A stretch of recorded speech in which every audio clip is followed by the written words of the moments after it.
Have you ever experienced regret? Lying on the sickbed, Lu Yiming reflects upon his life, filled with countless regrets. Did he truly wish to succumb to darkness? Loneliness is not what he desires. Alas, fate is capricious. Reborn into another life, he stands at a crossroads. This time, Lu Yiming vows to live for himself. Do not refer to me as a wastrel. If I am to be one, I shall be the most formidable wastrel. Su Rongrong, this time you shall not escape my grasp. Chapter 1. Have you ever experienced regret? In the most prestigious private hospital in Huaxia, the opulent ward appears eerily desolate. Within the expansive room, apart from the ailing Lu Yiming, there is no one else present. A once mighty titan, commanding storms for decades, now finds himself in the twilight of life, enveloped in profound solitude. Do I regret? The question reverberates in his mind, urging Lu Yiming to force his eyes open. The splendid first half of his life was abruptly shattered, and in a desperate bid to reclaim his former glory, Lu Yiming dances along the precipice of the abyss, resorting to any means necessary. Everyone is but a pawn, capable of betrayal. Lu Yiming ultimately ascends to the pinnacle of the pyramid, becoming part of the most powerful elite. Yet, what significance does this hold? Marital discord leaves him in solitary despair. What good is boundless wealth? Ultimately, he cannot take anything with him. Have you ever experienced regret? Lu Yiming, what of regret? Then let us start anew. System binding in progress. 10, 15, 30, 55, 99. A flash of white light. Time reverses. Lu Yiming feels as if a blinding light has ignited. His previously muddled mind now feels remarkably clear, experiencing a long-forgotten sensation. As the white light dissipates, Lu Yiming is astonished by the scene before him. System, host binding successful. Sin value, 1,111,799, rapidly increasing. Sin value? What is this? Yet, for Lu Yiming, these details are not of primary concern. The most pressing matter at hand is, he finds himself atop the grand bed in a hotel suite, and beneath him lies an unconscious figure, her. Lu Yiming's pupils dilate in shock. This scene is one he shall never forget. Su Rongrong, the undisputed belle of Moda University, the dream goddess of countless young talents. In this very moment, the goddess stands before him, unclothed, as they meet in unadulterated honesty. Just one step away, and he could completely possess Su Rongrong. Lu Yiming merely needs to advance a fraction further to return. Has he truly returned? Yet, why at this critical juncture? In his previous life, Lu Yiming had harbored feelings for Su Rongrong, but sadly, she held no affection for him, a wealthy wastrel. Lu Yiming had endeavored in numerous ways to win her heart, yet none succeeded. On the eve of graduation, spurred by his wayward friends, he took reckless risks, leading to catastrophic consequences and marking the beginning of the Lu family's decline. Who could have anticipated that Su Rongrong's family was a hidden aristocratic clan that had thrived for centuries in Su province? Such an invisible lineage was far beyond the comparison of the Lu family, mere nouveau riche. His heinous act against Su Rongrong provoked the wrath of her family's patriarch, who vowed to annihilate the Lu family. Though his father had powerful allies backing them, the countdown to their total downfall had already begun. This set the stage for all that was to come. If memory serves, it would not be long before Su Rongrong awakens. With her soft warmth in his embrace, Lu Yiming at this moment harbors no lascivious thoughts. Should he seize this opportunity to escape? Perhaps pretending as if nothing had transpired is a viable option. Just as Lu Yiming contemplates slipping out of bed, Su Rongrong opens her dazed eyes. This scene is all too familiar. In his previous life, when she awoke, he was consumed by madness. No matter how she pleaded or cursed, he had ignored her, leaving her with a look of despair that he could never forget. Now, as their gazes lock, Su Rongrong's expression transitions from confusion to clarity, from fear to disdain. If I said someone wanted to frame me, would you believe it? Su Rongrong. Shameless, how utterly shameless this man before her is. Frame? To use herself to ensnare Lu Yiming? She knows all too well his character. Throughout their 4 years in university, Lu Yiming was nothing but a hedonistic wastrel, reveling in debauchery, surrounded by a cadre of wayward friends. Now, he dares to extend his claws toward her. As a legitimate daughter of the Su family, Su Rongrong remains composed. She realizes that provoking Lu Yiming at this moment could lead him to act recklessly, and ultimately, she would be the one to suffer. Get down. All right. Su Rongrong is terrifying, and Lu Yiming understands this all too well. She appears harmless, yet is cunning enough to have caused him endless suffering. A moment of pleasure for him has brought misery to the Lu family. Lu Yiming attempts to rise from the bed, yet finds himself entirely unclothed. Instinctively, he pulls the covers over himself. Scoundrel! Lu Yiming seems to forget that, apart from himself, Su Rongrong lies on the bed, equally unclad. The sight before him causes him to swallow hard. Her figure is exquisitely sculpted, a testament to the adage that a region's environment nurtures its people. Wait, what am I thinking? Lu Yiming swears this is merely his subconscious reaction. You, shut your eyes. What am I supposed to do then? Lu Yiming, are you still a man? Do you think I am? Enough. Get out. In a panic, Lu Yiming grabs his scattered clothes from the floor and hastily flees the bedroom. After an extended silence, Su Rongrong finally opens her beautiful eyes. Once she confirms Lu Yiming's departure, she hurriedly collects her scattered garments. However, she can never find her lace underwear. In a five-star hotel suite, such absurdity unfolds. Meanwhile, Lu Yiming sits on the sofa in the living room, incredulous. He has truly returned, albeit at such a peculiar moment. In the mirror, he sees the youthful version of himself. Though somewhat disheveled, his youthful visage is undeniably handsome, possessing ample allure. Lu Yiming instinctively reaches into his pants pocket for a cigarette. While he finds none, he does retrieve a piece of black lace. Right? In his previous life, he had intended to keep it as a memento. Thus, he had placed it in his pocket from the very beginning. In his previous life, it seems his behavior was rather perverse. Just as Lu Yiming contemplated whether to return the items to their rightful owner, the impeccably dressed Su Rongrong made her entrance. Pervert! Su Rongrong felt herself on the verge of an explosion of rage. She never anticipated that the lace she had been unable to locate would be held in Lu Yiming's grasp. Moreover, he was scrutinizing it with meticulous attention. This shameless man had utterly discarded all semblance of modesty. How about you let me explain? Despite Lu Yiming's thick skin, he now found himself in an exceedingly awkward predicament. He was caught red-handed, and there was no way to cleanse himself of this transgression. I am truly a victim of circumstance. Rest assured, I will provide you with an explanation.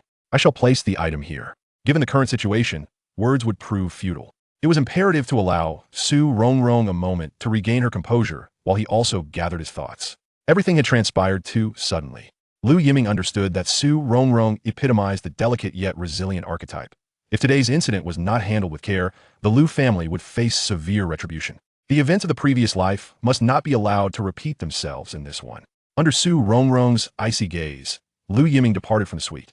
System, sin value, 1111799. Lu Yiming himself had not even realized that this so-called sin value had ceased to rise, remaining steadfast at the figure of 1111799. Chapter 2. The Four Guardians in the Hotel Lobby's Cafe, for young men engaged in raucous laughter, utterly oblivious to their surroundings.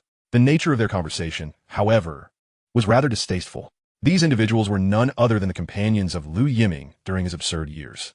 Tisk tisk. Our young master Lu must be reveling in delight this time, for it is none other than Su Rongrong. One exclaimed, "What of it? Su Rongrong is just another woman. No matter how beautiful. Our young master Lu has his ways," another retorted dismissively. "Do you think, if young master Lu grows tired of Su Rongrong's figure, he might share with us?" Pondered another, with a glint of mischief. "Keep such thoughts to yourself.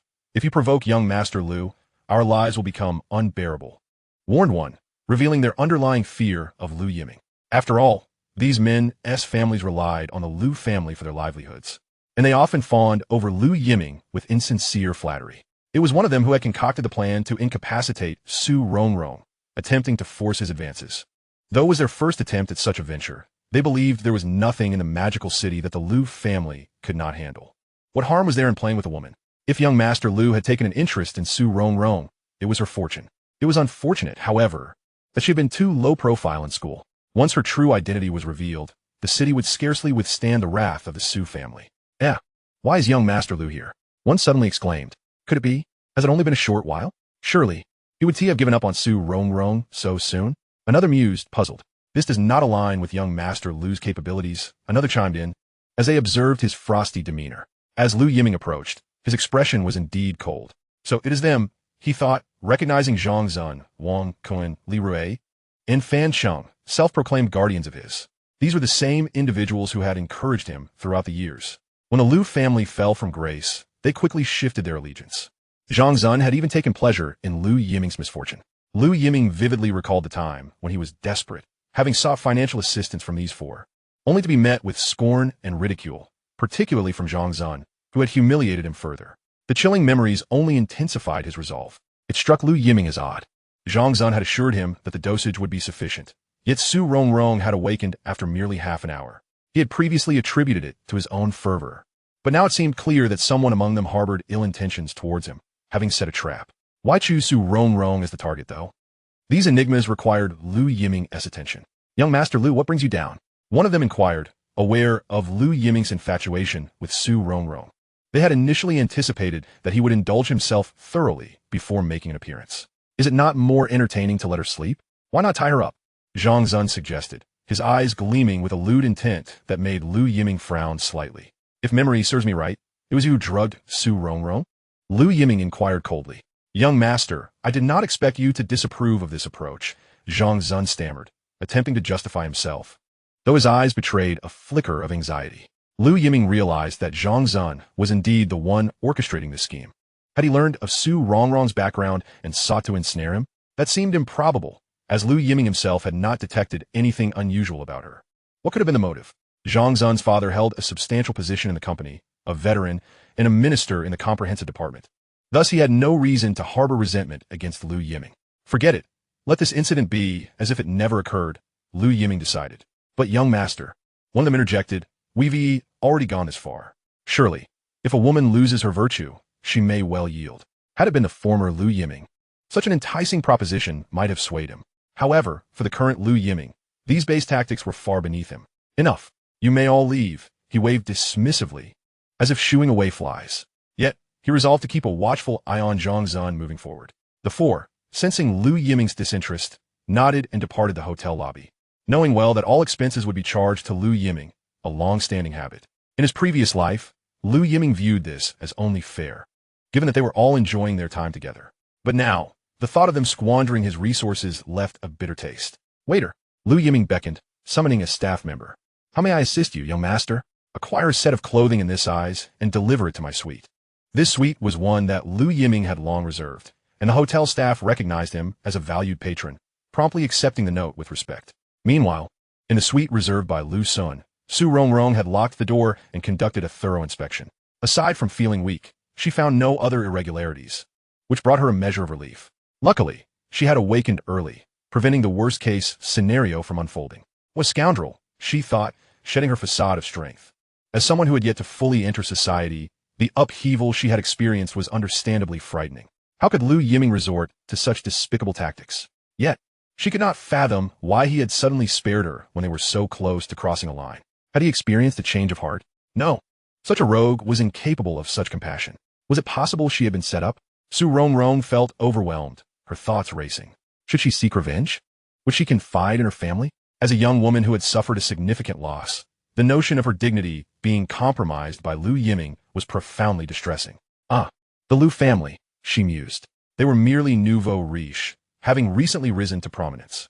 In the magical city, the Lu family's enterprises flourished, having capitalized on the winds of reform and opening, emerging as one of the first to amass wealth. Yet, compared to the Su family, they lacked depth and heritage. Should conflict arise, it would undoubtedly come at a cost, especially given the numerous prominent families in Huaxia. As Su Rongrong weighed the consequences, a sudden knock on the door interrupted her thoughts. Who is it? Could that scoundrel dare return? She exclaimed. Good day, miss. I have clothes sent by Mr. Lu. Came the voice of the staff outside the door. Just leave them at the door. Once assured that no one remained outside, Su Rongrong cautiously opened the door just enough to retrieve the package. Chapter 3. A Matter of Urgency. Lu Yiming. System? Are you there? System. Have you finally remembered your existence? The host's reaction was indeed a beat too slow. Lu Yiming. What do you mean by being a beat slow? The crux of the matter lies in the fact that the timing of my return was overly stimulating, and I almost lost control. In my previous life, Lu Yiming had countless women, yet if one were to ask who was the most unforgettable, Su Rongrong would undoubtedly take the top spot. But alas, that was all in the past. What Lu Yiming yearned to comprehend now was why he had returned. System. The full name of this system is Reform and Renew. Start anew. The prodigal son returns. Lu Yiming. Can we get to the point? System. The point is that in the final moments of your life, you experienced a moment of enlightenment, and the system will assist you in starting a new life. Today marks the first step towards a fresh beginning. Lu Yiming. And what is this sin value? System. The current sin value of the host is 1, 111, 799, all accumulated from the previous life. Ultimately, all sin values must be eradicated, and this is the price of rebirth. Lu Yiming. I don't quite understand. System. To put it simply, once the sin value is reduced to 0, everything the host desires, family, love, friendship, will return. Lu Yiming. Am I someone who lacks these? What a joke. When have I ever been short of women? System. You do lack them. Otherwise, you would not have felt regret while on your sickbed. Lu Yiming, nonsense. System, what will happen if the sin value is not cleared? System, your family will be destroyed. Anyone associated with the Lu family will be affected. Lu Yiming, quite ruthless. Thankfully, I managed to rein myself in just now. No, wait, I control that thing in time. Does that mean it offsets the sin value? System, sin value is currently being cleared. The current sin value is 111,699. Lu Yiming, only 100 points? Isn't that excessive? I just want to know how many detestable deeds my previous self committed. Lu Yiming could ascertain that in this life, he was here to repay debts. In his previous life, in pursuit of resurgence, Lu Yiming exhausted every means. How many people were ensnared? How many happy families were shattered? How many were directly or indirectly harmed by his actions? Although Lu Yiming ultimately evaded the law's severe punishment, the sin value could represent everything. For Lu Yiming, who had been granted a second chance at life, what path should he choose? He found himself deep in contemplation. Half an hour passed, as Lu Yiming sat there in a daze, until the ringtone of his phone pierced the silence. The classic Nokia ringtone. This sound momentarily entranced Lu Yiming. It had been ages since he had heard such a ringtone. On this day, in 1995, the Chinese market was embroiled in fierce competition between the two giants, Nokia and Motorola. Who would have imagined that 2 decades later, these titans of the mobile industry would exit the mainstream stage? The Nokia 1011, the world's first GSM phone and the initial device capable of sending text messages. In the eyes of the common folk, this phone was undoubtedly a symbol of status. Yet, to Lu Yiming, it appeared rather clumsy. Hello, you little rascal. Where are you? I told you today, matters are of paramount importance. Can you please pay attention? His father's roar echoed through the phone. Lu Aijun, Lu Yiming's father, was exceptionally capable and adept at seizing opportunities. After retiring from the military, Lu Aijun dabbled in various trades and conducted business with the Russians, thus amassing his first fortune. Subsequently, he partnered with the Foreign Trade Bureau and ventured into international trade. Lu Aijun's fortune flourished, and within a mere 2 decades, he had accumulated substantial wealth. Since the introduction of stocks, Lu Aijun had plunged headlong into the stock market, progressing rapidly through the ranks. With multiple streams of income, the Lu Group was thriving. The only source of discontent for Lu Aijun was his only son, Lu Yiming. Why name him Lu Yiming if not to hope that his son would achieve remarkable feats? Yet, this rascal had learned only the ways of debauchery, spending his days indulging in frivolities. With graduation approaching, he had yet to make himself useful. Originally intending for his son to gain experience in the family business, Lu Yiming seemed wholly disinterested in the affairs of the Lu Group, preferring to squander his time. Father and son struggled to connect. This period was critical for Lu Aijun. Just days prior, the heads of Wangwo Securities and Liuqiu FA had approached him, seeking to collaborate with the Lu Group to create a tempest in the bond market. Given the significance of this matter, Lu Aijun had to tread cautiously. Unfortunately, with pressing matters at hand, he could only remotely direct Lu Yiming to oversee operations in Modu. Who could have anticipated that this rascal would go missing? Now that he had finally reached Lu Yiming, he unleashed all his pent-up fury. You little rascal, if anything goes awry with this matter, your good days will be over. Know that for this impending battle, I have staked all of the group's liquid assets. If we lose, the Lu Group will be gravely weakened. Who knows what we will face then? Dad, no excuses. Hurry to the business office, and remember, no matter how many orders come in, we must accept them all. An emergency meeting is about to commence. This foreign trade summit will determine the profit distribution for the next decade. I must take it seriously. The phone line then went dead. At that moment, Lu Yiming was fully awakened. The 327 incident. How could he have forgotten such a significant event? In his previous life, after that incident with Su Rongrong, the Su family would undoubtedly not let the matter rest. To be honest, the Su family had numerous considerations before deciding to take action against the Lu family, especially given the powerful backing Lu Aijun had. Engaging in a direct confrontation would entail immense losses for the Su family.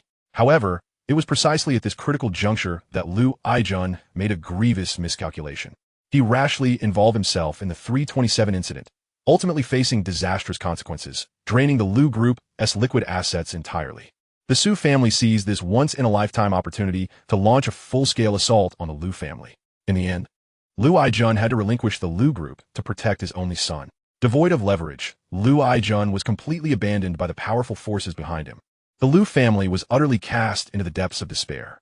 Consumed by rage and sorrow, Lu Aijun passed away within a few years. Meanwhile, Lu Yiming, the architect of all this chaos, became utterly embittered. In his quest to reclaim his former glory, he resorted to every means at his disposal. Wait a moment. Today is the day. February 23rd, 1995. Checking the time on his phone, it was 2 p.m. Only 2 hours remained. Lu Yiming's pupils dilated in shock. He understood all too well that if he did not act swiftly to alter the course of events, the Lu group would be dragged into a vortex from which it could not escape. Even without the Su family, the Lu family would be left to languish due to the depletion of its liquid assets. It would likely take a decade to recover. Most critically, due to his previous life's blind confidence, how many retail investors would face instant bankruptcy, and how many would leap from rooftops that very night? If such a calamity were to transpire, it would be catastrophic. Chapter 4. The First Ferrari in Modu. Young Master Lu, your friend? As Lu Yiming prepared to leave, the lobby manager promptly approached him. A benefactor like young Master Lu deserved impeccable service. Stay as long as you wish. I'll cover all expenses. Lu Yiming was well aware of who the manager was referring to. The matter with Su Rongrong remained unresolved, yet at this moment, the most pressing concern for Lu Yiming was the national debt. This was not merely about the liquidity of the Lu group.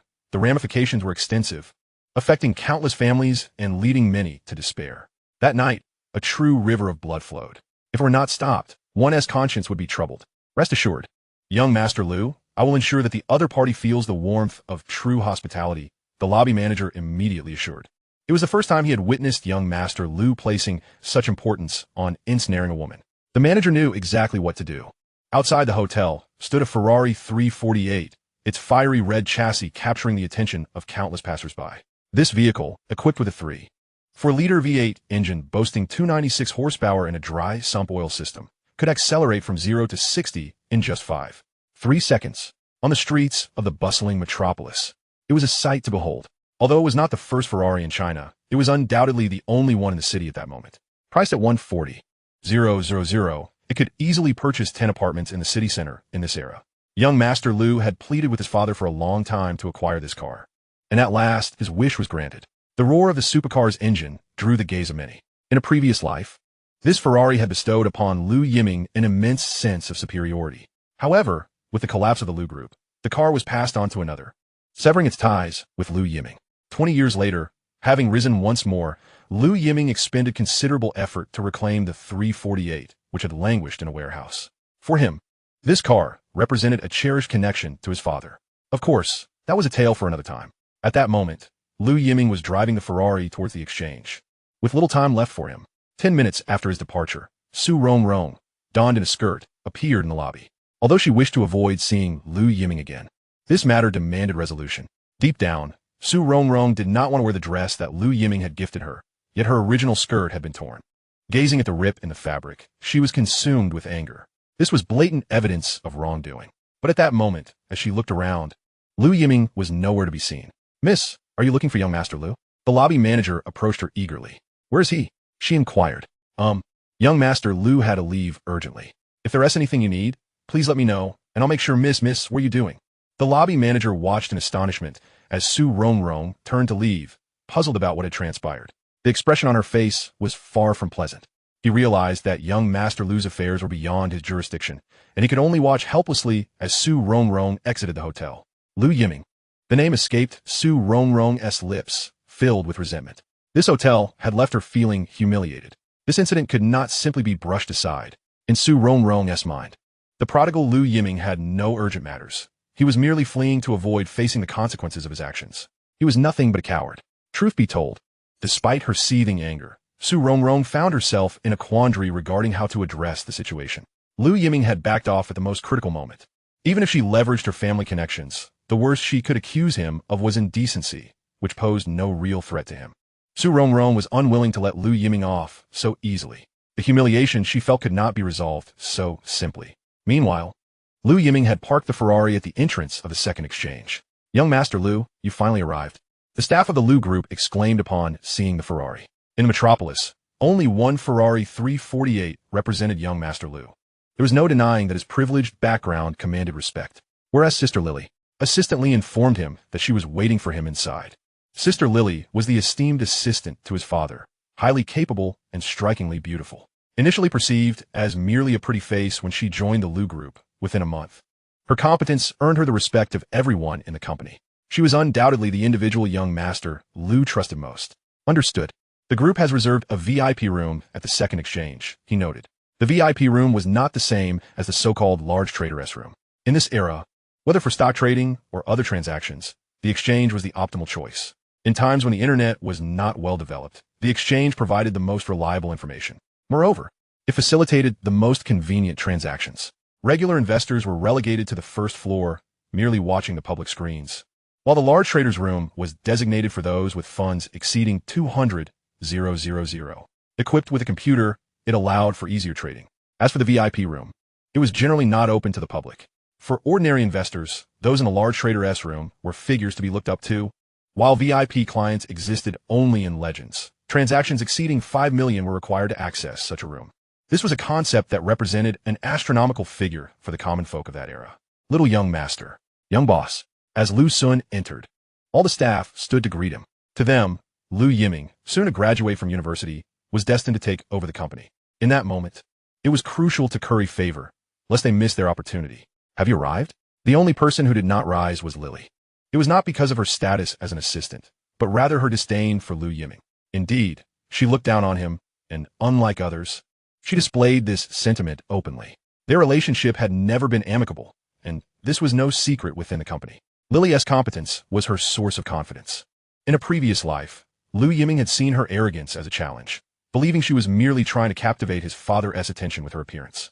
Reflecting on it now, he found his past self's perspective to be somewhat immature and laughable. Chapter 5. Unfathomable. Sister Lily. Lily thought, what trick is this boy trying to pull now? When had Lu Yiming ever shown her such respect? Calling her sister? Who in the Lu group received such treatment? Their first encounter had left her with the impression of a young lecher, an image solidified years ago. Back then, Lily had imparted a valuable lesson to Lu Yiming, teaching him about the real world. Their animosity had begun from that moment. In the eyes of the Lu group employees, it had become routine for them to bicker.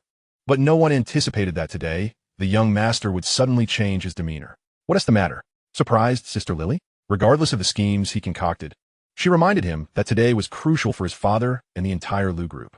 Lily was unaware of Lu Yiming's intentions, but recognized the day's significance for the company.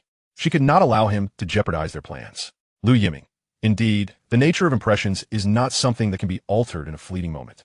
This is entirely reasonable, for my usual self has, to put it mildly, exhibited certain shortcomings. Nevertheless, I sincerely hope that Sister Lily will cooperate with me today. Lu Yiming nodded and drew out the chair beside Lily. In his previous life, the Lu group underwent tremendous upheaval, leading to a disintegration of morale. Only Li persevered in maintaining the fundamental operations of the company. Regrettably, the havoc wreaked by Lu Yiming was too severe. Even with her remarkable capabilities, Lily was unable to alter the course of fate. The Lu group fell, and the reins were taken over by the State-Owned Asset Supervision and Administration Commission. At that time, some leaders recognized Li's exceptional talents and sought to retain her with an enticing salary and an appropriate position. Logically, one would expect her to be overjoyed. However, without a moment's hesitation, she outright declined. After the collapse of the Lu family, Li seemed to vanish from existence. It was not until Lu Yiming resolved to start anew that she reappeared before him. At that juncture, Lu Yiming was destitute, and few believed in his ability to resurrect the Lu family. In such circumstances, Li resolutely stood by his side. The rapid progress Lu Yiming achieved was largely attributable to Li's unwavering support. Yet their philosophies diverged. Lu Yiming's impatience led him to lose the reverence intrinsic to a businessman, despite Li's repeated counsel falling on deaf ears. He became ensnared in the allure of power and wealth. Ultimately, once Lu Yiming established a foothold, Li chose to depart once more. Reflecting on the myriad events of his past life, Lu Yiming was filled with profound emotion. Young Master Lu? Young Master Lu? What is it? Young Master Lu. Everyone is waiting for you. The assignment of this task to young Master Lu by the elder Lu clearly indicated his expectations for him. If young Master Lu could execute it flawlessly, any obstacles within the group would naturally be swept away, laying a solid foundation for his entry into the company. It was even noted that the elder Lu had dispatched assistant Li to assist him. How much have we acquired? Indeed, it is time to address the matter at hand. Young Master Lu, we have yet to take action. The elder Lu instructed us to enter with an element of surprise and decisively vanquish the bulls. Defeat the bulls. In Lu Yiming's eyes, this notion seemed almost ludicrous. It appeared that his father had been thoroughly duped by the International Securities and Liuqiu FA. What was most terrifying today? The disparity of information. Even wagering the entirety of the Lu group's liquid assets would be futile. However, since action had yet to be taken, there still existed an opportunity. How much capital do we possess? 120 million. Not enough. Not enough. That is 120 million. In 1995, what does that amount signify? Although this sum did not wholly belong to the Liu family, over 100 million was an unfathomable figure in this era. This was precisely why Liuqiu, FA, and International Securities sought to drag the Liu Group down.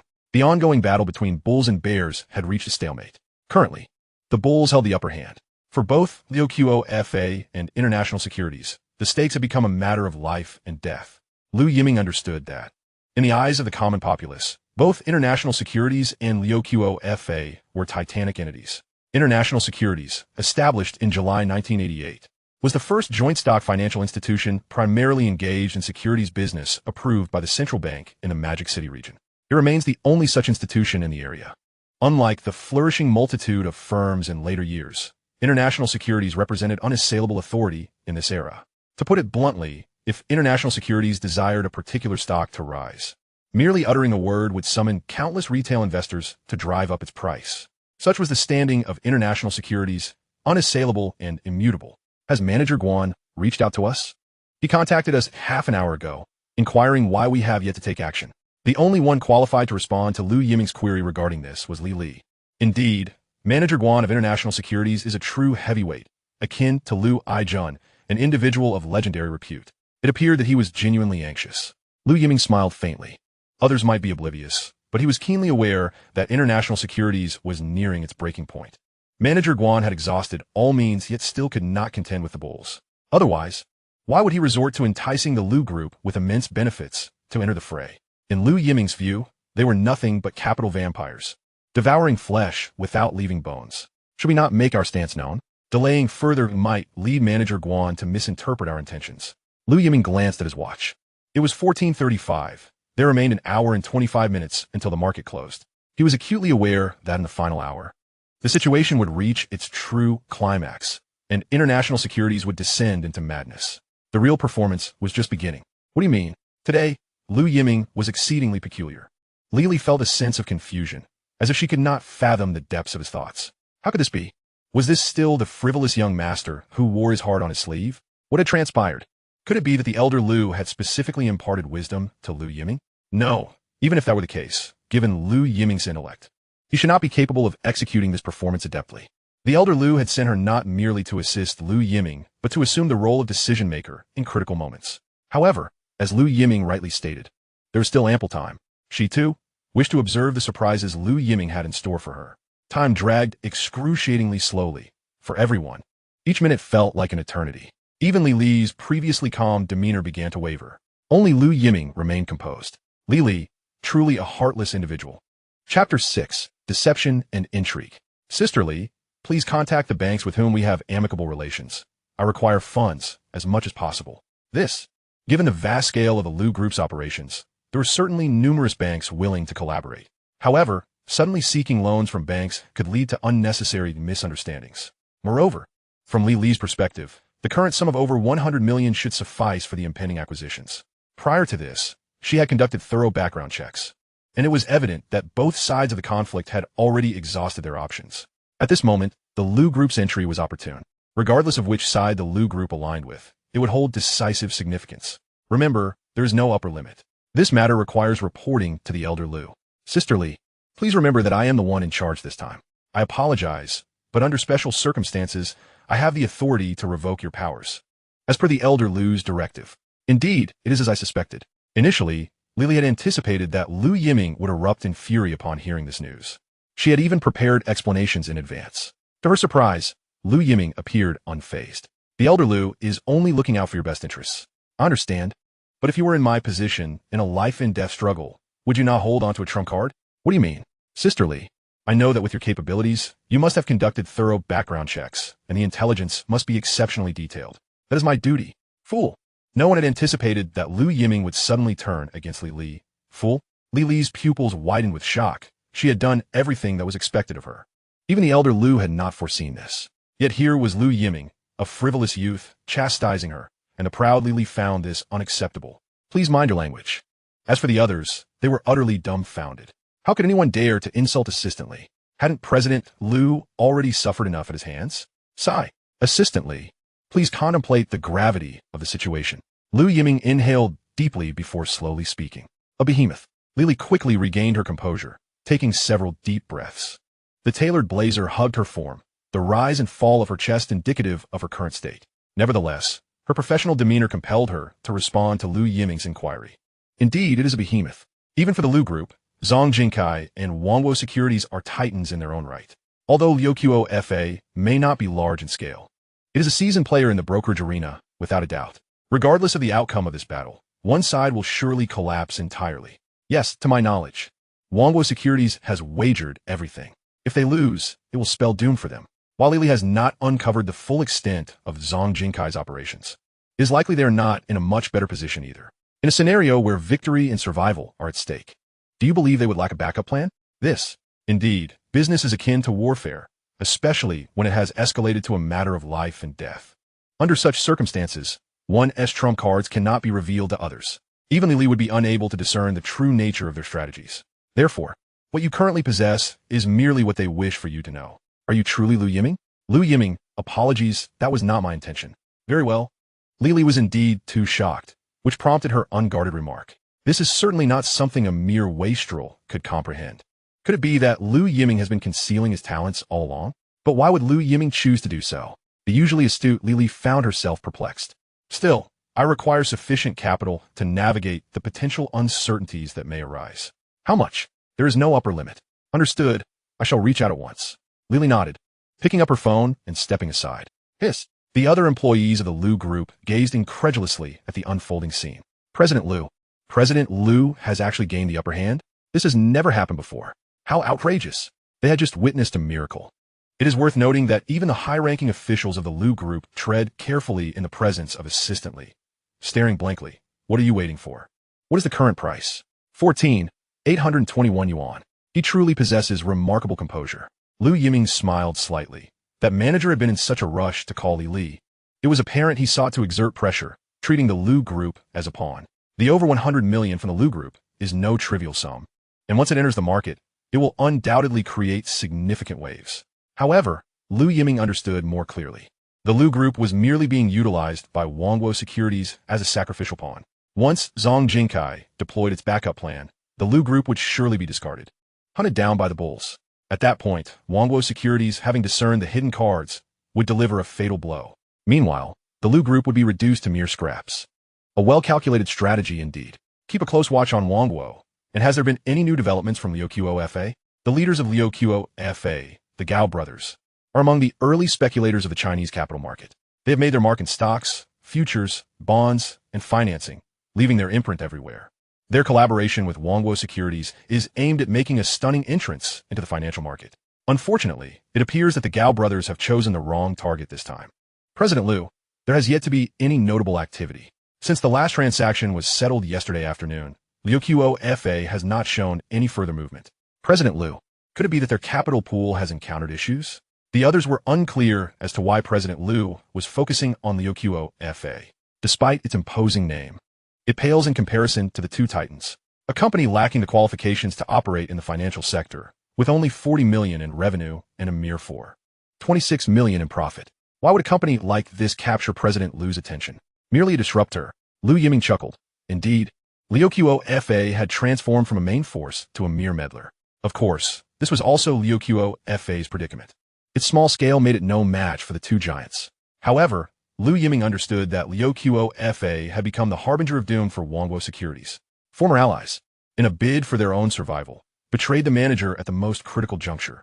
Tisk tisk, truly a failure to recognize one's allies. For banks, 200 million in funds, to be delivered within 10 minutes. As expected of Li, she secured 200 million with just a few phone calls. In this day and age, it is an unimaginable feat to cost 7% for 6 months. Quite reasonable. Lu Yiming nodded. For the banks to muster such a significant sum in such a short span of time shows their considerable regard for the Lu Group. President Lu, please share your plan with me. At this moment, Lily was exceedingly serious. President Lu? This was the first time she had referred to him as such. It seems Li has indeed acknowledged Lu Yiming's recent performance, focusing on the matter rather than the individual, such as Assistant Li's style. Is it important? Certainly. I must be accountable to the Lu Group. Lily's expression was remarkably earnest. It was the same in the past, Yet regrettably, they could not reach the end together. Everyone, please leave. Chapter 7. The Manager with Red Eyes. President Liu. These individuals are the elite of the Liu Group. Elites naturally deserve elite treatment, and being dismissed in such a manner will likely leave a lasting impression on their hearts. This may not bode well for President Liu. Lily felt compelled to offer a reminder. Furthermore, being alone with Liu Yiming made her feel rather uncomfortable. After all, Liu Yiming's reputation was somewhat a secret not meant for many years. President Liu? Seeing Liu Yiming's insistence, Lily could only wave her hand. At this moment, the grand VIP room was left with only Liu Yiming and Li Li. Our mission this time is to go long. Go long. At that moment, Lily could no longer remain seated. President Liu, I believe you understand that we have reached a strategic partnership with Wangwo Securities. Accompanying the burial, Liu Yiming coldly chuckled. Partnership? What is a partnership if one knowingly leaps into a pit of fire? President Liu, Wangwo Securities has a significant chance of winning. Based on what? Based on those fence-sitters? I wager that within 10 minutes, the Gao brothers from Liuqiu FA will turn against them. Unlikely Li's shock. Liu Yiming remained calm and collected. This is impossible. Liuqiu FA had invested all its funds in the early stages. A bold move. One must admit that the Gao brothers possess quite the audacity. Although this means that in the future, no one will dare to collaborate with the Gao brothers. It is still better than having nothing at all. President Liu, you should be aware of the principles of the Liu Group. Our success today is built on trust. Trust? The trust you speak of not only threatens to ruin the Liu Group, but also leads to despair for countless individuals and shattered families. Is this the kind of trust you wish to uphold?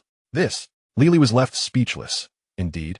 While she did not believe such a heavy price would need to be paid, if what Liu Yiming said was true, then all of this. Li, I am aware of your capabilities. Thus, you must be able to grasp this crucial point. You now have 8 minutes to contemplate. Either you fully cooperate with me, or you leave this place. Do not claim that you are here to assist me under the orders of my father. The Liu family is indeed the Liu family. Silence envelopes the VIP room. The sound of a pin dropping is audible, with only Li Li's heavy breaths breaking the stillness. The choice before her is unexpected. She never anticipated being compelled by Liu Yiming to make such a decision. 3 minutes remain. For a full 5 minutes. Neither spoke a word. Time trickles away, leaving Li Li with little to contemplate. I understand now. I hope that young Master Liu is genuinely considering the interests of the corporation. Certainly, without the Liu family, I would no longer be able to indulge in my reckless lifestyle. Liu Yiming shrugged, finally exhaling in relief. He understood that this endeavor required convincing Li Li. Should they truly find themselves at odds, the so-called elite would ultimately side with Li Li. Despite the warmth of their earlier address in their hearts, Liu Yiming's status pales in comparison to Li Li's significance. An heir? Apologies. We shall discuss that once the inheritance is secured. Li Li's current position within the company is unequivocally solid. With Li Li now settled, Liu Yiming summoned everyone waiting at the door into the room. From this moment forth, young Master Liu shall be in complete command of all operations. All of you, myself included, must unconditionally heed his directives. Addressing the assembly, Li Li articulated a decision that left everyone astounded. Though uncertain of whether her choice was right or wrong at this moment, she perceived a reflection of President Liu in Liu Yiming. No, the aura of young Master Liu even surpassed that of President Liu. Meanwhile, at the headquarters of Universal Securities, Manager Guan observed, the price has reached 148.5. If this continues, we the upper echelons of Universal had convened. For Universal, there were only 2 possible outcomes today. Either, after today, Universal would cease to exist, or it would emerge from the ashes, dominating the market entirely. This battle had already wagered everything for Universal, led by the creator of its myth, Manager Guan.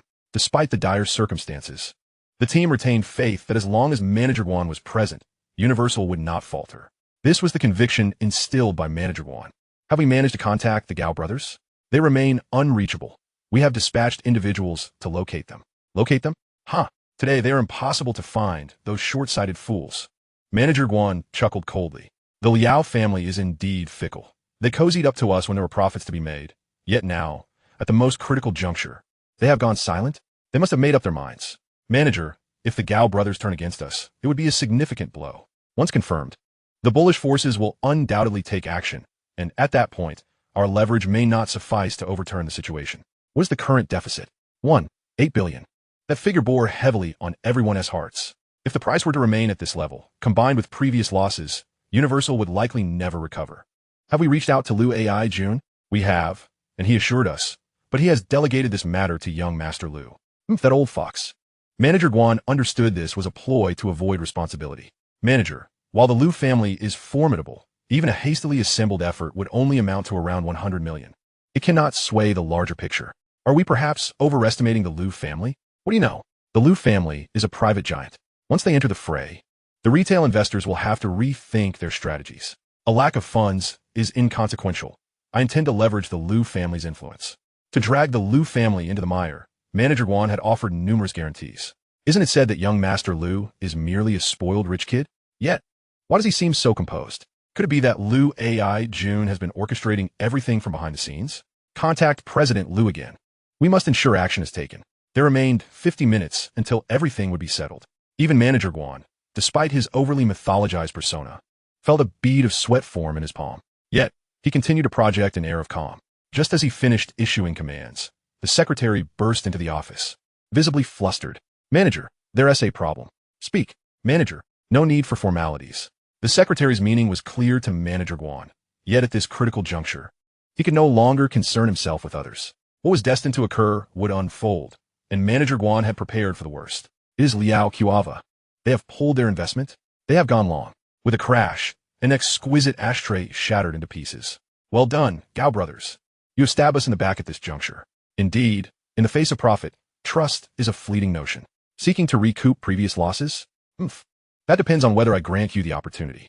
Utilize the reserve funds. Manager, those reserve funds belong to the shareholders. Misappropriating them is a crime. If anything goes awry, I will take the blame. At this moment, Manager Guan resembled a gambling addict, consumed by madness. Chapter 8. The Disruption. Young Master Liu, Liao Kuava has begun to act. Within 10 minutes, Liao Kuava indeed initiated actions that mirrored their previous maneuvers. How did you predict this? Was it all foreseen? Lily found it hard to believe. The surprises Liu Yiming had in store for her today were simply extraordinary. Every move of the opponent was orchestrated under Liu Yiming's meticulous calculations. Is there any need for guessing? The time left for the Gao brothers is dwindling. Liao Kuava aggressively bought long positions, yet the price began to decline steadily. Declining? Yes, indeed it is falling. Liao Kuava's first move was to acquire 20,000 lots. However, unexpectedly, rather than stirring any turmoil, the price plummeted instead. This is illogical. Lily leaned closer to the computer monitor. 20,000 lots, that's nearly 30 million in capital, did not stabilize the situation but rather triggered a sell-off. It had previously been stable with an upward trend. Check for any large short positions being dumped. No need to check. Young Master Liu, if I were Universal Securities, I would certainly use all available accounts to strike as well. Significant capital would only depress the price, but it would also provide the market with time to react. Manager Guan is no fool. He wouldn't act recklessly. Assistantly, young Master Liu's assessment is accurate. Indeed, there have been numerous sell orders, but they are quite dispersed, giving off the impression of retail market behavior. Are they attempting to provoke retail investors into selling? Lily suddenly grasped the implication. Such a tactic must have been meticulously planned for quite some time. No wonder Liu Yiming had exuded confidence when he claimed that Universal Securities had a backup plan. It seemed her background check had indeed been inadequate. They are all in or nothing. Even if we evade this crisis, Manager Guan's future is bleak. Young Master Liu, what do you mean by this?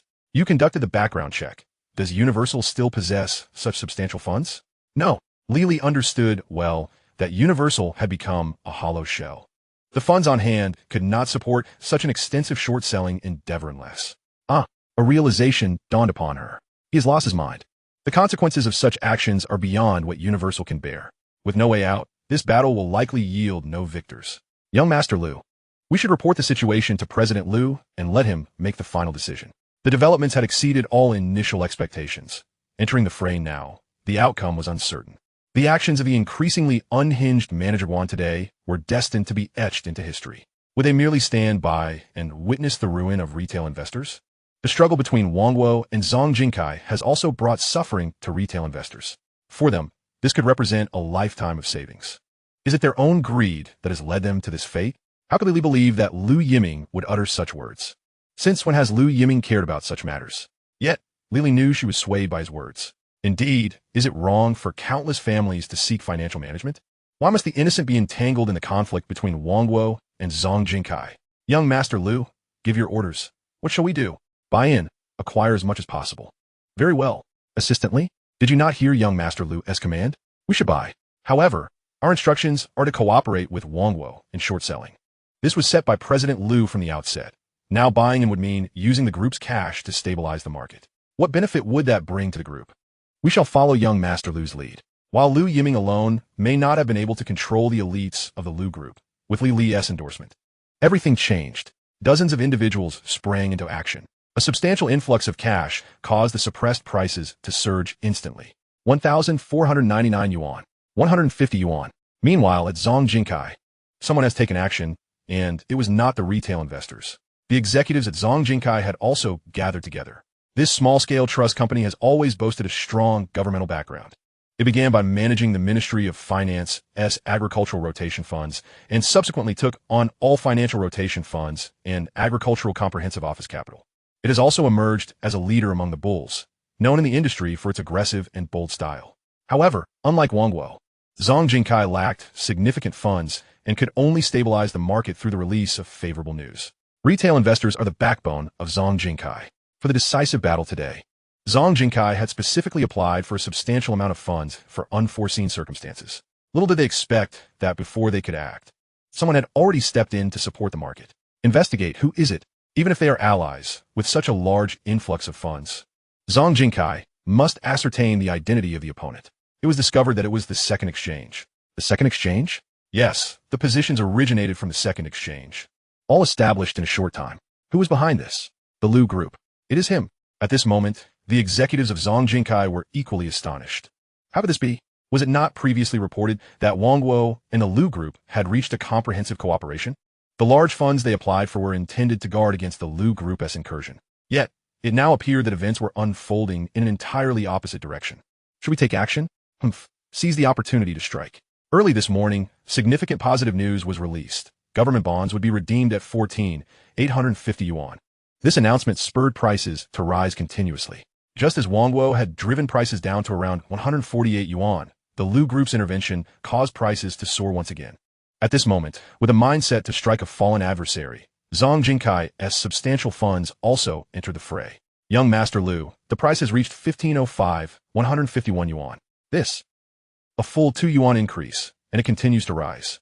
If it closes at this price, the Liu group will undoubtedly make a substantial profit. In this moment, Li couldn't help but cast an admiring glance at Liu Yiming. Unfazed by the acclaim, he remains composed in the face of monumental success. Young Master Liu, I find you increasingly inscrutable. Crash. President Guan smashed his favorite blue and white porcelain teacup. Damn the Liu family, so fickle. Originally, with the Liu family's intervention and Guan's all-in gamble, even if Zhong Jingkai had a backup plan, they could not prevent market chaos. Once retail investors panicked, they would immediately liquidate their holdings, thus driving prices down completely.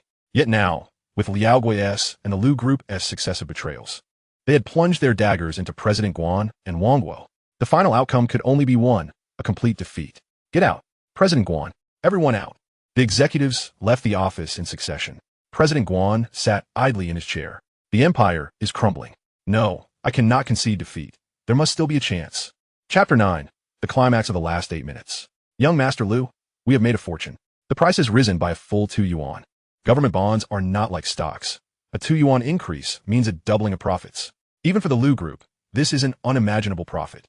And all of this is due to young Master Liu's meticulous strategy and foresight. At this moment, Li Li's gaze towards Liu Yiming was laden with unspoken complexities. How did he achieve this? Every step was impeccably executed, deftly manipulating everyone like pieces on a chessboard. How much margin is left? Just over 100 million. Not enough. No. Young Master Liu, Wangwo no longer has the strength to retaliate. This battle is ours to win. Indeed, young Master Liu, Wangwo has exhausted its reserves. Preliminary estimates indicate that Wangwo's losses will exceed 4 billion, a sum they cannot possibly bear. The words of Liu Yiming were beyond comprehension for the others. Wangwo Securities is now a lamb awaiting slaughter. What miracle could still occur? Young Master Liu? Even Li could not believe that Wangwo still had a chance to resist under these circumstances. This is just the beginning. Only Liu Yiming understood that the true climax was only just commencing. How long until the market closes? 10 minutes. It's approaching.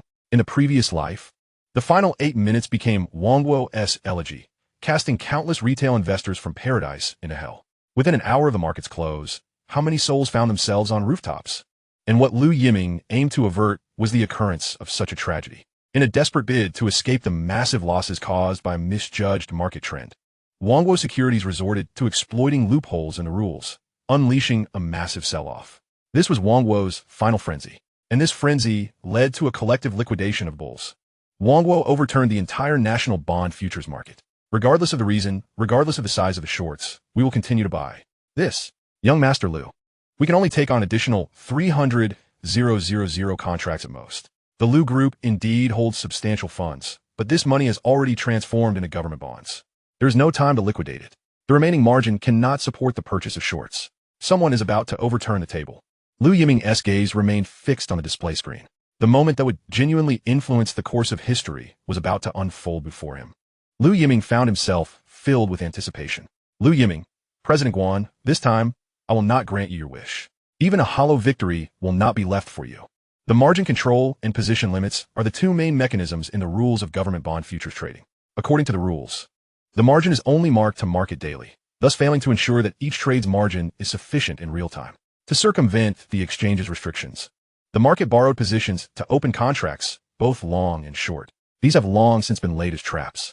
President Guan of Wangwo was gambling, wagering that the exchange would not dare to commit such a grave error as to cancel those trades. Young Master Lu, something has happened. Just 8 minutes before trading was set to close, a sudden appearance of a 900,000 contract short position shocked everyone. 900,000 contracts? What does that mean? Impossible. Wangwo does not have that much money. How did they manage it? For a moment, everyone gathered around. Today was supposed to be a celebration for the bulls. Yet at the last moment before closing, a stunning reversal occurred. Everyone was left dumbfounded. Regardless of whether they are retail investors or from Zhongjing Kai, all eyes are fixated in disbelief on the large screen displaying the wildly fluctuating numbers. The price plummeted by 50 cents in an instant. This is not merely a contraction of wealth. It is an ominous signal. We accept the terms without question. Xiao Lu, our margin is insufficient. The exchange cannot monitor the margin for each transaction in real time. Regardless of the amount, we must proceed. Xiao Lu, this is a violation. It is not merely a breach of regulations. It could even be illegal. Although it exploits a loophole in the rules. Who dares to take such a risk? The consequences would be dire. The Wangwo Group has no margin. They are solely intent on crashing the market. Xiao Lu, if that is indeed the case, we need not concern ourselves. Li Li quickly discerned Lu Yiming's intention and suspected the underlying machinations. If there truly are illicit operations at play, the exchange will ultimately provide a clear resolution. Otherwise, the market would collapse entirely. I understand this principle, as do you, but do the retail investors comprehend it? Xiao Lu, how many people possess the courage to confront the sudden threat of total financial ruin? Lily found herself unable to answer Lu Yiming's question. The market is inherently perilous. Caution is imperative for all investors. Yet, when faced with the abrupt threat of liquidation, how many can endure? It is likely, as Xiao Lu suggested, that once the price is breached, countless investors will. The ramifications are too terrifying for Li Li to contemplate. Since we are all exploiting loopholes, we must at least offer the retail investors fairness. Though the outcome remains uncertain, at this moment, Lu Yiming resolves to stand as a bulwark for the retail investors. I understand. I will take full responsibility for today's trading. Lu Yiming, the young heir of the Lu Group and the future helmsman, must not falter. In this moment, Lily has made her decision. Regardless of the outcome, Lu Yiming must not bear the burden. Now is not the time for discussion. Buy. We will accept all sell orders, regardless of quantity. Understood. Acknowledged. At this juncture, solemn expressions adorned the faces of all present. The Lu Group's position unleashed its full might, instantly absorbing 900,000 short positions. Xiao Lu, there are 2 more short positions of 900,000. Continue to absorb them, stabilize the current price. We will take in all of them, regardless of quantity. Thus commenced the monumental battle of the century. Everyone was left dumbstruck, witnessing a contest between bulls and bears that far exceeded their comprehension. Madness enveloped them. All were driven to frenzy. The senior executives of Zhongjing Kai were drenched in cold sweat, never anticipating that events would escalate to this point. Within the exchange, news was promptly reported. Yet the exchange could only watch helplessly as the 2 parties engaged in their abnormal contest. Beware of gentlemen, but not of villains. Wangwo, desperate, was cornered. The Lu Group's position stood as a protective shield. Ultimately, both parties had breached regulations. Call me. This absurd behavior must be stopped. Yet, Wangwo's calls went unanswered. Wangwo, having gambled everything, had abandoned all caution. This was war, a life-and-death struggle. On the bullish side, the Lu group had supplanted Zhong Jingkai's position, becoming the last bastion for the bulls. This day would be remembered as one of the darkest in the annals of securities history. Yet, a dramatic scene unfolded. Chapter 10, The Dust Settles. At 16:30, everything came to rest. No one could have anticipated that within the final 8 minutes, 27 million short positions emerged. This represented a gamble worth over 400 billion, with the value of the short positions exceeding that of the national debt by multiple times. Such an absurd situation had transpired. More crucially, these 27 million short positions failed to drive the price down. In the final 8 minutes, the Lu group's position absorbed them all. Frankly, no one had predicted Wang was madness. Only the Lu group seemed to have foreseen the unfolding drama, having made ample preparations. The battle was stirring and emotional. Regardless of the outcome, this conflict would be etched in the memories of all. Crash. In Wang Gua Securities, Manager Guan smashed his computer to smithereens. Lu group. Again. It's the Lu group. The very entity he had invited to rally support had transformed into his ultimate adversary. It's over, utterly over. Wang Gua is finished. Unlawful trading, coupled with nearly 5 billion in colossal losses. Wang Gua was beyond redemption. Manager Guan's lips turned pale, trembling incessantly. The empire of securities crumbled in a day. Witness his rise, behold his feasts, and now witness his downfall. Manager Guan's phone rang incessantly, yet he remained oblivious. Meanwhile, Lu Yiming stood, stretching lazily. Li here. I need you to exert yourself a bit. Head directly to the exchange. Lu Yiming understood well that even if he did not attend, the exchange would call him. The current silence merely indicated their delay in processing the situation. The primary culprit was Wang Gua, with the Lu group being secondary. The outcome was inescapable. However, at least the result was favorable. The price stabilized at 1,506 yuan. The bulls remained profitable, and the vast majority of retail investors preserved their gains. At the very least, the tragedy of the previous life would not repeat itself. Achieving this was sufficient. Rest assured, Xiao Lu, I take full responsibility for today as trading. Li bowed her head, willing to bear it all. Although the violations were a response to coercion, a breach is a breach, and no justification exists. From the beginning, Li had been prepared to shoulder the burden. She understood that Lu Yiming acted not for himself, but for the sake of countless innocent retail investors. Furthermore, her substantial salary from the Lu group was to ensure she could act decisively in critical moments. Taking a deep breath, Li found solace in the notion that her sacrifice was not in vain. Responsible? Yes, Xiao Lu, please rest assured. All decisions made today stem from my directives and are unrelated to you. You're overthinking it. Xiao Lu, Li, initially resigned to sacrifice herself, was taken aback by his words. What did Xiao Lu mean? The Lu group had not yet reached a point where a woman like her would shoulder the blame. But Xiao Lu, now is not the time for impetuousness. This matter must not entangle you.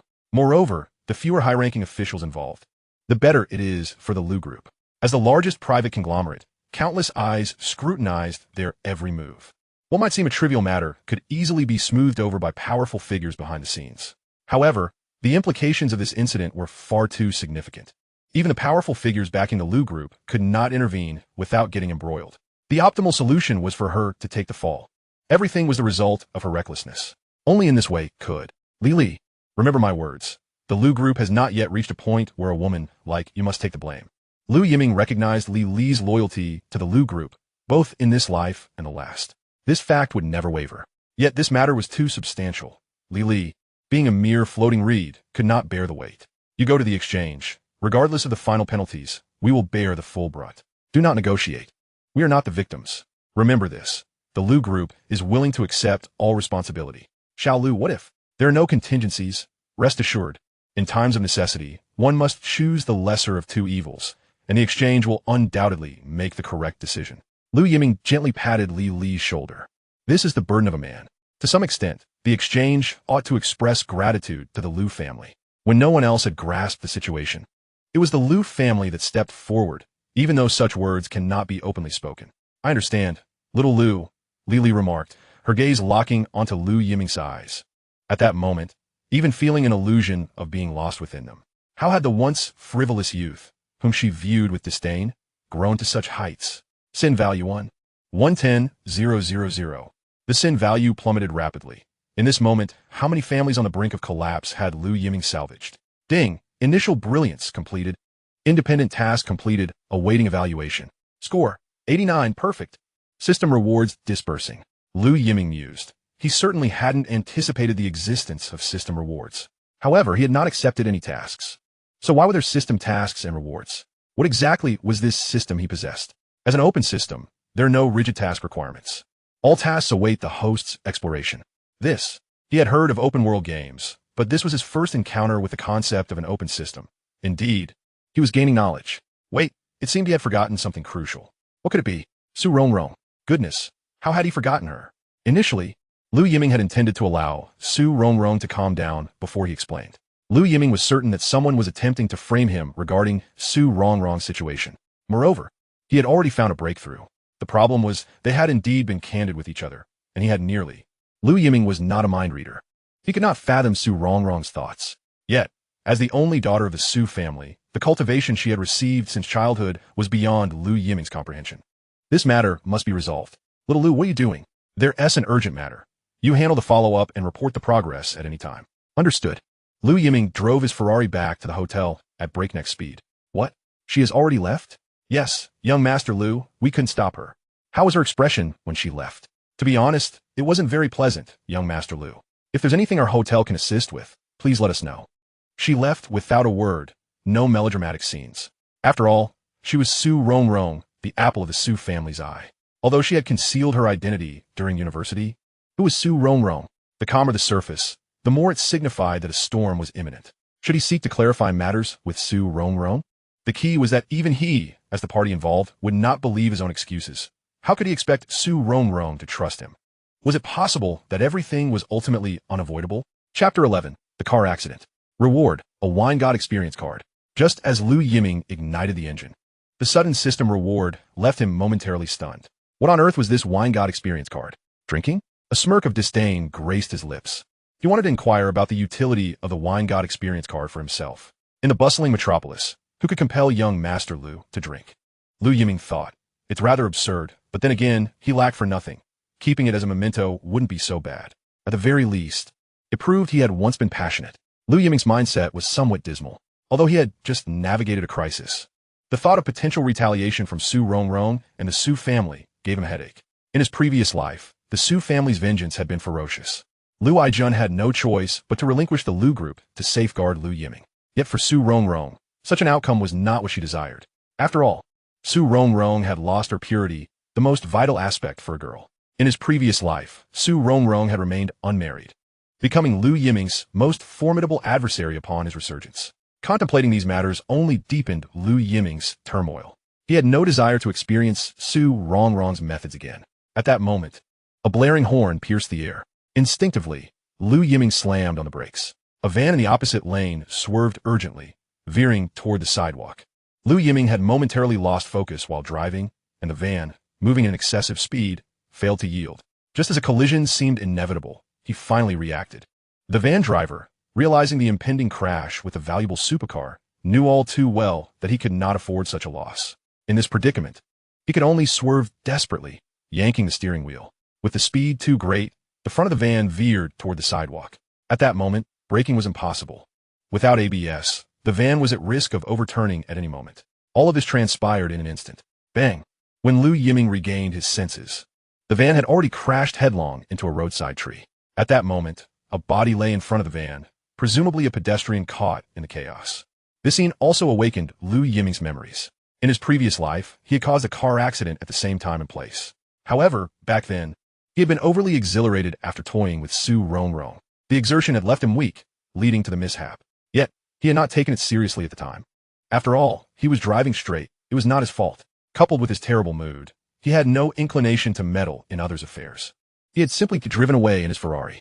Later, when the traffic police came to investigate, he learned that the pedestrian struck by the van had missed the critical window from medical intervention and had succumbed to injuries. Yet in his previous life, Lu Yiming had been unable to protect himself, and since it was not his responsibility, he had escaped punishment. In this rebirth, how should he choose? Lu Yiming pondered for merely a second before pressing the brake, unbuckling his seatbelt, and flinging open the car door. The van driver had also exited the vehicle, appearing not gravely injured, though the expression on his face was one of shock. What are you dawdling for? Call the police. Call the police, right? The phone booth. Where's the phone booth? The van driver glanced around frantically, searching for a phone booth to report the incident. Lu Yiming had already crouched beside the fallen pedestrian. The man appeared to be in his 60s, his hair already streaked with gray. His eyes were tightly shut, and his mouth twitched slightly. Lu Yiming had no formal training in first aid. If he were unaware of the outcome, he might have waited for the police to handle it. But knowing that this elderly man would ultimately lose his life due to delayed medical attention, Lu Yiming could not idly wait. What are you doing? Help me open the car door. Are we just going to wait for him to die? D. Upon hearing that there was a possibility of life-threatening danger, the van driver immediately panicked. He had no choice but to follow Lu Yiming's instructions and open the Ferrari's door. When the police arrive, tell them what happened. I. Without waiting for a response, Lu Yiming had already started the Ferrari, speeding towards the nearest hospital. Was it worth it? Originally, Lu Yiming bore little responsibility for the accident. At most, he had failed to notice the road conditions in time. Moreover, according to traffic regulations, the van should have yielded the right-of-way. Even if the elderly gentleman were to perish for Lu Yiming, it would amount to little more than a pang of conscience. However, the current situation is markedly different. If the old man were to die in his vehicle, to evade responsibility, to stand idly by as the other party succumbs due to delayed medical attention, Lu Yiming simply cannot bear that. The Ferrari roared like a tempest, its engine's thunderous growl sufficient to command attention without the need for a horn. At Huashan Hospital in the Magic City, Lu Yiming drove the Ferrari directly to the entrance of the emergency center. Doctor, save him. Truly, one of the finest tertiary hospitals in the Magic City. After a brief chaos, professional medical care ensued. The elderly man was swiftly taken into the rescue room. All expenses were initially covered by Lu Yiming. Half an hour later, the traffic police arrived. Sir, we have gathered the details. The driver at fault has confessed. The van driver has not distorted the facts. What is of utmost importance now is the condition of the injured. At this very moment, at the Magic City Exchange, bang, President Han slammed his hand on his desk. What do you intend to do? How dare you act in such a manner? Do you have no regard for the rules? At that moment, President Han was seething with a desire to slap manager Guan across the face. Upturning the table signified a complete rupture in their relationship. And you all, what is the Lu group up to? Why are you accepting orders? President Han, it is Wangguo that has contravened the rules. We merely seek to uphold them. Should Wangguo prevail, it would spell catastrophe for the retail investors. Li stood steadfast before President Han's fury, having already formulated a counter-strategy. Indeed, the Lu group has violated regulations, but it was out of necessity and for the fundamental interests of numerous retail investors. President Han was rendered speechless. Guan, who had disregarded orders and overturned the table, had effectively severed his own retreat. Any punishment would not be excessive. However, the Lu group's situation differed. As Li had just articulated, they were forced to engage in battle. So, are we to be grateful to you? No need. We in the Lu group shall not evade the necessary consequences. Leave. President Han appeared utterly fatigued. He had already expressed his stance, and this matter surpassed his authority. This time, it seemed that not only Wangguo Securities, but he himself would also be affected. He sighed in resignation. The barbarity of an immature and savage market had led to this turmoil, and today, President Han had received a valuable lesson. Watching Li exit his office, he added, "You may leave as well. Everything will depend on the outcome of the investigation." He waved his hand dismissively. One thing was certain. Wangguo was finished, utterly finished. Chapter 12, Misunderstanding. Young Master Lu, this is the specific situation. As Li stepped out, she immediately called Lu Yiming. Understood. Does young Master Lu have any further instructions? Report this matter directly. I estimate that within a few hours, the final handling results will be announced. Young Master Lu, are you certain you wish to proceed in this manner? Before the final results are disclosed, I fear Lu Zong will erupt in fury. It matters not, and besides, this is your responsibility. Remember, for any issue, place it upon my shoulders. Upon hearing this, Li on the other end of the line momentarily fell into a stupor. Was he protecting himself again? Why would he do so? Logically, they should be rivals. Although Lu Yiming was the future head of the Lu group, he was still fledgling. And given the usual tension between them, it seemed that Lu Yiming could leverage this opportunity to oust her, making it the best course of action. At this moment, Li found herself utterly perplexed by Lu Yiming's intentions. Young Master Lu, my willingness to cooperate today is driven by the company's interests. I understand. You understand? Do you still wish to shield yourself? What on earth was Lu Yiming trying to achieve? I have matters to attend to. I must end this call. Lu Yiming hung up, while the light in the rescue room continued to shine brightly. The traffic police had contacted the family, and they were en route. As for the specific cause of the accident, it had been determined. The driver of the van bore full responsibility. In other words, Lu Yiming had acted as a paragon of virtue. However, When Lu Yiming beheld the anxious family rushing in, he was left utterly dumbfounded. Was it not a case of enemies converging? He wished to inquire, with a look of urgency, what was the situation with Su Rongrong? Indeed, the family hastening to the hospital was none other than Su Rongrong. At that moment, she had shed her usual composure, her anxious expression betraying her inner turmoil. You. Slap. Just as Lu Yiming attempted to speak, he received a resounding slap from Su Rongrong. How dare you hit me? The traffic police nearby were equally taken aback. Lu Yiming, if you have the guts, confront me directly. Su Rongrong had completely lost her composure. The nightmare of this afternoon had yet to dissipate. Already in a daze, Su Rongrong received a call from the traffic police informing her that her grandfather had been struck by a vehicle. It must be noted that Su Rongrong shared a particularly close bond with her grandfather. In a family of great stature, emotional ties were often tenuous. Yet her grandfather had been the kindest to her. This was precisely why Su Rongrong had come to the Magic City for university. Now that her grandfather was in peril, how could she remain calm? Yet she never anticipated that it would be Lu Yiming once again. It was him. That scoundrel had dared to harm the one most dear to her. The moment she saw Lu Yiming, Su Rongrong was enveloped in a complete misunderstanding. In her view, this debauched heir was resorting to such methods to threaten her. It was utterly unhinged.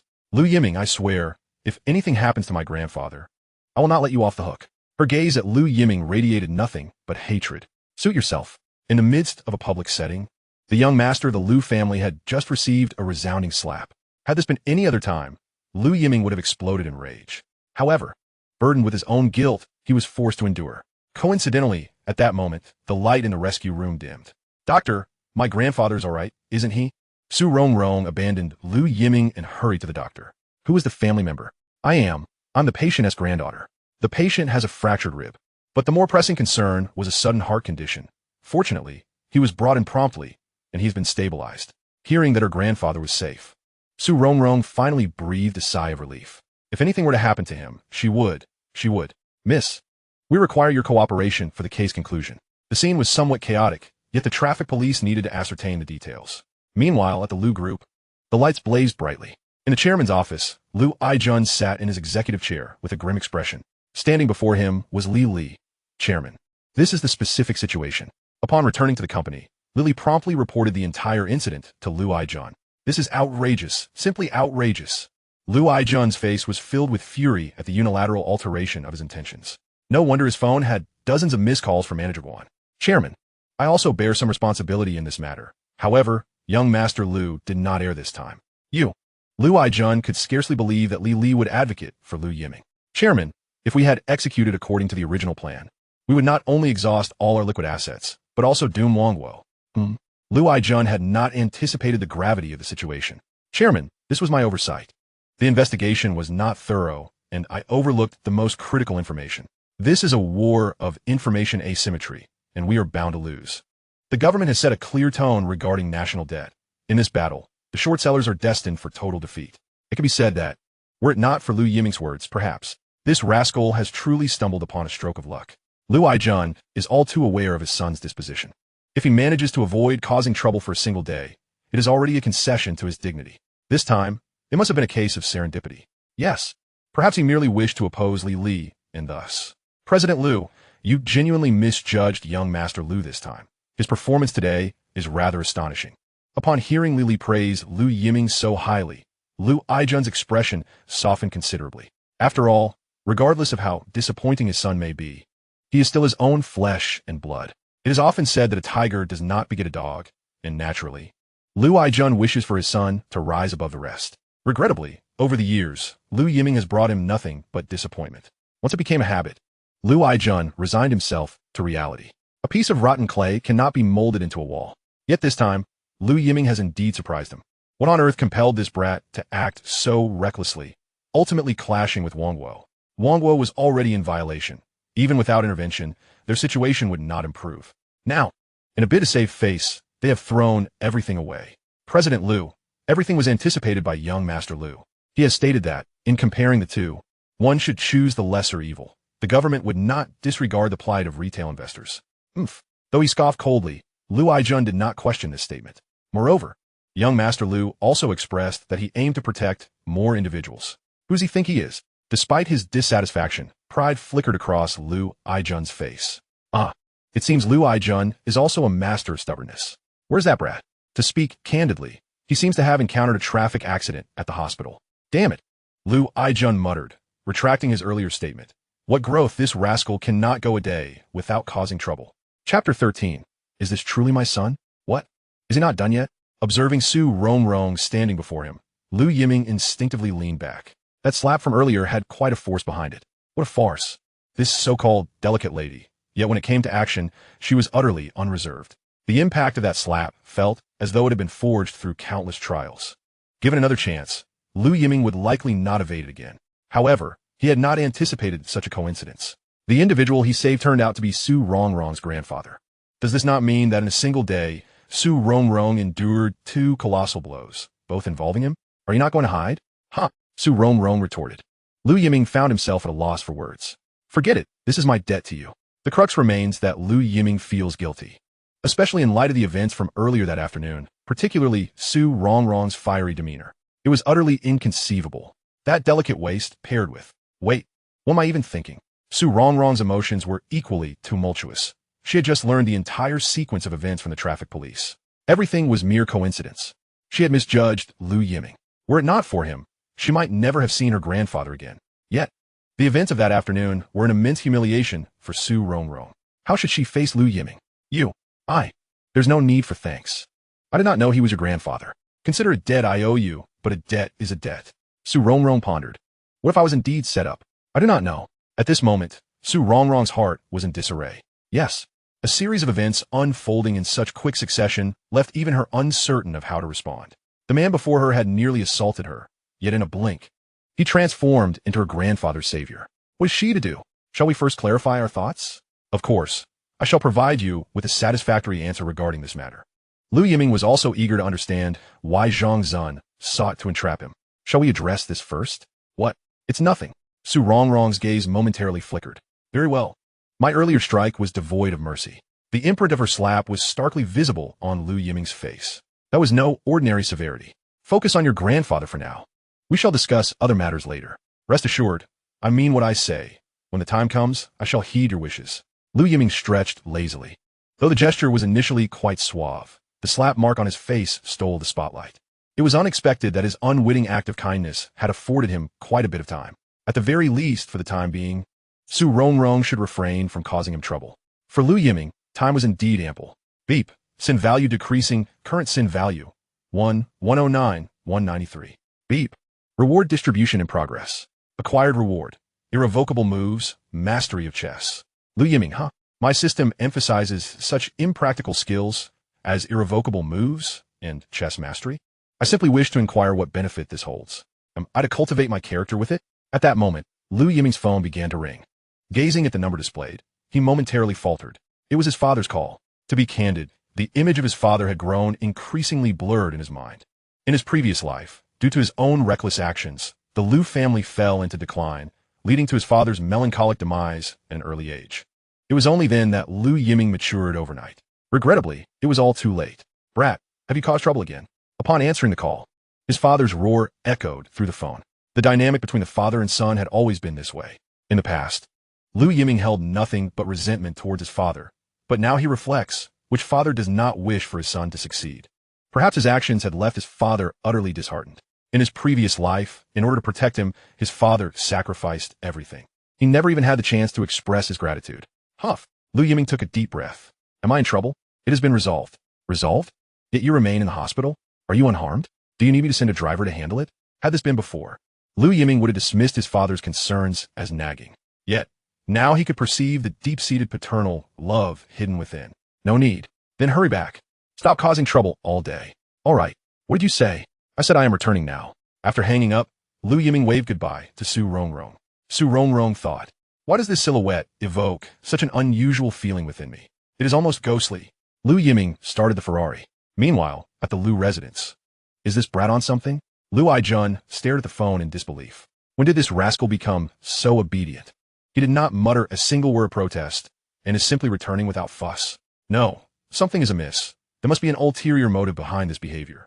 It seems that altering his father's perception of him will be a challenging endeavor. Li, please recount this afternoon's events in detail. Do not omit any particulars. President Lu. Half an hour later, Lu Aijun, after hearing Li Li's report, found himself even more perplexed. Is this truly his son? President Lu, it seems you too find it hard to believe, but I have reviewed the entire sequence of events on my way here, and I must admit, young Master Lu's every decision was impeccable. Whether in assessing the situation or predicting the subsequent moves of various parties, Lu Yiming made the optimal choices. Particularly with regards to the timing of his intervention, it was nothing short of flawless.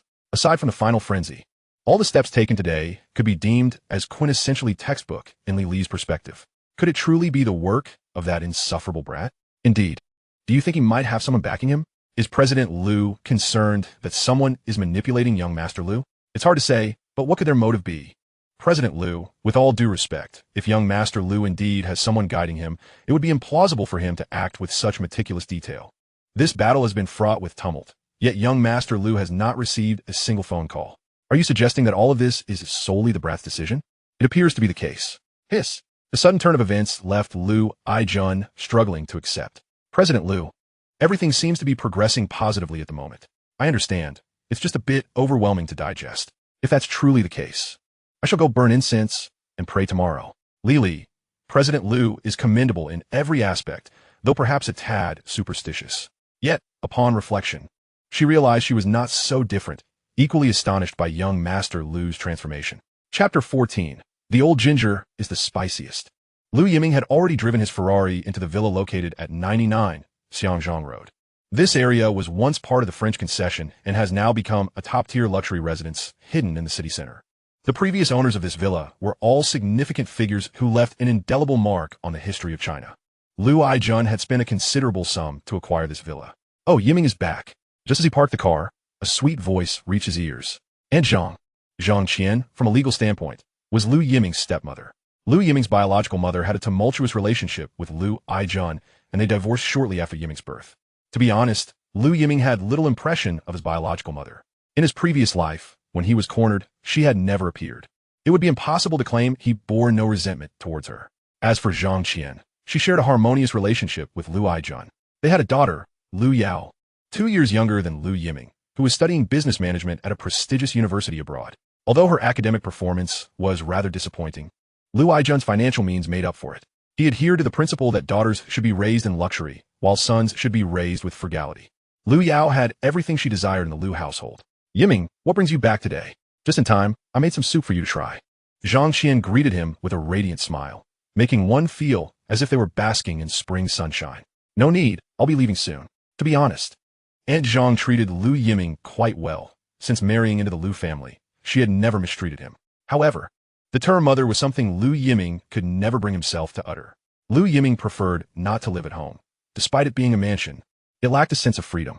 Just then, Lu Aijun's vehicle, a Hutu Ben, drove into the villa. You're back, just in time for some soup. Zhang Qian immediately rushed to greet him, which was a source of happiness for Lu Aijun. At least there were no trivial matters at home to trouble him. You've worked hard. What is the point of saying that after all these years? By the way, Yiming has just returned. You two should have a good chat. Haven't you always longed for your son to come back? What are you saying? I'd be grateful if he didn't cause trouble. In front of Lu Yiming, Lu Aijun always maintained the guise of a stern father. However, without Lu Aijun's restraint, who knows how much chaos Lu Yiming could have wreaked. As for longing for his son, Lu Aijun asserted that was entirely out of the question. All right, there are no outsiders here, so why put on a facade? When the time comes for your son to leave, you'll regret it. Lu Aijun, can't you save a bit of face for yourself? In truth, Lu Yiming understood all of this. Yet, having grown accustomed to a carefree life, he finally wanted to break free now that he had successfully enrolled in university. In his previous life, he had flown too close to the sun, which ultimately brought calamity upon the Lu family. Regrettably, he realized this too late. Come with me. Lu Aijun glanced at Lu Yiming and casually remarked before heading toward the study. Go on. Don't let your father's stern demeanor fool you. He truly doesn't want to scold you. Zhang Qian played the role of a lubricant in the household, which had much to do with her own unambitious nature. Zhang Qian was a woman who found contentment in simplicity, without grand aspirations, merely wishing to live her life peacefully. Lu Yiming nodded and followed Lu Aijun. Smoking? Lu Yiming, what kind of divine opening is this? It's the first time I've been offered a cigarette. No way. You're not like this outside. It's just a pretense. It's better that way. Seeing this, Lu Aijun decided to put away the cigarettes. So, why did you take matters into your own hands today? Did Lily not report to you? I want to hear your explanation. It's largely the same. Have you grown wings? Of course not. It's just that the business wars now are different from before. Go on. This was the first time the father and son could sit down for a calm conversation. Lu Aijun had noticed Lu Yiming's transformation and was quite pleased with his current demeanor. In the past, Lu Yiming would habitually become weak-kneed upon seeing him, unable to achieve greatness. Yet today, he could speak confidently in his presence. It is often said that a man matures in an instant. It seems this adage holds true. In this information age, the old ways are gradually becoming obsolete. It seems you have a point. Information? Doesn't that imply that your original methods are no longer effective? Indeed, Lu Aijun acknowledged that this time, the foreign trade distribution had posed unprecedented challenges to Lu's interests. The rapid development of the industry was something Lu Aijun had not anticipated. What about the last 8 minutes? Initially, Lu's group had indeed made a substantial profit.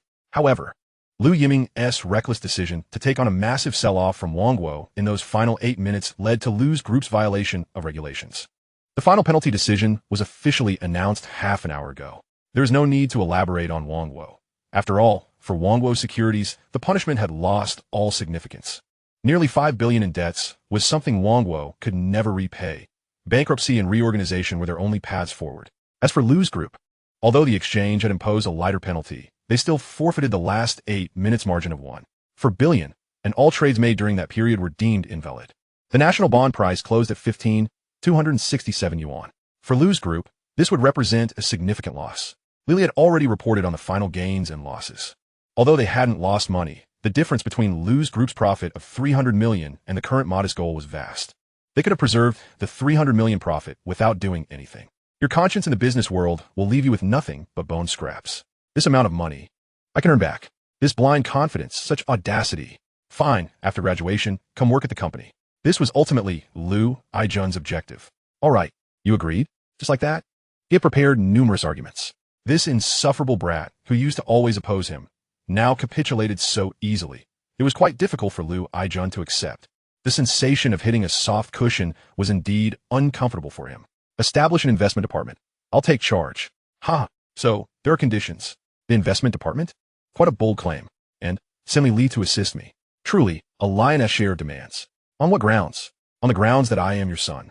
Lu's group must be entrusted to my care from now on. Lu Aijun, that is hard to refute. All right, you agree? Such a swift agreement? Given that I am your father, closing my eyes, I see nothing but you. General, indeed, experience brings wisdom. Chapter 15, True Love. In the year 1995, the vibrant metropolis of Shanghai glimmers with lights at night. The earliest nightclubs emerged here, while bars have only recently gained popularity. Situated on Hengshan Road, True Love has become a gathering place for the fashionable men and women of this era. It could even be described as a rare gem. Are you here? The usual routine. Lu Yiming relishes this relaxed atmosphere. The owner is a prominent woman in the circle, a genuine returnee from abroad. The prestige of returnees in this era is unparalleled compared to later generations. However, this owner is quite an intriguing character upon returning to the country. She chose not to work for her family business, but instead to embark on her own entrepreneurial journey, bringing the bar model from overseas back home. One cannot deny her keen insight. Once the bar opened, it swiftly became a sensation, requiring no additional promotion. By 10 in the evening, 8 out of 10 young people hailing a taxi to Hengshan Road are likely heading to True Love. Hey there, sweetheart, tonight I'm treating you. Well, the owner is indeed a woman, and a quite renowned one at that, known for her fiery red lips. This does not imply that her personal life is chaotic. On the contrary, despite her flamboyant attire, she is quite conservative. Given the variety of clientele in the bar, she has naturally developed a certain immunity to many things. What? Do you wish for me to marry into your family? If you're willing, I would certainly welcome it, but I fear your father might come knocking. And my humble abode would not withstand such a confrontation. It is only in front of Lu Yiming that Sister Qian can express herself so freely. The two have known each other since childhood. Back then, Lu Yiming was but a little shadow trailing behind Sister Qian. And who would have thought that time would transform him into such a handsome young man? Well, in our circle, who would dare to disrespect Sister Qian? Although her family business may not rival the Lu family's, she is fortunate to have a well-placed uncle, a legitimate city leader, albeit not the top position, yet overseeing a powerful department. Otherwise, it would be no easy feat for a young woman to open such a large bar in the tumultuous Shanghai. Oh, has your tongue been dipped in honey today? Sister Qian chuckled softly, personally crafting a Manhattan for Lu Yiming. Does Sister Qian truly intend to captivate me tonight? She has certainly coveted me for some time. The Manhattan before him is celebrated as the epitome of cocktails. Since the inception of cocktails, people have been enamored with the Manhattan. It is a staple on every bar's menu, composed of whiskey, sweet vermouth, and a dash of aromatic bitters, garnished with a cherry. The taste is bold and direct, and most importantly, it possesses a potent aftereffect. The inexperienced are quite susceptible to its allure. Stop your banter. Others desire to drink it as well. Sister Qian rolled her eyes, preparing herself a Bloody Mary, another bold cocktail. This concoction is made of vodka, tomato juice, lemon slices, and celery root. For those newly introduced to cocktails in the country, this flavor is quite explosive. Yet Sister Qian innovated further, adding salt, black pepper, and hot sauce, enhancing the Bloody Mary's vibrant red hue, rendering it both savory and sweet. Nevertheless, Lu Yiming finds little appreciation in it. For the sake of friendship, for tonight, is a reason required to drink? Indeed, but for Lu Yiming and Sister Qian, any trivial excuse suffices. Celebrating the adoption of Cat. Celebrating Jinian waking up an hour late. Celebrating the emergence of a pimple today. All can serve as reasons to raise a glass. On the way here, he noticed 2 shops undergoing renovations. Naturally, where there is profit, there will be those eager to partake. With memories of the future, Lu Yiming is acutely aware that the bars on Hengshan Road have thrived for over a decade. In a city as fickle as Shanghai, this is indeed a remarkable feat. With the success of True Love, it was only natural for trend-following entrepreneurs to emerge. This is to be expected, as the sheer volume of patrons makes it impossible to accommodate them all. Sister Qian, however, remains indifferent, possessing an admirable attitude. No matter how powerful one may be, exclusive operation is against market principles. Her mindset is commendable. Their ability to converse freely is a testament to their compatible personalities. Brother, have you considered me, your sister? Though such banter has long been exchanged in jest, Lu Yiming can discern the sincerity behind Sister Qian's words. Do not frighten me. If you are unwilling, then forget it. If I beckoned, there would be countless suitors lining up from here to the Bund. Well, that is not merely boasting. The mature and alluring Sister Qian has countless men desiring her affection. Moreover, at the age of 25, a woman is at her most captivating. Have you been pressured into marriage? Lu Yiming quickly seized upon the crux of the matter. As soon as the words left his mouth, Sister Qian's expression soured, and she downed her Bloody Mary in one gulp. It appears she's been struck by the truth. I'm merely 25. Why the rush? She lamented, expressing her dissatisfaction. However, the circle is quite small, and those outside it do not meet her standards. Those who are suitable seem to.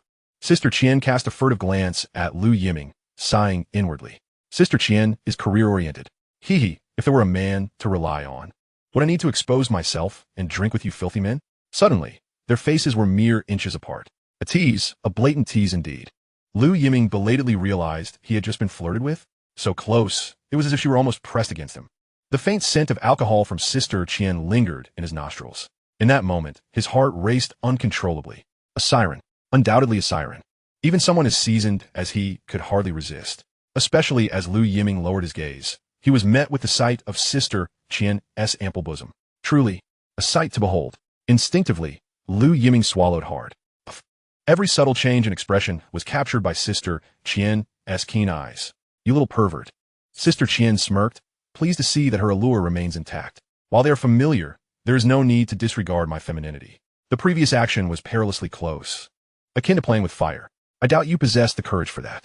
She even deliberately accentuated her ample figure. Lu Yiming surrendered entirely. As for the surrounding men, they could only watch in envy, wishing to take his place, but alas, he possessed no such fortune. Who is Sister Qian? This bar is backed by the city bureau. When it first opened, a few foolish souls attempted to cause trouble, but there were no further outcomes. To stir up trouble here, they would need more than just tenfold courage. Chapter 16. The Transgressions of a Past Life. How is it? What do you mean? Marrying in? After all, you would not be at a loss. Lu Yiming. Unable to proceed? You are not at a loss. My dear, you have the figure. And look at those long legs and that figure. How many men are drooling over you? Well, this is the first time Lu Yiming has seen someone so eager to market themselves. What are you staring at? While Sister Qian was ardently promoting herself, she noticed that Lu Yiming's gaze had not lingered on her, but rather on the surrounding envious men, each one salivating. Hey, am I really someone you can covet? She displayed a fierce demeanor, instantly intimidating the onlookers. Consider this. Sister has her own enterprise, so supporting you should pose no challenge. Although Lu Yiming is the sole heir of the Lu Corporation, he can only watch helplessly. Sister Qian, on the other hand, has earned every penny herself and spends it as she pleases. To claim indifference would be unmanly. A woman 3 years older is indeed a treasure. Moreover, Sister Qian possesses an array of admirable qualities. She is equally at ease in the drawing room as in the kitchen, and her cocktails are renowned for their exquisite taste. In bed, well, wait, where's this leading? Sister Qian? Just as Lu Yiming sought a plausible excuse to deflect, he spotted a familiar figure in the crowd. How could it be her? What's wrong? Seeing Lu Yiming lost in thought, Sister Qian wondered if he had encountered an acquaintance. This was quite normal. Her venue is uniquely popular in the bustling metropolis. Friends from the social circle frequently patronize her establishment, so encountering familiar faces is hardly unusual. However, as Lu Yiming's gaze lingered, Sister Qian's brow furrowed slightly. It was not a familiar face from their circle, but rather a newly hired waitress. At this moment, Lu Yiming found himself engulfed in memories from his past life. Cheng Xiao, the two prominent beauties of Magic City University, equally captivating. Su Rongrong, with her aloof elegance, disregards the male gaze, remaining untouchable. In contrast, Cheng Xiao, while equally beautiful, exudes a more understated charm. Regrettably, Cheng Xiao is often labeled as a common beauty by the male students of Magic City University. Like pure lotus emerging from muddy waters, she is naturally unadorned. Forever presenting her bare face, she pays little heed to attire, let alone embellishment. It is said that Cheng Xiao hails from humble beginnings. Despite being a local, she carries an air of modesty. At Magic City University, comparisons between the two beauties are frequent, with Su Rongrong always overshadowing Cheng Xiao. A popular anecdote circulates about the two. Su Rongrong has no interest in romance, while Cheng Xiao is perpetually too busy for love. Upon entering university, Cheng Xiao dedicated her time to working, whether at part-time jobs or on her way to them. During her freshman and sophomore years, she held temporary positions, and by her junior year, she had taken on part-time work at a corporation. Surprisingly, she even worked through the night. Do I know her? A classmate. Ah, so she's indeed a prodigy. Sister Qian has a vivid memory of this girl, having interviewed her herself. Yet for Lu Yiming, beyond these details, his past life reveals a deeper connection with Cheng Xiao. In his previous existence, he had irreparably offended Su Rongrong, inciting her deep-seated animosity. Under the pressure from the Su family, the Lu Corporation ultimately collapsed. When Lu Yiming was reborn, determined to rise again, he encountered Cheng Xiao, who was working tirelessly. For reasons unknown, she transferred to Lu Yiming's company. Naturally, he recognized this former beauty who once stood alongside Su Rongrong. Perhaps due to his inner turmoil, Lu Yiming pursued Cheng Xiao fervently after spending time together. Cheng Xiao, unable to resist, soon fell into the web of affection he had spun. Yet, unbeknownst to her, no matter how intimate they became, in Lu Yiming's heart, she would always be a mere substitute for Su Rongrong. The more passionate the love, the greater the hurt. Ultimately, the truth unraveled. How could Cheng Xiao bear to accept it? On the night of their parting, she wept inconsolably. Lu Yiming was her first love, yet she never anticipated that the romance she had longed for would inflict such deep wounds. Cheng Xiao chose to leave, to escape this sorrowful city. Many years later, Lu Yiming learned that she had left while pregnant. What a cad! In his previous life, he had sunk to the depths of depravity. No wonder he must spend a lifetime atoning for his sins. Lu Yiming acknowledges that Cheng Xiao is remarkable, truly remarkable, but regrettably, his heart belongs solely to another. In his past life, he wronged Cheng Xiao. Yet now, in this rebirth, he unexpectedly encounters an old acquaintance so soon. Observing Cheng Xiao's industrious demeanor, her smile appears so genuine. In his previous life, after they became a couple, Cheng Xiao rarely displayed such authentic joy. She was always compelled to adapt to the so-called high society lifestyle, learning to refine her manners and even her posture. She had been unhappy. The life he provided was not what she desired. It was he who had shackled her freedom. Yiming? Lu Yiming. What? Men truly are fickle. What's this? She's younger, so naturally, one would be drawn to her. A woman's intuition is remarkably acute. Sister Qian sensed Lu Yiming's distinct feelings for this new waitress. Sister Qian, all right, I did not expect her to be your classmate. The information was not provided during the application process. A temporary worker? That is not quite it. The young lady is quite competent and hardworking. As you know, girls in Magic City can be quite spoiled, but she is beautiful and industrious. So I intend to nurture her. It is clear that Sister Qian genuinely likes Cheng Xiao. However, I never anticipated such a twist of fate. Yet, I now fear I won't be able to retain her. A top student from Magic City University, In this era, university graduates have no trouble finding good employment. I worry my modest bar may not be able to hold on to her. Her family appears to be struggling. It is evident that if their circumstances were better, she wouldn't be enduring hardships here. It's not that the job is particularly arduous, but the hours are demanding. We operate until 2 a.m., and she must return to school the next day. Even the strongest would tire of that. At this point, Lu Yiming looked at Sister Qian, but was interrupted before he could speak. All right, I know what you want to say. I'll arrange for her to have a different position, one that's easier with the same pay. Is that satisfactory, my dear young Master Lu? I owe you a favor. Since I am so accommodating, perhaps you should consider me. Lu Yiming, Chapter 17, a cliché plot. In his previous life, he indeed wronged Cheng Xiao. In Lu Yiming's heart, Cheng Xiao was always a substitute for Su Rongrong, which was profoundly unfair to her. In this life, may they not cross paths again. Silently protecting her may be the best form of atonement. Lu Yiming admits he possesses the potential to be a scoundrel. Yet this time, it is better to avoid hurting Cheng Xiao once more. Unfortunately, reality often defies one's wishes. Letting go, amidst the cacophony of the bar, Cheng Xiao's voice rang out in fury. She had merely gone to deliver drinks, but was unexpectedly subjected to unwanted advances fueled by the patron's inebriation. What a facade of innocence. This line of work must be exhausting. Why not join me for a more lavish life? The man's lecherous expression and gaze were laden with depravity. It was a shame to see such a beautiful girl reduced to serving here. Those long legs could entertain him for a year. Cheng Xiao had never faced such a situation. In a state of panic, her tray wobbled, spilling drinks all over the customer, particularly soaking his trousers. Damn it. The man's expression darkened instantly. After all, he was a successful individual. Otherwise, he wouldn't be spending money at a bar. What began as a bored attempt to flirt had turned into an embarrassing spectacle, leaving him mortified under the scrutiny of onlookers. Or could he hide his face? I'm sorry. Cheng Xiao had never encountered such a scene before, and momentarily, she was at a loss for how to respond. As a patron of the bar, a mere complaint could jeopardize his position. Having finally secured a lucrative temporary job, Cheng Xiao was loath to risk losing it. The man, rather brazenly, spread his legs. The drinks from moments ago had splashed onto his trousers, particularly in an area that was rather troublesome. Wipe it off. Does that mean I can compensate you for a pair of pants? Compensation? The man's grin grew increasingly audacious, clearly perceiving his counterpart as naive and easily manipulated. Perhaps with a little persuasion, he could indulge himself this evening. Once a man's desires took over, he often disregarded the consequences. I'm not short on money, but you must ensure it's cleaned up. With that, he seized Cheng Xiao's hand, pulling her toward his crotch. Let go. At that moment, Cheng Xiao's face drained of color from fear. Unfortunately, the man's strength was overwhelming, leaving her unable to escape. How dare you act so brazenly on my territory? Don't worry, Yiming, I won't allow your classmate to suffer. Even Sister Qian could no longer tolerate the scene. She rose to intervene, only to find that Lu Yiming, who had been seated across from her, had vanished without a trace. Such urgency? Just moments ago, he referred to her as a classmate, yet at the first sign of trouble, he was ready to defend her? How amusing, man. Since Lu Yiming had taken a stand, Sister Qian nonchalantly returned to her high bar stool, picked up a Bloody Mary, and resumed her observation. Would she worry about Lu Yiming's predicament? Nonsense. This lad had been a notorious troublemaker since childhood.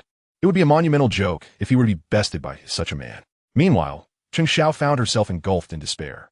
Despite the throngs of patrons surrounding her, not one was willing to champion justice. They all bore expressions of mere spectators, seemingly eager for a more thrilling spectacle. Just then, a shadow loomed before her, a tall figure appearing out of nowhere. In an instant, he pried the man's lewd hand away and shielded Cheng Xiao behind him. Who dares to spoil my fun?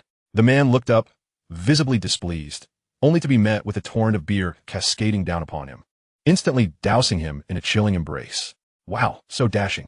Gasps of awe rippled through the crowd. The spectacle had grown increasingly captivating. Are you out of your mind? The man leapt to his feet, only to realize he was significantly shorter than his opponent, standing around 1.7 meters. He was at a clear disadvantage compared to Lu Yiming's towering stature. Consider this a wake-up call. Don't hold back. Do you even know who I am?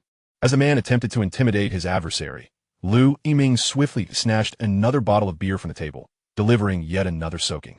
Clearly, you're still not sober. This is public indecency, and everyone is watching. Don't you dare speak to me, the man retorted, but before he could finish, Sister Qian, who had been observing the unfolding drama, interjected. With an alluring stride, she sauntered over to Lu Yiming's side. And who might you be? Coincidentally, she was the owner of this bar. From now on, you are unwelcome here. Sister Qian's stance was unmistakably protective of Lu Yiming. The bar owner was undoubtedly someone the man could not afford to provoke, even if one were unaware of Sister Qian's background. It was hard to believe that anyone could manage such a prominent bar in the city center without formidable connections. The middle-aged man might have achieved success, but in comparison to Sister Qian, he was merely a clown. Still not leaving? Do I need to settle this with you properly? To bully my staff? You must be quite bold. Sister Qian's piercing gaze radiated authority. The man, initially intent on delivering a few parting threats, found himself at a loss for words, unable to utter a single syllable as he fled the bar in disgrace. Tisk tisk, Lu Xiao is truly formidable. Boring. What? Are you still unsatisfied? It feels like bullying. Lu Yiming shrugged, dismissing the minor annoyance as nothing more than a trivial matter. 3 bottles of beer. Consider on your tab. Chapter 18. A golden scaled fish is not meant for the pond. Boss, thank you. It was my failure to handle the situation properly. It was merely a farce, and the bar soon returned to normalcy. At that moment, Cheng Xiao approached Sister Qian, her expression filled with trepidation. Had it not been for her, the bar wouldn't have faced such a significant disturbance. Oh, how should this be handled? Sister Qian's question left Cheng Xiao utterly perplexed. Indeed, if faced with a similar situation again, what would she do? Would she simply allow herself to be victimized once more? Fool, fight back. I can't stand men who use force. Don't worry. If anything happens, I'll take the blame. Unfortunately, Cheng Xiao possessed a strikingly beautiful face that drew attention, including that of Lu Yiming, who had just come to her aid. But one must wonder, should Cheng Xiao be more grateful to Lu Yiming? Had he not intervened gallantly, she might have suffered greatly. So, aren't you going to properly thank your classmate? Classmate? Cheng Xiao's gaze became distant. Whose classmate? Her expression did not appear to be feigned. You don't recognize him? Sister Qian pointed at Lu Yiming, incredulous. This is Lu Xiao, renowned in the circles of Shanghai's elite. How could you not know him as a classmate? After all this, she hadn't even grasped the identity of her savior? That was quite absurd. Sister Qian's eyes darted between Lu Yiming and Cheng Xiao, clearly reveling in the unfolding drama. What was this? A domineering CEO falling for a sweet innocent? A tale of a playboy and a campus beauty? It was hard to believe that this mischievous younger brother was having such fun. Boss, Cheng Xiao genuinely did not recognize Lu Yiming. Although he was quite famous at Shanghai University, Cheng Xiao was either working or on her way to work. Maintaining her academic performance was already commendable. Matters of campus royalty were far from her concerns. Cough. It's nothing. The prince has intentions, but the goddess remains indifferent. Quite fitting. Lu Yiming. This forced explanation deserves full marks. That's not the case. Don't frighten her. Oh, are you already reluctant to part? Lu Yiming. Wait a moment. Just now you suggested I consider marrying in. How suddenly has it turned into matchmaking? Sister Qian's antics left Lu Yiming utterly baffled. Moreover, he truly wished to maintain a distance from Cheng Xiao. Did he really want to hurt her once more? The memory of Cheng Xiao's desperate eyes from a previous life haunted him, a recollection he preferred to avoid. Well, I was merely curious. Cheng Xiao, why didn't you inform me that you were still an outstanding student at Magic City University? It's quite beneath your talents to serve drinks in your own bar as a university student. Boss, I truly did not intend to conceal this. You can rest assured.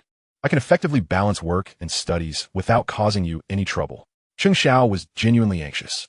The salary for this job was considerable, and having finally secured a position, she could not afford to lose it. I don't mean to dismiss your contribution. By the way, what is your major? Business administration. Oh, quite discerning of you. In this era, few students opt for a degree in business administration. This field is not as commonplace as it will be in later years. The current curriculum is designed to cultivate rare talents for managerial roles. Boss, enough. Let's change your position. Conveniently, we need someone knowledgeable in management here. You will oversee the bar's operations. I can't. Cheng Xiao was utterly taken aback. How did she suddenly become a managerial figure? Moreover, her knowledge was solely theoretical, never applied in practice, and she feared she might falter. I'm not worried.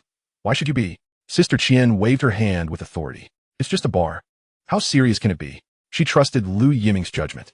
If there were financial losses, she would seek compensation from him. Lu Yiming thought, what does this have to do with me?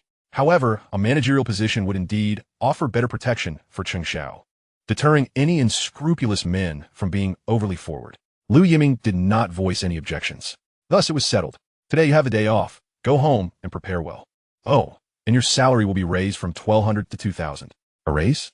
This is an enormous help to me, Cheng Xiao thought, considering her family situation. Well, would you like to continue drinking here? Or shall I take you back to school? Boss, I can return on my own. At that moment, Cheng Xiao resembled a startled rabbit, flustered yet undeniably charming, unable to even glance at Lu Yiming.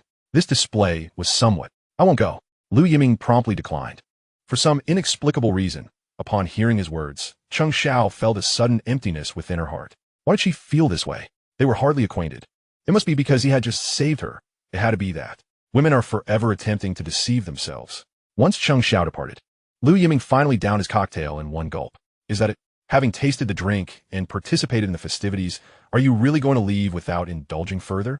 You're leaving no opportunity for me, and I was hoping to salvage something. Sister Qian spoke half-jokingly, yet her gaze betrayed her growing interest in Lu Yiming. Stop. Our current relationship is quite satisfactory. I'm not afraid. Why should you be? Afraid you might lose control. I am, after all, a charming poison. Ugh. Can you not have some decency? Sister Qian retorted, spitting in playful disdain. It had been some time since they last met, and his audacity had only grown. Yet, to be honest, she found herself increasingly baffled by this younger brother of hers. The repercussions of the national debt had already rippled through their circles. For those within the community, it was no secret. It wouldn't be difficult to trace the matter back to Lu Yiming. However, no one had anticipated that. Despite bearing the title of a wealthy playboy, he had silently accomplished something significant. Just how had Lu Yiming managed that? How intriguing, you little rascal. I find myself increasingly captivated by you. Sister Qian mused, watching Lu Yiming's retreating figure. The golden-scaled fish is not merely a pond creature. When it encounters a storm, it transforms into a dragon. What further surprises could Lu Yiming bring? Reflecting on her uncle's sentiments, Sister Qian felt a surge of excitement. That kid from the Lu family is remarkable. I've seen many who can make money, but to stand up and take charge is a first. China desperately lacks such conscientious businessmen. These were her uncle's exact words. It seemed that this troublesome boy indeed possessed extraordinary skills. Yet within the bar, a scrutinizing gaze remained fixed upon Lu Yiming, one he remained blissfully unaware of. Chapter 19. The Heartfelt Confession of the Student Council President, Magic City University. Strolling once more through the campus, Lu Yiming found himself reflecting deeply. Since leaving university in his previous life, he had never returned. Perhaps for him, Magic City University represented a painful chapter he had long evaded. With just over a month remaining until graduation, those who had fulfilled their credits and were poised to graduate had already begun disseminating their resumes. In this era, securing employment as a university student was relatively straightforward. Government positions, foreign enterprises, and state-owned enterprises were all commendable choices. Everyone was in pursuit of their futures. Another senior is confessing. Huh? Really? Is it that romantic? Isn't graduation season typically a time for breakups? Why is the confession happening now? Seizing the last opportunity, I suppose. They don't want to leave any regrets in their university life. That makes sense. Several female students' discussions reached Lu Yiming's ears. Seizing the last opportunity? How intriguing. The object of affection was Su Rongrong. He wondered if it would be successful. Come on, Su Sueja is quite proud. Maintaining a record free of rumors is no small feat, perhaps not. This confession is from Hu Shij, the dream man of many girls. Su Rongrong? Lu Yiming momentarily faltered. Slowing his pace, he undoubtedly recognized the name Hu Shij that the female students mentioned. Hu Wei was indeed quite handsome, rivaling himself. System. The host's shamelessness is truly unparalleled. Nonetheless, Hu Wei was certainly a prominent figure at Magic City University. He joined the student council in his freshman year, became a minister in his sophomore year, and smoothly ascended to the position of student council president in his junior year. During this time, he organized numerous successful cross-college events and was known for his gentlemanly demeanor. No wonder he was dubbed the campus heartthrob. Yet, in his previous life, Lu Yiming had not heard of this particular confession. It made sense. During this time in his previous life, he was overwhelmed with troubles. The Lu group had exhausted all its liquid assets, and he was then accompanying his father from door to door, seeking help from business partners. Following that, he had to contend with the fierce assaults from the Su family. He had no time to ponder such matters. Of course, during this same period in his previous life, Su Rongrong likely had no inclination to entertain Hu Wei's heartfelt confession. After all, at that moment, Lu Yiming found himself unconsciously stepping toward the female dormitory area. The senior dormitory appeared particularly desolate. Aside from those determined to participate in the test, the rest were preoccupied with their futures. Yet today was different. Early in the morning, the area beneath the girls' dormitory buzzed with excitement. Hu Wei had made ample preparations for this confession, complete with banners and balloons. He even invited the best band from the recent school singing competition. Su Rongrong, it's Su Rongrong. She is coming down. There, S hope. A throng of onlookers gathered, eager to witness the male deity confessing to the campus flower. Such a spectacle was not to be missed. Typically, Su Suihua would not make an appearance in these situations. But today she had made an exception. Could it be that the student council president truly was Su Suihua's destined partner? Upon seeing Su Rongrong, Hu Wei's eyes sparkled with admiration. As the music began to play, he sang, "My love flows like the tide, pushing me toward you, closely following. Love surrounds you and me." This classic love ballad from the era was unexpected. Hu Wei certainly knew how to create an atmosphere. What a pity. Lu Yiming curled his lips slightly. This routine would likely leave a naive young girl utterly moved. However, for Su Rongrong, the cultivated daughter of the Su family, succumbing to such trivial theatrics would undoubtedly become a grand joke if it were spread. From the moment I first laid eyes on you, Su Rongrong, I was captivated. Countless nights, you have invaded my thoughts, and I have longed to muster the courage to express my affection. I yearn to place the finest of everything before you. For our future, I have tirelessly endeavored securing a position at a local company, and I can now pledge our future together. Su Rongrong, grant me this chance to hold your hand and share a lifetime together. A chuckle escaped Lu Yiming's lips. He swore he couldn't help himself. After all, such a heartfelt confession had profoundly touched the surrounding young girls who yearned for love. As for Su Rongrong, Lu Yiming noticed her eyebrows involuntarily arching slightly. Based on his understanding of her, she must have been growing impatient by now. Is it over? Finished? What sort of opening line was this? Hu Wei had envisioned numerous outcomes. If Su Rongrong hesitated, he would have stepped further forward to assert his determination under everyone's gaze. If she rejected him, he would not relent, firmly believing he could eventually win her heart. Yet now, her simple query left Hu Wei utterly confounded. What did it mean? Did she find a scene lacking? Had he not prepared sufficiently? Oh, excuse me. At that moment, Su Rongrong seemed as though she were untouched by the unfolding drama, as if the object of the confession were not herself. Her heart bore no turbulence. Su Rongrong, I am sincere.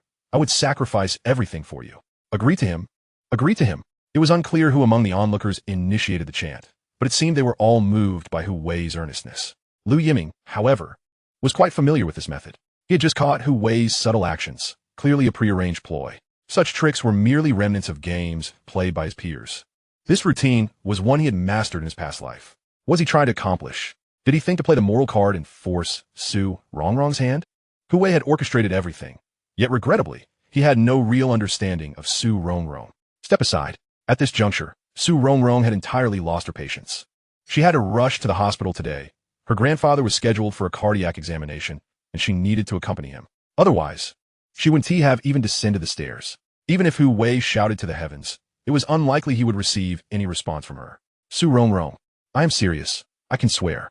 Clap, clap, clap. How moving. Just as Hu Wei remained unwilling to relent, Lu Yiming applauded and squeezed himself beside Su Rongrong. Lu Yiming? If Hu Wei represented the epitome of positive energy at the university, then Lu Yiming was undoubtedly the quintessential scion of privilege. Naturally, Lu Yiming contended that he had never bullied anyone at school, so why was he cast as the villain? However, one thing remained certain. Hu Wei harbored a deep-seated apprehension of Lu Yiming. What if the student council president was merely a title? In the real world, it meant little. It was one's capabilities that spoke volumes. Hu Wei was merely a child from an ordinary family, reliant on his own efforts, unlike Lu Yiming, who was born with a silver spoon. Chapter 20. The Tale of the Campus Belle and the Scion of Privilege. Who is that? How annoying. Indeed. How could he disrupt the heartfelt confession of a male god? What a nuisance. Shoo, keep your voice down. That S. Lu Yiming from the economics department. Is that really Lu Yiming? I thought he didn't come to school. Isn't he the one who sent a senior to the hospital in his freshman year? Without a scratch on him?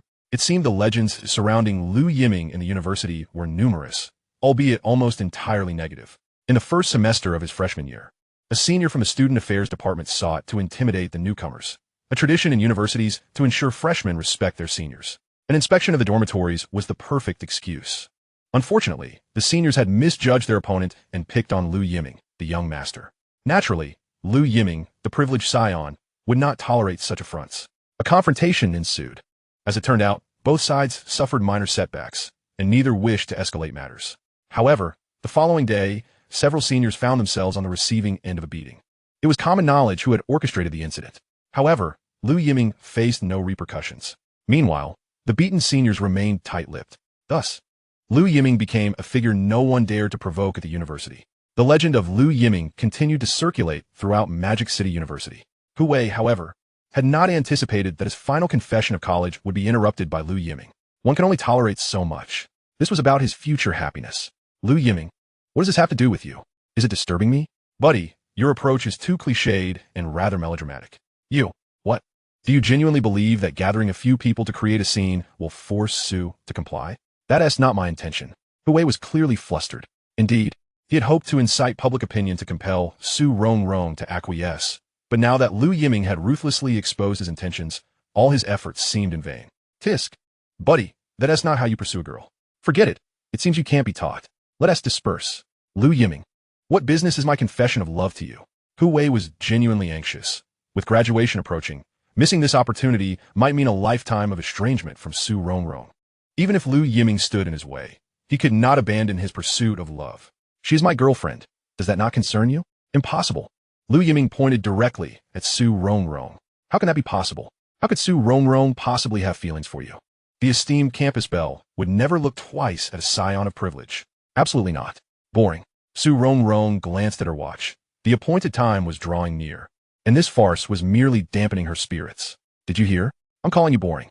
Yet Lu Yiming remained unfazed, grinning at Hu Wei, and trailed after Su Rongrong, leaving a group of bewildered onlookers in his wake. Is what Lu Yiming said true?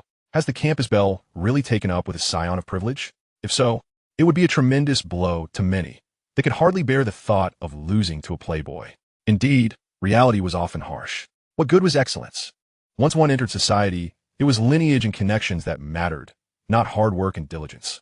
Lu Yiming inadvertently delivered a vivid lesson about the realities of society to all. Why are you walking so fast? Lu Yiming, are you not annoying? Su Rongrong found Lu Yiming the last person she wished to encounter. How could this fellow be so thick-skinned? Su Rongrong admired his audacity. I just help you out. Not interested. Do not follow me, Lu Yiming. Our matters remain unresolved. Miss Su is preparing for battle. Is she? Over baseless accusations? Upon hearing this, Su Rongrong halted abruptly, intent on turning to glare at him. Yet Lu Yiming, who had been following closely, collided into her without time to stop. From a third-party perspective, this was undeniably a romantic moment. Beneath the cherry blossom tree, the protagonists, a couple deeply entwined, expressed their reluctance to part ways as their imminent separation looms. This undoubtedly epitomizes one of the most quintessential scenes of graduation season. Moreover, the lead characters in question are none other than the enchanting campus belle, Su Rongrong, and the notoriously infamous Lu Yiming. Despite Lu Yiming's tarnished reputation, none can dispute his striking handsomeness. The aesthetic appeal of these two individuals is certainly worthy of admiration. However, this romantic tableau nearly infuriates Su Rongrong to the point of explosion. Lu Yiming, how utterly brazen of you to collide with me so recklessly, as if I were the one throwing myself into your embrace. It was you who abruptly halted, Su Rongrong exclaimed, so it's still my fault? You shameless man. Everything you've done to me, I shall. Gritting her teeth, the cultivated demeanor she had nurtured since childhood disintegrated before Lu Yiming. It was truly a misunderstanding. I promised to explain myself. Until then, kindly keep your distance. Had it not been for Lu Yiming's unexpected rescue of her grandfather, Su Rongrong might have already embarked on a path of vengeance. I'll take you to the hospital. No need for that. At this hour, it's impossible to get a cab.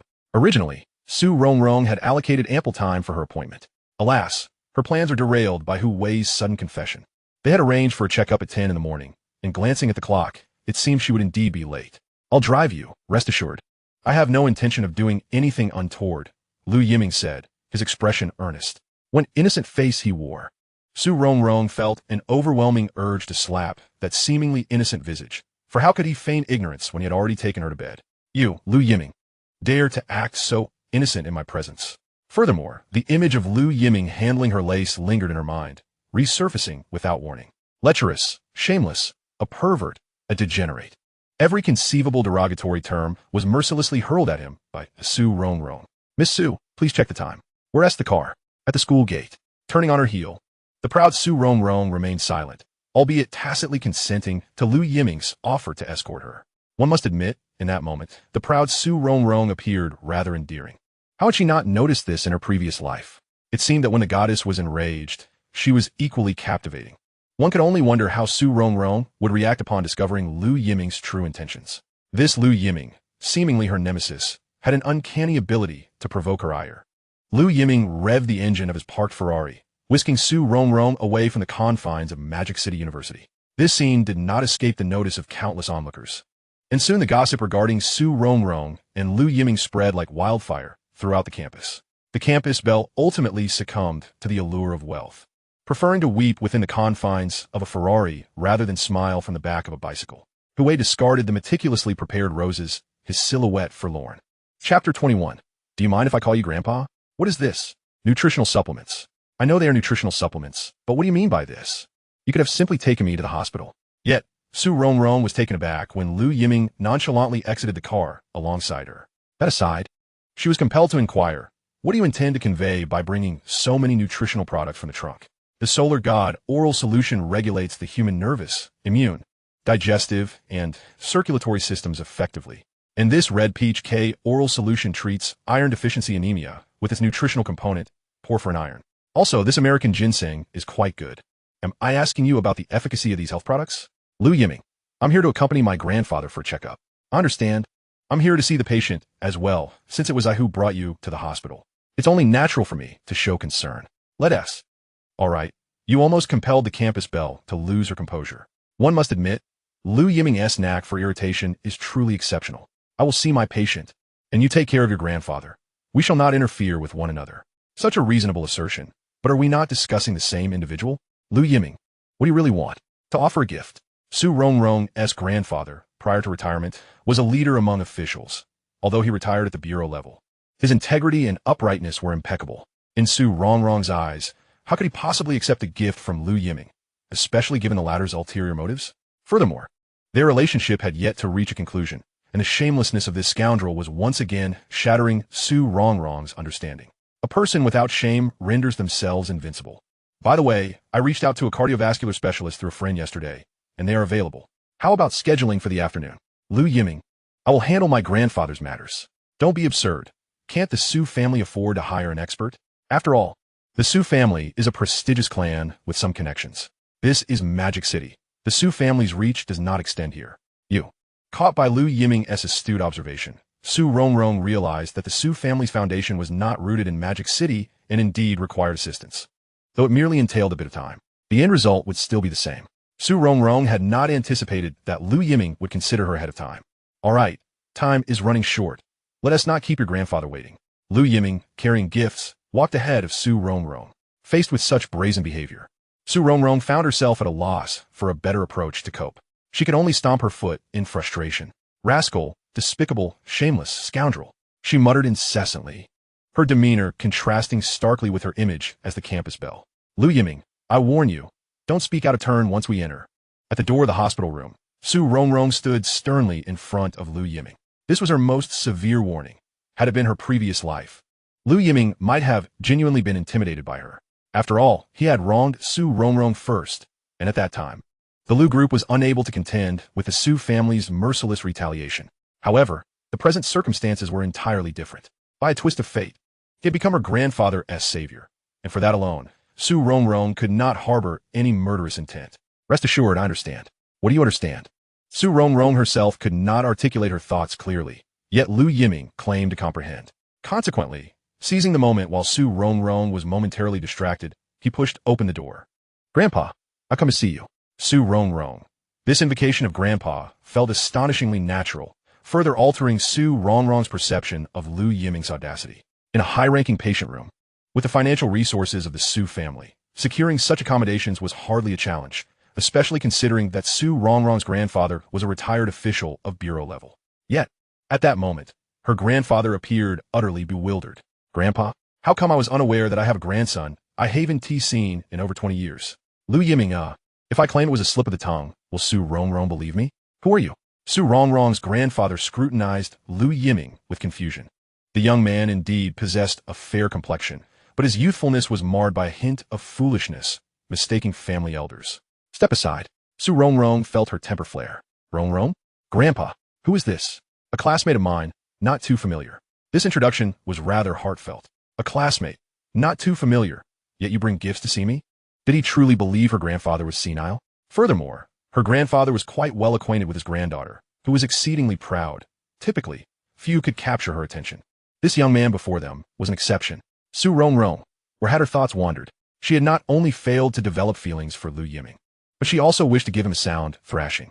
The issue was that the usual tactics she employed against ordinary individuals were utterly ineffective against Lu Yiming. Just now, Lu Yiming's behavior resembled that of an obstinate adhesive plaster, impossible to shake off. Such shamelessness was a first for me.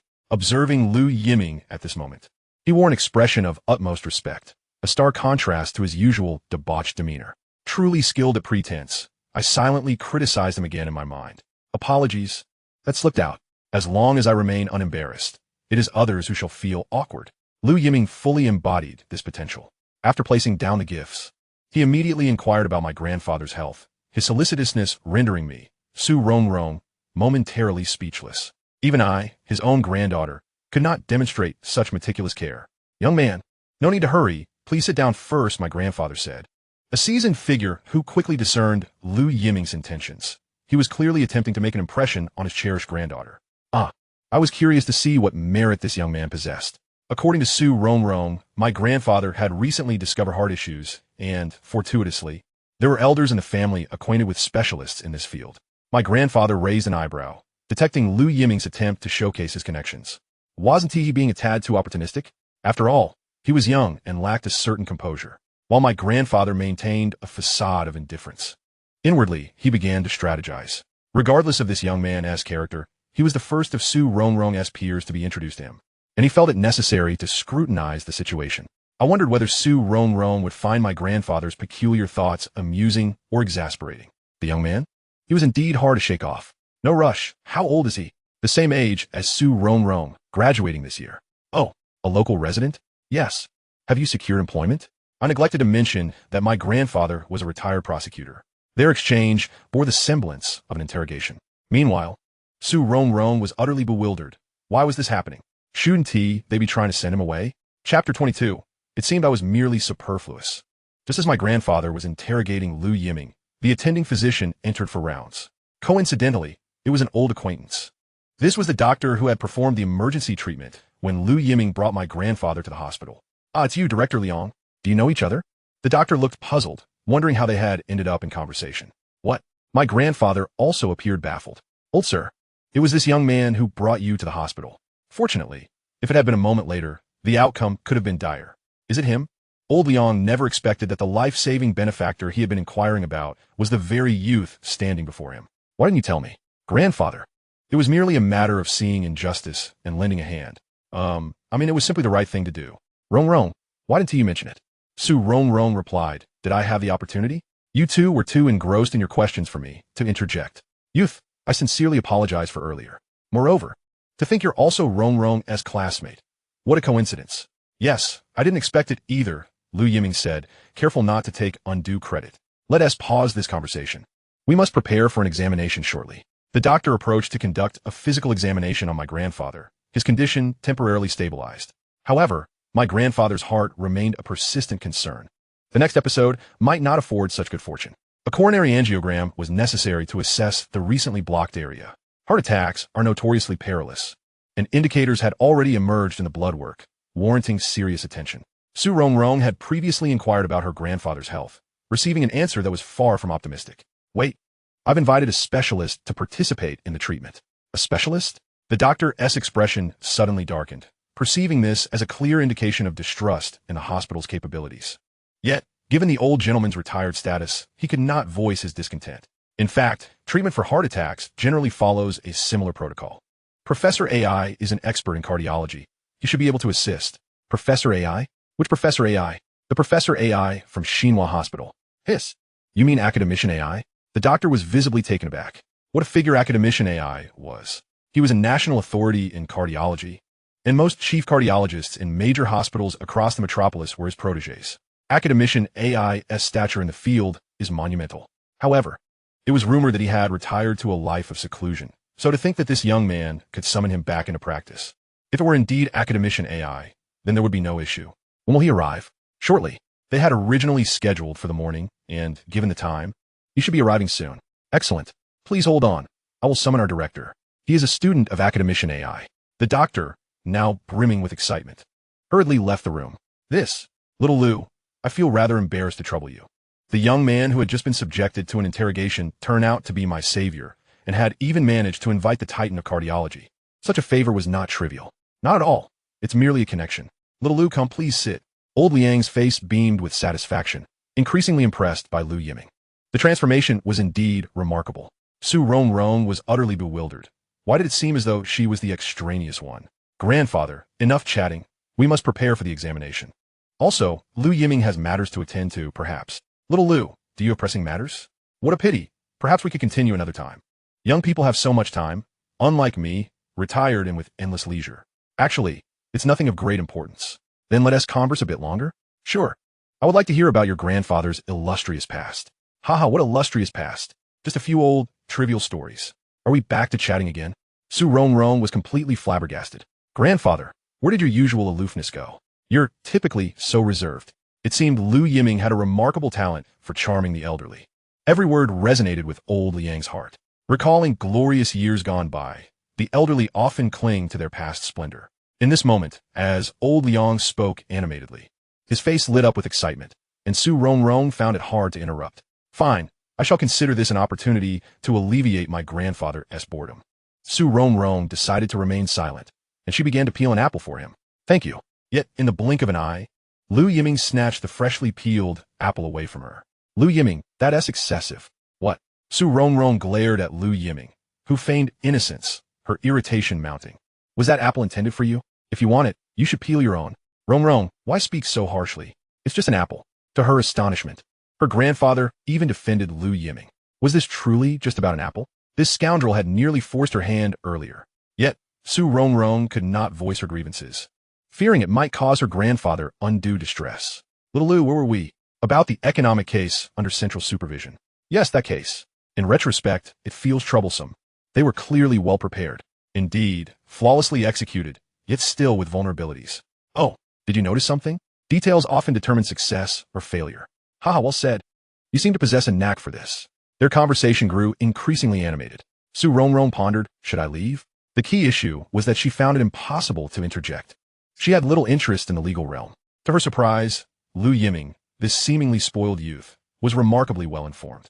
Lu Yiming chuckled. Funny how it all comes full circle. In my past life, I was desperately evading legal repercussions, and now this knowledge serves a purpose. Half an hour later, academician AI arrived at the hospital, and the examination of the old gentleman officially commenced. There is no need for concern. Judging by my grandfather's spirited demeanor, it appears that he should be just fine. He is my grandfather, Lu Yiming. Could you not show a little decorum? You didn't introduce me, so I had no choice but to call out as you directed. Well, Lu Yiming seems to have taken offense. This guy is truly his own nemesis. In the previous life, Su Rongrong harbored a deep-seated animosity towards Lu Yiming, resulting in her merciless actions. However, the circumstances have changed. The entanglement between them has grown increasingly profound. In light of this, Su Rongrong finds herself unable to harden her heart against Lu Yiming. Consequently, in their confrontations, the unabashed Lu Yiming has gained the upper hand. Truly, the whims of fate are unpredictable, akin to a large intestine enveloping a small intestine. Had Su Rongrong not been so affected in her past life, she wouldn't have found herself in such a predicament. Chapter 23. Step aside, I'm going to act. Lu Yiming's words seemed almost prophetic, as old Master Liang's heart was in considerably better condition than anticipated. Although he had indeed suffered a heart attack, it had not reached a critical point necessitating surgery. The incident occurred rather suddenly, stemming primarily from sheer fright. Furthermore, regarding the stent, if it can be avoided, it is wiser to endure for now. It is not merely the exorbitant cost of imported stents. The main issue lies in the fact that there is only one opportunity. Additionally, medical technology is continuously advancing, and future materials and longevity may witness significant improvement. The degree of vascular blockage was only 55%, which is not a significant issue among typical patients. When academician AI emerged, his expression was one of relief. Initially, he had anticipated a grave challenge, only to discover upon arrival that it was merely a commonplace case. There was truly no necessity for his personal involvement, thereby saving him the trouble of repaying a favor. However, upon observing the way Lu Yiming gazed at Su Rongrong, academician AI seemed to comprehend everything. I sincerely apologize for the inconvenience of your long journey, academician AI. It seems I must fault Xiao Qian for not providing a clearer explanation. Academician AI waved his hand. It was rare for his niece to request his assistance, and naturally, he would do his utmost. Unfortunately, it appeared that the young man before him was fated to be ill-suited for his niece. Xiao Qian, of course, referred to Sister Qian, who owned a bar. Lu Yiming's previous visit was not merely for the sake of drinking. One does not visit the temple of the deities without purpose. What a pity. The fright one can instill in another can be lethal, especially right after an examination. I do not refer to the patient. There was a near misunderstanding, but thankfully, academician AI clarified the situation. Ultimately, it was determined that as long as old Master Liang adhered to his medication schedule, all would be well. Upon returning to the ward, old Master Liang bore an air of indifference, as though he had seen it all before. In his years of handling cases, he had encountered the most vicious of criminals. What was a mere ailment in comparison? After learning of his good fortune, old Master Liang was thoroughly emboldened and began recounting his illustrious tales. Grandfather, you certainly weren't this way just before the examination. If I recall correctly, your complexion was pale and your lips quivered slightly before being wheeled into the examination room. You hardly resemble the heroic figure you are now. Nonsense, Xiao Lu. Come, testify for me. Was I truly so cowardly just now? Lu Yiming thought it best to feign ignorance, recognizing that it was a question he could easily pass. However, one thing was certain. Old Master Liang held Lu Yiming in quite favorable regard. Very well, you should rest well. My mother will return tomorrow. Upon learning of her father's illness, Su Mama, who was conducting research abroad, was frantic and immediately booked the earliest flight back to Shanghai. Su Rongrong promptly informed her mother of the examination results to alleviate her worries. Are you all leaving? It's still light out, the older one gets. The more one fears solitude. While this high-ranking hospital room is quiet, the longer one lies there, the more isolating it becomes. Grandfather, I have matters to attend to. Su Rongrong genuinely felt apprehensive about leaving Lu Yiming behind. Heaven knows what embarrassing tales her grandfather might divulge if his interest were piqued. Had she not intervened, her grandfather would likely have begun recounting stories from his youth. It was evident that Lu Yiming was not being treated as an outsider. In Su Rongrong's eyes, her grandfather was intentionally guiding the conversation's content and pace, a retired prosecutor being led by the nose. Su Rongrong harbored doubts about her grandfather's so-called glorious history. Was it merely boastful embellishment? Of course, she could not entirely blame her grandfather for his lack of caution. Lu Yiming was simply too cunning. All right, grandfather, I shall visit you again. No need. Before Lu Yiming could finish, Su Rongrong interrupted him. Come again? What exactly do you want, Lu Yiming? Out of her grandfather's sight, Su Rongrong shot Lu Yiming a furious glare. Su Rongrong, this is excessive. Lu Yiming, I am merely here to keep your grandfather entertained. This is my grandfather, and it has nothing to do with you. The exchange of glances between them was rich in unspoken content. What is this? A silent exchange? Could it be that my beloved granddaughter truly has feelings for young Lu? It was not out of the question. This young Lu was indeed quite remarkable. Never mind, grandfather, please rest well. Ah, let us go, by the way. Did you remember to bring the chess manual? Another of old Master Liang's passions was playing chess. Whether it was Zionki or Wiki, both were dear to his heart. Of course, his skills in Zionki were somewhat questionable. To put it bluntly, his prowess was akin to that of a novice, both lacking and pretentious. However, his Wiki skills were commendable, and he had long boasted of being unmatched. As one ages, such pastimes become cherished. Your grandfather enjoys chess as well? Of course. I'm not bragging, but in my circle, I can hardly find a worthy opponent. Mentioning chess instantly revitalized the old man. His outing this time was simply because he had been unable to find a challenger in his community, prompting him to seek luck at a chess club. Little did he expect to encounter misfortune along the way and suffer an accident. Fortunately, Lu Yiming happened to pass by and save his life. Is that so impressive? Young man, chess entails much more than meets the eye, particularly Wiki. Ah, never mind. I fear you young folks wouldn't comprehend. Old Master Liang smacked his lips. These days, it is rare to find young people who can remain calm and focused. I quite enjoy it. Oh, you also appreciate chess? At this, old Master Liang was thoroughly animated. Cooped up in a hospital room had left him restless, and his hands were itching to play. Shall we have a game? Su Rongrong, what is happening? Didn't Tiwi agree to leave? Why are we discussing chess now? Young Lu, do not worry. I shall not take advantage of you. I will guide you through the game. No, grandfather, there is still time. Bring me my board.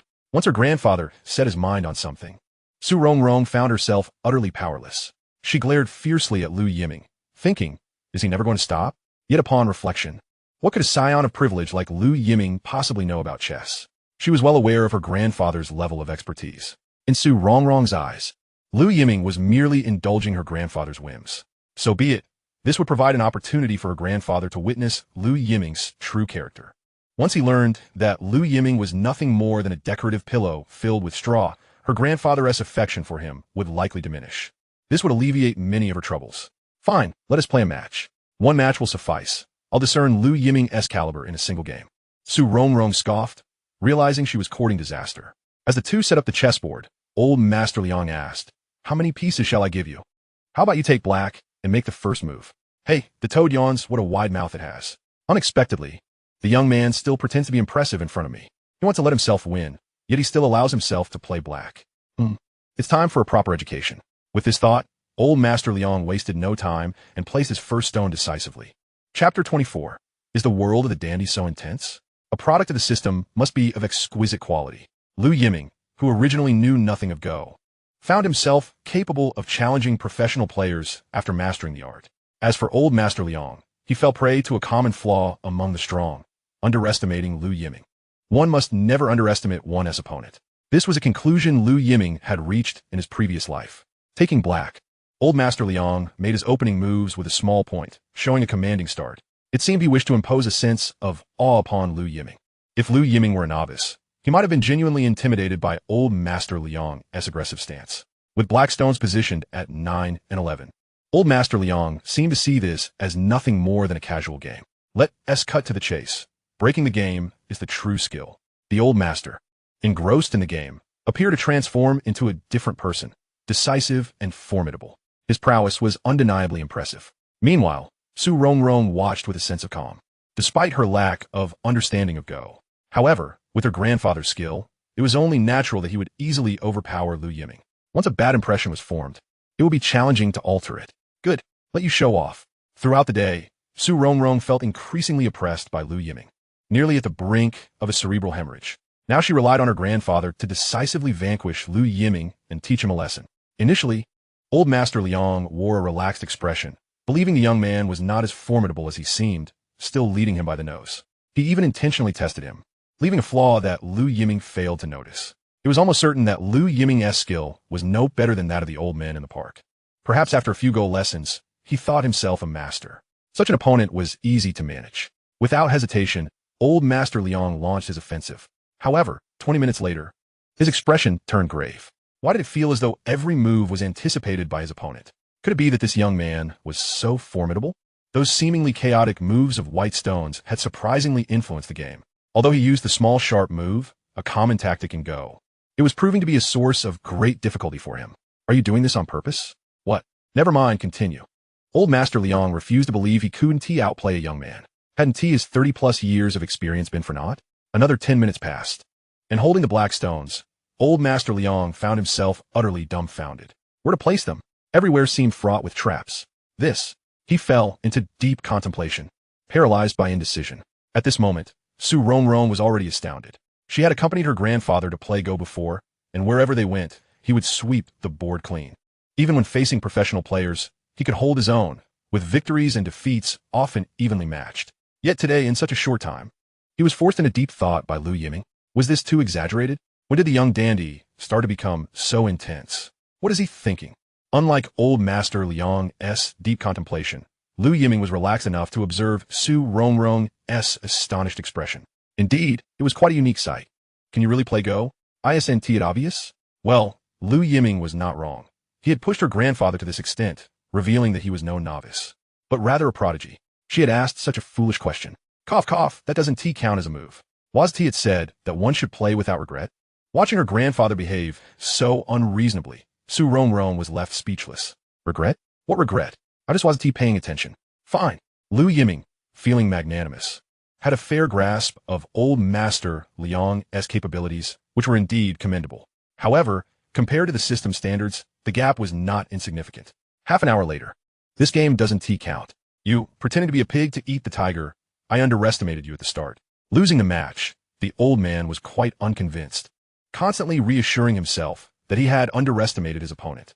If he had taken it seriously from the beginning, there was no way he could have lost so miserably. Let's go again. The old man was determined to avenge his defeat. Today he would win against this young man. Otherwise, where would he put his old face? Now serious, Old Master Liang approached the first move with utmost caution. He regarded Lu Yiming as a true opponent. However, half an hour later, it was disastrous. Utterly disastrous. Even Su Rongrong, who was not well versed in Go, could perceive the dire state of the black stones. He had become serious. Yet the losses came even more swiftly than before. It was not at all like the previous match, where every move required deep contemplation. In contrast, Lu Yiming placed his stones swiftly, indicating that every step of the game was anticipated by him. The disparity was staggering. You little rascal.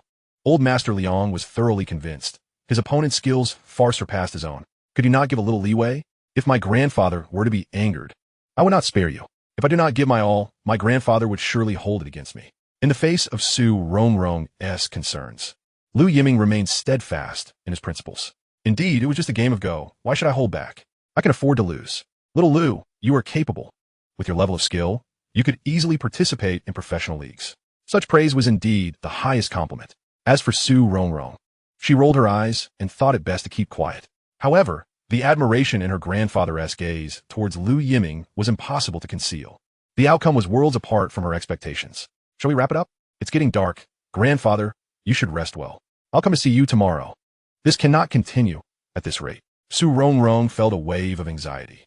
What kind of charm did Lu Yiming possess that could so swiftly win over her grandfather? It's late. All right, we'll leave it at this for today. Little Lu, could you leave me your number? We should have more exchanges in the future. For someone who loves Go, encountering such a fine opponent is indeed a stroke of luck. No need. Girl, what is with you today? So strange. Has she taken a liking to little Lu? Su Rongrong, what nonsense. This Lu Yiming is doing it on purpose. Every step seems meticulously planned. Grandfather, I didn't mean it like that. He is my classmate. And if you want to meet him, I can get in touch. Whether or not I can reach him is another matter entirely. No, I cannot give Lu Yiming any opportunity. This fellow's ability to climb the ladder is simply astonishing. Su Rongrong declared that she must remain vigilant. As for Lu Yiming, he respectfully rose to take his leave. Chapter 25, The Jokes of Fate. Shall I take my leave now? No need to see me off. With no lingering sentiments, she wished for Lu Yiming to disappear as soon as possible. Thankfully, her demeanor was not as adversarial as at the outset. For Lu Yiming, today had indeed been a fruitful experience. Regrettably, any desire to linger for a late-night snack is utterly futile. Lu Yiming pouted, feeling somewhat aggrieved after having accompanied his grandfather for so long, yet being denied even a morsel to eat. Playing chess is indeed the most time-consuming of pastimes. He gently patted his stomach, displaying a visage of helplessness. Why not let Rongrong accompany you for a bite? Even his grandfather, unable to bear the sight of the child's distress, suggested this. This child is truly something. Look how pitiful he appears. Su Rongrong, taken aback, thought to herself, I never anticipated Lu Yiming had such a skill. How long has it been since he managed to charm grandfather in this manner? If this continues, it will be a disaster. Disappear quickly. Yes, not hungry. I am. The glint in Su Rongrong's eyes was laden with veiled threats. In truth, she was indeed not starving. Realizing that Su Rongrong was on the verge of a tantrum, Lu Yiming sensed it wise to avoid further provocation. You can see him off? He has legs of his own, he replied, feigning impatience. As Su Rongrong showed no inclination to rise and bid farewell, Lu Yiming resignedly departed the hospital room alone. After all, he was her classmate. Unity should be maintained. He possesses a thick skin. Hey, grandfather chuckled at Su Rongrong's explanation. How could he, being a man of experience, be unaware of Lu Yiming's intentions? Yet, to be fair, the young man truly possesses commendable qualities. His eloquence and insight are top tier, suggesting he hails from a respectable background. A fine lad indeed.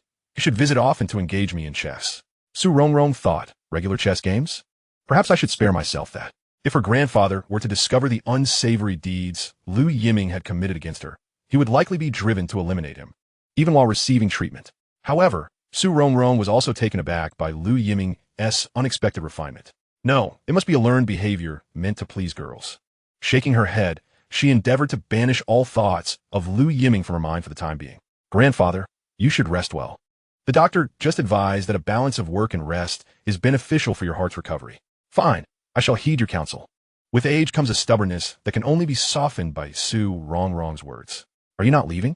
Stay a while longer with grandfather. What if Lu Yiming had not ventured far? Su Rongrong was not keen on a chance encounter again. Meanwhile, Lu Yiming had already descended to the first floor via the elevator. The high-ranking patient ward has its own exclusive elevator, even amidst the bustling chaos of a third-class hospital. This elevator remains unencumbered.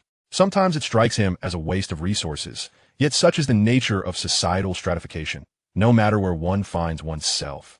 The shadows of hierarchy persist. The chant of equality has been proclaimed for long, yet merely shifts certain visible matters into obscurity. Other elevators are packed with patients and their families, yet in the dedicated elevator for high-ranking patients, Lu Yiming finds himself alone. The inequities of the world are abundant. Recognizing them, yet remaining silent, is often a necessity, lest one become a target for scorn. In his past life, he was no different. "Sir, we have arrived at the first floor." "Thank you." Lu Yiming inhaled deeply as he stepped out of the elevator. Overall, today had unfolded favorably. Perhaps it signals a promising beginning. He recalled that in his previous life, his next encounter with Su Rongrong was over a decade later. Despite the Lu family's subsequent misfortunes, Su Rongrong's gaze had still been rife with resentment. Understandably, he had marred her life irreparably, tarnishing her reputation and transforming her into a topic of gossip. The once exalted Su family princess had been reduced to this, all due to him. That look of loathing would likely never fade. Compared to his past life, the present was significantly better. "Doctor, please, I will find a way. Do not terminate the treatment. I beg you. I promise. I shall gather the funds as swiftly as possible." Just as Lu Yiming passed through the hospital's outpatient hall, he heard a voice that was all too familiar. Once again, it is her, Cheng Xiao. This voice was unmistakably ingrained in Lu Yiming's memory. What brings Cheng Xiao to the hospital? Raising funds? For what purpose? During this time, in his previous life, Lu Yiming had yet to become acquainted with Cheng Xiao. Although he was aware of a common campus beauty at Magic City University, who was as renowned as Su Rongrong, Lu Yiming had been entirely uninterested in Cheng Xiao at that time. Setting aside the fact that his affections lay solely with Su Rongrong, even if Cheng Xiao were exceptionally beautiful, a connection between them was inconceivable. Despite the Lu family's reputation as nouveau riche among aristocratic families, they were indeed affluent. Social standing was paramount. A girl of Cheng Xiao's modest background could never cross the threshold of a Lu household. Flings might be permissible, but emotional investments were to be avoided. Even the subsequent events would weigh heavily on Lu Yiming as a debt owed to Cheng Xiao. This time around, even if he were to encounter Cheng Xiao, he resolved to avoid entanglements to prevent repeating past mistakes. Yet, who could have predicted that fate would play a cruel jest? The more he sought distance, the more Cheng Xiao would intrude upon his life. At this moment, she wore an expression of desperation, tugging at the sleeve of the doctor in a white coat. The doctor's demeanor was clearly growing impatient. It seemed the time for explanations had drawn to a close. "Director Zhang, could you grant me a few more days? My salary will be disbursed shortly." Cheng Xiao had considered various solutions, yet every institution has its regulations. The bar had been generous in nurturing her, but she had also erred and offended patrons, making it difficult for her to speak up. The temporary job during the day was calculated hourly, but those earnings were insufficient to cover the exorbitant medical expenses. Even if she were to exhaust all her resources, it seemed. The hospital has its protocols. We've already extended the deadline by half a month. The administration has mandated that all medical fees must be settled. Please do not make this difficult for me. Director Zhang remained unmoved by Cheng Xiao's pleas. Doctors encounter numerous patients in distress each year. While initial compassion may be present, over time, it hardens into an unyielding heart. In a hospital, witnessing the cycle of life and death too frequently dulls the senses. If it comes to that, plead with the administration. You should be familiar with the procedures. Director Zhang sighed in resignation, shrugging off Cheng Xiao's grasp, and left without a backward glance. Cheng Xiao, now filled with sorrow, thought to herself, if treatment is not secured, my mother may not survive the week. All my efforts thus far. No, I cannot allow this to transpire. Director Zhang had just mentioned the finance office. Perhaps there was still a glimmer of hope. Yet, Cheng Xiao's expression fluctuated as she mustered the courage to head toward the finance office. Chapter 26. Being too beautiful is not always a blessing. Observing Cheng Xiao's retreating figure, Lu Yiming could not help but acknowledge that she was indeed the most resolute woman he had ever encountered. Alas, in his previous life, he had wounded her too deeply. Shaking his head, he prepared to depart, only to realize he seemed to have overlooked something significant. What could it be? Lu Yiming struggled to recall. Starting his Ferrari, just as he was about to shift gears, recollection suddenly surged in his mind. Without time to turn off the engine, he flung open the car door and dashed toward the hospital building. Meanwhile, in the finance office of the hospital, Cheng Xiao knocked on the door, where only the section chief was present. Over the years, Cheng Xiao had frequently encountered Chief Jean, as her mother required extended hospital stays due to her illness. "Oh, it's Cheng Xiao." Chief Jin's face, which had been stern, instantly brightened with a smile, though there was an unsettling undertone to it. My apologies for intruding at such a late hour, but nonsense, come in.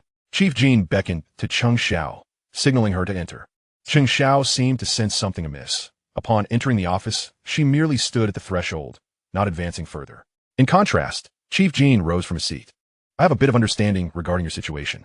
Director Zhang has informed me that your mother has fallen behind on her treatment fees for half a month. Although I sincerely wish to assist you, the hospital has just implemented new regulations. As he spoke, Chief Jin approached Cheng Xiao. Chief Jin, I am aware that I have caused trouble for the hospital, but I implore you to grant me a few more days. My salary is due imminently, and I assure you I will repay the debt. Cheng Xiao spoke with urgency. This was, to be honest, her last glimmer of hope. The thought of her mother being forced to halt treatment pierced her heart. In this moment, Cheng Xiao was entirely oblivious to the advancing Chief Jin. Cheng Xiao, I am well aware of your family's circumstances. Frankly, I have sought to be accommodating. Special situations warrant special considerations. Thank you so much, Chief Jin. Rest assured, as soon as I receive my wages, I will promptly settle the outstanding fees. Cheng Xiao believed she had found a turning point. But little did she expect Chief Jin would seize this opportunity to close the office door decisively. Chief Jin, what are you doing? Cheng Xiao immediately sensed the gravity of the situation and attempted to distance herself from him, though regrettably, it was a moment too late. Cheng Xiao, the hospital's decisions are not solely mine to make. Moreover, having rendered you such significant assistance, do you not think you ought to show some gratitude? Chief Jin's gaze revealed an unmistakable lewdness that could no longer be concealed. The first time he laid eyes on Cheng Xiao was 4 years prior, and at that time, he had already nurtured sordid thoughts about her. However, opportunities to approach her had been scarce, and he was then merely the deputy in the finance department, overshadowed by the department head. His unwholesome desires were buried deep within. At times, he contemplated taking advantage of her, but Cheng Xiao's cleverness had always thwarted his attempts.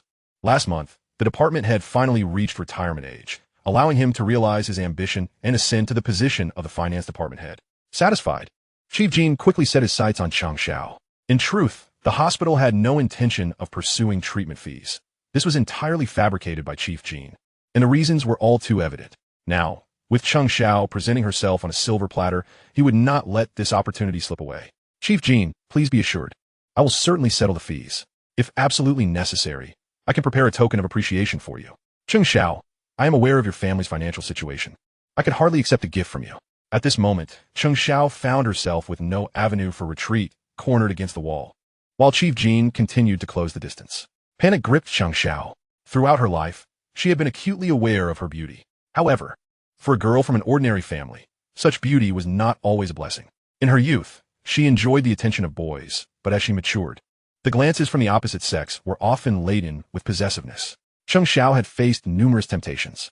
With her family's dire financial situation and her mother's sudden illness, the weight of it all was suffocating. Yet, individuals with ulterior motives frequently appeared, feigning assistance. Ultimately, their intentions were driven by a desire for her beauty. Certainly, had Cheng Xiao chosen to succumb, she could secure a life of comfort and ample funds for her mother's treatment.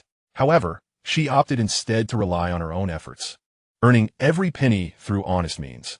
Yet, despite her diligence, she could not escape the clutches of those with nefarious intentions. After enduring so much, was she truly destined to see her resolve crumble at the final hurdle? Cheng Xiao, how much longer can you endure? A woman in her prime should not be overburdened. If you were to be with me, you need not worry about your mother's illness. I shall ensure the best doctors are at your disposal. And should a kidney source become available, you will be the first to know. Chief Jin continued to tempt her. Having pressed her this far, he could scarcely believe she would still resist. Soon, his desires would be fulfilled, and the thought sent a thrill through him. Ah, this fair skin, this youthful form, all for my taking. No, please, just a step away from embracing Cheng Xiao, he extended his wicked hand. Yet, to his astonishment, at the last moment, Cheng Xiao managed to evade him. Please, Chief Jin, I promise I will make the treatment payments on time. Hey, why should the hospital allow you to accrue debt? This isn't a charity, Cheng Xiao. You have two choices, either submit to me, or leave the hospital with your mother this instant. Chief Jin's malicious intent was finally laid bare. Are you not afraid I will report you? By all means, go ahead and try. Let's see who they believe, me or you. Sweetheart, do not hesitate. I will treat you well. Chief Jin could no longer contain himself, intent on resorting to force. At that moment, Cheng Xiao found herself pressed against the desk with no escape. Instinctively, she grabbed a pair of scissors from the table. With her eyes closed, she resolved to fight for her dignity. But just as the situation reached a critical point, the office door, which Chief Jean had locked, was suddenly kicked open with tremendous force. The resounding crash startled Chief Jean, causing him to flinch. "Who are you? What the hell?" Before Chief Jean could fully comprehend the situation, a massive fist was already upon him. The scene was evident even to the most dim-witted observer. Fueled by rage, Lu Yiming erupted. Though he had not engaged in deliberate training, his youth was an advantage, and Chief Jean, a middle-aged man accustomed to a sedentary office life, stood no chance against him. After a few punches, Chief Jean was left scrambling for safety. "What are you doing?" "Security. Security." Although his disgraceful actions had been exposed, his immediate concern was survival. Meanwhile, Cheng Xiao stood frozen in shock, unable to process the whirlwind of events. Everything had unfolded too suddenly. She had been prepared to fight for her life. Never had she anticipated that, in her darkest hour, a beacon of hope would emerge. It was him, the same man who had intervened at the bar, a classmate, or perhaps a friend of her boss. Cheng Xiao had felt gratitude towards Lu Yiming after the bar incident, but had not sought to approach him. She understood that being friends with someone like Qian Jie was a privilege beyond her reach. Had it been anyone else, perhaps she would have eagerly pursued the connection. Yet, Cheng Xiao maintained her composure. Perhaps he simply could not abide seeing a woman being bullied. Among the privileged, there were indeed individuals with a sense of justice. She must not overthink this. But in this moment of despair, he was there again, descending like a guardian angel to rescue her from peril. Was it mere coincidence? Cheng Xiao dared not dwell on it, nor did she wish to ponder. Her life was a tangled mess, leaving her no time to contemplate such matters. As for Lu Yiming, the moment he revved the car, he suddenly recalled that during this time in his previous life, Cheng Xiao had seemingly disappeared from school for a while. Although he had not paid much attention at the time, he was aware that she was one of the beauties at Modi University, and he had heard numerous rumors about her. A week later, Cheng Xiao reappeared at the academy, her demeanor markedly more taciturn. After they began their relationship, Lu Yiming had inquired about this matter, but every time it was mentioned, Cheng Xiao's countenance would betray an unnatural pallor. Regardless of how persistently Lu Yiming pressed, she remained resolutely silent. Ultimately, it was Lu Yiming who discreetly sought answers. Uncovering the truth of that year, Cheng Xiao had narrowly escaped being assaulted by that scoundrel. In a moment of desperation, she had inflicted a wound upon him. The incident caused quite a stir. When the police arrived, this seemingly virtuous villain audaciously countered, claiming that Cheng Xiao had approached him to entice him in order to settle her outstanding medical bills. Absurdly, such a glaring logical fallacy was easily identifiable. Yet the police ultimately believed the claims of Director Jean. Cheng Xiao was detained for 7 days. It was only through the school's intervention, coupled with Director Jin's guilty conscience, that she was eventually released on bail. Although no crime was established, the school still issued Cheng Xiao a probationary sanction. As for Cheng Xiao's mother, she was expelled from the hospital shortly thereafter. Upon learning the truth, Lu Yiming was filled with righteous indignation. Though in his heart, Cheng Xiao was merely a substitute for Su Rongrong, she was still undeniably his woman. At that time, Director Jean had ascended to the position of vice president. But Lu Yiming yearned to crush him, viewing him as nothing more than a slightly larger ant. Vice President Jean was deserving of his fate, with numerous transgressions uncovered, among which were the persecution of many women in a similar manner. Regrettably, aside from Cheng Xiao, few had the courage to come forth as witnesses. This perhaps illustrates a tragic reality for women. Having endured misfortune, they must swallow their grievances for the sake of their futures. Reflecting on this, Lu Yiming abruptly pushed open the door and dashed out. In the moment he kicked open the door, he beheld Director Jean lunging at Cheng Xiao, who clutched a pair of scissors tightly in her hand. Lu Yiming's fists fell upon Director Jin's face like raindrops, causing the latter to wail in agony. As for the security personnel, apologies, but Director Jin's decision to strike at this moment was clearly motivated by the sparse evening crowd, allowing him to act with impunity. Thus, before the security could arrive, Lu Yiming had ample time to deliver a proper lesson to the scoundrel before him. Stop! Stop hitting me, I was wrong. I was wrong. The relentless barrage of punches left Director Jean unable to retaliate. How could he have provoked such a demon? He had observed Cheng Xiao for a long time, noting that she always moved alone, without any relatives or friends visiting her at the hospital, clearly lacking any support. 10 minutes later, Lu Yiming was panting heavily, while Director Jean lay gasping for breath. The commotion had finally drawn the attention of the security, who arrived fashionably late. As they forcibly separated Lu Yiming, he, still unsatisfied, landed a few more kicks to Director Jin's lower body, eliciting screams akin to that of a slaughtered pig, reverberating throughout the entire complex. Let go! Lu Yiming exclaimed, shaking off the security personnel who were attempting to restrain him. It was at that moment he noticed Cheng Xiao leaning against the wall, still in the same position, the scissors held tightly in her hand. Her grip so firm that blood seeped from her palm. One could only imagine the extent of her distress. Simultaneously, it became evident just how helpless Cheng Xiao felt in that moment.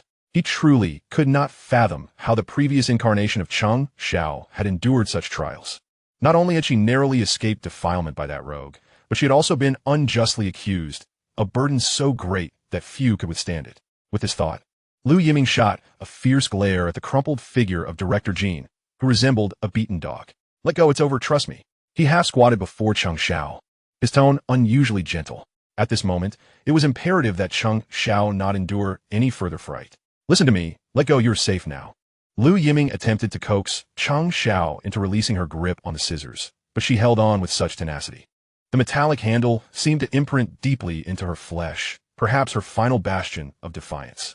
It's me, we know each other, we're classmates, truly. It's all right now. Lu Yiming dared not forcibly pry open Cheng Xiao's hand, fearing her emotional instability and the possibility of her inadvertently harming herself. With gentle persuasion, Cheng Xiao's gaze finally found focus. It's you. Yes, it's me. Don't worry, you're safe. With me here, no one can harm you. Seeing Cheng Xiao finally respond, Lu Yiming breathed a sigh of relief. Listen, let go, hand me the scissors. Under Lu Yiming's soothing words, Cheng Xiao eventually released her grip, allowing him to take the scissors from her. Fortunately, in this lifetime, he had arrived just in time. Otherwise, wow. After holding back for so long, Cheng Xiao let out a loud cry, as if attempting to expel all her pent-up pressure and grievances. Her sobs were heart-wrenching, revealing the depth of her suffering. Chapter 28. The world is inherently flawed, yet there must be those who mend it. Call the police. Faced with such a scene, the security personnel were at a loss. Director Jean was left utterly disfigured and, naturally, did not dare to make unilateral decisions, promptly dialing the police.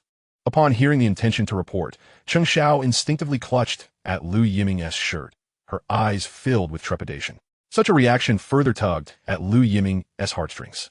In her previous life, how helpless must Cheng Xiao have felt? He realized he had been a far lesser being, allowing her to suffer such injustice and indignity, all while she believed she had found true love in him. Yet, in his heart, he had merely viewed her as a substitute for another. It was likely that in her previous life, Cheng Xiao had completely despaired of him. It's all right, I'm here. Lu Yiming too took out his phone. No, this matter could not be allowed to pass without consequence. He directly dialed the Dean's number and calmly recounted the entire situation. On the other end, the Dean could not help but draw a sharp breath. What on earth was Director Jean thinking? Why provoke someone like Lu Yiming? The notorious reputation of Lu Yiming, son of the Lu Group, was well known in the city. Who didn't he know that he had a notoriously bad temper? The Dean, who had just made himself comfortable in bed, hastily made his way to the hospital to address the follow-up matters. The second call Lu Yiming made was to Li Li. Yes, that Li Li. Young Master Lu, do you realize that disturbing a lady's beauty sleep is quite an impolite act? Li Li frowned, clearly reluctant to take the call, given Lu Yiming's unsavory reputation. Although her opinion of him had shifted somewhat due to the national debt incident, her perception of his character remained skeptical. I need a lawyer. What? A lawyer? Now, what do you think? Li Li was baffled, taken aback by the immediate demand for a lawyer. Was she expected to be his personal genie? Young Master Lu, if you need a lawyer, you should contact the legal department. Or would you like me to give you their number? Arrange for him to arrive at Huashan Hospital within half an hour. Li Li was exasperated. She was the assistant to the president, not a personal maid for young Master Lu. Why did he expect her to handle everything? Moreover, wasn't he about to collaborate with her? Young Master Lu, the deal is not yet finalized. Your father has merely inquired about my opinion. The decision is still in my hands. Just half an hour. You, so domineering. Far too domineering. Lu Yiming had already hung up the phone, providing her no chance to refuse. What does it matter to me? Li Li grumbled into the phone. But ultimately, she dialed the head of the legal department after all. Once everything was settled, she found herself wide awake. What torment have I endured? What do I owe you? With sleep completely evading her, Li Li reluctantly donned her clothes and set out in her car. She was clearly a contradiction, hard on the outside, yet soft within, oblivious to her own duality. Half an hour later, a gathering of individuals convened. As for Director Jean, he had already been rushed to the emergency room, a testament to the severity of Lu Yiming's actions.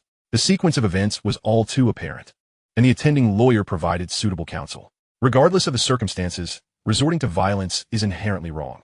Nevertheless, anyone of moral standing would support Lu Yiming's use of force against this scoundrel. Yet, the brutality of his actions was rather excessive. What? Shattered? Are you certain? Li Li's lips twitched involuntarily. The final blows were undeniably violent. As for what was shattered, even a fool could discern. Assistantly, this could pose quite a problem. The injuries have reached a level warranting legal action. Spare me the details. What are you here for? This is called justifiable self-defense. Do you understand? At the very least, it could be seen as an act of heroism. Lawyer, assistantly, do you have any misconceptions about the boundaries of justifiable defense and heroism? Regardless, the lawyer, earning a hefty salary from the Lu Corporation, was tasked with managing these unforeseen incidents. Of course, their expertise lay in commercial disputes rather than civil ones. Nevertheless, as a lawyer, they could still intimidate. No matter the cost, we must prevail.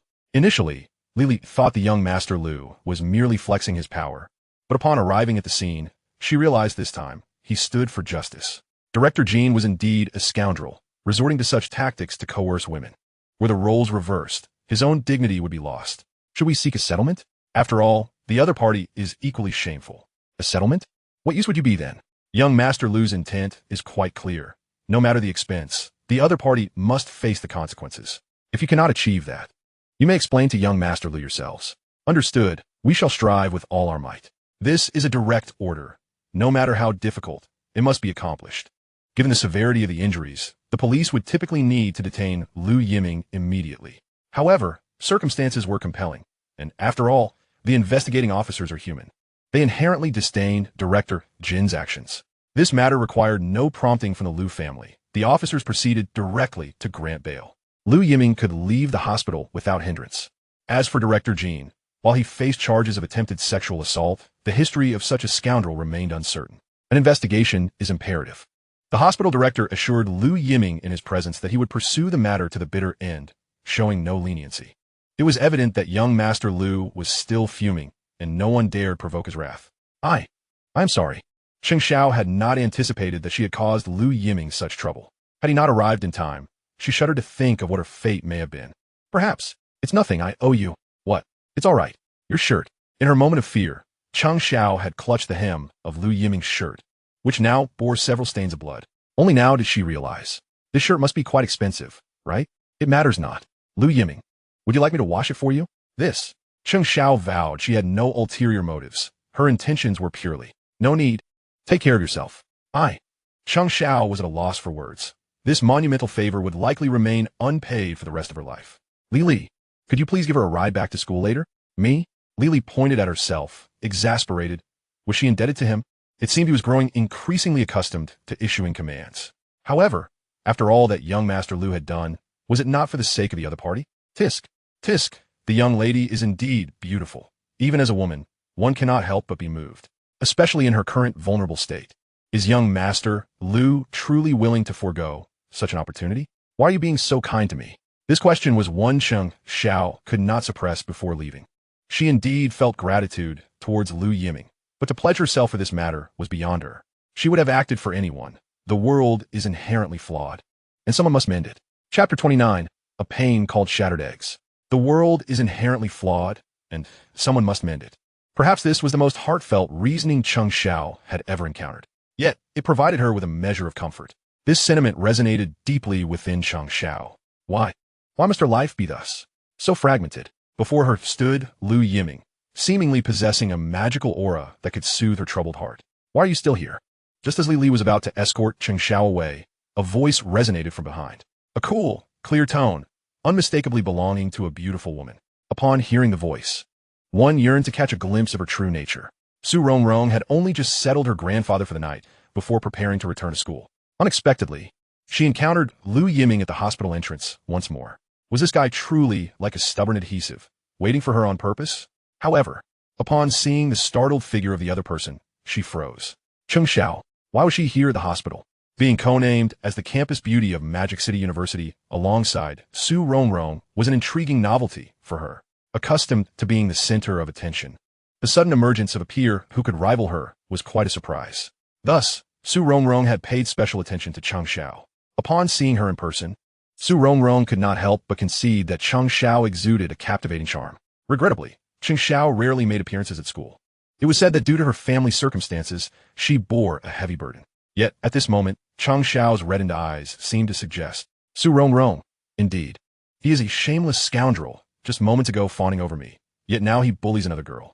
Confronted by Su Rongrong's scrutinizing gaze, Chang Xiao instinctively lowered her head, as if to evade Su Rongrong's presence. Why did it feel as though she were caught in a compromising situation? Su Rongrong, of course, knew this esteemed young lady, the true gem of their generation. Throughout the 4 years of university, comparisons were inevitable. It was impossible not to recognize her.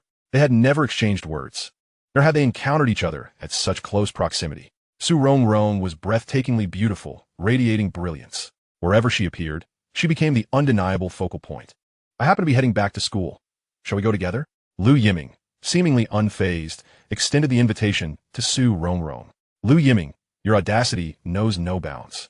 Su Rongrong was nearly amused to the point of anger, though she was unaware of the recent events. She had already concluded that the young ruffian must have bullied Chang Xiao. This behavior aligned perfectly with Lu Yiming's spoiled persona, did it not? I seem to detect a sour note. Lu Yiming chuckled, openly teasing Su Rongrong. I take back what I just said. You, Lu Yiming, are utterly shameless. Su Rongrong maintained a frosty demeanor. A ruffian is a ruffian. What was that saying? A dog cannot change its. Wait, that analogy seems rather inappropriate. Su Rongrong. I. Chang Xiao attempted to explain. In her eyes, these two were akin to a celestial couple. She hoped not to spark any misunderstandings due to her presence. Chung, listen to my advice. Keep your distance from him, and be cautious of your own safety. No, I was just. Are you also returning to school? Yes. Perfect. Let us go together.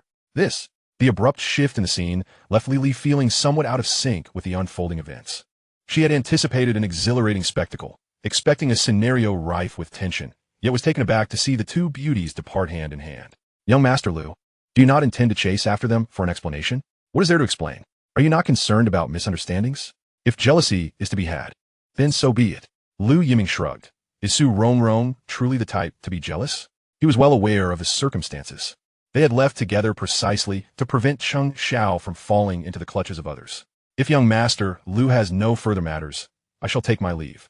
There's no point in lingering here, Lily declared, feeling her presence unnecessary with no drama left to witness.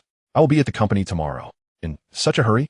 Lily was taken aback, still unprepared despite her earlier conversation with Lu. For her, continuing as Lu Aijun's assistant was preferable to collaborating with Lu Yiming. How can you know if you don't try? What if it's unsuitable? Then you can return. After a month, if you feel following me offers no prospects. You may leave anytime. A gentleman's word is his bond. I am not a gentleman, Lu Yiming retorted. Lily thought to herself, great, he is utterly unpredictable. I cannot fathom the current Lu Yiming. As for Su Rongrong and Chang Xiao, beneath the streetlights, their shadows elongated. Classmate Su, I assure you, there is absolutely nothing between Lu and me. What about your hand? Su Rongrong inquired. Could it be that Lu Yiming, that scoundrel, acted forcefully again? No, it was merely an accident. Let me offer you a piece of advice. Be wary of Lu Yiming. You may end up hurt. With that, Su Rongrong concluded her warning, unwilling to deter Chang Xiao should she choose to pursue a reckless path. It truly has nothing to do with me, Su Rongrong stated coldly. For Chang Xiao remained oblivious to the sordid deeds carried out by Lu Yiming. The despair she felt upon awakening was profound. Thankfully, this scoundrel possessed a modicum of humanity. Otherwise, a glint of coldness flashed in Su Rongrong's eyes at this thought. However, to Chang Xiao, this was evidently a quarrel typical of couples. Such scenes were a staple in dramas. Was she still testing her? Rest assured, classmate Su, there is genuinely no relationship between Lu and me. I have never contemplated disrupting anyone as romance. At the school gate, Chang Xiao earnestly swore to Su Rongrong. What does it mean to disrupt a relationship? Did Chang Xiao refer to her connection with Lu Yiming? Impossible. As Su Rongrong opened her mouth to clarify, Chang Xiao had already vanished into the night. To Chang Xiao, Lu Yiming might indeed be a wonderful person. Yes, even though he was notorious for his debauchery at school, had it not been for Lu Yiming, she might have. In her moment of despair, Lu Yiming had descended like a beacon in the darkness. What girl does not harbor feelings of infatuation? Regrettably, Chang Xiao understood that she did not wish to burden anyone. Currently, emotions felt like a luxury she could not afford. Maintain your distance, she continually reminded herself.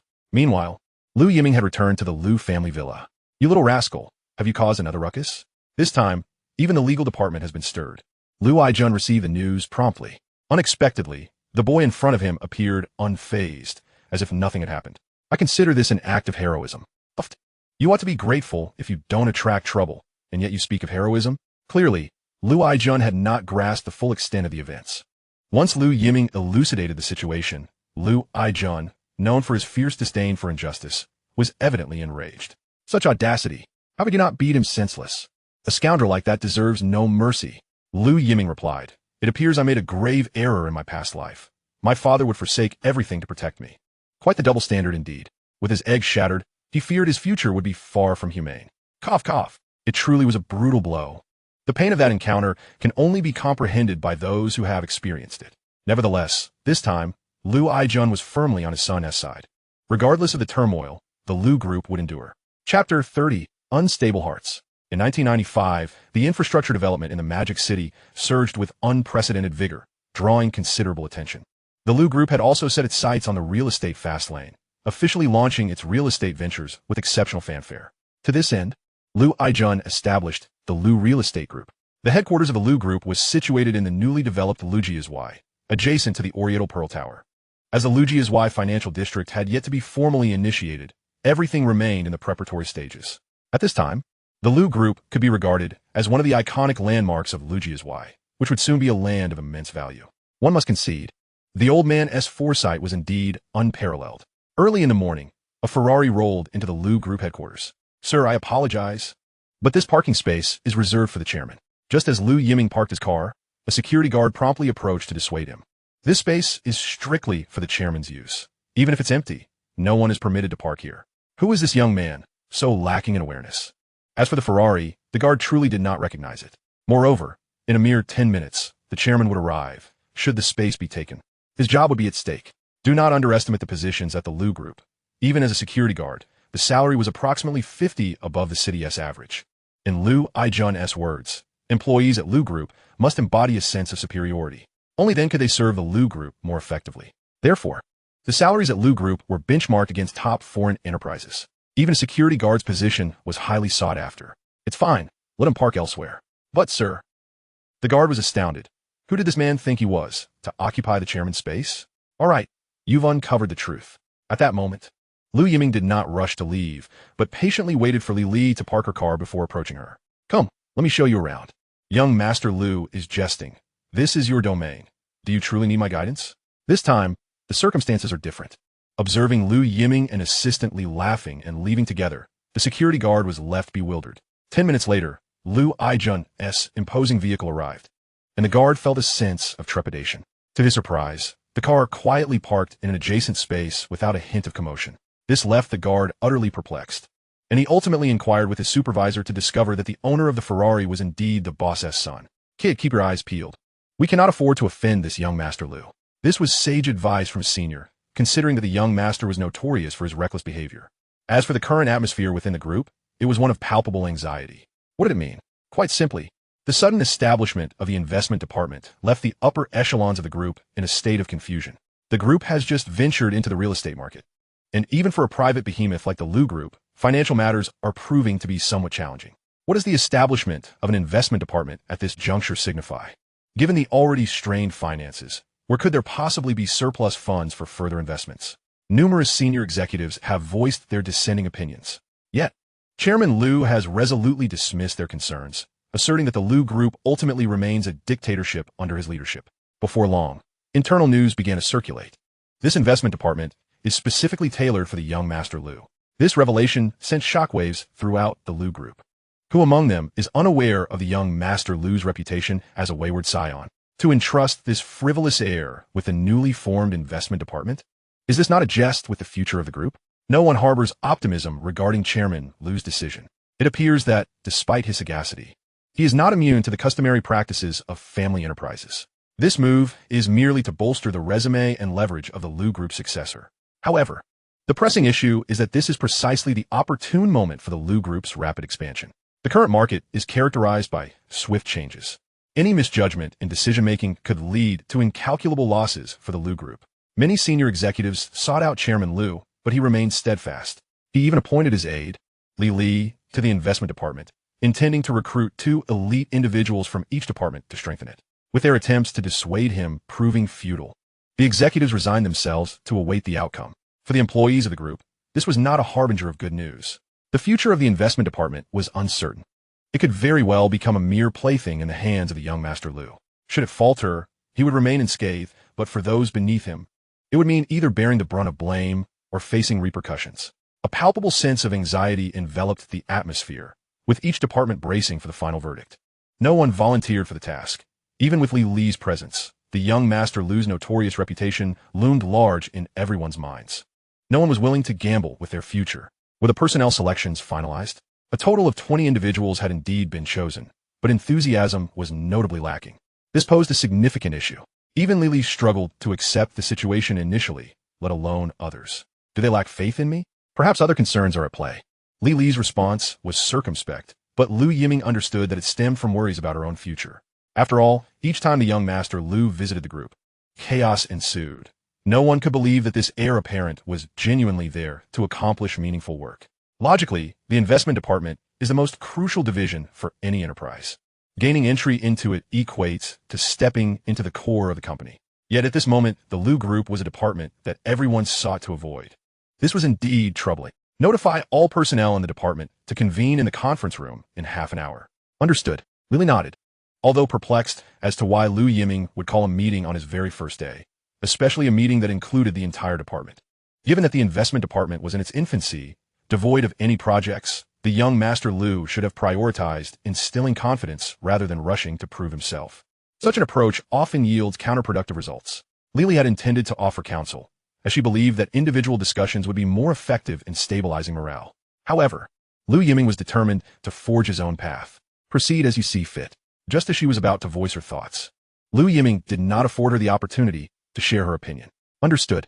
Recognizing that Lu Yiming had made up his mind, Lily ceased her attempts at persuasion. Thus, the inaugural meeting of the Lu Group's investment department commenced under such unanticipated circumstances. Little did the attendees know that, on a future day, this meeting would be heralded as the legendary genesis of their journey, with each of them serving as witnesses to history. Chapter 31. A new official takes office. The investment department is situated on the 12th floor of the Group S headquarters, the very core of the building. It is evident that Lu Aijun is wholeheartedly supportive of his son.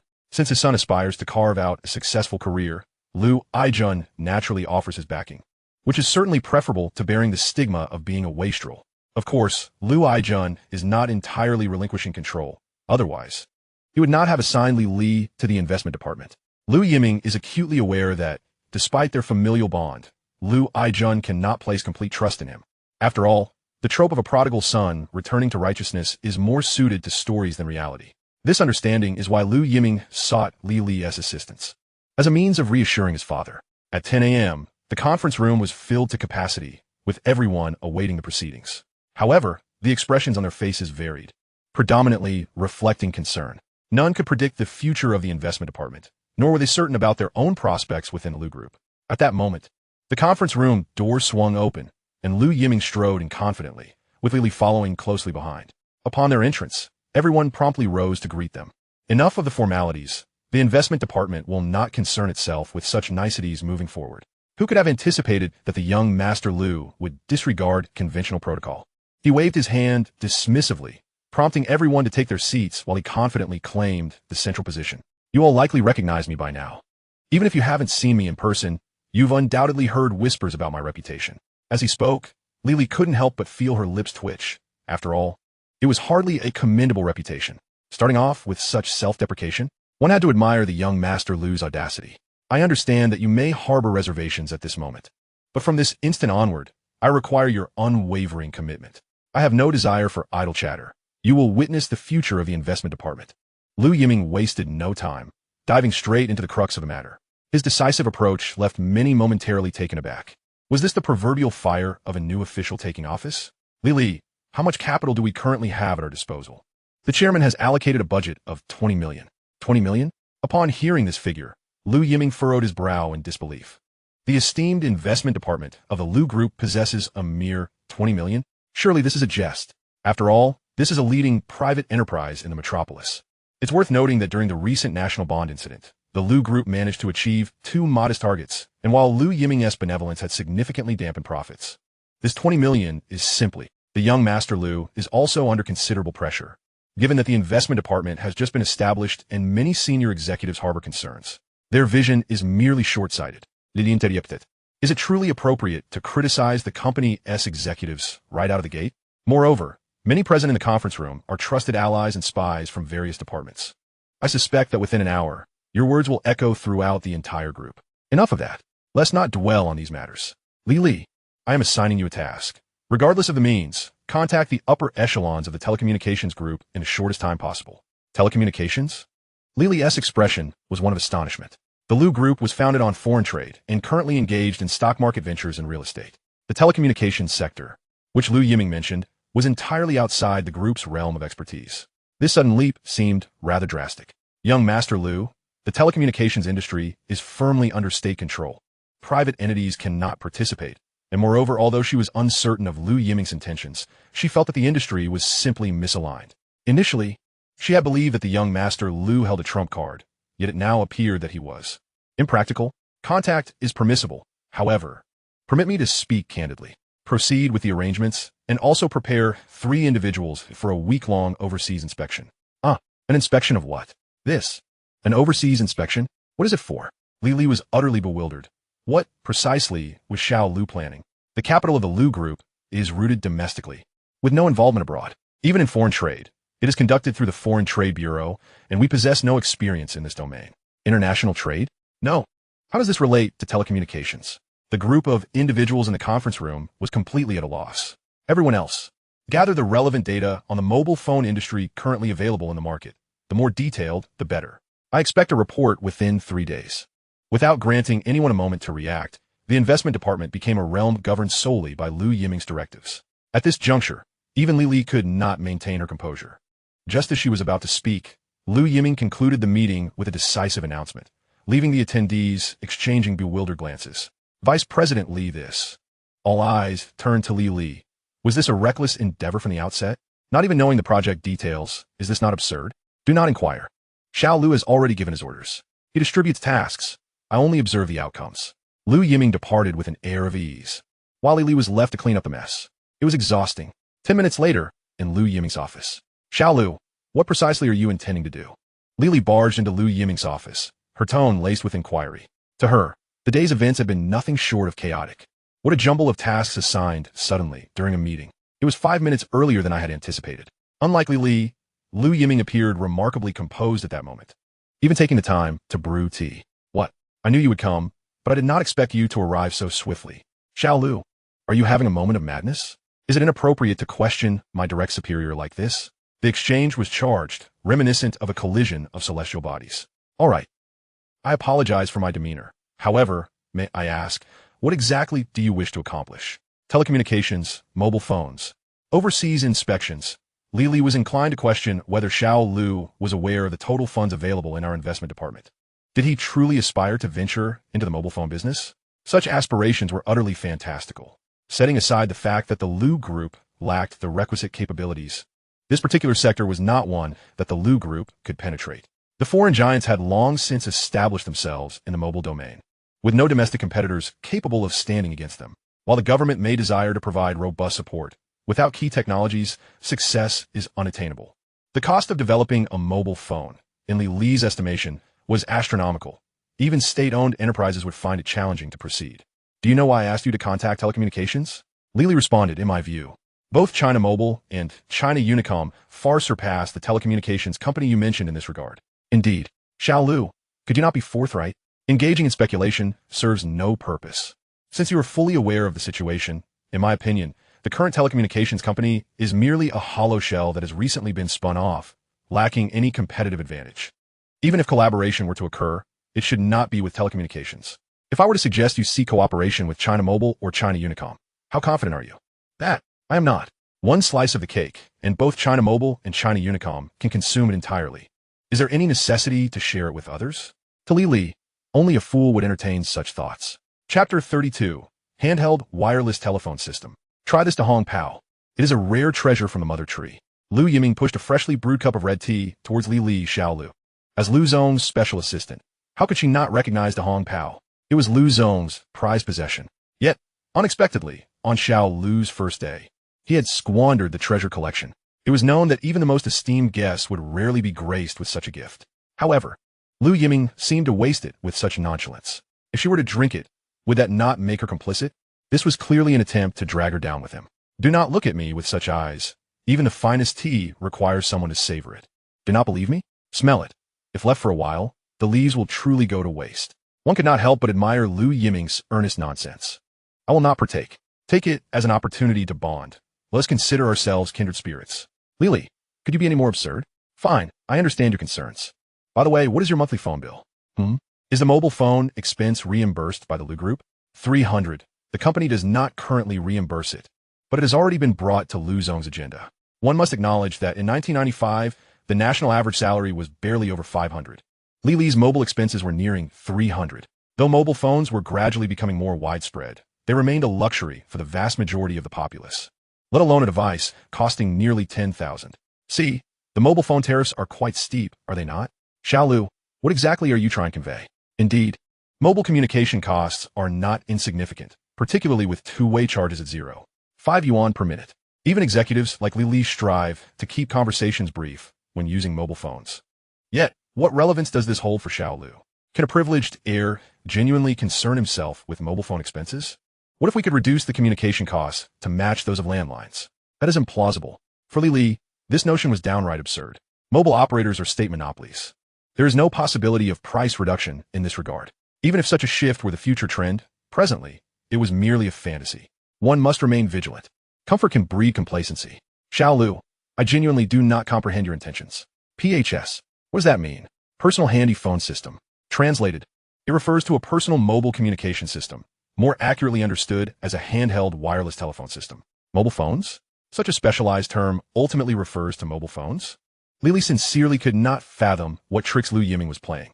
No, a handheld wireless telephone system, as the name implies, is essentially a wireless landline. A wireless landline?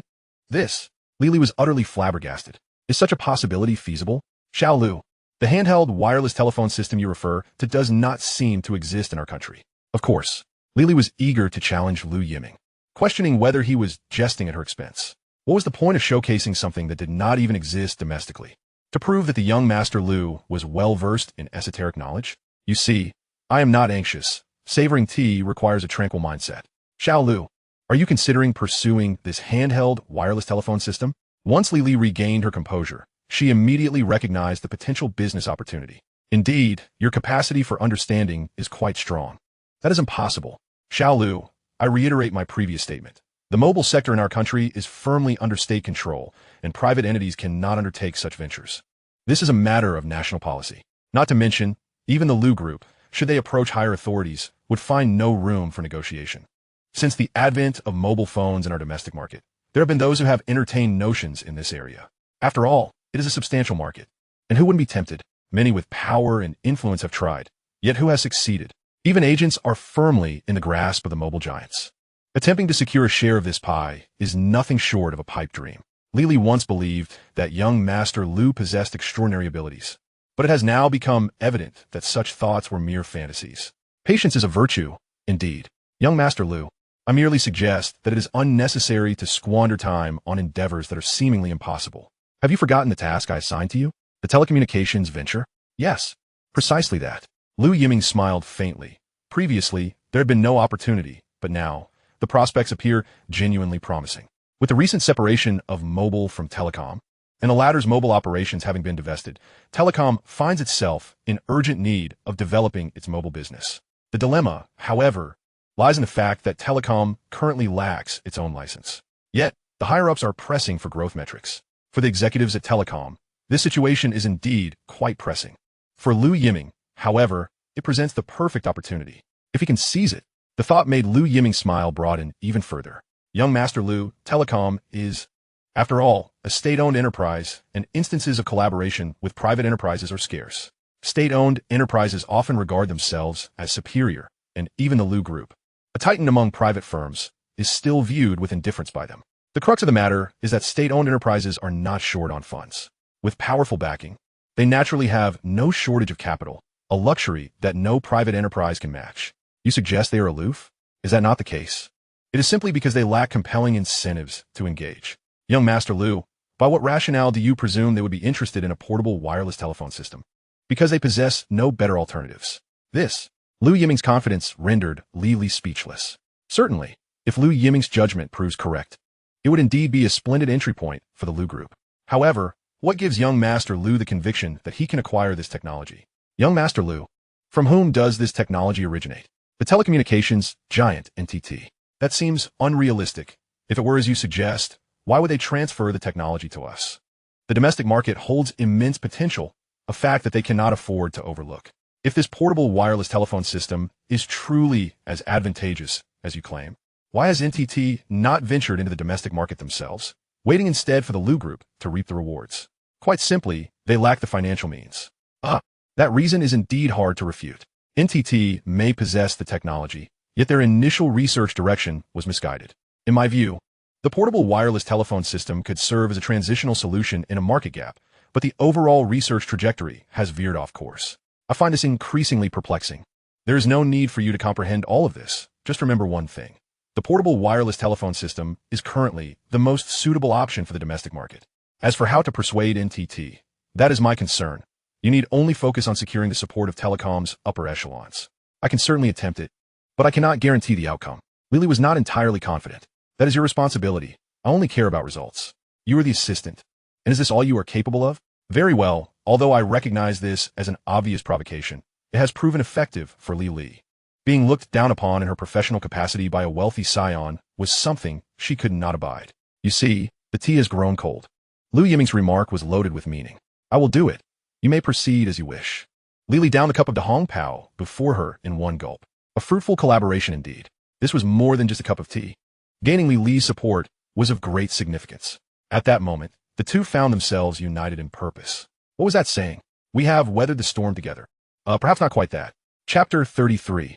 The Contract of Surrender. Cheng Xiao sat on the steps of the clinic, her face clouded with worry. Although Section Chief Jean had received his due punishment and was under investigation, Cheng Xiao's own troubles remained unresolved.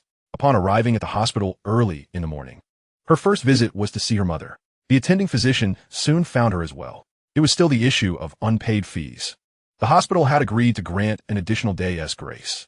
However, in such a brief span, where could she possibly procure such a substantial sum of money? The payday was still some time away. Currently, all her relatives were avoiding her. Understandably, her mother's illness felt like an insatiable void. Initially, they could not extend assistance. But her relatives were merely ordinary families themselves, ultimately unable to help.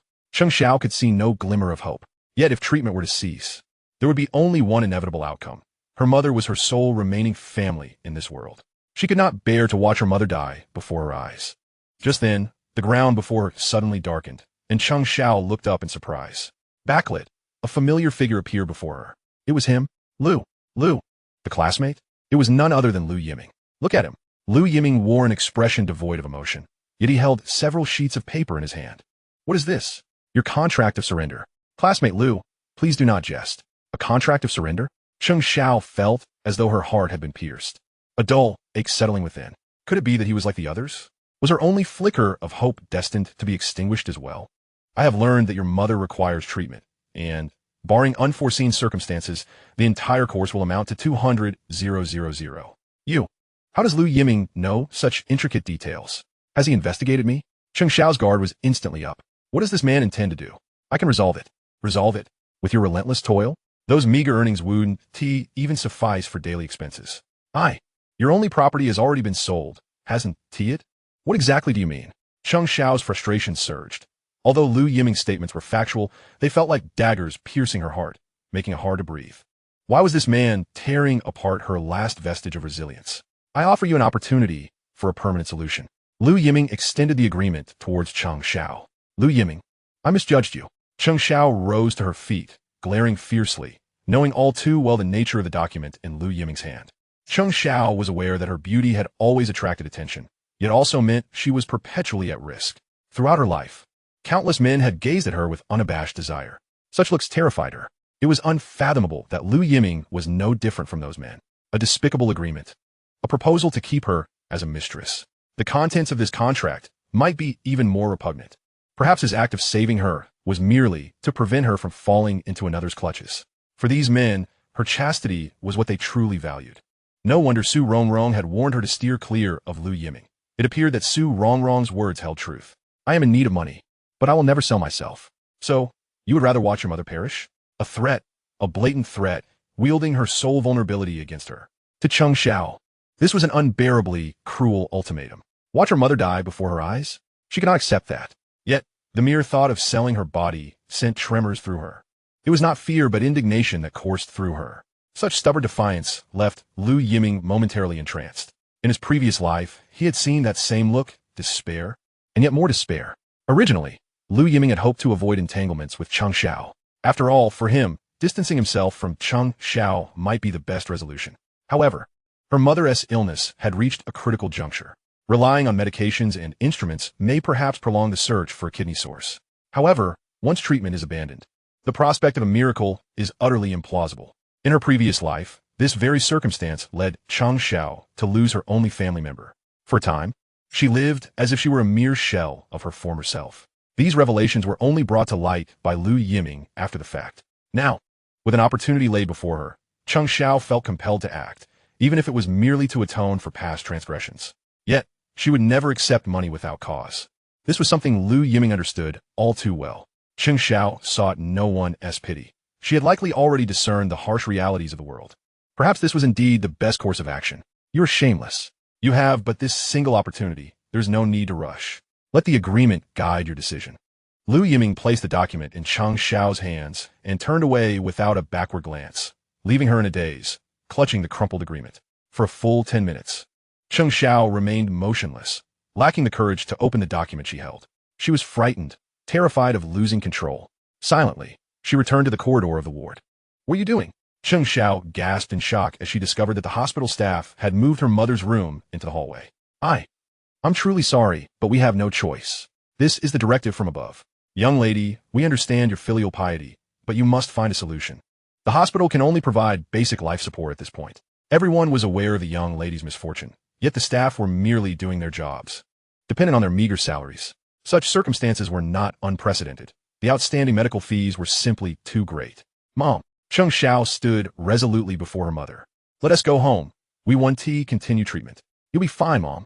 Cheng Xiao's mother spoke with great difficulty, her complexion a sickly yellow, as if each word required immense effort. I don't want to continue treatment. I've burdened you long enough. How much have you endured for my sake? At this age, you should be cherished like a princess, yet you've been forced to confront the harshness of life far too soon. Cheng's mother wished to no longer be a hindrance to her daughter. Mom, stop saying such things. We can definitely cure you. No, I am content with what I have. Our family was once complete, yet fate seems to have conspired against us. My husband suffered an accident at work, shattering our once happy home. After raising you with great difficulty, I have now been diagnosed with a terminal illness. All our savings have been spent on treatment, and we even had to sell our only home. You are so understanding, but it breaks my heart. I am but a burden to you. Perhaps closing my eyes sooner would be a relief for you. No, Mom, believe me. We can cure you, I promise. Cheng Xiao clutched the agreement tightly.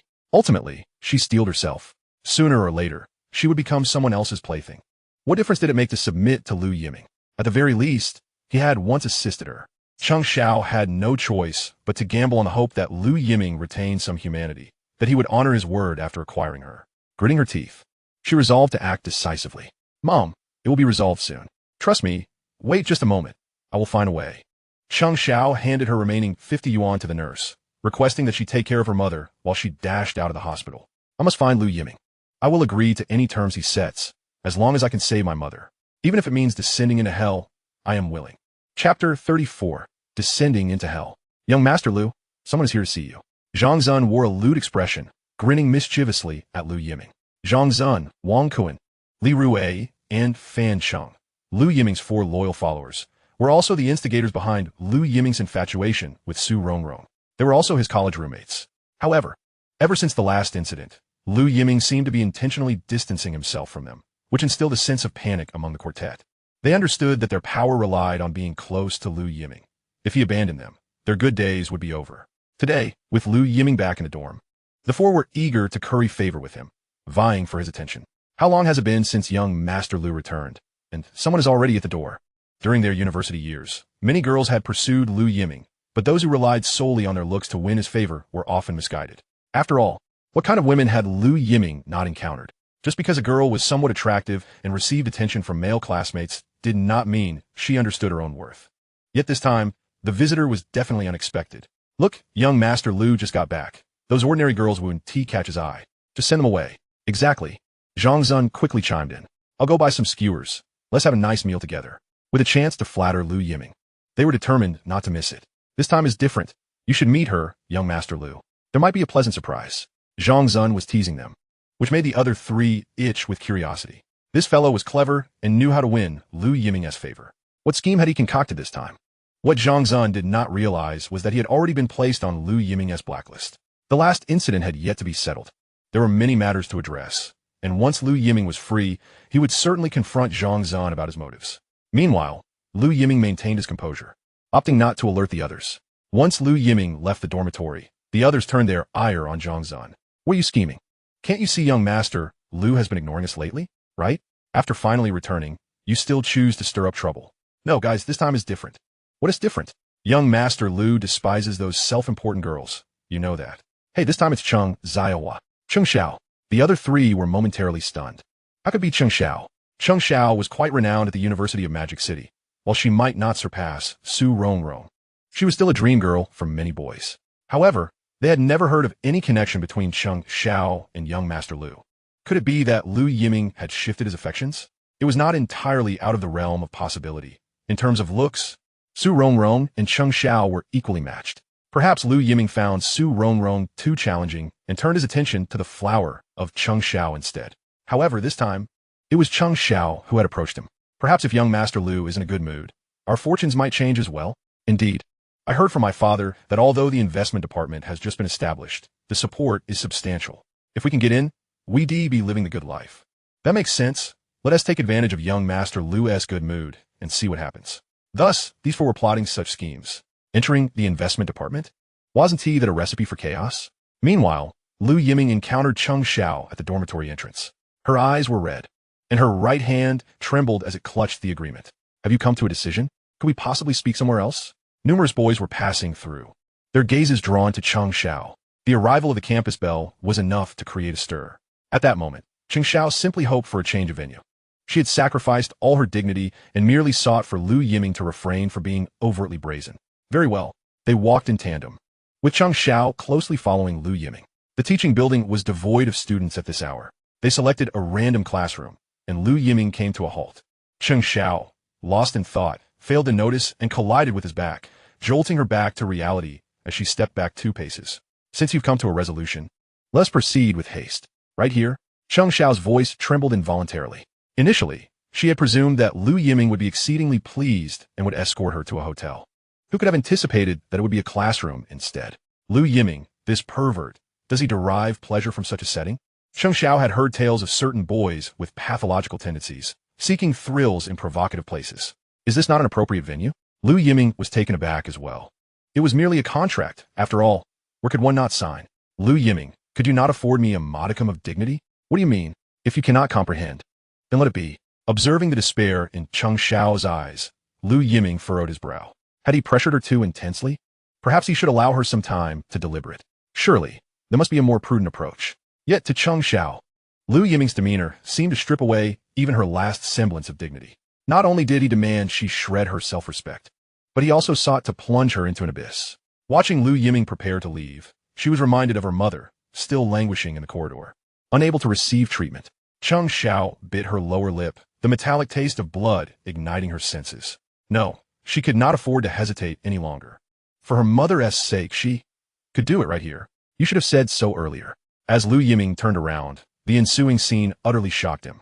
The once pristine white shirt was now undone, buttons scattered across the floor. Cheng Xiao's trembling hands were poised to continue, her fair, delicate skin exposed to the air.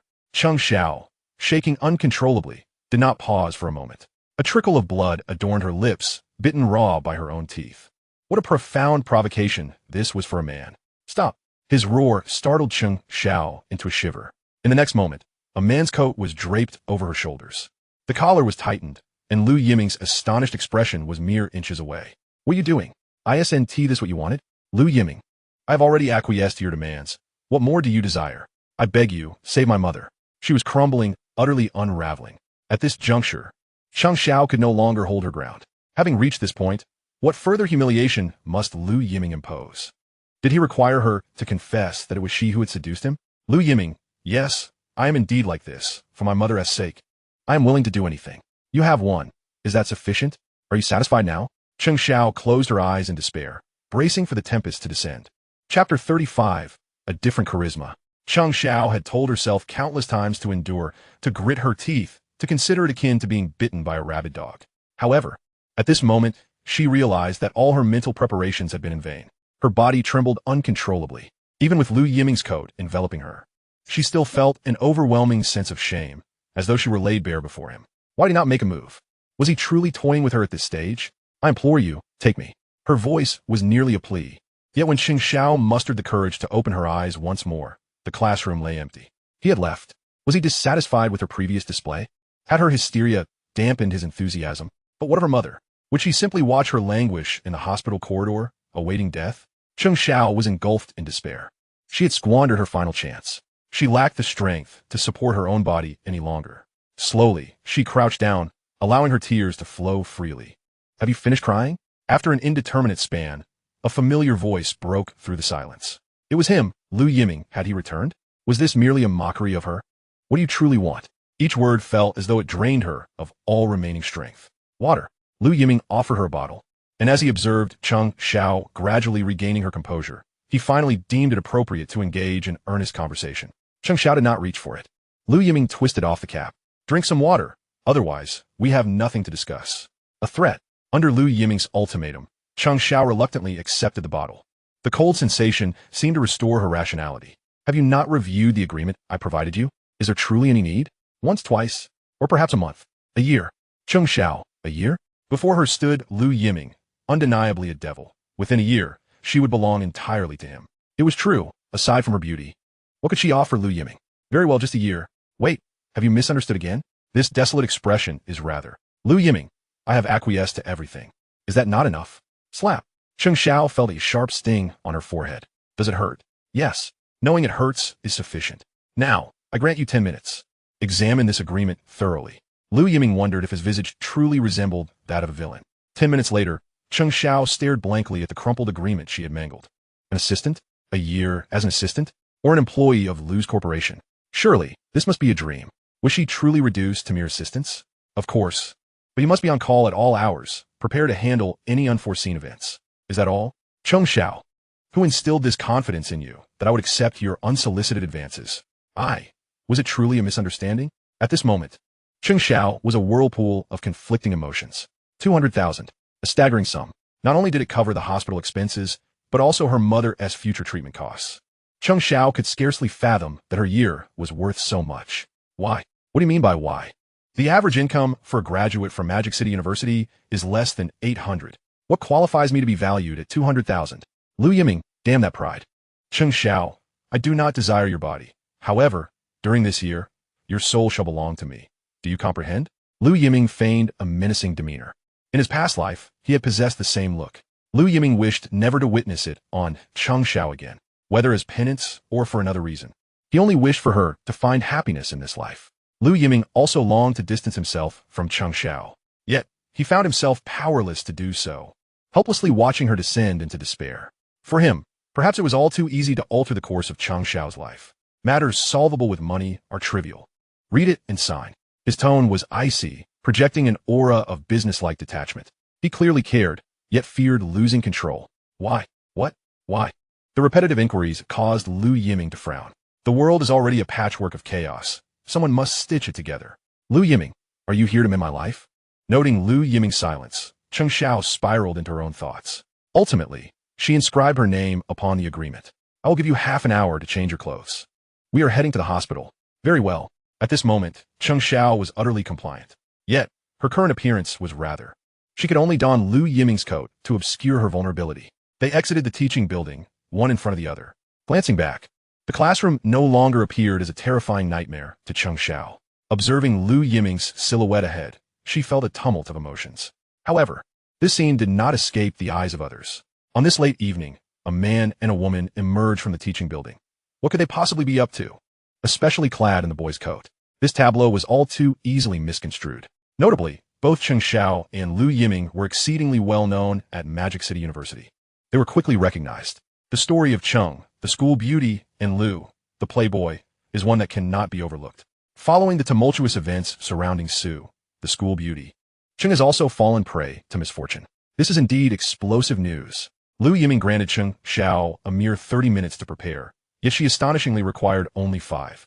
After a quick wash and a change of attire, Lu Yiming had to concede that Cheng Xiao's natural beauty was truly captivating, exuding an aura akin to that of a goddess unadorned. "Are you ready?" he inquired. She replied. "Let's be on our way." With that, Lu Yiming revved the engine of his Ferrari, speeding towards the hospital. He settled the outstanding debt of 18,000 in one fell swoop, even depositing an additional 30,000 as a prepayment. Cheng Xiao's mother was soon transferred back to her hospital room. "I will expedite the search for a kidney donor and leverage my connections," Lu Yiming assured, standing resolutely beside Cheng Xiao. In that moment, hope rekindled in her eyes, illuminating the realization of what it felt like to have someone to rely upon. "You should resign from your job at the bar. I will speak with Sister Qian on your behalf," he suggested. In her previous life, Cheng Xiao's health had always been precarious, likely due to excessive strain. "I'll discuss it with Sister Qian myself. You have 1 week to sort things out." Cheng Xiao's academic pursuits were of no concern. She was, after all, a genuine scholar. Had she not been preoccupied with domestic responsibilities in her past life, Cheng Xiao possessed the capability to thrive independently. Regrettably, Lu Yiming failed to appreciate her sacrifices. Cheng Xiao had invested everything for him, only to be met with the shadow of another's presence. "Thank you," she said softly. "You've expressed your gratitude many times." Lu Yiming waved dismissively as he departed the hospital. With a casual wave, he left without a trace of lingering sentiment. Perhaps he was hesitant, constantly reminding himself to maintain a prudent distance to avoid repeating past mistakes. Yet, unbeknownst to him, a pair of eyes behind him glimmered with an unmistakable intensity. Chapter 36. Gossip and Scandal. Lu Yiming was oblivious to the fact that the girls' dormitory had erupted in fervent speculation. Some had witnessed Lu Yiming and Cheng Xiao emerging from the academic building late at night, with Cheng wearing Lu's coat. What transpired between them? Being adults, it was likely that many had already surmised the implications. However, no one could have anticipated that, on the brink of graduation, the esteemed Cheng would. Rumors spread like wildfire, spawning various interpretations. There's a saying that jealousy and resentment only arise when disparities are vast. Take Su Rongrong, for instance. She was not only beautiful, but also hailing from an affluent family. Although she never flaunted her wealth, it was evident to all that her lifestyle was beyond the reach of ordinary students. Even her skincare products were deemed exorbitant by her classmates. The whispers about Su Rongrong being a pampered heiress had circulated widely within the school, though she had never addressed them. Consequently, she remained an untouchable goddess in the eyes of her peers, leaving many feeling inadequate in her presence. Conversely, such matters did not apply to Cheng Xiao. Although she too was a school beauty, in comparison to Su Rongrong, she was merely a Cinderella. Beautiful as she was, she lacked the equivalent status and privilege. Moreover, Cheng Xiao was somewhat of a loner, preoccupied with her job. As a result, numerous rumors about her circulated within the school. For Cheng Xiao, these tales may have seemed inconsequential. However, now that she was entangled with Lu Yiming, it quickly morphed into a narrative of vanity. Who would have guessed that Cheng Xiao possessed such cunning? Someone remarked. She appears so aloof, yet she is not immune to the charms of wealth. But why choose Lu Yiming? His reputation isn't exactly stellar. As long as he has money, who cares? Marrying into the Lu family would mean living the life of luxury. The second marriage for women is akin to a rebirth, others chimed in, sharing snide remarks throughout the dorms. Su Rongrong, what do you think Cheng Xiao is after? Can't she maintain some dignity, right? She is playing so recklessly. And here she is, right in the academic building, another added. Su Rongrong, do you think Cheng Xiao is being deliberate? You just left with Lu Yiming. And now she is cozying up to him. Isn't she trying to compete? Upon hearing this, there did seem to be some validity to the claim. Perhaps Cheng, the school beauty, was intentionally trying to outshine Su Rongrong. If only you would channel that energy into your vocabulary, you wouldn't be failing your exams. Well, Su Rongrong was unperturbed. Yet, a wave of unease washed over her. It wasn't merely Lu Yiming's associations that troubled her. It was the thought of this cad preying on yet another innocent, with Cheng Xiao as his latest target. Su Rongrong had witnessed Cheng Xiao's relentless dedication. During their sophomore year, she had fortuitously discovered that Cheng Xiao was working at a 24-hour convenience store. with a demanding curriculum at Magic City University. Could it be that the hospital situation had compelled her to take such measures? Had Lu Yiming resorted to threats against Cheng Xiao for this reason? Su Rongrong recognized Cheng Xiao's efforts. How could a girl like her be subjected to Lu Yiming's machinations? Rongrong, it's almost time to lock the doors. Where are you headed? Her roommate queried, puzzled by Su Rongrong's sudden actions. Yet, she received no response. Could it be that she is going to confront Lu Yiming? Someone speculated. Impossible. Rongrong is far too proud for that. When have you seen her take an interest in boys? The circumstances are different now. Think about it. If it were any other situation, it wouldn't matter. But since Rongrong just became involved with Lu Yiming, and now he is entangled with Cheng Xiao, how do you think she feels? When you put it that way, it does seem plausible. Indeed, Su Rongrong might not have been enamored with Lu Yiming, yet she could not simply allow him to become associated with Cheng Xiao without consequence. Otherwise, would it not seem as if Su Rongrong fell short in comparison to Cheng Xiao? Two prominent beauties vying for one man? The uproar that would ensue was unimaginable. In an instant, the atmosphere transformed as they became mere spectators to the unfolding drama. Meanwhile, Lu Yiming, cruising in his Ferrari along Nanjing Road, received a phone call. At this hour, he could scarcely fathom who might be reaching out to him, aside from his usual circle of friends. When he answered, he was surprised to hear Su Rongrong's voice. What on earth? How did she acquire my number? Lu Yiming had underestimated the prowess of the Su family. Not only could they obtain a number, but they could likely uncover every detail of his childhood mishaps. Are you looking for me? To talk? Indeed.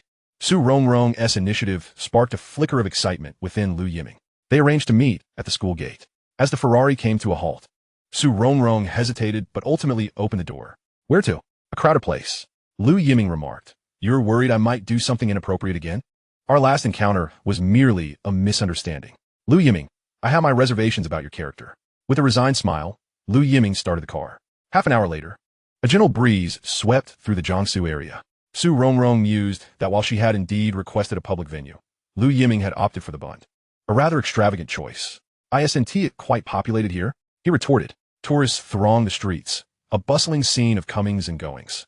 You and Cheng Xiao. Su Rongrong interjects bluntly.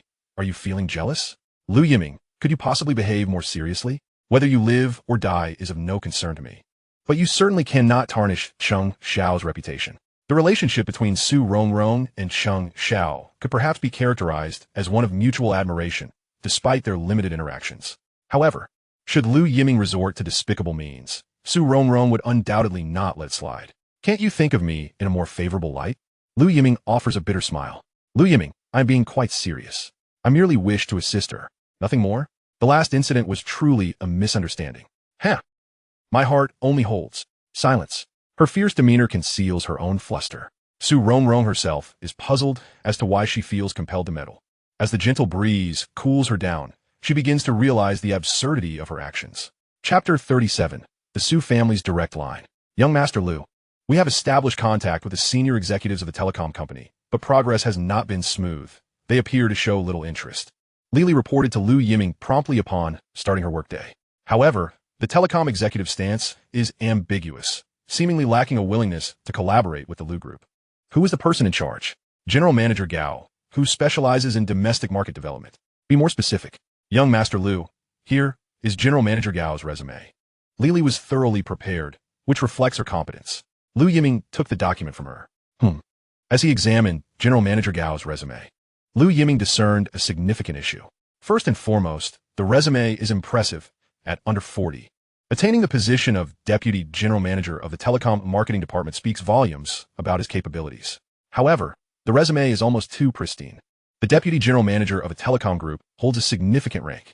If this were in the political arena, each promotion of General Manager Gao would align perfectly with critical timeframes. It is rare to encounter a cadre whose ascension resembles a helicopter's vertical rise. Such a feat is unattainable solely through personal merit. Have you conducted a background check? Yes, it is reliable. Thank you for the compliment. One must admit that their collaboration is remarkably seamless. Li Li's capabilities are beyond question, anticipating Lu Yiming's needs with precision. No wonder Lu Aijun values her so highly. Of course, in his previous life, Lu Yiming's partnership with Li Li was equally flawless. His resurgence would not have been possible without her assistance. The Su family? Lu Yiming was taken aback by the coincidence that General Manager Gao is actually the son-in-law of the Su family. This With the Su family backing him and relying on his own abilities, it is no wonder he could ascend with such ease. The Su family? Indeed. I did not foresee that. In the bustling metropolis, the Su family may not be particularly conspicuous, but in Su province, their status is truly unimaginable. Liu Yiming had a profound experience of the Su family's immense power in his previous life. A genuine behemoth with tendrils reaching into every sector. Intricately intertwined in commerce and politics, with numerous official agents among them. Furthermore, this general manager Gao clearly belongs to the Su family's direct line, receiving substantial cultivation. It is no surprise that he exhibits such arrogance, disregarding the Liu family's overtures entirely. Young Master Liu, if he is indeed a Su family member, we may encounter difficulties. Li, having recovered from her shock, began to piece together the implications. The Su family's strength is self-evident, and according to Li's understanding, their ambitions are substantial, having long desired to extend their reach into the metropolis. This does present some complications. During the probing, did they mention any specific cooperative intentions? The trump card is of utmost importance to Liu Yiming, for after all, everyone desires a share of this substantial pie. Not yet. I fear they may already have their sights set elsewhere. Then, let's expedite our schedule. Understood. Initially, Liu Yiming had ample time. But once the Su family became involved, unexpected developments could occur at any moment. He must act swiftly. Young Master Liu, the business visa can be processed in 2 days. Inform everyone to prepare accordingly. We must secure the agency rights first. This way, the Liu group can remain invulnerable. Meanwhile, a guest arrived at the Liu group. Hello. May I ask whom you are looking for? The receptionist, encountering such a beautiful woman for the first time, felt somewhat inadequate in terms of poise and appeared slightly timid. Upon entering the Liu group, she looked around, taking in everything with fresh curiosity. Hello, I am here to see Liu Yiming. Young Master Liu, do you have an appointment? Young Master Liu is not someone one can meet casually. Liu Yiming is now a member of the upper echelons of Liu group. Although the reasoning behind his placement in such a significant position right after graduation is unclear, the internal voices within the group are not unanimously supportive. After all, beyond being the heir to the Liu family, Liu Yiming has not achieved any notable accomplishments. As for the woman before him, could she possibly be young Master Liu's confidant? The reputation of young Master Liu as a playboy is well known not only at the University of Modu, but also within the Liu group itself. Previously, the beautiful women of the Liu group had not been spared from young Master Liu's advances. Naturally, Liu Yiming was careful not to overstep, given his father's looming presence. At most, he would exchange a few flirtatious remarks. As for women with ulterior motives seeking to leverage their relationship with young Master Liu for rapid advancement, such incidents have occurred, but unfortunately, they have all been nipped in the bud by Li, the chairman's assistant, representing the authority of the chairman. Her message is clear. Nepotism has no place in the Liu group. With this understanding, the ladies keep their distance from young Master Liu. Thus, when a beautiful woman appeared at the front desk, the receptionist was determined to uphold the barrier. I do not have an appointment, but I have an arrangement with Liu Yiming. The receptionist, visibly conflicted, asked an arrangement? What do you mean? It was a dilemma whether to grant her passage or deny her entry. Ultimately, the receptionist decided to call Li's office. Understood, please send her to me. Li, with a stoic expression, thought, this young Master Liu, after being serious for merely 2 days, has reverted to his old self? Has someone come looking for him? It's exhausting to think about how I have become a personal caretaker. Soon, Cheng Xiao was escorted into Li's office. It's you? Li recognized Cheng Xiao immediately, having dealt with matters related to her in the hospital. Li was well acquainted with Cheng Xiao's background, as Liu Zong had placed her beside Liu Yiming with certain intentions in mind. However, she had not anticipated that Cheng Xiao would seek her out. Miss Li, hello. I'm here to... Young Master Liu has been quite busy lately. If Miss Cheng requires anything, you may discuss it with me. Miss Li, there is a misunderstanding. I'm here for work. Work? Yes. Please hold on for a moment. Seeing that Cheng Xiao did not seem to be lying, Li opened the door to Liu Yiming's office. Is he here already? Liu Yiming was equally surprised. He had clearly given Li a week's time. Why the urgency? Ding, the first phase of the Cheng Xiao series task is complete. Current sin value. 1, 110, 300. Task reward being dispensed. Proficiency in Japanese. Liu Yiming. Can the system be more reliable? Proficiency in Japanese? Can't the Liu group afford a translator? This task reward is utterly unreliable. Young Master Liu? Seeing Liu Yiming in a daze, Li assumed he had again engaged in some mischief, leading to someone seeking him out. Did you carelessly agree to their requests? Now you realize the trouble you're in? Well, this aligns perfectly with the persona of the young Master Liu, a typical scion of privilege. It is regrettable, though, as I initially hoped that he might undergo a transformation. However, it seems. Chapter 38, Acknowledgement. This is your workstation. Henceforth, you shall be the assistant to the young Master Lu. Should you have any uncertainties, feel free to inquire at any time. Half an hour later, Lily had arranged Chang Xiao at her designated workstation. She truly could not comprehend what the young Master Lu was thinking. Recruiting a freshly graduated university student into the Lu group is not particularly surprising, considering Chang Xiao is a graduate of a prestigious university. However, the position of an assistant is of utmost importance, demanding exceptional capabilities rather than mere appearance. Could it be that the young Master Lu desires proximity? Yet that does not seem plausible. For a girl so naive in matters, such convoluted tactics would be unnecessary. It was perplexing. Resolved to think no more on it, she acknowledged that this arrangement could alleviate some of her workload. Li, now the deputy head of the investment department, found herself performing the duties of an assistant to Lu Yiming. Having finally secured an assistant, she felt a significant relief. Thank you, Sister Li. Don't be too hasty in your gratitude. The standards at Lu Group for employees are exceedingly stringent. Even if you were personally recruited by the young Master Lu, you must meet the criteria. I will strive to do my best.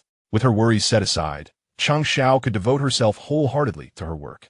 For her, this was a rare opportunity to shine. Yet, establishing oneself within a large corporation is no simple endeavor. She began to compile the historical investment projects of the group, alongside organizing materials regarding the personal handheld telephone system. With time constraints and heavy tasks, assigning such a workload to Chang Xiao was not intended to make things difficult for her. Lily was keen to observe whether Chang Xiao was genuinely committed to her work. Lu Group could certainly not afford to maintain idlers, but the treatment of employees varied greatly. All right, Sister Li. Chang Xiao immediately entered a state of diligence, displaying an almost obsessive dedication. When Lu Yiming exited his office at noon, Chang Xiao was still immersed in her work, merely holding a white, steamed bun. Such behavior struck Li as somewhat contrived. Was she attempting to attract the young Master Lu's attention? Today's young women truly employ every means possible. Initially, Lily thought the young Master Lu might be concerned. However, he merely cast a fleeting glance before departing. This scene left Li somewhat baffled. Aside from a brief visit to the restroom, Chang Xiao had not left her workstation. Lily could not even ascertain how long she could sustain such intense work. In Lu Group, Lily had become a quintessential workaholic. Yet, even as she prepared to leave for the day, Chang Xiao remained at her post. The young Master Lu had already departed. Who was she trying to impress? Aren't you leaving yet? Sister Lily, I have almost finished organizing everything here. Lily offered no praise, merely responding with a faint acknowledgement. Let's see how long you can maintain this. However, Chang Xiao's performance completely surpassed Li's expectations. The following morning, Chang Xiao presented the organized materials to Li. You've completed it? Lily finally exhibited an expression of surprise. A workload that would typically take a week had been accomplished within 24 hours. Reviewing the neatly compiled documents, the formatting was exceptionally well done. The prominent data was immediately discernible. For a superior, such standardized formatting was near perfection. Have you encountered this before? Convenience stores also require organization and integration. If the format is flawed, I can amend it. No need, this is quite satisfactory. When did convenience stores become so competitive? I must admit, this is exceptionally executed. Has your perspective on the investment department shifted? Li's request for Chang Xiao to organize documents was not merely a test. It was an opportunity for Chang Xiao to integrate swiftly into the investment department. Although this was not explicitly stated, it nonetheless afforded her a chance. Previously, the group had lacked systematic regulations in investment, with some figures evidently lacking market research, appearing rather vague, as if conceived from an office chair. Not only did she consolidate the documents, but she also proposed her own suggestions, and most critically, she hit the nail on the head. Lily found herself curious about how Chang Xiao accomplished this. In that moment, she began to understand why the young Master Lu had chosen to keep Chang Xiao close. Talent is indeed a rarity. Sister Lily, did I say something wrong just now? Lily had remained silent, prompting Chang Xiao to worry that she may have inadvertently offended her, as navigating interpersonal relationships was not her strong suit. Perhaps she had unwittingly upset someone. It's nothing. I was simply contemplating. You are remarkable. Well done. Sister Lily, I also gathered some information regarding the personal handheld telephone system. Lily, a prodigy indeed. Completing the consolidation of the group's historical data within 24 hours had already exceeded Li's expectations. Now she had even compiled information on the personal handheld telephone system. Do share. We can view personal handheld telephone systems as a supplement and extension of fixed-line telephony. employing technology that transitions the final segment of the connection from a wired to a wireless communication method. You have some knowledge in this area? Not particularly. I did not excel in physics. Modesty, such humility. Before me stands a veritable scholar. Sisterly Lee, if necessary. I can return to school to consult with a professor in this field. Perhaps they could provide a more insightful response. Not for now. Did you stay up all night? Your clothes are unchanged. Although Chang Xiao's natural beauty was striking, she ought to attend to her appearance. I apologize. I managed to catch a few hours of sleep. Rest assured, Sisterly Lee, it will not hinder my work today. You may return home. Lily waved her hand dismissively. She felt no need to fuss over it. Given Chang Xiao's professionalism and work ethic, she outshone the entire investment department. Lily organized her documents and knocked on the door to Lu Yiming's office. So quickly. You have results? Have you known all along? It was quite evident. Even a fool could discern it. Is that so? Let's get to the point. With such malleability, given proper guidance, she could stand on her own within a year. Sisterly Lee, she is my assistant. A rare talent. Lu Yiming. Chang Xiao's recognition from Li Li was anticipated. However, he had not expected Li Li to attempt to poach his assistant so soon after his appointment. Was that not excessive? No negotiations. By the way, for this upcoming business trip, take her along. All right. Li Li agreed without a moment's hesitation. As for any rumors that might circulate within the investment department, that was not her concern. As long as she could demonstrate her capabilities, Li Li would not hesitate to leverage her talent. Chapter 39. Returning home to inherit the family fortune is out of the question. I have no desire to return. In the dormitory, Su Rongrong wore a serious expression. Wan, you have already graduated. We agreed that mother would support you in attending university in the Magic City. But after graduation, you must accept the family's arrangements. Su Rongrong's mother implored earnestly, yet Su Rongrong remained indifferent. Grandfather's health is poor. Do not use your grandfather as an excuse. If you do not return soon, be cautious, for your father may come to the Magic City himself. Even if he comes, I will not leave. You. Very well, it appears my daughter has been utterly spoiled. Although Su Rongrong is seen as the epitome of a refined young lady in the eyes of outsiders, before her parents, she remains the same little princess who constantly indulges in playful pouting. After reluctantly hanging up the phone, she experiences the reality of growing up. She insists on staying away to prove herself. This girl is becoming increasingly thoughtless as she grows older. Su Yunzhang shook his head. He fondly remembered when she was young, always clinging to him, his dear little cotton-padded jacket. Was she spoiled? Did he not pamper her enough? He sighed, contemplating how to explain the situation to the old man. What is there to worry about? The old man dotes on Rongrong the most. Yet, the old man wishes to keep Rongrong close, which is something he is well aware of. Both grandfather and granddaughter share a stubborn temperament. What does Rongrong truly mean? She claims to want a job in the bustling metropolis. What about the family business? With so many companies under the Su family, couldn't she join any of them? The Su family is vast and prosperous, and with favorable policies, their development has accelerated. If Su Rongrong possesses the capability, she could easily choose any of the family enterprises. Furthermore, the Su family's main lineage does not adhere to a preference for sons over daughters. As long as Su Rongrong is happy, everything is negotiable. The only thing that should not happen is her staying in the metropolis. Do you think my words will be of any use? You're saying Rongrong wouldn't dare to date behind our backs, would she? She wouldn't dare. Su Yunzhang became anxious at the thought. His little cotton-padded jacket dating? He was determined to discover which man had the audacity to approach her. Last time he visited the hospital to see his father, it seemed a boy was mentioned. Someone said to be Rongrong's classmate. What's wrong with that? The usual ailments. His heart isn't in good shape, and he doesn't take care of himself. Who is this boy? It's unclear. Rongrong merely claims he is an ordinary friend. But think about it. If he were just an ordinary friend, why would she bring him to the hospital? What is Su Rongrong's status? The daughter of the main branch of the Su family, once upon a time. She would have been regarded as the legitimate daughter of a prestigious clan. Such status is immensely valuable. If she were to be deceived by some dubious man, how could the Su family let it go? What are you planning to do? Su Yunzhang could no longer sit still. He stood up and headed for the door.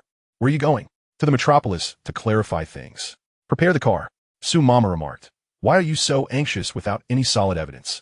Truly a daughter as slave. 5 hours later, a Rolls-Royce entered the campus of the Metropolitan University. Such a top-tier luxury car. Not only had the students never seen one, they hadn't even heard of it. As it passed, students widened their eyes in disbelief. Who would have thought such a significant figure was hidden among their classmates? The Rolls-Royce stopped at the entrance of the girls' dormitory. Before long, Su Xiahua appeared at the dorm entrance, her expression one of reluctance. Indeed, it was her.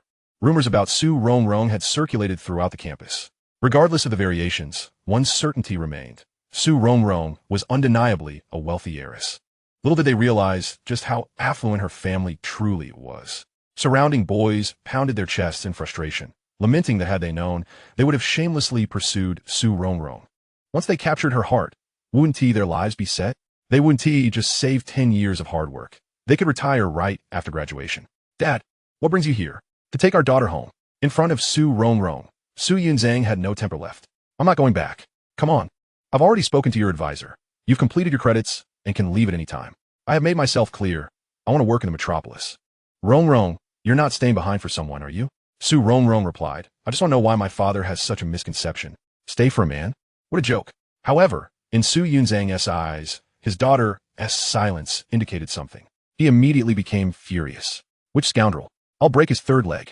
His little cotton-padded jacket, raised with such care, should not fall prey to a man's advances. He remembered all too well that in his previous life, he had been willing to confront the Liu family to avenge Su Rongrong. I'm not going back. And don't think too much. I truly have no chaotic affairs.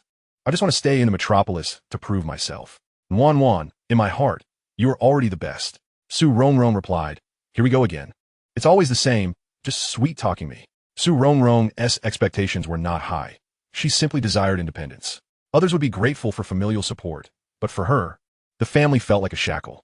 Since she became aware, Su Rongrong yearned to break free from such constraints. While it might seem overly dramatic, she had been striving towards this goal. Can we get in the car? In the end, she could not resist her father's insistence. Deep down, she understood that with her father's arrival, her time at the university was likely over. Even if she left, her legend would remain at the school. Each student's gaze upon her would change thereafter. They had previously agreed that during her university years, her father would not interfere in her affairs. Dad, trust me. I'm not in a relationship, Su Rongrong expressed, feeling parched from her explanations. How could she convince her father?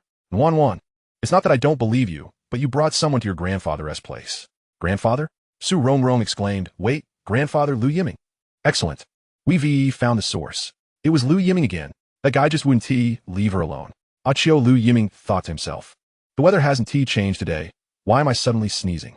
Dad, there's nothing going on. And if I do start dating someone, I'll be sure to tell you right away, okay? Wan, I'm just afraid you'll be deceived. Su Rongrong replied, please, what do you mean by deceived? That scoundrel Liu Yiming is even more outrageous. He almost forced himself on me. Yet, she would never voice this. If her father found out, it wouldn't just spark a commercial war.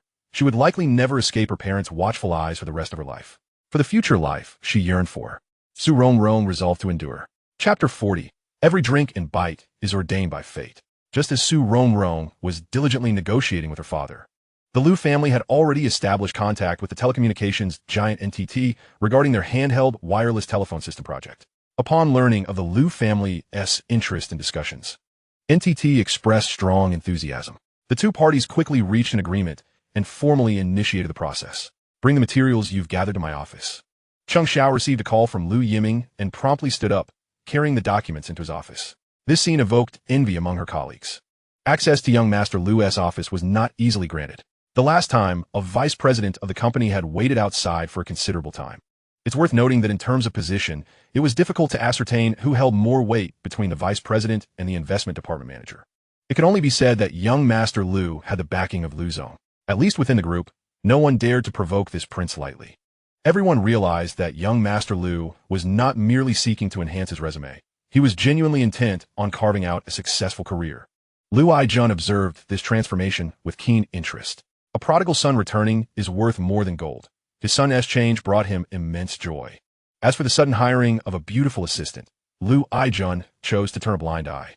Liu Zong, no need for such formality. We are in the company. We need to be clear about public and private matters. So, are you suggesting that after work, it's a different story? Cheng Xiao felt as if she had just been teased, her cheeks flushing. Upon beholding Cheng Xiao's appearance, Liu Yiming felt an overwhelming urge to strike himself twice across the face. This he had become accustomed to, his words flowing without restraint. In Liu Yiming's heart, Cheng Xiao was the one person who should never be trifled with. After all, in the previous life, that was not my intention. I understand. Cheng Xiao, too, was well aware. While others might be oblivious, she understood perfectly that the man before her could easily take advantage of her vulnerability. Yet, Lu Yiming not only refrained from such actions, but also afforded her a grand stage, liberating her from any concerns. It was only yesterday, during her visit to the hospital to see her mother, that Chang Xiao discovered Lu Yiming had arranged for a caregiver for her mother, a dedicated companion available around the clock. How much could that possibly cost? Chang Xiao could hardly bear to contemplate it. In her eyes, Lu Yiming was a good man, far removed from the persona he projected. A playboy? Such was the misconception held by society regarding Lu Yiming. He mused to himself, unaware that he had unwittingly secured a good person card in Chang Xiao's eyes, leaving him to ponder whether to laugh or cry. Regarding the personal handy phone system, how well-versed are you? Mr. Lu, I specifically consulted Professor Li at the university, who expressed considerable optimism about the development trajectory of personal mobile communication systems within our nation. Share your thoughts. Me? Does my opinion truly hold significance? Chang Xiao had indeed gathered a wealth of information, merging it with the insights provided by Professor Li. Should personal mobile communication systems be promoted domestically, the rewards could be unforeseen. Yes, articulate your perspective, devoid of any external influences. The personal mobile communication system could revolutionize the future of domestic mobile frameworks. Is that your stance? Lu Yiming furrowed his brow. Perhaps his expectations were set too high. Nevertheless, recognizing the value in the personal mobile communication system was already a remarkable feat. Chang Xiao had just begun her career. It would be improper for her to presume. Mr. Lu, there is one more point, but speak freely and boldly. Is there an alternative thought? I merely wish to caution you, Mr. Lu. While the personal mobile communication system can indeed yield short-term gains, it is not suited for long-term operations. What I mean is, the path of personal mobile communication systems may be misguided, likely misaligned with future trends. Chang Xiao was acutely aware that Lu Yiming was a staunch advocate for the personal mobile communication system, and the investment department held high hopes for it. Her current sentiments could be perceived as dousing cold water on their ambitions, potentially inciting Lu Yiming's displeasure. However, from Chang Xiao's perspective, she discerned genuine flaws within the concept. Are you implying that the developmental direction is erroneous? Yes, that is precisely my intent, Mr. Lu. The personal mobile communication system comprises components, such as the RT terminal equipment, the ATC air traffic controller, the RP base station controller, and the PS mobile phone. Yet, this direction lacks significant creativity for the future and is at risk of being supplanted. In her research, Chang Xiao had conducted an analysis of the personal mobile communication system, drawing upon Professor Li's insights to arrive at this conclusion. Mr. Lu, I harbor no ulterior motives. I simply, noticing Lu Yiming's silence, Chang Xiao grew somewhat anxious. He had supported her immensely, yet here she was dousing his enthusiasm with cold water. It felt profoundly ungrateful. However, Chang Xiao had yet to grasp Lu Yiming's true thoughts. Lu Yiming reflected on how he had previously overlooked Chang Xiao's astonishing commercial acumen. Earlier, Li had praised her in his presence, and in hindsight, such accolades seemed insufficient. In the past life, he had truly neglected Chang Xiao's talents, denying her the stage to exhibit her brilliance. Very well, prepare yourself. This time, you shall accompany me. To where? The abrupt shift in topic left Chang Xiao momentarily bewildered. NTT. This abroad? Chang Xiao had no preparations for such a venture. Just a week prior, she had been working at a convenience store and a bar, and now she was to assume the role of a white-collar worker, and even travel overseas. This was all rather overwhelming. You needn't worry about your aunt. I understand, and I have yet to express my gratitude. I merely wished to alleviate your concerns, allowing you to maximize your potential. Mr. Lu, Chang Xiao was no fool. She could not deny the deep sense of gratitude she felt for all that Lu Yiming had done. While graduates from prestigious universities held considerable market value in this era, securing a position within a leading enterprise like Lu's group was no small feat. Many of her peers were still sending out resumes, yet she had already. All these changes had transpired since her acquaintance with Lu Yiming. How fortunate she felt, as if Providence had guided her to him during her darkest hour, much like a beacon in the night. Yet, perhaps Chang Xiao would never realize that in a previous life, it was Lu Yiming who extinguished the final flicker of hope in her life. Every action and consequence is dictated by fate. And one more piece of advice. Do not wear the same outfit every day. I understood. The moment Lu Yiming uttered those words, he regretted them. In the previous life, Chang Xiao had married him, and though she could have enjoyed a life of affluence, she still adhered to frugality, earning his disapproval for being unrefined. Yet, upon reflection, was this truly Chang Xiao's fault? Her mother's grave illness had nearly crushed her spirit. How could she possibly afford to invest in her appearance? Chapter 41.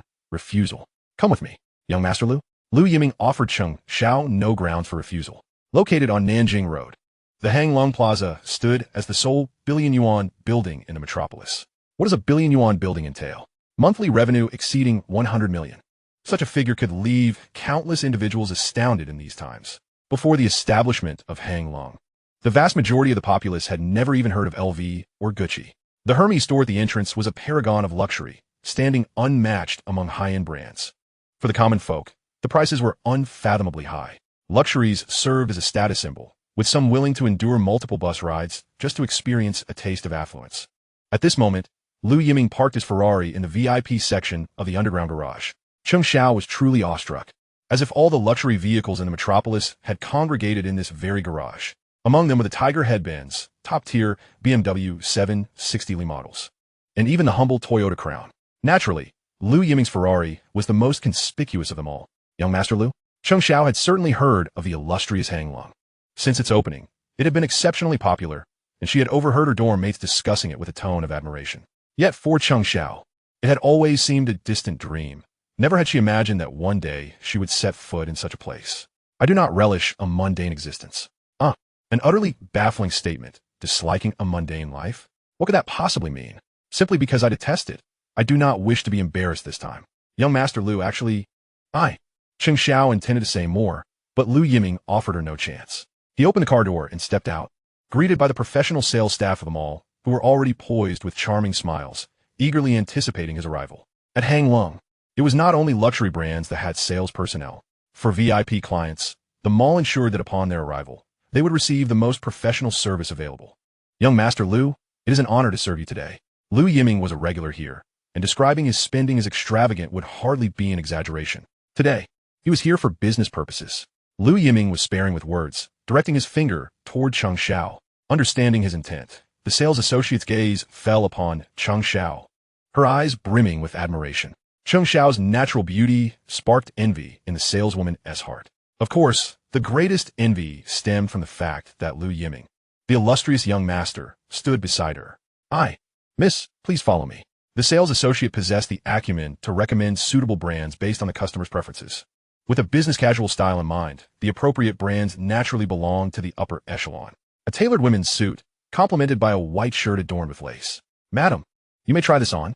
The sales associate led Cheng Xiao to the fitting room. At that moment, Cheng Xiao felt as if she were a marionette.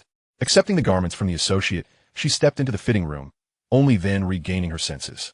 Cheng Xiao pondered, what is happening to me? Why do I feel this way? No, this place does not belong to me. A glance at the shirt's price made her instinctively loosen her grip, causing it to tumble to the floor. A seemingly inconspicuous shirt, priced at a staggering $39.99? Such an exorbitant sum sent a wave of anxiety through her. Not to mention the cost of the suit, which likely exceeded 10,000. This was far beyond Cheng Xiao's means. Taking a deep breath, she reassured herself. Cheng Xiao, is this truly what you desire? She questioned herself. Even the fitting room was carpeted in plush fabric, exuding opulence. Yet, young Master Lu, you are exceptionally kind to your girlfriend. The sales associate seized the opportunity to draw closer to Lu Yiming, showering him with flattery. She is not, exclaimed the sales associate. Oh, young Master Lu, I did not intend to pry into your personal matters. Her eyes sparkled with the notion that perhaps it was even better. Did her own allure not grant her an opportunity? The sales associates at Hanglong Plaza were indeed exquisite beauties, trained to provide the finest service for VIP clients. Regrettably, in comparison to Cheng Xiao, the sales associate appeared overly superficial. Lu Yiming was acutely aware of the thoughts swirling in her mind. In both his past life and the present, the throngs of admirers surrounding him had never ceased. He understood all too well what these women desired.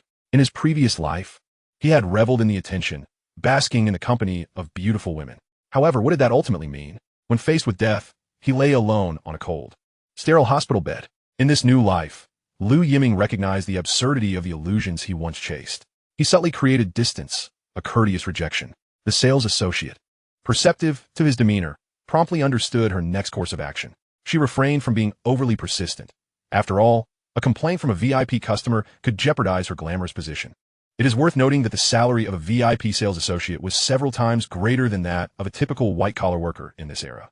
The investment in training and grooming had been substantial. Just then, the fitting room door swung open unexpectedly. Why haven't you changed? Don't you like it? Lu Yiming inquired. Confusion etched across his face. Cheng Xiao had not even tried on the clothes, their pristine condition unchanged. I'm sorry. Cheng Xiao returned the garments to the sales associate and exited the store without a backward glance. Cheng Xiao, Lu Yiming called out, pursuing her. Yet, regardless of his calls, Cheng Xiao did not turn back. Instead, she quickened her pace. Stop. Lu Yiming sprinted a couple of steps to catch up with her. Cheng Xiao, I've already stated that I dislike mundane lives.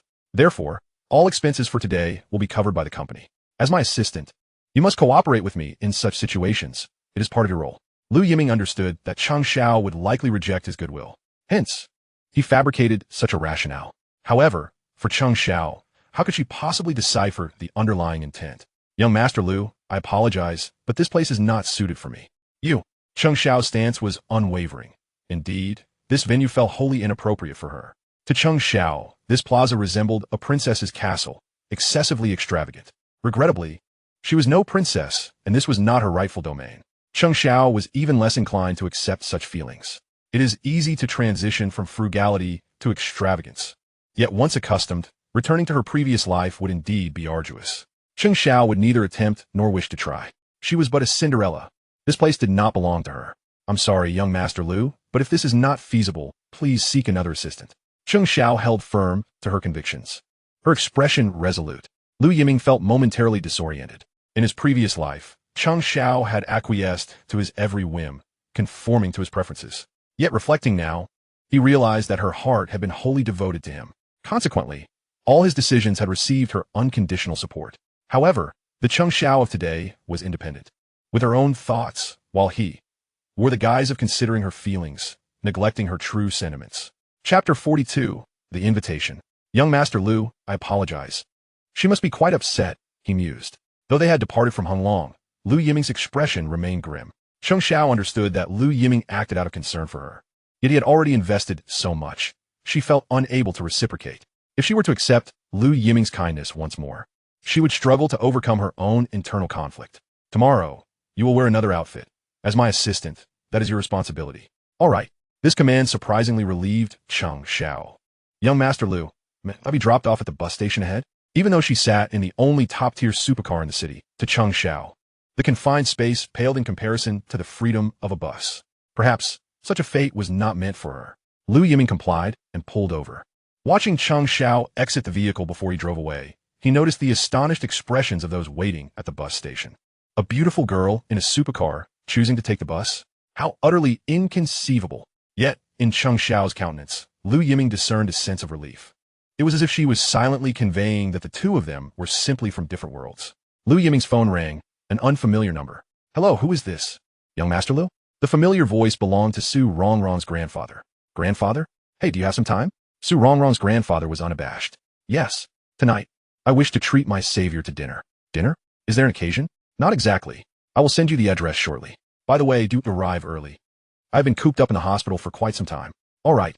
Clearly, Su Rongrong's grandfather had been yearning for companionship, having spent his time in the hospital studying chess alone, without a worthy opponent. Although Su Rongrong visited daily, her chess skills were lacking, rendering even guided instruction rather unexciting. After enduring until his release, when his daughter and son-in-law came to fetch him, he naturally could not forget his benefactor. Su Rongrong's grandfather also sensed that his granddaughter was wary of young Master Lu. Each time he mentioned him, Su Rongrong would deftly change the subject. This time, he had discreetly called Lu Yiming. After hanging up, Lu Yiming composed himself. A text message chimed on his phone. It seems Su Rongrong's grandfather was quite in tune with modern technology. Today's gathering was small, primarily to celebrate his father-in-law's safe discharge from hospital. Su Yanzhang had not invited many guests, with the exception of Gao Tan, who was Su's son-in-law and a high-ranking official at a telecommunications group. He had come to Magic City to inspect a project and was invited as well. Brother-in-law, please persuade your niece to return home. What is the harm in that? Why must she insist on forging her own path? Tell me, is it necessary for a young lady to rush to prove herself? Second brother, I cannot influence her on this matter. Gao Tan wore a troubled expression, jokingly noting that his little niece was quite headstrong and difficult to persuade. As a father, if one does not heed his words, how can he expect others to listen? To reason with him or appeal to his emotions is not your forte, given your experience within the system. Brother, do you harbor some misunderstanding about me? To reason and appeal to emotion? What a jest. This is not the true nature of the system. Regardless, you must assist me in persuading him. I will do my utmost. This task is indeed thankless and burdensome. No wonder one must treat oneself to a meal. Had I known it would come to this, I would have refrained from getting involved. After all, Su Rongrong is the head of the Su family, and my excessive involvement may not be a prudent choice. At the Zijiao Hotel's reception hall, a venue in the magical city specifically designed for hosting foreign dignitaries, it has long been a favored lodging for leaders from various nations visiting the area. Ordinary individuals can scarcely secure a reservation, as it is semi-public. However, for the Su family, this is hardly a challenge. Even Liu Yiming's Ferrari, as it enters the hotel, must undergo inspection. Only after passing the scrutiny is it permitted entry. In his previous life, no matter how flamboyant Liu Yiming was, he had to conduct himself with decorum here. Heaven knows the chaos that could ensue from an inadvertent offense to a certain leader. At this moment, Su Rongrong finds herself beside her grandfather, entirely unresponsive to her uncle's entreaties. She understands that, as a leader in telecommunications, her uncle is no ordinary orator. With a mere flip of his tongue, he could turn white into black. Since she cannot win the argument, she opts for silence, embodying the essence of a refined young lady. Regardless of the winds that may blow from all directions, she remains steadfast as a rock. Meanwhile, Gao Cheng can only manage a bitter smile. Despite his efforts to persuade, his niece remains mute. Even if he possessed unparalleled capabilities, they would be of no avail. He glances at Su Rongrong, feeling utterly helpless. Nanan, your uncle has just spoken at length. You should consider his words carefully. Your parents are aging. Su Rongrong makes a final attempt. Nanan, Su Rongrong remains deaf to all. Alas, the tree wishes to be still, yet the wind does not cease. A child wishes to care for their parents, yet time waits for no one. Father, at last, she has found her voice. Father, this is moral coercion. I have not coerced you. What is wrong with a child cherishing their parents? You, grandfather, will you not intervene with your son-in-law? Su Rongrong's greatest talent lies in her ability to act spoiled. Her grandfather, who was initially enjoying the spectacle from a position of authority, is now compelled to intervene. Ahem. My dear Su, father, I am merely concerned for Nanan. In the past, whenever her father-in-law spoke, Su Rongrong would always comply. However, this time is different. His daughter is his most cherished treasure. Even if the old patriarch speaks, he cannot simply capitulate. Rongrong, your father is correct. The tree wishes to be still, yet the wind does not cease. A child wishes to care for their parents, yet time does not wait. Grandfather. Su Rongrong is taken aback to hear her grandfather echoing her father's sentiments. Regrettably, Su Rongrong's moment of triumph is short-lived as his father-in-law shifts his stance. While his words hold truth, I too am aging, and alas, my time is limited. I hope Rongrong can bring joy to my old age. This leaves Su Rongrong utterly dumbfounded, feeling as if he has shot himself in the foot. The old man has been waiting for this opportunity. In terms of age, who among them can match the elder? Grandfather, rest assured, Rongrong will be a dutiful granddaughter. Su Rongrong beams with joy, grateful for her grandfather's support, which silences her father. Very well, since the elder has spoken, Su Rongrong's plans are completely thwarted. Grandfather, let us dine. The doctor advised you to eat smaller meals more frequently. Su Rongrong wears a satisfied expression, secure in her grandfather's backing. Not yet. I have a guest. A guest? Both Su Rongrong and Su Rongrong exchange puzzled glances, for they believed it to be a simple family gathering. How could the elder have invited a guest? This seems inconsistent with his character. Chapter 43, Gifts. Grandfather, you have invited a guest. Su Rongrong inquires, her curiosity piqued. Ever since her grandmother passed away, her grandfather has rarely socialized, except for occasional gatherings with old colleagues. However, today's dinner is clearly not intended for them. Who could it be? Even Su Rongrong cannot fathom. Wait, it couldn't be. An ominous premonition washes over her. Grandfather, you wouldn't. Before she can finish her thought, a knock echoes through the room. Mr. Su, your guest has arrived. Su Rongrong looks up, her expression frozen in disbelief. It is indeed him. Liu Yiming, you are quite bold to come. Look, my guest has arrived, her grandfather beams, while Su Rongrong is struck by a bolt of lightning. Why did you invite him? Grandfather, this is our family gathering, she protests, showing no courtesy to Liu Yiming. After all, considering what Liu Yiming has done, it is a miracle that she can remain composed. Now, young Liu, you are my savior. Father, is this the young man who took you to the hospital? Unlike Su Rongrong, Su Rongrong feels immense gratitude towards Liu Yiming. He had inquired at the hospital afterward, and had it not been for this young man's timely intervention, the consequences could have been dire. And he is also Rongrong's classmate. What a coincidence. Coincidence, my foot. The illustrious goddess of Su University nearly spews her indignation. What sort of spell has Liu Yiming cast upon her grandfather? Old man, thank you for your invitation. By the way, I brought a chess set I acquired recently, knowing that you enjoy this pastime. Consider it a humble offering. Clearly, Lu Yiming has come well prepared. After receiving the elder's call, he did not rush to the hotel, but instead made a detour home. He remembered that his father had a collection of chess pieces, genuine antiques. Oh, I must take a good look at this. For an avid chess enthusiast, such pieces are treasures. The elder also possesses a fine set, but it pales in comparison to the exquisite pieces Lu Yiming has brought. Is this red agate? The elder, possessing a discerning eye, immediately recognizes the exceptional quality of the chess pieces. Indeed, they say the finest chess pieces come from Yunnan, specifically from Yongchang. Correct, they indeed hail from Yongchang. The term chess pieces refers to go pieces, and Yongchang is now known as basehand. The go pieces produced there, known as Yangzi, boast a history of over 500 years and have been hailed as the finest. Their texture is smooth and jade-like yet remarkably durable, akin to being crafted from natural stone. They have an ancient, understated elegance, feeling warm in winter and cool in summer, recognized globally throughout history as the pinnacle of chess craftsmanship. Furthermore, the set Lu Yiming has presented is of the highest caliber among Yangzi, with a history spanning centuries. Its value is incalculable. It is indeed splendid, but the elder hesitates.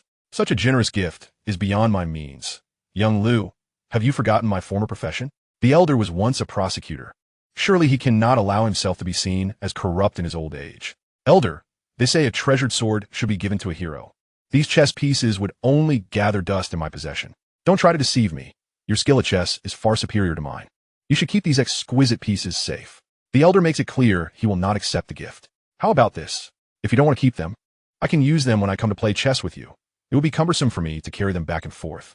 It must be said, Lu Yiming understands the elder's sentiments quite well. Since the gift cannot be accepted, a temporary arrangement will suffice. After all, aside from the elder, he does not play chess with anyone else. Father, since the young man has expressed it this way, you should accept it. If not, I will buy them for you. Seeing that the elder genuinely appreciates the gift, Su Yunzhang is compelled to intercede. However, the young man before them is no ordinary individual. In an ordinary household, who could possibly present such a valuable chess set as a gift? Young man, I commend your valor. Following Lu Yiming's actions, Su Yunchang's gaze remained fixed upon him, exuding an air of distinction that was unencumbered by the opulence surrounding them. It seemed he hailed from an esteemed lineage, though the specific family remained a mystery. Gaining the elder's approval and extending an invitation to dine together is a rarity among the younger generation. Hello, Mr. Su. Are you aware of my identity? I am Lu Aijun's son. Oh, so you're the young master of the Lu family. What a coincidence. Su Yunchang appraised Lu Yiming, recognizing the Lu Group as a prominent private enterprise in the bustling metropolis. However, he perceived the Lu Group's foundation as lacking depth. To his surprise, Lu Aijun had indeed raised a commendable son. Yet, unbeknownst to Su Yunchang was the fact that Lu Yiming had a past entangled with his daughter. Had he been aware, he would likely have been inclined to confront the young man rather than share a meal. Do you also enjoy chess, young Master Lu? Please just call me Xiao Lu. Very well. While Su Yunchang scrutinized Lu Yiming, the latter was equally assessing his counterpart. A leader of a century-old family, he was undoubtedly different, especially in an era rife with turmoil where many noble families lost their legacy. Those that remained were anything but ordinary. Although Lu Yiming bore a negative view of aristocratic families, recalling how the 5 surnames and 7 prominent clans had obstructed many paths to progress, he acknowledged that today's esteemed families, while not comparable to their predecessors, still commanded respect. In his previous life, Lu Yiming had engaged in relentless conflict with these powerful clans, employing every tactic at his disposal, only to achieve a stalemate. This illustrated the depth and strength of these families, with the Su family being a standout among them. As for the man before him, the current head of the Su family, his methods, cunning, vision, and capability were all top-notch, having imparted a painful lesson to Lu Yiming in the past. Of course, in his previous life, he had brought his downfall upon himself. It remained to be seen what kind of sparks would ignite upon their reunion in this life. For Su Yunchang, however, his primary concern was whether Lu Yiming's presence here was mere coincidence or a deliberate act. Furthermore, he pondered the nature of the relationship between Lu Yiming and his daughter. Su Yunchang was well aware of his daughter's temperament. The moment Lu Yiming entered, Su Rongrong's expression shifted. It was essential to note that she was no ordinary child of a common family, possessing formidable composure that could easily be shattered. What had transpired between the two? Xiao Lu, hearing my father-in-law speak, I find myself somewhat eager. Since it is still early, shall we engage in a game? Su Yunchang, a chess enthusiast, approached the game differently than his father, viewing it not merely as a pastime, but as a means of personal cultivation and opponent observation. Naturally, very few from a younger generation had the privilege of facing Su Rongrong at the board. Chapter 44, A Test of Wits. The two set up their pieces, and indeed, the agate chess pieces fell exquisite in hand. This was a fair contest, and Su Rongrong did not underestimate Lu Yiming due to his youth. Perhaps this exemplified the mindset of true magnates who respect every opponent. Su Rongrong's style was unconventional, deviating from traditional methods, which added pressure on Lu Yiming. Meanwhile, the elder observed with a smile, having faced his son-in-law in numerous matches and often emerging frazzled. It was time for Lu Yiming to experience that sensation. The game progressed with various strategies unfolding within half an hour, each player refusing to yield. Su Rongrong's chess was intricate and often unpredictable, causing Lu Yiming's carefully laid plans to falter. Typically, at this juncture, players might become impatient, even against professional opponents. Yet, contrary to Su Rongrong's expectations, Lu Yiming grew increasingly composed. This young man was intriguing. As Lu Yiming maintained his calm, he devised an even grander strategy. An hour passed swiftly, with neither player succumbing to long deliberations, unlike the elder, who often contemplated deeply. This could be attributed to the nature of business, where one must forge ahead without hesitation. At this moment, Su Rongrong held the black pieces but found himself immobilized, lost in thought for the first time since the game's inception. The outcome of the match remained uncertain, yet Su Rongrong realized that continuing would likely lead to his undoing. Taking a deep breath, he conceded defeat. Such opponents are often the most formidable. Not everyone can afford to lose gracefully. I concede. Young man, you performed admirably. Please take a seat. With the ability to accept loss without attachment, Su Rongrong chose not to dwell on the game. This nonchalance was a trait Lu Yiming wished to emulate. Dad, the game isn't over yet. You possess too strong a desire for victory. That is not ideal. Su Rongrong chuckled, gently patting his daughter's hand. It was evident that she was concerned about her father's dignity. However, for Su Rongrong, there were few situations he had not encountered. Xiao Lu also attended Moda University? I suppose I should say I graduated. Oh, have you joined your family business? I initially contemplated entrepreneurship, but I believe it prudent to take steady steps first. Ha! This young man understands the art of timing. Recently, someone from the Lu group reached out to me. Coincidentally, that was me. His honesty was commendable. In addressing Lu Yiming as Xiao, Lu indicated a shift towards treating him as an equal. Of course, Mr. Gao, you are too kind. I have heard that the Lu group intends to venture into the telecommunications sector. The cake is rather large. There are always those who wish to partake. That is a fine ambition, but in our country, the telecommunications field is heavily regulated. Thus, we sought your collaboration. I had previously lacked interest, but now, I find myself quite intrigued. It appeared that Gao Tang had altered his perspective. While others might view this as a positive development, Lu Yiming was not a novice. He was well aware of the complexities of the business realm. It was evident that Gao Tang's current display of goodwill carried an air of suspicion. If Mr. Gao is genuinely interested, I would be pleased to visit you personally on another occasion. Is that agreeable? Young Master Lu, are you attempting to catch me off guard? Gao Tang smiled faintly, recognizing the young man's shrewdness. Initially, he intended to gauge the depth of the Lu group's resources. In truth, Gao Tang's circumstances were rather challenging. Though young, he had ascended to the role of vice president of telecommunications. The accompanying pressures were equally suffocating. His superiors continuously scrutinized the telecommunications metrics, an area under Gao Tang's purview. As Lu Yiming had surmised, telecommunications had implemented numerous strategies, yet the results had been minimal. Competing with mobile and Unicom proved difficult for Gao Tang, leaving him in a precarious position, eager to find a solution. The sudden approach from the Lu group seemed like a fortuitous opportunity. However, Gao Tang was neither willing to concede easily nor eager to rely on the Lu group for a breakthrough, as it would cast doubt on his own capabilities. Thus, he sought to probe the Lu family's intentions, leading to the current exchange. Engaging Lu Yiming in conversation, Gao Tang believed the young man's youthful exuberance would ultimately lead to missteps. However, I did not anticipate that this young man would be so tight-lipped, exhibiting none of the naivete one would expect from a newcomer. Very well. I shall await the esteemed Mr. Lu's arrival. Since no inquiries yielded any answers, Gao Tang ceased to dwell on the matter. Enough of that. Today we celebrate the old man's discharge from the hospital, and work shall not be discussed.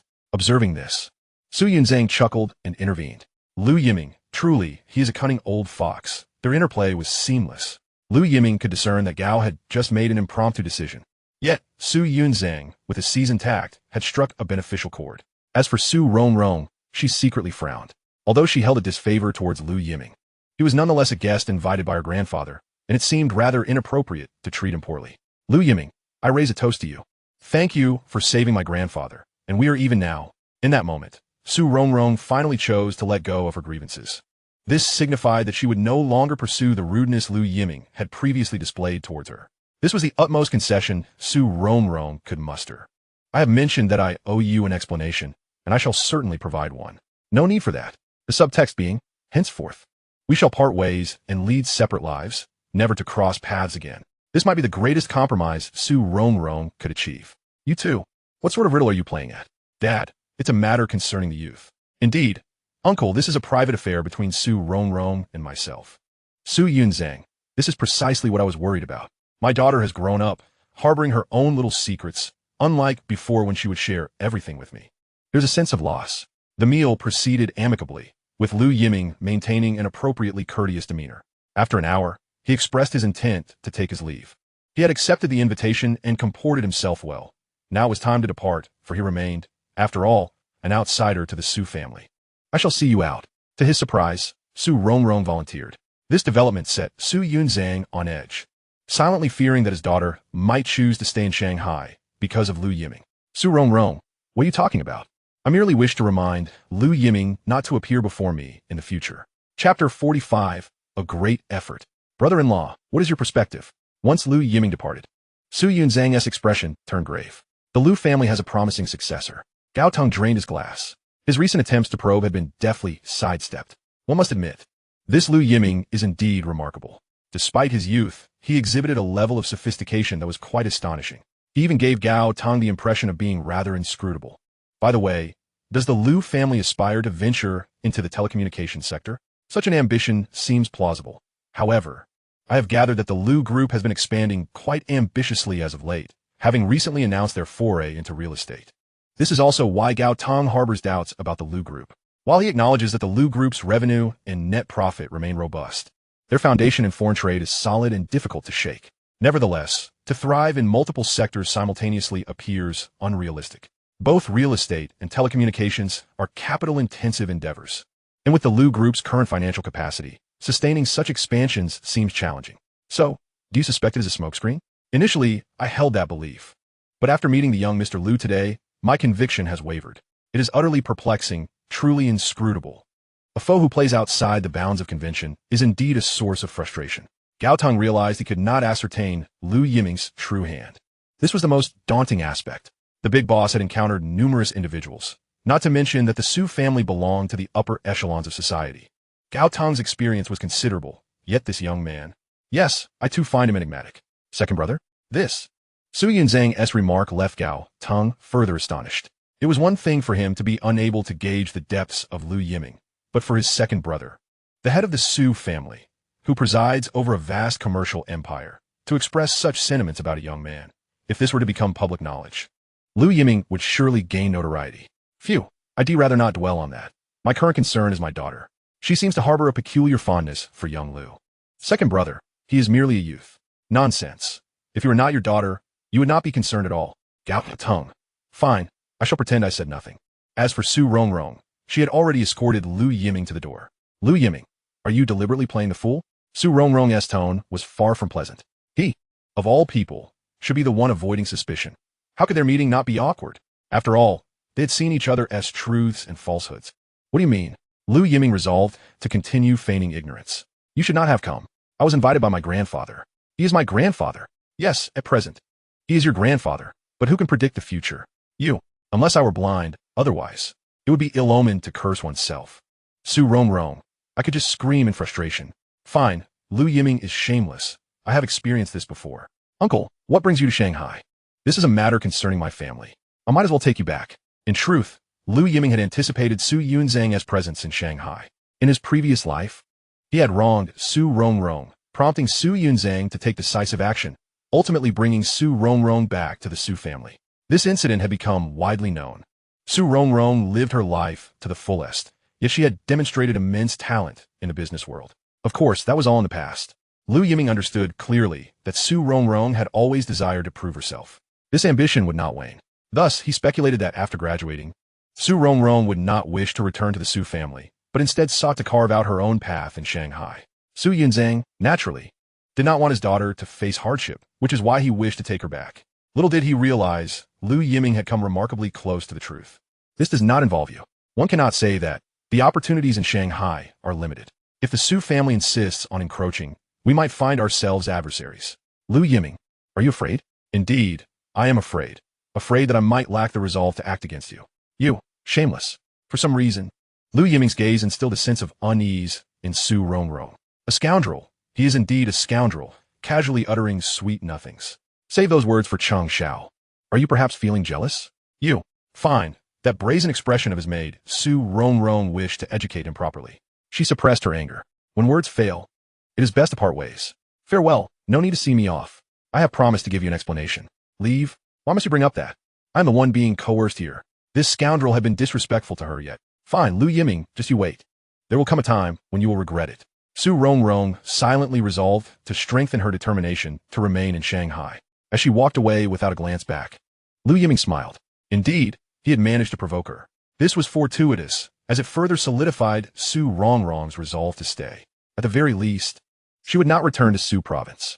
Though it was too far, it would suffice to keep them from seeing each other frequently. Su Rongrong could never have imagined the lengths to which Lu Yiming would go to keep her from leaving. Starting up his Ferrari, Lu Yiming drove away from the West Suburban Hotel. Meanwhile, at the Lu residence, you little rascal, where's that scoundrel? Inside the Lu villa, Lu Aijun slammed the table with a thunderous noise. Beside him, Zhang Qian dared not utter a word. Calm down. Calm down. Cease your nonsense. That chessboard was a costly acquisition of mine, and I had yet to even lay my hands upon it before that rascal wreaked havoc. Recently, the upper echelons of the magical metropolis have taken to the game of Go. Although Lu Aijun possesses no knowledge of this ancient art, he cannot allow himself to lag behind while others engage in study. Otherwise, he would solidify the perception of the Lu family as mere nouveau riche.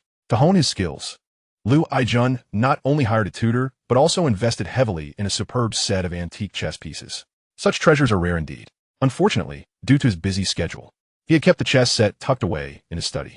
But tonight, inspired by a sudden whim, he sought to set up an endgame scenario, only to discover that the chess set had vanished without a trace.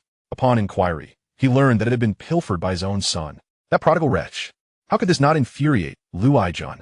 They say a beloved possession is worth a fortune.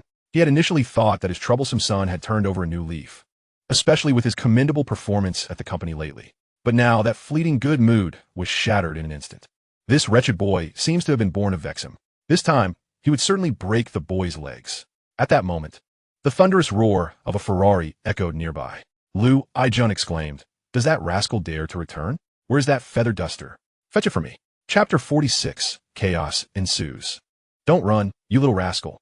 Yiming, make a hasty retreat. Just as Lu Yiming parked the car, he witnessed his father and Aunt Zhang charging out one after the other. One shouted for him to flee, while the other demanded he halt. Seeing the feather duster in his father's grasp, it would be foolish not to run. Within the grand courtyard of the Lu family villa, a dramatic chase unfolded. Stop right there, you little rascal. Put down that item. I promise I won't strike you. A fool would believe that. Lu Yiming was well aware from his childhood that he had suffered such consequences far too many times. Amidst the commotion, they continued until Lu Aijun, out of breath, finally paused and gasped, "Where's my chessboard? I gave it away." Lu Yiming replied, his tone unapologetic. This response nearly prompted Lu Aijun to resume his pursuit with the feather duster. But alas, age had diminished his stamina. "Father, don't be so hasty. Aren't you curious to whom I gave it? What is there to ask? Besides squandering your inheritance, what else could you possibly do? Is it that young lady again?" Lu Yiming retorted, "Indeed, a father knows his son best. Wait, there's a legitimate reason behind this. The Su family, the father-in-law of the Su family head." Which Su family? The one from Su province, of course. Upon hearing this, Lu Aijun's demeanor instantly shifted to one of calm. When did his son become entangled with the Su family? The power of the Su family was not something the Lu group could contend with. Even Lu Aijun had to concede this point. Compared to the century-old aristocracy, the Lu family was merely setting sail. The Su family, on the other hand, had long since broken the curse of wealth, not lasting beyond 3 generations. Now, explain what exactly is going on. Let me catch my breath first. No nonsense, speak quickly.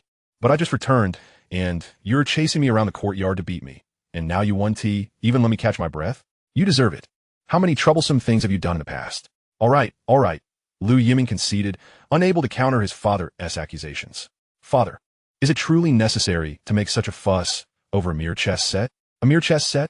Do you have any idea how many connections I leveraged for that set? It was originally meant to be sent to this year's autumn auction. By then, its value would have likely doubled. I had to pull strings to secure it early, incurring a debt of gratitude. And now, before I even had a chance to touch it, you've given it away to someone else. Anyone would be furious in my position. Father, with your old chess set. It can't be that serious, hey? At that remark, old grievances resurfaced, and Lu Aijun immediately seized the feather duster. Fortunately, Aunt Zhang was quick-witted enough to snatch it away. Enough of this commotion. We cannot allow others to witness such a spectacle. Aunt Zhang's rare interjection prompted Lu Aijun to relent, as he did not wish to sleep in the guest room again for the next few days. Get inside. Lu Aijun pointed at Lu Yiming, huffing as he stormed into the villa. Thank you, Aunt Zhang. Hurry and apologize. You know your father's temper. He responds better to soft words than harsh ones.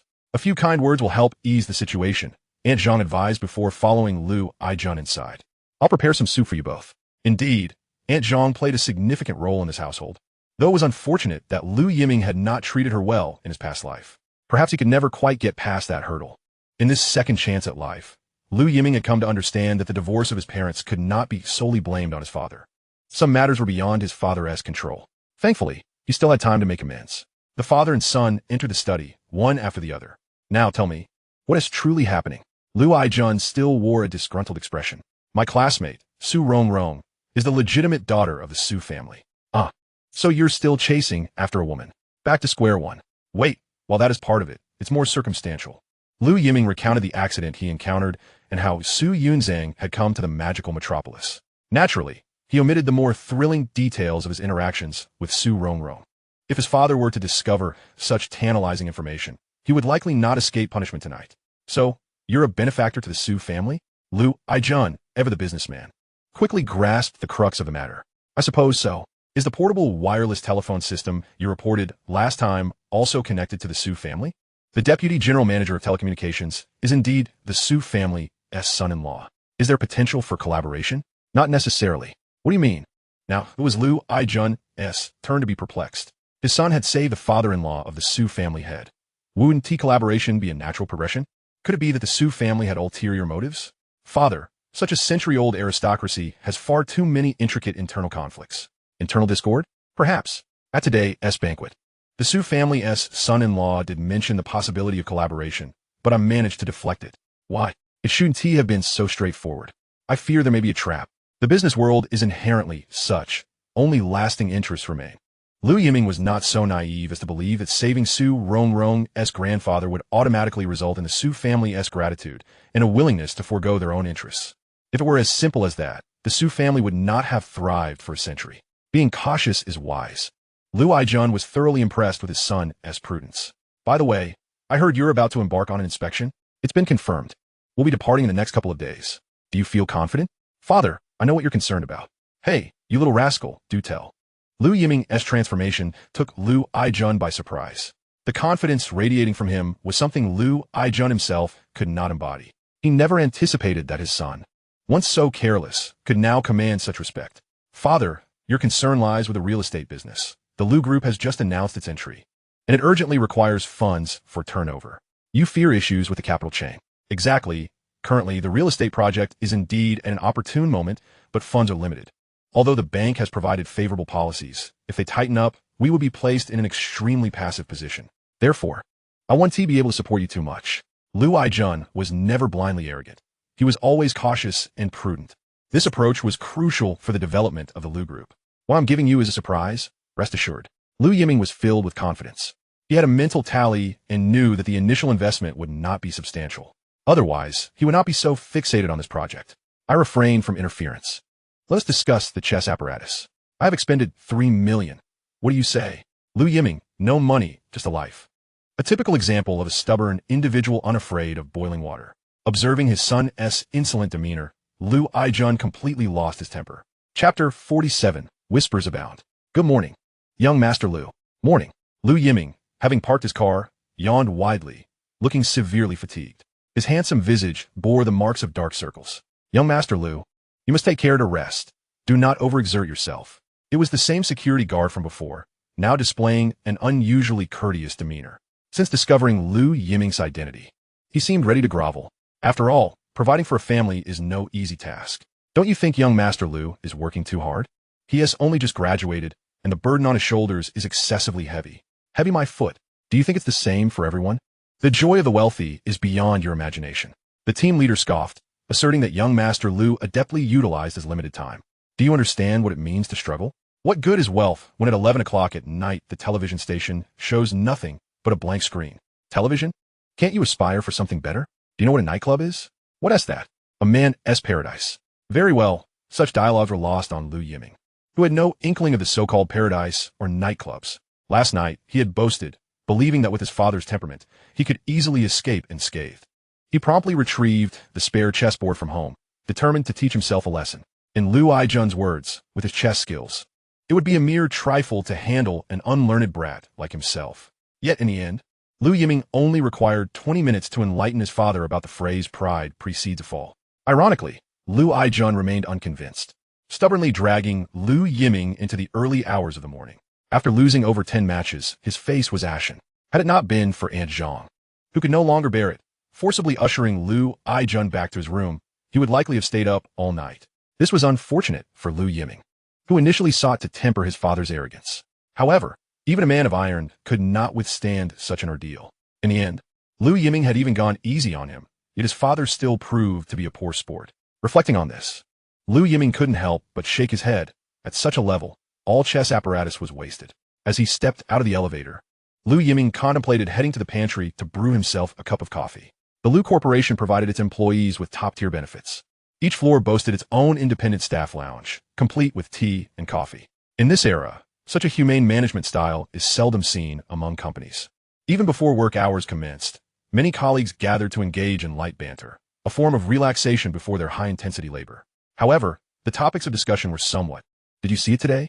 See what? The allure of professional attire. Who? Don't flatter too much. It's not that seductive. You just haven't seen it. I saw it too. Well, who would have thought that figure combined with that beauty? Simply. Are you referring to Vice President Li?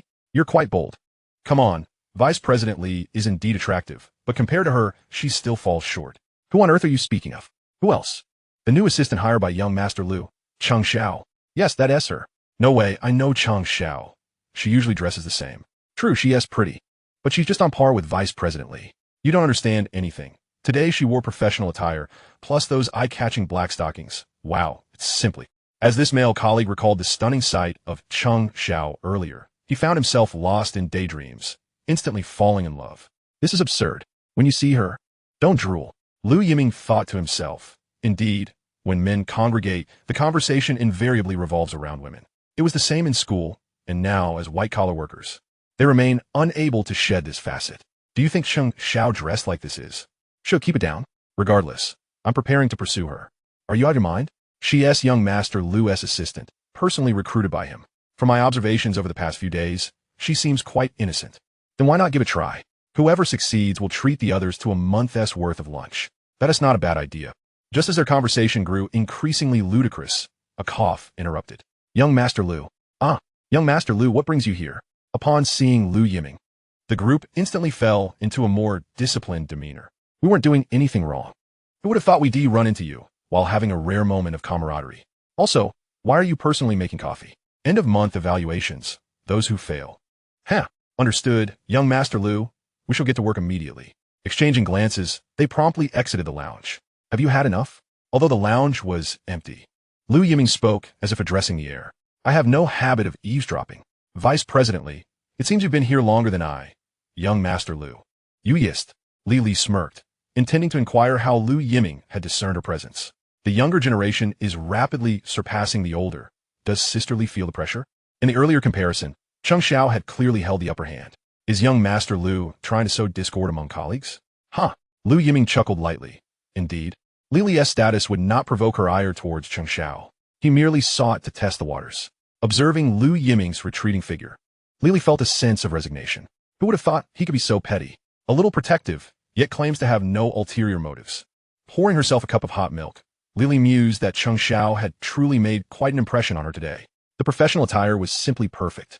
Her delicate waist, paired with the allure of black stockings, was utterly captivating.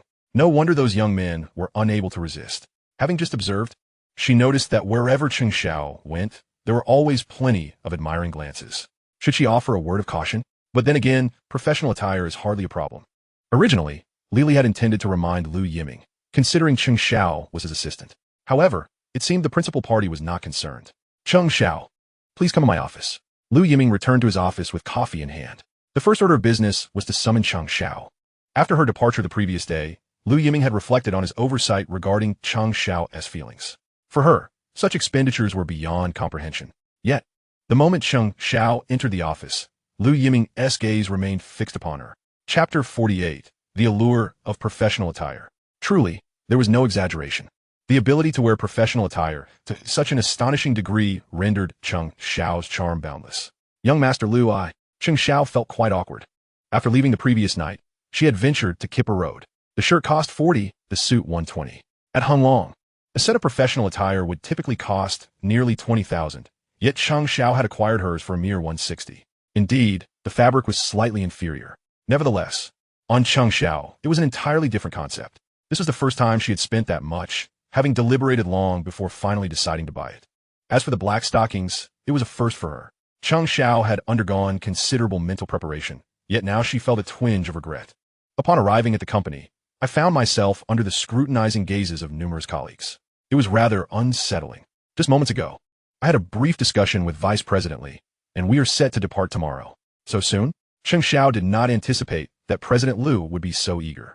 Being the subject of others' attention is quite uncomfortable. Although Lu Yiming had advanced the schedule significantly, one can never predict what unforeseen events may transpire once the butterfly flaps its wings. Understood, I shall make the necessary preparations. As Lu Yiming's assistant, Cheng Xiao naturally had to devise a contingency plan. In a remarkably short span of time, Cheng Xiao had mastered some basic conversational skills. Truly, a scholar is indeed a scholar. One cannot apply common reasoning to their capabilities. No need for that. I will remain in the office today, and I can remind you whenever necessary. Cheng Xiao, stay in the office? That seems. Very well, Lu Yiming conceded. He merely wished to prevent those with ulterior motives from casting lingering glances at Cheng Xiao, despite reminding himself to keep his distance from her. He had evidently underestimated her allure. Clearing his throat, he advised, do be cautious at the office. Those fellows have been wagering on pursuing you. Although Lu Yiming was not one to indulge in gossip, this time he felt compelled to offer Cheng Xiao a warning. She immediately grasped the implication. President Liu, my apologies. I shall refrain from dressing in such a manner in the future. It is merely the black stockings causing this trouble. Their impure thoughts have nothing to do with you. Lu Yiming did not raise his gaze, fearing he would lose control over his own eyes. Men, after all, invariably appreciate beauty. His demeanor indeed provided Cheng Xiao with a considerable sense of security. Undoubtedly, he was unlike any other. On that fateful night in the classroom, she had been prepared to dedicate herself entirely. Cheng Xiao was well aware of her own charm. Yet, Lu Yiming had managed to resist. Though there was a misunderstanding, his reaction was certainly unexpected for Cheng Xiao. A playboy, a debauched youth, the world truly misunderstood Lu Yiming. Throughout the day, Cheng Xiao remained in Lu Yiming's office. His actions sent a clear message to the outside world. His assistant was not a subject of idle speculation. Remarkably, he even accompanied Cheng Xiao to the staff canteen at noon. This time, no male colleague dared to linger their gaze on Cheng Xiao, an archetypal domineering CEO persona. As for Cheng Xiao, she seemed to relish this careful nurturing. Yet, she constantly reminded herself, Lu Yiming was not someone she could covet. The disparity between them was too vast. Simply being able to interact in this manner was already a source of contentment for her. I shall pick you up tomorrow. No need, I can take the bus. It requires 2 hours in advance, and the bus schedule is unpredictable. This is a significant matter. We cannot afford any mishaps. Very well. Ultimately, Cheng Xiao ceased to protest. Indeed, Lu Yiming was correct. The investment department had been diligently preparing for this trip for an extended period. No single oversight should lead to unforeseen consequences. During this time, Cheng Xiao had vacated the dormitory. She and her mother now rented a traditional Shikumen house in Hongkou, an old-fashioned 2-story loft, merely 7 square meters in size. They say every inch of land in the Magic City is worth its weight in gold. Yet, the reality is starkly different. Many local families in Shanghai have lived in such cramped old buildings for generations. This is the truest depiction. The old houses in Hongkou are not easily accessible. Their only advantage lies in their affordable rent. For Cheng Xiao, it was the best choice. Most of the year, Her mother spent in the hospital. 7 square meters was more than adequate for the two of them. Early in the morning, when Liu Yiming's Ferrari turned onto this quaint old street, it instantly captivated the attention of countless onlookers. Typically, even seeing a car with 4 wheels is a rarity, let alone a supercar. The children's eyes sparkled with curiosity. Residents coming in and out couldn't help but steal glances. The value of a single Ferrari could purchase half a shikumen. Cheng Xiao hurriedly stepped out, entering the car amidst the envious stares of the crowd. It wouldn't be long before she became a local celebrity. However, for some envious old aunts, malicious rumors would undoubtedly abound. Though Cheng Xiao never concerned herself with others' opinions, she reflected, "Is my oversight. President Liu, in informal settings, please just call me by my name. We're still old classmates." Liu Yiming genuinely admired Cheng Xiao's resilience. Thus, he pondered how deeply he had wounded her in his previous life to make her leave in despair. Despite possessing a tenacious spirit akin to that of a wildflower, she ultimately vanished to another place, never to be heard from again. President Liu? Apologies, Liu Yiming? Noticing that Liu Yiming had yet to start the car, Cheng Xiao felt a twinge of confusion. As she fastened her seatbelt, Liu Yiming pulled himself from his reverie. "Have you eaten breakfast? I boiled an extra egg." Cheng Xiao hesitated for a long moment, but eventually retrieved the egg she had prepared. "I have no hands for this." Liu Yiming had meant it as a jest. To his surprise, Cheng Xiao held the freshly peeled egg to his lips. This scene was rather reminiscent of their newlywed days in the past. She had once thought that Liu Yiming was her everything, only to find that. "Be careful, it's hot." Liu Yiming swiftly swallowed the egg whole. What does it mean to experience a medley of emotions? Why has my mindset shifted? Cough, cough. What's wrong? It seems you're choking. Liu Yiming. Cheng Xiao. At Haiqiao Airport, everyone has arrived. A Boeing 737 is already positioned on the runway. What is this? A CD player. It will be useful shortly. After passing through security, Liu Yiming handed the pre-prepared CD player to Cheng Xiao. To others, this moment might appear a touch too intimate. A story of a domineering CEO and his assistant? Indeed, reality often provides the best inspiration for art. Chapter 49, Still a Romantic. President Liu, what are you doing? High altitudes can easily induce ear pressure. Surely you are aware? Of course I am aware. Lily rolled her eyes. The key point is that your actions are rather obvious, Liu Yiming. So, other colleagues are merely tools to you? I merely. Enough with the explanations, President Liu. We are not blind. Faced with Li Li's teasing, Liu Yiming found himself at a loss for words. Despite his intentions to distance himself from Cheng Xiao, he found himself caring for her inadvertently. Once on the plane, Liu Yiming and Lili were, of course, assigned to business class, while the others were relegated to the economy section. Let us discuss this. President Liu, this is excessive. Huh? You cannot possibly want me to swap seats with your assistant. Lili wore a wary expression. That would mean sacrificing myself. Cheng Xiao has a fear of heights. How do you know? Lili looked skeptical. Even if Cheng Xiao is afraid of heights, I don't believe anyone has mentioned it. I merely observed that she was taking deep breaths. When one is anxious, their subconscious behaviors become uncontrollable. So, in essence, you do want me to switch seats? Of course not. Well, Liu Yiming may be a scoundrel, but he is not that callous. Sacrificing Li Li was not something Liu Yiming could bring himself to do in this life. I am merely discussing. I will head to the back, and you can help keep an eye on Cheng Xiao. Just don't let it slip. Say I need to discuss the details. Really? At that moment, Li Li felt a wave of emotions. For Cheng Xiao, he was willing to endure such discomfort. Liu Yiming is a person whom Li Li knows all too well. He indulges in every pleasure that a wealthy young master might enjoy. Yet this time, he has surprisingly chosen to endure hardship himself. Is this not a bit too exaggerated? Is it feasible? A simple affirmation suffices. No problem. Thank you, Li Li replied. After receiving her response, Liu Yiming rose and made his way to the economy class. Humph, who would have thought he was such a romantic?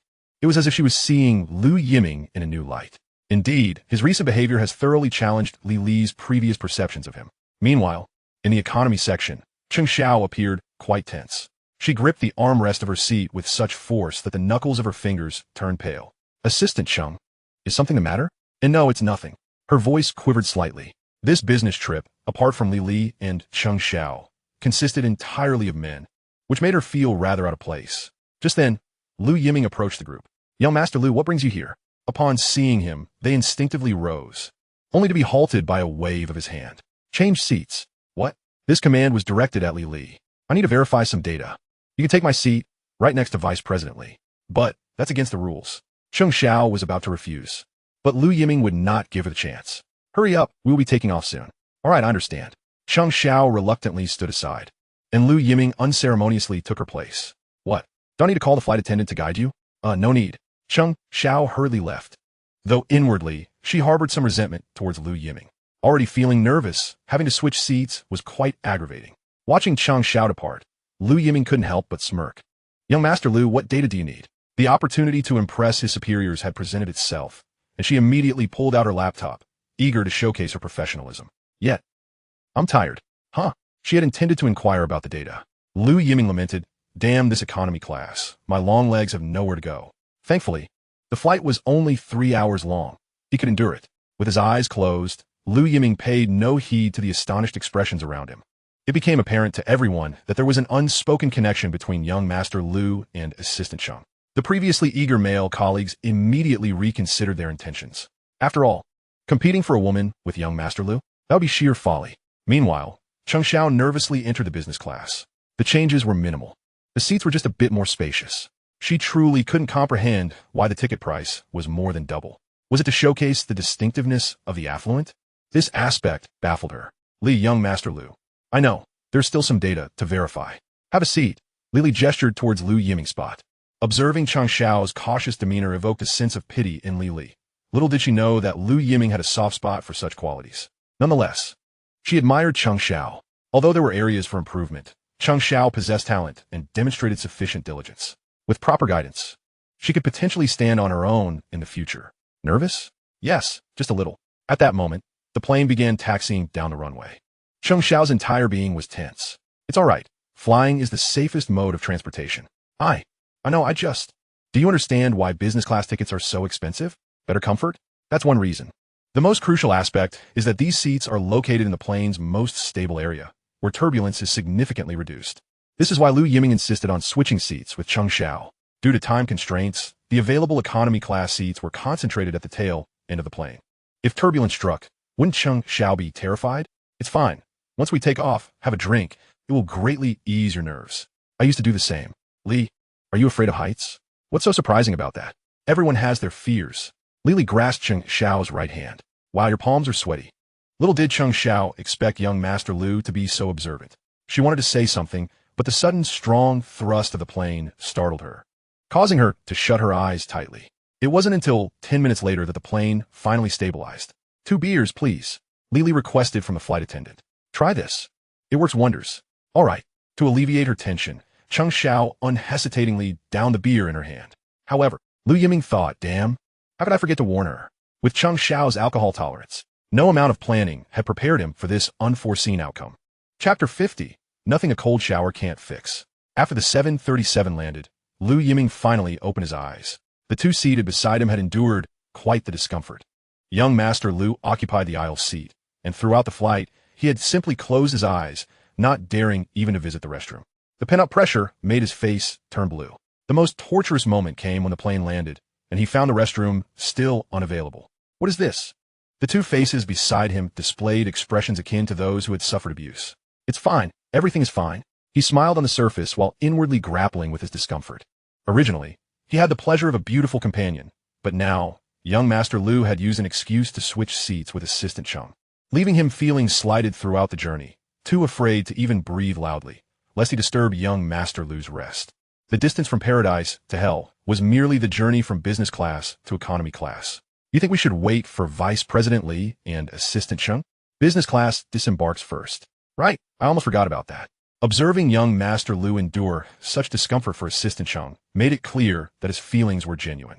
Yet, after disembarking, they spent a considerable time searching for Vice President Li and Assistant Cheng. Despite the airport's modest size, could they really get lost?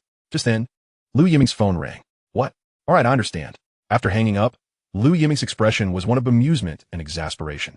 Young Master Lu, what's going on? You all stay here. Lu Yiming strode off, turning 2 corners before finally encountering a flustered Li. The look of resentment on her face was almost comical. Who would have thought Cheng Xiao's alcohol tolerance was so low? Just 1 beer and she was drunk. The worst part is while you quietly slept, Cheng Xiao became a far cry from the ice queen she usually is.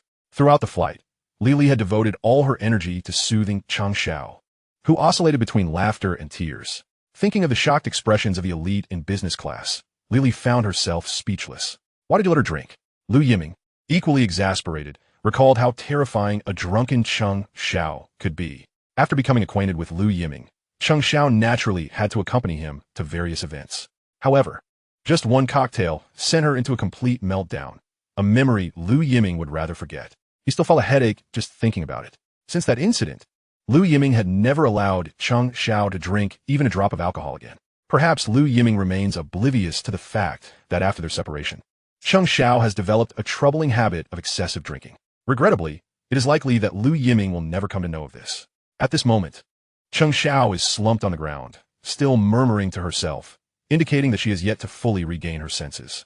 You never mentioned that she couldn't drink, Lily retorted, her intentions initially benevolent, as a slight inebriation can indeed provide temporary relief from tension. However, acting drunkenly is an entirely different matter. With the assistance of the flight attendants, she had painstakingly managed to get Cheng Xiao down. Why is it that she must bear the burden? Not only does she have to cater to young Master Lu, but now she is also responsible for his petite assistant. Cough, cough. All right. It is true that she did not communicate clearly, but what else could Lu Yiming do? He effortlessly lifted the slumped Cheng Xiao from the ground. What are you waiting for? Follow me. Surprisingly, Lu Yiming demonstrated considerable strength, far surpassing the feeble men, cradling Cheng Xiao in his arms. He was followed by Vice President Li, making a conspicuous entrance before everyone. Shouldn't we lend a hand, young Master Lu? We wouldn't want you to tire yourself. Get lost. What was intended as flattery had instead landed clumsily. How absurd to suggest assisting. This is Cheng Xiao, who, in a certain sense, is young Master Lu's cherished possession at this moment. Perhaps next time, think before you speak. Where's the car? Young Master Lu, Assistant Cheng arranged it. Can't you simply find out? Of course, young Master Lu. Please wait a moment. We will locate it immediately. Amidst the ensuing chaos, they finally managed to board the vehicle.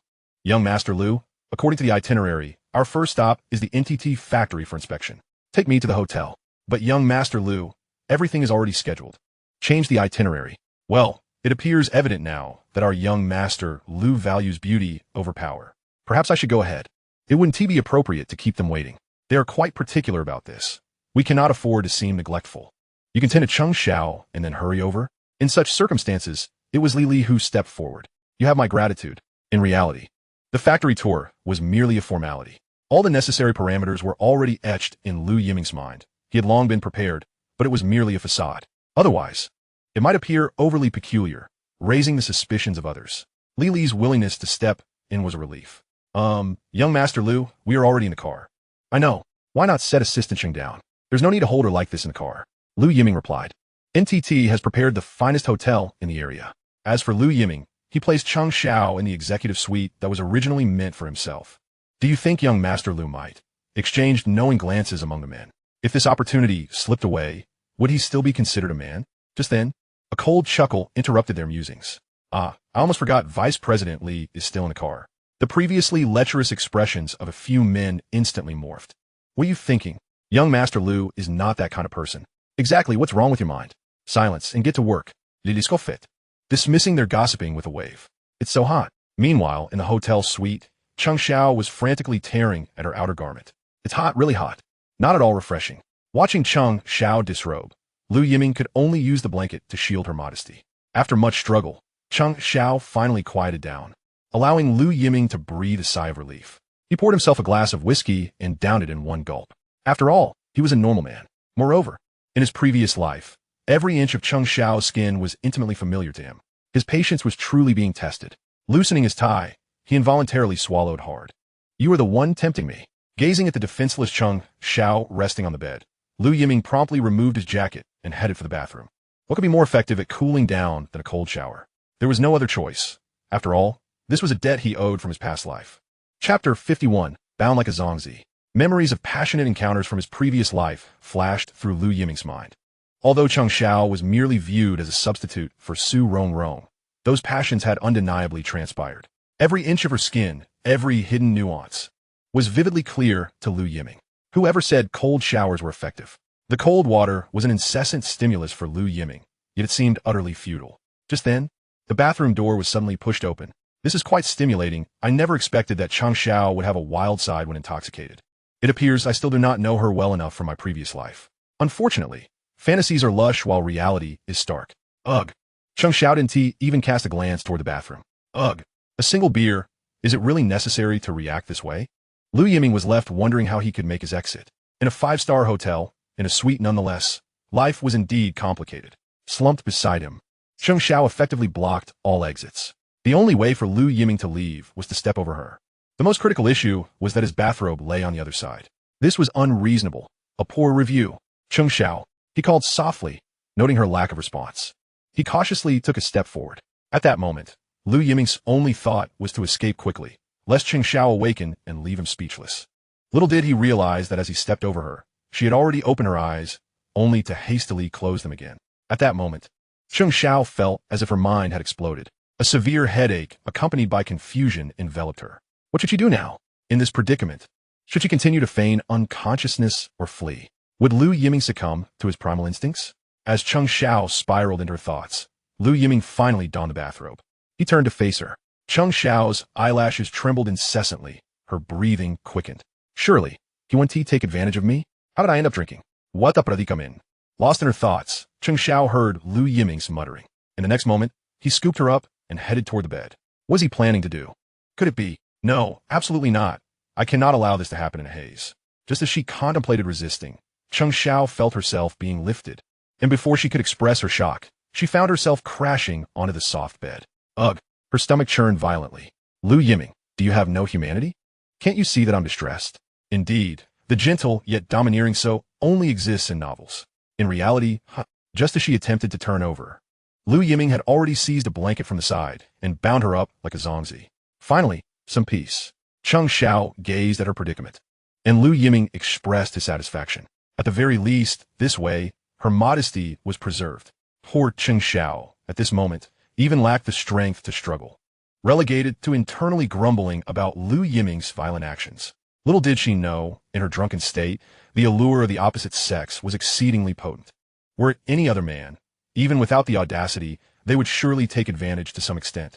Having dealt with Cheng Xiao, Lu Yiming closed the bedroom door and proceeded to the living room. Pouring himself another glass of whiskey, he then dialed Li Li's number. Young Master Lu, how is the visit proceeding? Under their arrangements, we toured the factory. NTT's facility is situated on the outskirts of the city. However, the area of Zaire is rather limited, so the distance isn't significantly far. The difference between this factory and those in our homeland is stark. As Lily remarked, it was truly an eye-opening experience for her. Compared to Zaire, she had to concede that domestic factories lag considerably behind in technology, management, and various other aspects. Here, every process is governed by meticulous management plans. The division of labor and assembly are executed with remarkable efficiency, optimizing both personnel and costs. Remember, what you are witnessing is precisely what they wish for you to see. Indeed, while Zaire strives for perfection, there have been numerous instances of subsequent failures. What Lu Yiming is most eager to ascertain is the production capacity of the other party. Young Master Lu, there's one more thing. Lily hesitated, uncertain whether or not to report to Lu Yiming. Go ahead. It seems that NTT is rather indifferent to our visit. The individuals who received us were merely a deputy director and the head of the sales department. Even the deputy director is merely a mid-level manager within NTT's hierarchy. This left Li Li feeling quite displeased. It was evident that NTT was underestimating the Lu group, a manifestation of their inherent arrogance. Upon hearing this, Lu Yiming couldn't help but scoff. NTT truly believes they're a formidable contender. Come back. Return? Lily was momentarily taken aback. What does that mean? Younger Master Lu, there's an NTT welcome dinner tonight. The itinerary has already been distributed to everyone. And as the leader of this delegation, you surely cannot be unaware. It is not us who are anxious. Find any excuse to decline tonight's welcome dinner. All right, I understand. Though she was unclear about Lu Yiming's intentions, Lily faithfully executed his orders. After touring the factory, she communicated with the deputy director, expressing her regret about not attending the welcome dinner, yet her stance was resolutely firm. The deputy director of NTT was caught off guard by her response, his expression turning somewhat unpleasant. After escorting everyone to their vehicle, he hastily dialed his phone, seemingly babbling incoherently. Half an hour later, Lily and her group returned to the hotel. Once everyone was settled, she knocked on Lu Yiming's door. I thought you might not be available right now. Upon seeing Lu Yiming open the door immediately, Lily appeared somewhat surprised. What? Am I equated to a lay-chair in your eyes? Pretty much. Lily shrugged, knowing that Lu Yiming would never let such a rare opportunity slip by. To be honest, entrusting the inebriated Cheng Xiao to Lu Yiming's care had been a source of intense internal conflict for her. After all, Cheng Xiao trusted her, and she was well aware of the potential consequences should anything go awry. Yet ultimately, Lily chose to place her faith in Lu Yiming once more. In retrospect, it seemed her gamble had paid off. Where is she? Sleeping in a room, a drunken mess. Lu Yiming grimaced and poured a glass of whiskey for Lily. Care for a drink? Are you attempting to get me intoxicated? No thanks, your tolerance surpasses mine, and I prefer to avoid discomfort. Quite self-aware, aren't you? Lily smiled as she accepted the glass, and for reasons unknown, she found herself increasingly willing to trust Lu Yiming during this period. Such a transformation felt abrupt, leaving her perplexed as to why it occurred. Chapter 52, Steadfastly Fishing. Young Master Lu, technically, our time is limited. The latest news from home indicates that someone has caught wind of the handheld wireless telephone system. The butterfly's wings. What? Cough, just a metaphor. Lu Yiming understood that his radical approach had inadvertently leaked information, although the vast majority remained oblivious to the business opportunities at hand. Wealth has always been concentrated in the hands of a select few, hasn't it? If someone intervenes, it could indeed yield unexpected possibilities. We are anxious, but NTT is even more so. This, Lily had reason to doubt. NTT could easily play the waiting game, given that they hold the patent for the handheld wireless telephone system. This is their trump card. Is that not so? Indeed, it is difficult to reconcile. Lily did not shy away from voicing her skepticism. She was unyielding when it came to questioning. Take a look at this. Lu Yiming seemed to have anticipated this moment, retrieving a document from his briefcase. What is this? You'll know once you read it. Lily skeptically accepted the report, and upon opening it, her astonishment was evident as she glanced at Lu Yiming. Do not question the authenticity of the report. Where did this come from? This document could be considered NTT's commercial secret. The data it contains is fundamental to NTT's operations. As a non-public company, they are not obliged to disclose such information. Do not regard me with such astonishment, nor complicate matters. Corporate espionage is a trope best suited to novels. However, this report? There exists a profession known as a commercial broker. I paid $1 million for it, and it stings. Wow, I must say, young Master Lu is quite the spender. Lily no longer harbored doubts and patiently continued to read.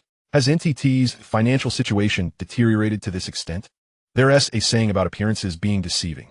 Indeed, NTT's factory does convey an impression of formidable strength. Unfortunately, their financial state has reached a critical juncture. Young Master Lu, I fail to understand. If this is indeed the case, our proactive approach should present NTT with a once-in-a-lifetime opportunity. Yet they only sent a deputy director. Could there be dissent within NTT? There are no internal issues. NTT is not publicly traded, and power resides solely with the uppermost echelons. But why act this way? To secure greater profits. Bluntly put, they wish to play hardball. This entire episode is merely a self-staged performance. Lu Yiming scoffed, downing his whiskey in one gulp. Strangely enough, the stronger the liquor, the clearer my mind becomes. Are you suggesting we leave them in suspense? Yet what if it backfires? After all, the situation back home was not optimistic. Should another rival enter the fray, it would pose significant challenges for the Lu Group. The most pressing concern is the severe lack of funds in the investment department. Venturing into the real estate sector has drained the group's resources. Even if Lu Aijun wishes to support his son, he might find himself constrained. Moreover, those competing firms are all financially robust. Not necessarily. The efficiency of domestic operations is notoriously sluggish. In this regard, I hold great confidence. There are only a few companies domestically with the insight and capability to target the handheld wireless telephone system. Indeed, they possess substantial capital. However, intergroup conflicts are too severe. Even if a direction is proposed, the time from discussion to implementation will require a minimum of 2 months. But with NTT's dire financial state, if they can last a month, they would be incredibly fortunate. Though NTT's owner is greedy, unfortunately, he lacks the audacity to take risks. This character trait presents the best opportunity for Lu Yiming. In my past life, NTT was driven into a corner, ultimately forced to use the patent for the handheld wireless telephone system as collateral for survival, which only prolonged their existence by 6 months. In the end, they were still left with a ready-made bargain. If that is indeed the case, we can certainly ignore each other. Not only should we ignore one another, but starting tomorrow, you should reach out to several mobile phone companies, beginning with Sharp. Understood. Lily immediately grasped Lu Yiming's intentions. This was all about outlasting the other party, causing them to become flustered. Seeing that Lily had comprehended his purpose, Lu Yiming coldly smiled. Today's NTT is far from the formidable telecommunications conglomerate it will become in later years. This is the opportune moment for me to exert control. If I do not act now, I will surely regret it in the future. As for NTT at this moment, Slap. A resounding slap echoed as the chairman struck the deputy director across the face, leaving a vivid red imprint of 5 fingers, the blow delivered without mercy. I'm sorry. After receiving such a stinging rebuke, the deputy director offered no defense. Instead, he became even more deferential. Indeed, in the peculiar culture of their company, one must endure humiliation in silence, even presenting one's face for more. As a mid-level employee, being struck by the chairman might even evoke a twisted sense of pride. Is this how you informed me? You assured me that the other party would be eager to seek cooperation, yet their current attitude is entirely the opposite. I apologize, Chairman. It was my oversight. Oversight? Your blunder could jeopardize the entire company. Soda. However, I still hope the chairman can grant me a bit of time. I believe. Nonsense. Slap. Another resounding slap followed. What do you believe? The company won't survive until the end of the month. Although handheld wireless telephone systems represent a tremendous transformation in the mobile communications field, the small population of Japan presents a challenge. Even with national recognition, promotion remains a formidable task. The company has exerted considerable effort, yet satisfaction eludes them. At present, they are still in a phase of financial deficit. If losses continue, the company will be doomed. The chairman seethed with anger, lamenting how he had so easily placed his trust in these fools who had made a complete mess of things.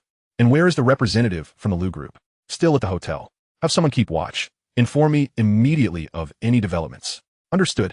Indeed, just as Lu Yiming had analyzed, the chairman of NTT was both inexperienced and frivolous. An outsider leading those in the know, such results are hardly surprising. The pressure from the chairman had already cascaded down to every senior executive at NTT. Before voicing any opposition, they would first contemplate whether they could still retain their positions. Chapter 53. The embarrassed Chung Xiao. I will now formulate the plan for tomorrow. Wait, does little Lu have something else? Lily was somewhat puzzled. Shouldn't they be intensifying their arrangements? After all, they must not allow NTT to detect anything unusual, lest their performance be for naught. However, Lu Yiming pointed to his room. What does that mean? Lily exclaimed. Hey, I consider you a partner. And you're always thinking about taking advantage of me? Little Lu, I must warn you. What are you thinking? Let's see how Chung Xiao is doing. Just a moment. The fleeting moment vanished, as if staying just 1 second longer would reveal mockery on Lu Yiming's face. I can't face anyone. Be careful, or you'll break something and have to pay for it. In the process, she accidentally bumped into the coffee table. Why can't these Japanese things be at a normal height? Lily bit her lip, cursing Lu Yiming in her heart. Clearly, he relished teasing her, hoping for her embarrassment. When Lily opened the door, she couldn't help but laugh. Though she initially felt a bit displeased, the sight of Chung Xiao, bound like a dumpling and struggling to free herself from the blanket, was simply too amusing. Sisterly, Chung Xiao exclaimed, turning back in alarm. I just wanted to ask how I am supposed to face others in the future. Don't move. Be careful not to hurt yourself. Lily hurriedly concealed her smile and stepped forward to assist. In no time, she had untied Chung Xiao's constraints. You didn't suffer too much, did you? Don't mention it. Do you know what the most feared thing for someone with a hangover is? It's not the memory loss, but the clear recollection of everything that occurred while intoxicated. Unfortunately, Chung Xiao is precisely that type of person. Thus, she vividly remembers being carried back to the room by Lu Yiming, struggling to remove her coat, her unexpected exposure, and her impulsive entrance into the bathroom while Lu Yiming was bathing. No, that is not right. She merely intended to vomit. Yet, she remembers it all distinctly and clearly. She simply wanted to ask how she should face Lu Yiming. Chung Xiao hadn't anticipated that her drunken escapade would be so exaggerated. It seemed she got off lightly. Although Chung Xiao's attire was somewhat disheveled, her important areas remained covered, and there were no hickeys on her neck. Instead, her fair skin tempted Li to glance her way a few extra times. One woman couldn't help but admire Chung Xiao as beauty. She was undoubtedly favored by the creator. Who would have thought that Lu Yiming could maintain his composure in such circumstances? Was this truly the same spoiled air she knew? Sisterly, I apologize for causing trouble for everyone. I'm not troubled. It's just little Lu. Don't mention him. Just thinking of Lu Yiming caused Chung Xiao to feel embarrassed. Everything that had just transpired played back in her mind like a movie, an indelible memory she could not shake. Do you have any spare clothes to change into? Yes, I have an extra shirt. A shirt? While suitable for business negotiations, this trip also involves numerous social engagements. Surely you won't be in business attire the entire time? After all, Chung Xiao is Lu Yiming's assistant, representing him in a manner of speaking. Ugh, it seems I cannot wear this coat anymore. Looking at Chung Xiao's small suit, wrinkled like seaweed, she thought. The fabric of cheap merchandise is to blame. Who can fault it? Even a stunning beauty must be well presented. I'm sorry, Sister Li. Enough. I brought plenty. I'll send some to you shortly. That has too much trouble. Remember, you are now representing the Lu group. If it were just you could wear whatever you wanted, but not now. Cheng Xiao ceased her protests, tacitly accepting. Get up. How long do you intend to linger in little Lu's bed? No, that is not it. I merely. Cheng Xiao hurriedly rose from the bed, fearful that her delay would lead Li to misunderstand. Regardless of how exceptional you are still a novice in the workplace. Li teased, observing how easily she had startled Cheng Xiao. Go wash up. All right. Cheng Xiao promptly entered the washroom, her flustered demeanor causing Li to smile. Inside the washroom, Cheng Xiao caught sight of her flushed face in the mirror. The blush lingering on her cheeks and her rapid heartbeat left her puzzled. What is wrong with me?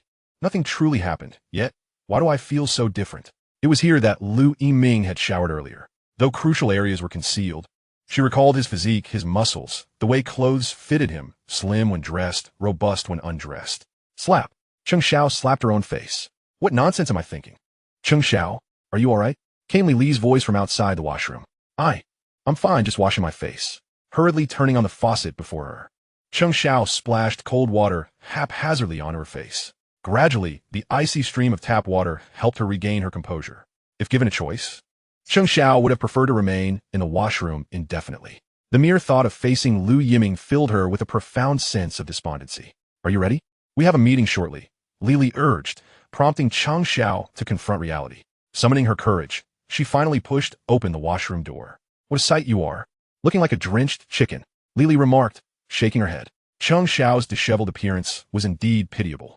If she were to emerge from Lu Yiming's room in such a state, anyone who laid eyes on her would be left speechless. Li entered and emerged with a towel, gently drying the droplets from Cheng Xiao's hair.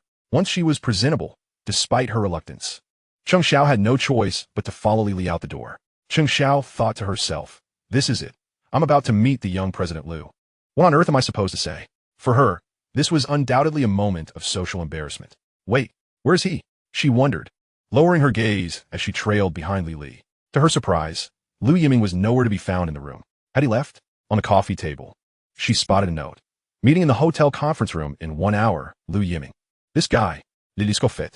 Recognizing that it was obvious he was trying to spare Cheng Xiao from embarrassment. One had to admit, the young President Lu was quite considerate towards her. Could it be that he was serious about this? Li. With Lu Yiming absent, Cheng Xiao visibly relaxed. Stop dawdling, prepare yourself. The meeting is on the 3rd floor in an hour. Oh, and inform everyone. Chapter 54, A Battle of Wits. What did you say? Lu Corporation has approached other companies? President, could it be a case of feigned indifference? The president of NTT, Yamamoto, had a grim expression. Regardless of whether it was a tactic or not, for NTT, the opportunity was singular. Watching as their hopes for the handheld wireless telephone system seemed to be met with inadequate returns, NTT was all in this time. It was either financial ruin or soaring success. Presently, the Lu Corporation was their last lifeline. If they failed to seize this chance, it could spell disaster. Prepare yourselves, we will visit the hotel. What? You can't understand my words. Of course not. 20 minutes later, a convoy of 3 Toyota Century vehicles departed from NTT's headquarters. This time, nearly all of NTT's upper management was mobilized, led by President Yamamoto, en route to the hotel. Meanwhile, at the hotel where Lu Corporation was staying, an employee excitedly approached. Young President Lu, just as you predicted, NTT has contacted us. President Yamamoto is personally leading the team. It's a 20-minute drive.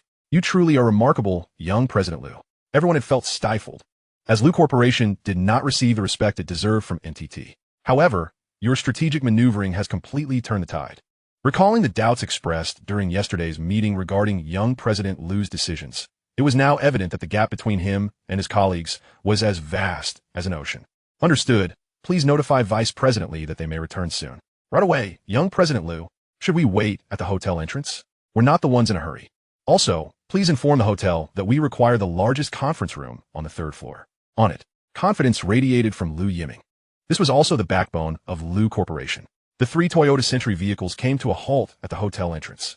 NTT was, after all, one of Japan's renowned conglomerates. President Yamamoto's personal appearance naturally drew much attention. However, at that moment, President Yamamoto was not in the mood for pleasantries. President, we have contacted Lu Corporation, but they are exceedingly arrogant. A department head expressed his frustration, noting that despite the president's presence, no staff had been arranged to receive them. This was a blatant slap in the face. Silence, you fool. This is a direct response to our arrogance yesterday. President Yamamoto, with a cold expression, disregarded the others and proceeded towards the hotel elevator. The group ascended in shifts. Upon reaching the third floor, Lu Yiming awaited them at the elevator doors. You've timed this perfectly. Mr. Lu, it is a pleasure to finally meet you. Both men wore warm smiles, masking any previous discomfort they may have harbored towards one another. Small talk and pleasantries were second nature to Lu Yiming, while President Yamamoto was taken aback by his adeptness. He had intended to impart a lesson to the younger man, yet it was he who found himself schooled. This moment echoed the adage that the younger generation pushes the older forward.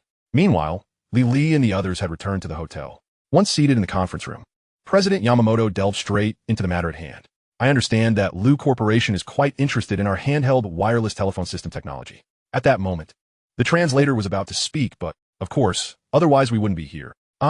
President Yamamoto was surprised to discover that Lu Yiming possessed a commendable command of the Japanese language, his Tokyo accent impressively refined.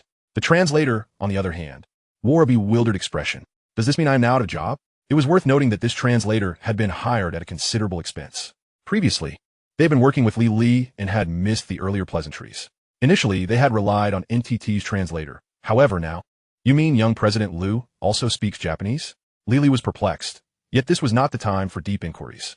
She could only discreetly ask Cheng Xiao beside her. I'm not sure.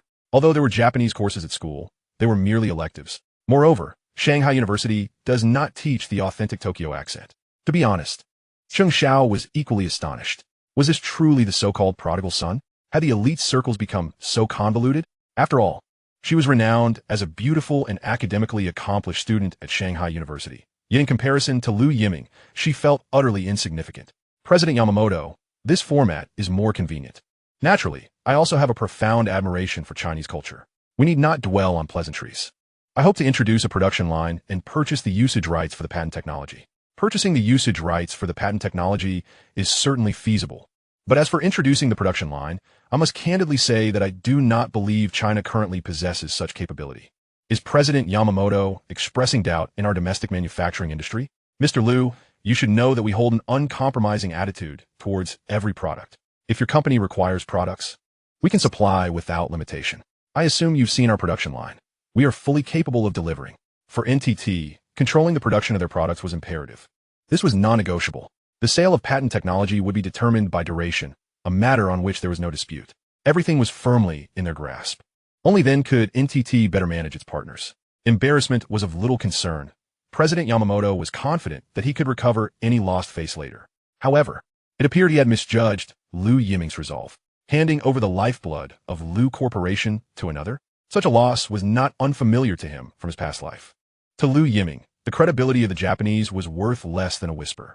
The product line must incorporate suppliers of components, and the Lu Group possesses the capability to arrange this adequately. This is not feasible. President Yamamoto, please understand that this is also the collaborative bottom line of the Lu Group. Good fortune cannot be monopolized by NTT. Mr. Lu, NTT has its own plans as well. Unfortunately, other manufacturers have already agreed to our demands. This is impossible. President Yamamoto, one should not be so absolute in all matters. Your manufacturing industry is currently undergoing a painful transformation. Every enterprise encounters difficulties at some point, does it not? Since the Plaza Accord, the economic bubble in Japan has thoroughly burst.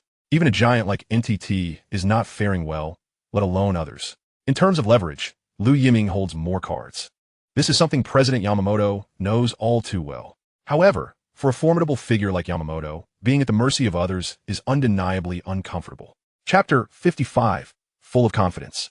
President Yamamoto, we both understand that the handheld wireless telephone system is merely a conglomeration of services. For Lu Yiming, what matters most is that the handheld wireless telephone system serves as a carrier akin to a mobile phone, yet operates on the fixed line network, essentially functioning as a portable landline. The reason behind the emphasis on the handheld wireless telephone system is its unimaginable market potential in China. However, this point is lost on President Yamamoto. The handheld wireless telephone system has already faced a setback in Japan. The majority of users are drawn by the low communication costs, resulting in a significant share of corporate clients. In terms of individual customers, the promotion of the handheld wireless telephone system has proven to be exceedingly arduous.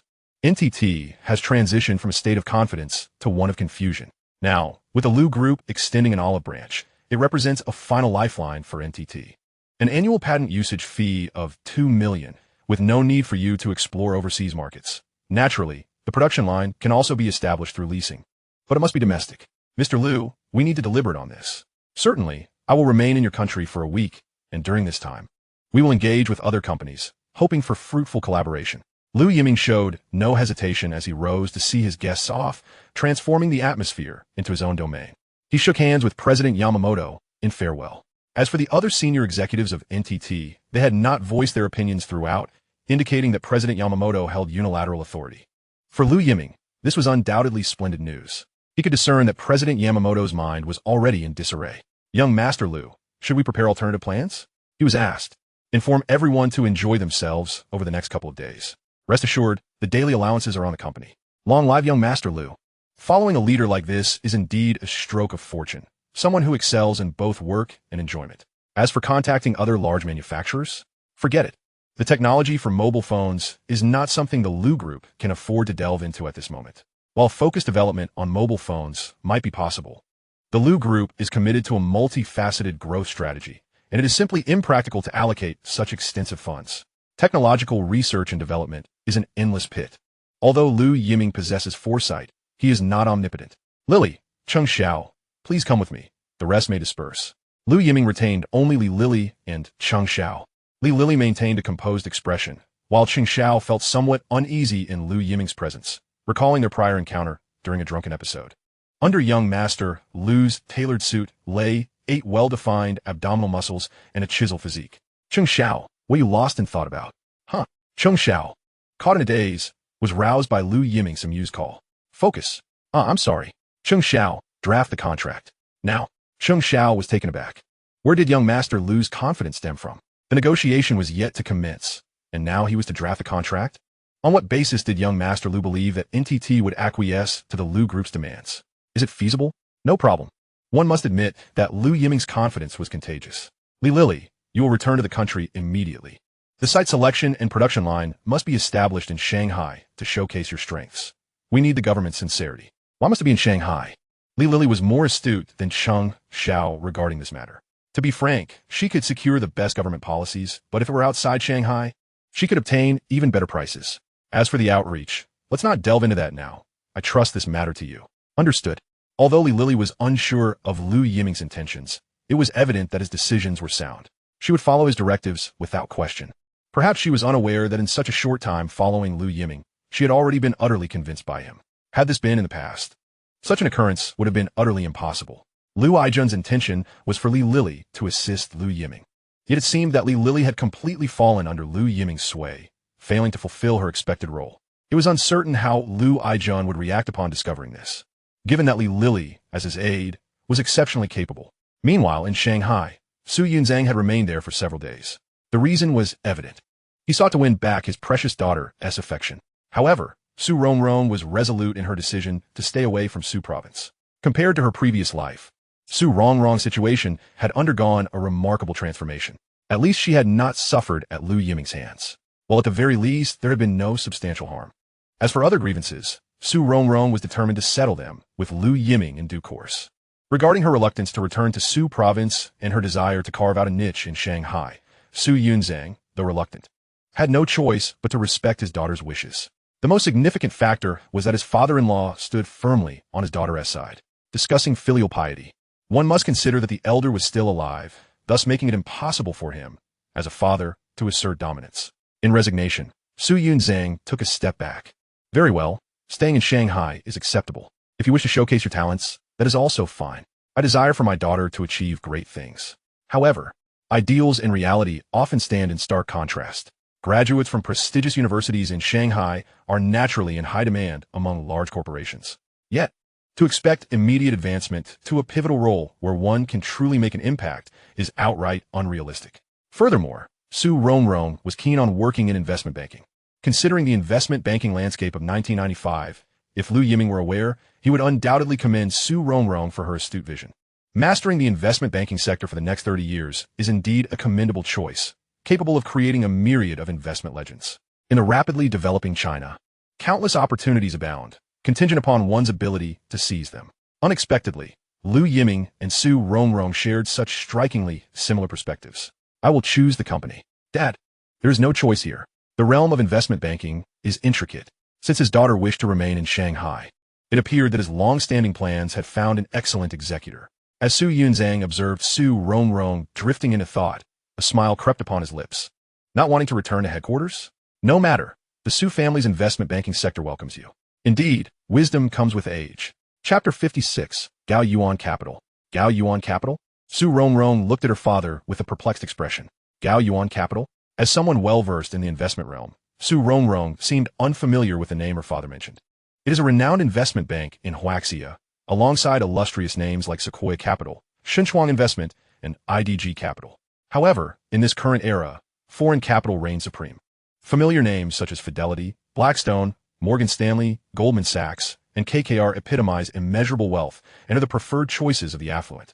As for Gao Yuan Capital, Su Rongrong questioned whether her father might have been misled. Do you wish to lead a team independently? Of course. Leading a team independently is indeed Su Rongrong's aspiration. Yet, for large investment banks, unless one is a seasoned veteran, it would be wise to temper one's ambitions. Who would entrust substantial funds to a novice? Even if one possesses immense potential, any misstep in decision-making could result in incalculable losses. The so-called angel rounds have yet to be clearly defined in this era. Rather than toiling within a large investment bank, it would be wiser to contemplate building something substantial. If one is to embark on a venture, it must be executed to perfection. Ambition is the most crucial element. This was effectively the first lesson imparted to his daughter by Su Yunzhang. While Gao Yuan Capital may lack widespread recognition, its financial resources are formidable. Father, the decision rests in your hands. After a moment of contemplation, Su Rongrong raised her head. Her gaze resolute. Yes, Su Rongrong would never disappoint Su Yunzhang. This is indeed his daughter. Have you made your decision? Here is the business card. You will start work tomorrow. Is it truly that simple? Isn't that a tad exaggerated? After all, it is an investment bank. There's not even an interview. To be frank, Gao Yuan has intricate ties with the Su family. This is something that Su Rongrong could ascertain even without her father's revelation. Rather than being vague, it is better to be forthright from the outset. Father, there has been a stipulation that the Su family is not permitted to infiltrate the Magic City. What era are we in? Some agreements should be rendered obsolete. Besides, others would not adhere to such strictures. Su Yunzhang scoffed. Other families engage in their own subtle maneuvers. The next day, Su Rongrong became an independent analyst at Gao Yuan Investment, a meteoric rise indeed. In fact, should Su Rongrong wish it, the identity of a partner could be within her grasp. Su Yunzhang departed the Magic City with peace of mind. As for whether his daughter can carve out her own path, the stage has been set. It is now up to Su Rongrong. Perhaps it is fate, as the project that captivated Su Rongrong first was the handheld wireless telephone system. The previous dinner merely served as a catalyst for her thoughts, sparked by overhearing a conversation between Lu Yiming and her uncle. Yet from mere fragments of dialogue, Su Rongrong astutely identified an opportunity. Sometimes vision determines everything. Su Rongrong's perspective is undoubtedly elevated, allowing her to view matters through a distinct lens. Since her uncle, as a senior in telecommunications, was concerned with similar issues, it naturally presented immense potential for profit. As for Lu Yiming, while she held disdain for his character, she admired his foresight. Su Rongrong swiftly zeroed in on the handheld wireless telephone system, finding a promising gap in the domestic market. Perhaps this could amplify Gao Yuan Investment's reputation. Su Rongrong was poised to unveil her grand strategy, eager for the moment to showcase her capabilities. Su Rongrong understood well that the internal sentiment at Gao Yuan Investment regarding her sudden elevation was less than favorable. A fresh graduate, shrouded in mystery beyond her connections, it would not be an easy feat to establish herself within Gao Yuan Investment. Su Rongrong initially believed her proposal would meet with skepticism. However, to her surprise, the top executive at Gao Yuan Investment was highly supportive of the project, pushing it into her hands despite the opposition. Submitted in the morning, approved by afternoon. The efficiency at Gao Yuan Capital was indeed astonishing. Even so, Su Rongrong had yet to fully familiarize herself with her team. The first project was already entrusted to her, and Su Rongrong demonstrated to everyone what it truly meant to be proactive. Book the tickets. Tomorrow, we fly to Zairehua. The aim is to catch them off guard. Su Rongrong brimmed with confidence. However, at that moment, the top executive at Gao Yuan Capital was in his office, dialing Su Yunzhang's number. Mr. Su, as you predicted, Rongrong has her sights set on the handheld wireless telephone system. On the line, the top executive expressed profound admiration for Su Yunzang's judgment. My daughter's vision mirrors my own. Su Yunzang beamed with pride over the phone. Naturally, he understood his daughter well. At the dinner, he had discerned this trait in her, speaking without intent, yet the listener perceives meaning. The ability to capture useful information is an essential trait of a successful individual. And in this regard, Su Rongrong was evidently capable. However, Mr. Su, to my knowledge, someone else has already set their sights on the handheld wireless telephone system, the Lu Group. Are you aware of this? Naturally. Are you suggesting we wrestle the opportunity from the Lu Group? No, it is too late. During the previous dinner, Su Yunzang had already detected all of Lu Yiming's veiled intentions. The heir of the Lu Group is a formidable character. Should I halt the project? Failing to outmaneuver them would not bode well for Su Rongrong. After all, this is her inaugural project at Gao Yuan Investment. A failure could severely dampen her morale, especially with the internal turmoil already brewing. Just pretend you know nothing. I understand. One can only say that Mr. Su is quite relentless regarding his daughter. Aware of the impending outcome, yet still, one must say that failure is indeed the best teacher. This is poised to be a harsh lesson for Miss Su. Is this a catalyst for growth? Understanding Su Yunzang's intention, the top executive at Gao Yuan Investment fell silent. As for why he was so inclined to heed Su Yunzang's words, well, the financial backers of Gao Yuan Investment are, in fact, the Su family. A pawn strategically placed in the Magic City, stirring the pot, laying the groundwork ahead of time. The Su family had long been orchestrating events behind the scenes. Certain agreements should have already been dismantled. The Magic City is bound to become a battleground. Not only the Su family, but many prominent families have also begun their own strategizing. Ultimately, who can seize the upper hand will depend on their respective capabilities. As for Su Rongrong, she was blissfully unaware of all this. She prepared all the materials for the handheld wireless telephone system with utmost urgency. Until the last moment, the outcome remains uncertain. In Su Rongrong's words, one must broaden one's horizons. Chapter 57, Teacher Itza. Mr. Yamamoto, I didn't expect to receive your invitation at such a late hour. At 10 in the evening, Lu Yiming unexpectedly received a call from the beautiful secretary of President Yamamoto. It seems the old fox could no longer contain himself.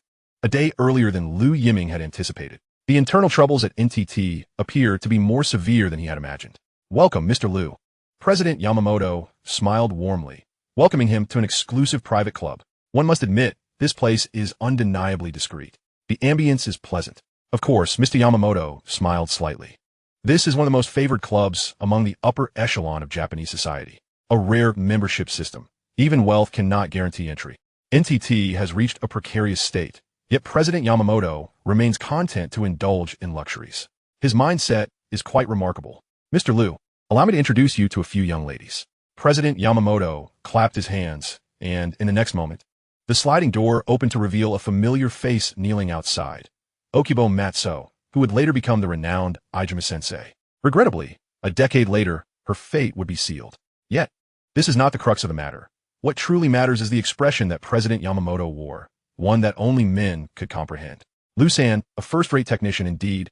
She is my favorite lady. Lu Yiming gasped. Although he understood that regardless of whether in Japan or South Korea, their conglomerates harbored such peculiarities. Yet, he never anticipated that President Yamamoto's taste would be so unconventional. Was he being invited to bear arms alongside him? Mr. Yamamoto, your good intentions are duly noted. Tisk tisk. Lu-san, you are indeed rather amusing. Upon witnessing Lu Yiming's resolute demeanor, President Yamamoto helplessly waved his hand. This approach would not suffice. Inviting Lu Yiming at such a late hour was certainly not intended for the sharing of women. Ultimately, it boiled down to contractual matters. Yamamoto indeed sought to establish a contract, for NTT's financial condition had deteriorated to a precarious state. Relying on handheld wireless telephone systems for a resurgence was merely a pipe dream. If the Chinese market could be penetrated, it would herald a transformative partnership for NTT. However, the terms proposed by the Lu Group were excessively stringent. While NTT could be rejuvenated through this, the benefits to be gained were meager. Had this been 2 months prior, faced with such conditions, Mr. Yamamoto would have merely chuckled coldly and categorically declined. Yet now, Lu-san, do sample our sake. This is the Junmei Daiginjo from the 14th generation of Ryuzen. Yamamoto gestured towards the sake before him. The 14th generation sake, produced by Takagi Brewery, derives its name from the 14th heir of the establishment. Its unique and irreplicable flavor has garnered considerable admiration from the elite, and Mr. Yamamoto is no exception. Indeed, it is a rare delicacy. Only in this era can one savor the 14th generation Junmei Daiginjo. In later years, such a bottle of sake, even for the most prominent figures, would likely be too precious to part with, akin to the legendary 1982 law fight. The disparity in value is as vast as the differences between the eras. Regardless, this jug of 14th generation Junmei Daiginjo remains the pinnacle of fine sake in Japan. Lu-san, forgive my candor, but your previous demands are quite challenging for NTT to meet. There are too many dissenting voices within the company. Mr. Yamamoto, they have no choice. And I believe that if the decision comes from you, they will not dare to oppose. Yet, as the one in power, I must also consider what is best for NTT. Mr. Yamamoto, in truth, there is little distinction here. I've already stepped back, proposing to lease your production line. This was, in fact, the true objective of Lu Yiming.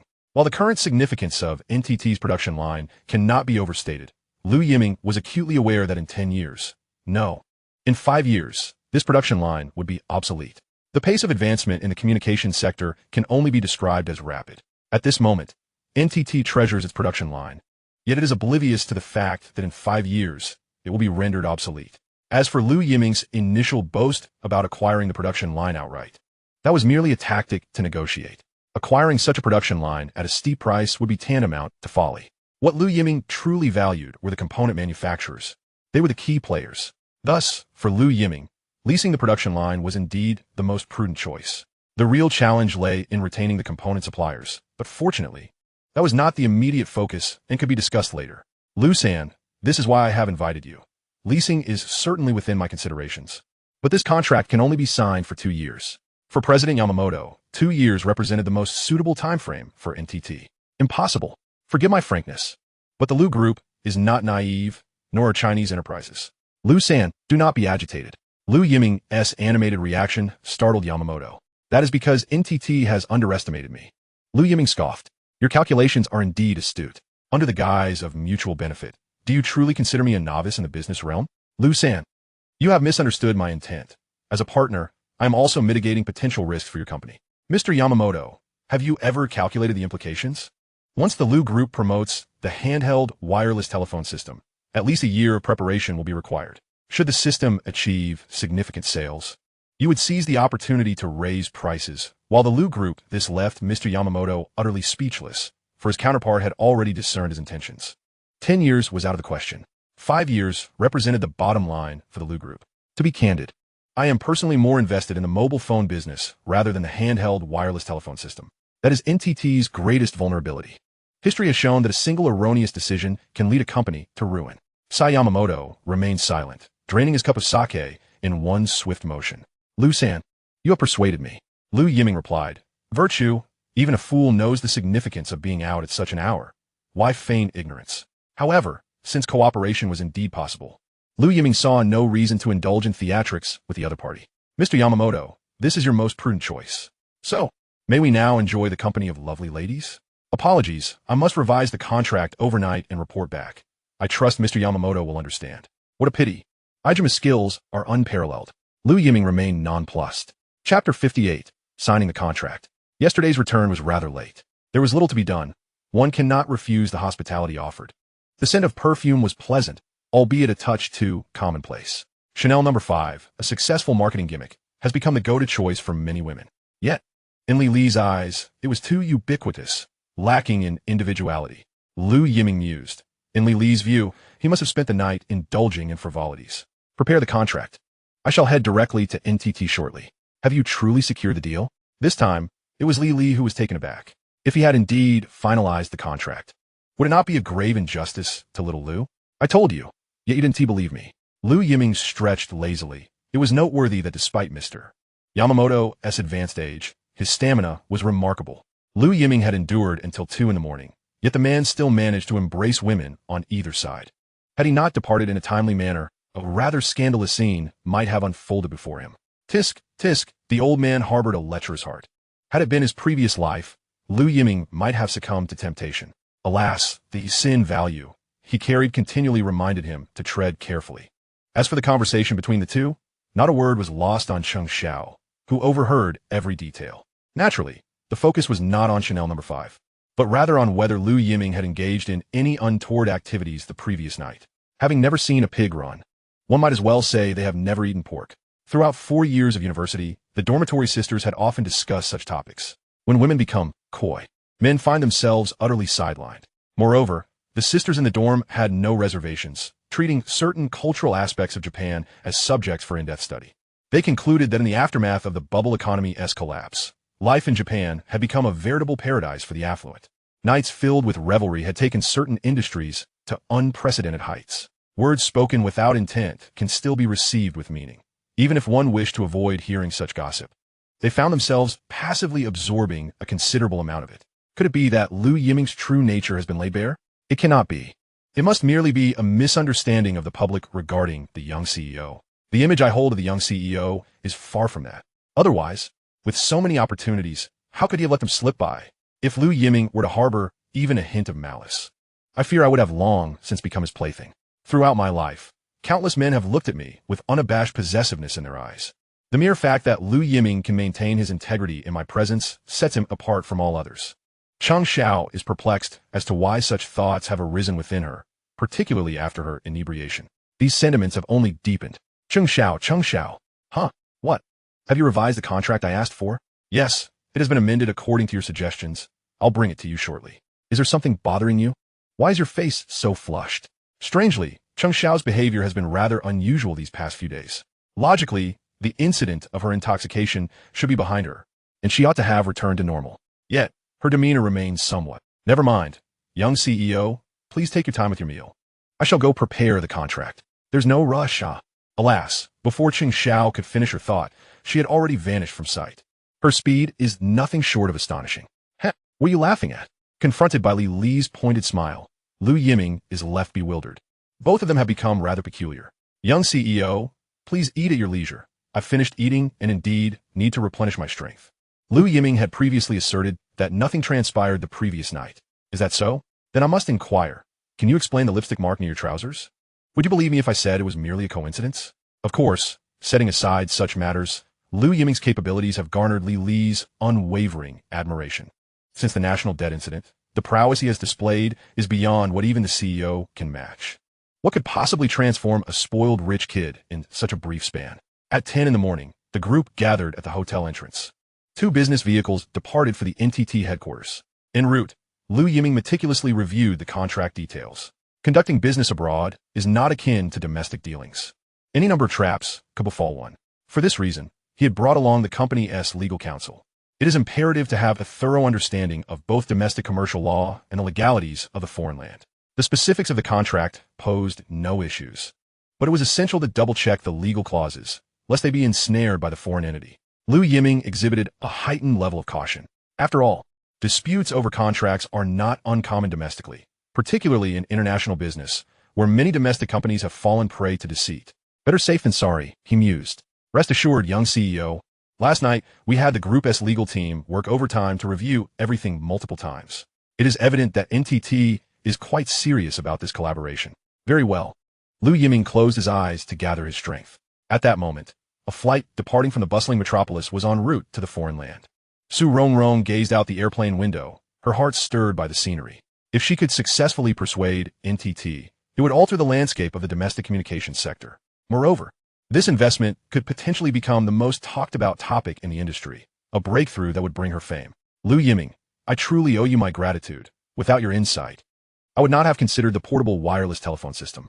Su Rongrong had even consulted her uncle for this purpose. What the telecommunications sector currently lacked was precisely this. Once introduced domestically, it could swiftly capture the market, particularly by appealing to the national inclination to maximize benefits with minimal costs. The conclusion was undoubtedly promising. Alas, the plane had yet to land. The moment Lu Yiming shook hands with President Yamamoto was captured forever by the camera. If only the internet were more developed. Su Rongrong would have already known that her journey to the foreign land was in vain. The Lu Group had signed a contract with NTT, granting them full operational rights over the portable wireless telephone system in China for the next 5 years. Furthermore, NTT would establish 3 production lines in China. This moment would inevitably thrust the Lu Group into the limelight. After the inspection ceremony, Mr. Yamamoto extended an invitation to Lu Yiming for a dinner. Regrettably, Lu Yiming was eager to return home. The quota for the year 2000 had already been exhausted within half a month, showcasing a shocking ability to spend. With everything in place, all that remained was to negotiate terms regarding the portable wireless telephone system with the telecommunications company. Armed with leverage, Lu Yiming felt confident. As the plane touched down, it was destined that Su Rongrong and Lu Yiming would encounter each other in a foreign land. Chapter 59. A Chance Encounter.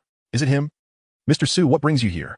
Just as she disembarked from the plane, Su Rongrong's initially resolute expression shifted dramatically upon seeing Lu Yiming. Why is he here?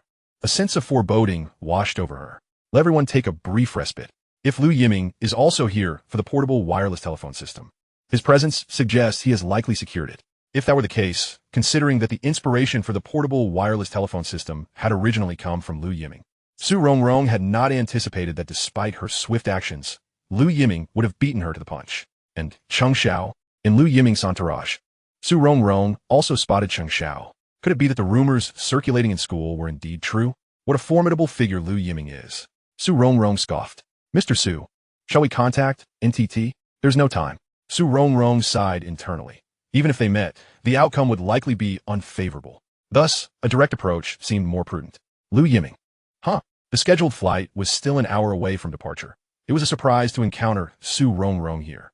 Out for a breath of fresh air? Shall we find a place to chat? Coffee? That sounds good. Su Rongrong's appearance left not only Lu Yiming, but also Li and Cheng Xiao momentarily stunned. Who is she? Su Rongrong, a classmate. As Li watched Lu Yiming and Su Rongrong walk away, she turned to Cheng Xiao, inquiring, are all the girls from your school so stunningly beautiful? Has the University of Magic City established a performing arts program? Cheng Xiao had already captivated Li with her beauty, and now another, Su Rongrong, had emerged. Even more astonishing was Su Rongrong's exceptional beauty and her rarefied aura. The moment Su Rongrong appeared, it was as if she proclaimed to the world that a true lady of distinction ought to embody such grace. If this were ancient times, how many noble families and talented scholars would have been utterly enchanted? However, what was Su Rongrong doing at the airport? And it was evident she was here for Lu Yiming. What was the nature of their relationship? Uncertain. Cheng Xiao's university life revolved around work and studies, leaving little room for social interactions. Had it not been for a fortuitous encounter, she would not have met Lu Yiming. As for Su Rongrong, they had no prior connections. Yet, if one were to speak of their relationship, it seemed that their interaction at the hospital had not been particularly amiable. Su Rongrong had regarded Lu Yiming with a cold demeanor, particularly evident in the resentment reflected in her gaze. Cheng Xiao had felt that animosity vividly. Su Rongrong had projected an air of indifference, as if they were strangers. Logically, even if they met here, they should treat each other as such. With graduation approaching, it would be better not to meet at all. However, today, Su Rongrong's actions were undeniably peculiar. An Americano or a latte? Americano. The flavor remains unchanged. Su Rongrong remarked. Do not presume to know me well. Indeed, women are inherently capricious. Lu Yiming, do you have something to discuss with me? Is it not possible to converse casually in a chance encounter? Well, I am self-aware. Until that matter is clarified, you would not approach me voluntarily. Even if it were resolved, I still would not. Thus, Su Rongrong's pride was unmistakable. Now, pray tell, what is it that you wish to discuss? The handheld wireless telephone system. Lu Yiming paused, taken aback. The handheld wireless telephone system? What does that mean? Is this what Su Rongrong came for? Su Rongrong did not beat around the bush, opting for directness.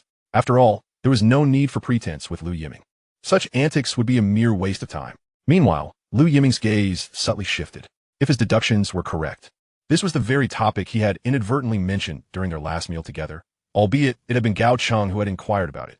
He had not anticipated that Su Rongrong had been attentive enough to catch wind of it. It appeared that not only was she a keen listener, but she had also acted upon it with remarkable swiftness. Lu Yiming could not help but feel a surge of relief that Su Rongrong had arrived a day late. Otherwise, given the Su family's financial prowess, the outcome of this affair would have been even more uncertain. The crux lay in Lu Yiming's insufficient leverage. How did you ascertain this? Are you not aware? Impressive indeed. A true testament to the Su family's acumen. You have discerned the intricacies of the handheld wireless telephone system from mere fragments of conversation. Remarkable, especially since even Gao Cheng, a telecommunications executive, failed to grasp the nuances at first. Lu Yiming marveled at Su Rongrong's astuteness, deeming her a veritable prodigy in the business realm. What astonished him further was her ability to mobilize so swiftly within such a brief time frame. You have indeed outpaced me. How did you know? Your satisfaction is quite irksome. Lu Yiming, he sighed. You can even critique yourself? I have an hour left, no. 50 minutes before I must return home. Lu Yiming glanced at his watch, signaling Su Rongrong to be succinct. Su Rongrong inhaled deeply, candidly admitting to be honest. I do not wish to be entangled with you. Yet, I genuinely believe in the potential of the handheld wireless telephone system. The domestic market holds immense promise. Allowing personal grievances to jeopardize this opportunity is illogical. You have secured the handheld wireless telephone system? Yes. Lu Yiming, I am quite serious. Why not inquire further and discover for yourself? Very well, it seems you have indeed acquired it. So, might we consider a collaboration? Collaboration? Lu Yiming halted the stirring of his coffee with a spoon. Who do you represent? The Su family? If I recall correctly, the Su family ought to refrain from involvement. Setting aside the fact that the primary market for the handheld wireless telephone system is in the bustling metropolis, the Su family, due to their connection to Gaocheng, must exercise caution in business dealings. Lu Yiming did not believe that Su Rongrong was acting on behalf of the Su family. If that were the case, it would be a shameless display, and disregarding the rules would only complicate future endeavors. This is my business card. In response to Lu Yiming's inquiry, Su Rongrong produced a business card from her handbag. Impressive. It has only been a few days since we last met, and you have already ascended to the ranks of elite investment bankers. Lu Yiming accepted the card, a playful smirk gracing his lips. Deception is an art. He was well acquainted with Gao Yuan Capital. In his previous life, they had engaged in numerous encounters, each with its share of victories and defeats. He had not anticipated that in this life, Su Rongrong would venture into investment banking. Indeed, the fluttering of a butterfly's wings can yield significant consequences. As for Gao Yuan Capital, it was merely a faction of the Su family. While she may deceive others, she could not fool Lu Yiming. Chapter 60, Discordant Voices. The rationale for collaboration remained insufficient. Lu Yiming, you should understand that the Lu group alone cannot consume such a substantial cake. Do I not hold the initiative? Like Jiang Taigong fishing, those willing will take the bait. Lu Yiming, consider this. Collaboration is mutually beneficial. What can you contribute? What do you mean? Su Rongrong's pupils dilated. This scoundrel could not possibly be contemplating such audacity. Lu Yiming, he interjected, I sense I am being misinterpreted once more. Rongrong, since you have sought me out, it indicates your understanding of the inherent value. Let it be. Whenever you have clarity, you may approach me. Lu Yiming felt that continuing this conversation would likely lead to a sharp rebuke. Observing Su Rongrong's vexed demeanor, he hastily excused himself. Back already? The girl is quite impressive. Yet, she is not someone to be trifled with. What do you mean? A member of the Su family and a legitimate daughter. What say you? The mere mention of the Su family's distinguished status left Lili gasping in astonishment. As for Cheng Xiao, she appeared utterly bewildered. Did you fail to reach an agreement? What could be accomplished in half an hour? Even if negotiations were to occur, substantial interests must be at stake. Even if the other party is Su Rongrong, Lu Yiming would not act like a sycophant devoid of reason. After all, he had been reborn and would not foolishly relinquish his interests. In business, Su Rongrong would likely share the same sentiment. As for his recent remarks, Su Rongrong should be able to discern their implications. You are indeed formidable. Lili finally regained her composure, initially uncertain about the future of the handheld wireless telephone system domestically. However, now that the Su family had entered the fray, there was little left to fear. President Su, what shall we do now? Return. Return? So soon after arriving? Make other arrangements. Given that Lu Yiming had already seized the initiative, Su Rongrong felt no reason to linger. Time was precious, and she required a more effective strategy. Lu Yiming, this is far from over. Fortunately, the distance was not great. The cost of the wasted plane ticket was insignificant to Su Rongrong. Her only regret was the project being snatched away, but it was a reasonable outcome, as it had originally been Lu Yiming's idea. Ultimately, she bore the brunt of the blame for her earlier miscalculations. Meanwhile, within the high-level meeting of the Lu group, some are already eager to confront Lu Yiming. President Lu, the group's focus has shifted towards real estate. This is the established policy, is it not? The manager of the procurement department wore a grim expression. The previously decided policy had suddenly encountered turbulence, much to the displeasure of the assembly. Indeed, President Lu, previously, we had expressed our stance on establishing an investment department. But now, look at the situation. 2 million. That is a significant sum, equating to nearly half a year's profit, squandered just like that. Word has just come in that young Master Lu has signed a collaboration agreement with NTT. According to company policy, contracts exceeding 500,000 must undergo review. Yet young Master Lu seems to blatantly disregard the company's regulations. The sudden onslaught caught even Lu Yiming off guard. He had just received the news and was curious as to how these executives had been informed. Lu Aijun's expression darkened, not due to Lu Yiming's actions, but because of the unforeseen changes within the company that had exceeded his expectations. It appeared that the recent strong support for the investment department had stirred discontent among the ranks. I am aware of this collaboration.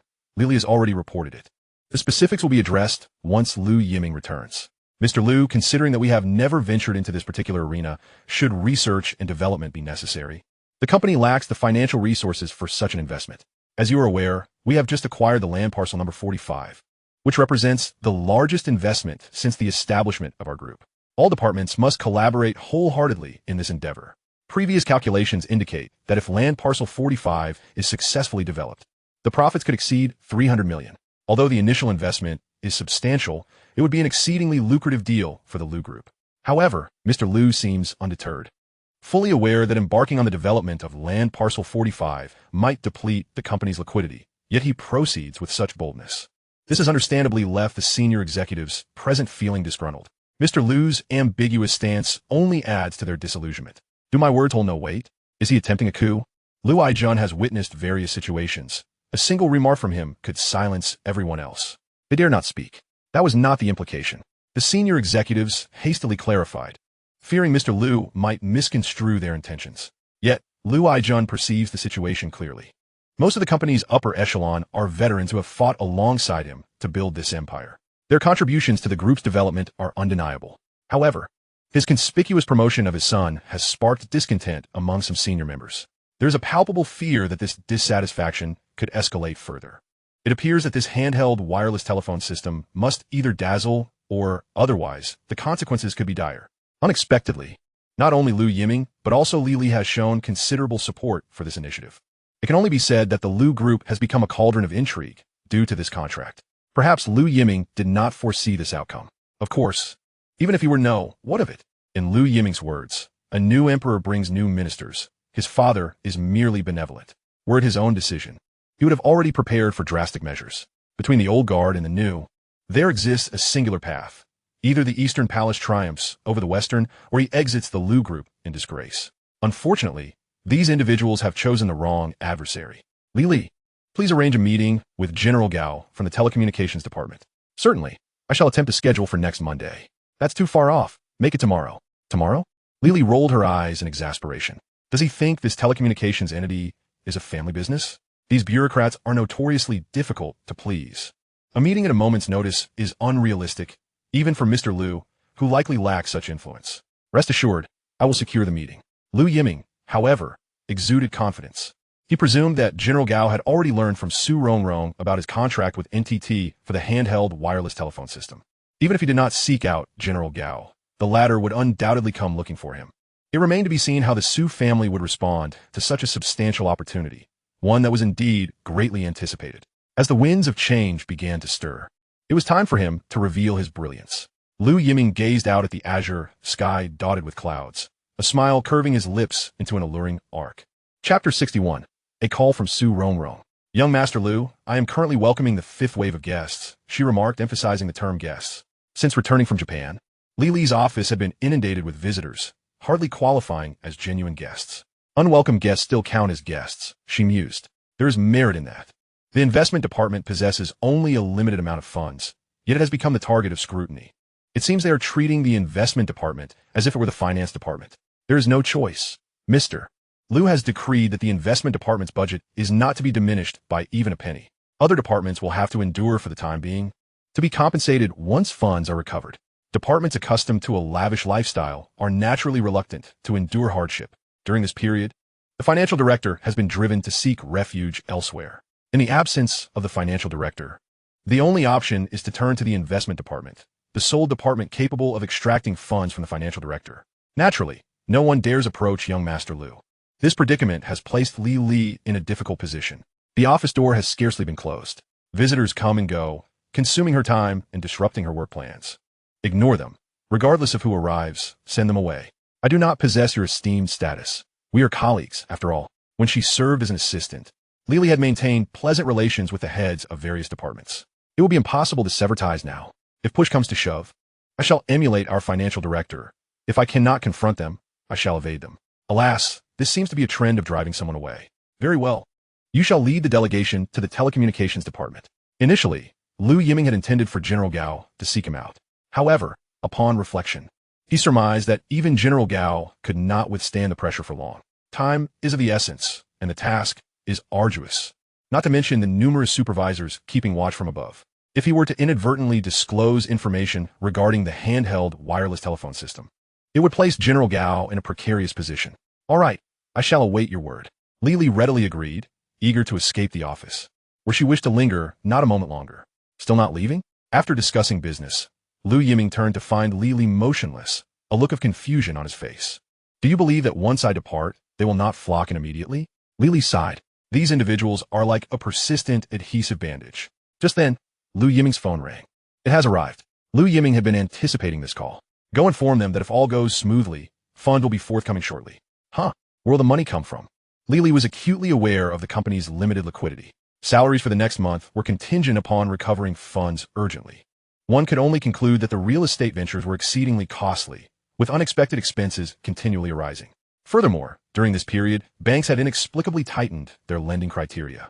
Had he known this would be the case, he would not have repaid the government bond loan. Despite the 7% interest rate, having liquid cash on hand provides a sense of security. Lu Yiming gestured to Lily. Upon recognizing the seriousness of the matter, she promptly rose and closed the office door behind her. Clearing his throat, Lu Yiming answered the phone. Hello, it's me, came the voice of Su Rongrong. This number belonged to Su Rongrong, one Lu Yiming had memorized from his previous life. Regrettably, in his past existence, he never had the opportunity to dial this number, leaving him with an unresolved ache in his heart. Yet this time it was Su Rongrong who took the initiative. Let us meet. Certainly. It was evident that a conversation over the phone would not suffice. Su Rongrong extended the invitation, and Lu Yiming readily accepted. He had expected Lu Yiming to maintain an air of superiority, yet he was pleasantly surprised by the latter's willingness to agree. After all, it was Su Rongrong who now sought something from Lu Yiming, and her stance was naturally less assertive. I will visit you. No need. I am actually more interested in seeing your office environment. Su Rongrong had intended to visit the Lu group, but was taken aback by Lu Yiming's greater curiosity about her setting. Very well, I shall send you the address shortly. After hanging up, Su Rongrong's expression was slightly, how should one put it? Although she had been at a disadvantage with Lu Yiming, this matter was not one she could disclose to anyone. Suffering in silence is not in Su Rongrong's nature. Now, with this burden weighing heavily on her heart, she found it exceedingly difficult to bear. At present, she had no choice but to collaborate with Lu Yiming.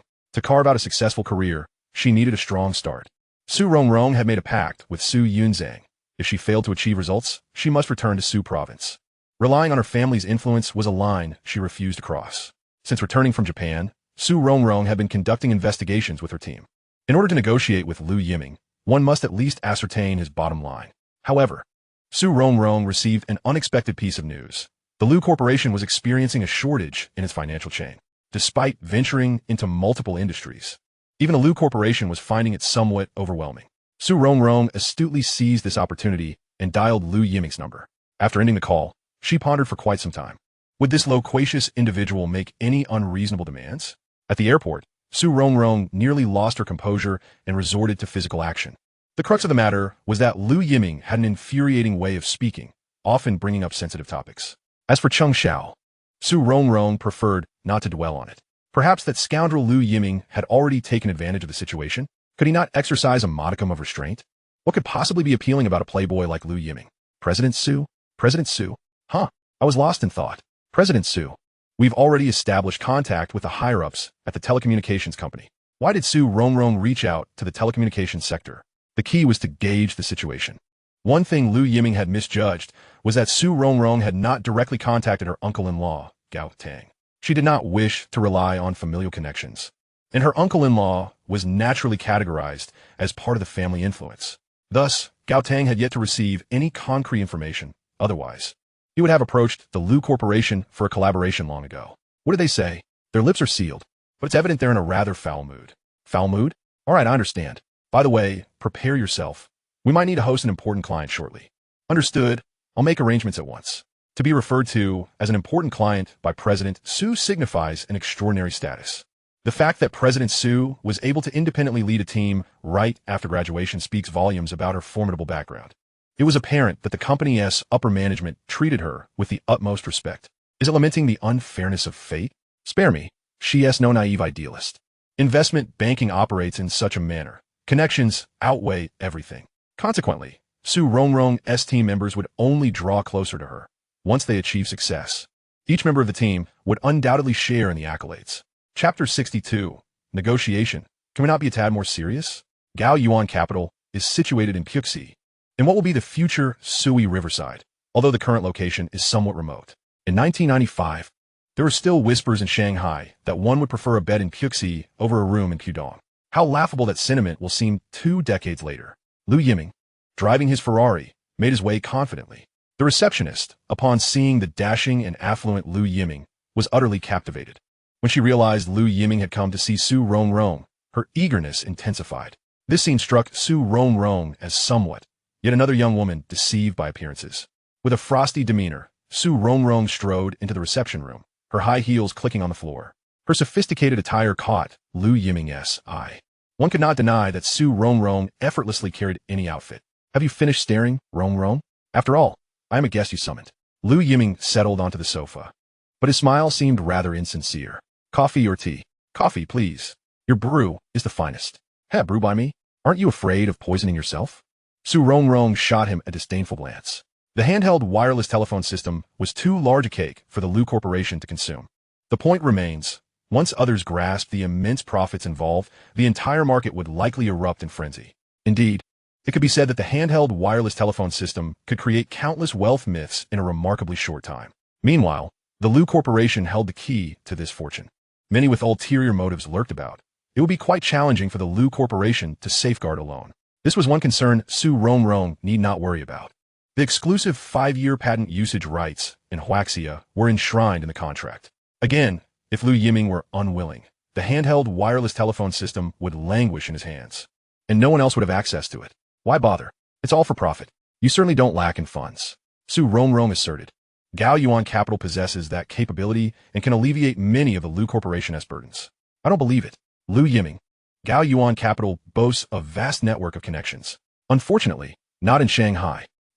Well, Su Rongrong indeed understood the current predicament of the Lu Corporation, yet conversely, Lu Yiming had already thoroughly grasped the intricacies of Gao Yuan Capital. The numerous connections ultimately led back to the Su family. Did he truly think her a fool? Certainly. Collaborating with the Su family would be a wise choice, given their stellar reputation. Once again, Su Rongrong, what makes you think you can sway me? The Lu Corporation is facing financial difficulties. Is it all you've got? Lu Yiming, your liquidity is depleted. To develop the handheld wireless telephone system in a short time frame, you must invest significantly more capital. Relying solely on reputation will severely hinder progress, which contradicts your original intentions. Your analysis isn't incorrect, but I have 5 years. Even if I squander half a year, I will still reap substantial rewards. Lu Yiming smiled faintly. In the realm of negotiation, Su Rongrong was still rather inexperienced. Su Rongrong hadn't anticipated Lu Yiming would prove so difficult. What she believed to be her trump card was easily dismantled by Lu Yiming as few words. An unprecedented sense of discouragement blossomed within her. Moreover, if I sign with any of the 3 major telecommunications operators, do you think the banks would still cut off funding? They would be eager for me to borrow. The 3 major operators are not so easily deceived. Shall we make a wager? What? I could release information about the handheld wireless telephone system right now. Guess which operator would come knocking first? Su Rongrong was rendered speechless. Very well. She could not afford to take that bet. Observing Lu Yiming brimming with confidence, Su Rongrong found herself at a loss. So, you've come to mock me today? Fuming, Su Rongrong felt her preparations appeared absurd in Lu Yiming's eyes. She was even outmatched by a debauched scion. At that moment, all her pride evaporated. Don't cry. Who is crying? Lu Yiming. You're not crying yet your eyes are red. Well, the current Su Rongrong certainly had little resilience to teasing. Then again, having just graduated from university, reaching this level was already a remarkable feat. It was a pity her first battle was against him. Failure was entirely within reason. Let us discuss something tangible. What are you willing to sacrifice? Lu Yiming, you wishful thinker. Surely, Gao Yuan Capital wouldn't expect to reap rewards with no investment? Gao Yuan Capital is not merely me. That is the crux of the matter. Thus, when Lu Yiming spoke of sacrifice, he referred to what Gao Yuan Capital could offer, not himself. At this moment, Su Rongrong finally regained her senses. As she looked up in astonishment, she caught sight of the smile at the corner of Lu Yiming's mouth. Cunning indeed. Had he been toying with her from the very beginning? This shameless scoundrel. Though she seethed with hatred for Lu Yiming, Su Rongrong felt a sense of relief. This insufferable man, surprisingly, did not harbor the intentions she had assumed. She had misjudged him. No, it was evident that this rascal had deliberately led her to misunderstand. What? Could it be that Gao Yuan Capital hasn't prepared a contingency plan at all? If that were the case, I wouldn't consider collaboration. Lu Yiming shifted into a more comfortable position, beginning to take charge of the negotiation. It could only be said that Su Rongrong had fallen entirely into Lu Yiming's rhythm. The initiative in the negotiation was completely in Lu Yiming's hands. Certainly not 30 million, accounting for 51%, with Jiyuan Capital responsible for resolving issues and providing support from neighboring provinces. 51%? Lu Yiming nearly burst into laughter. He never imagined that Su Rongrong would have such grand aspirations.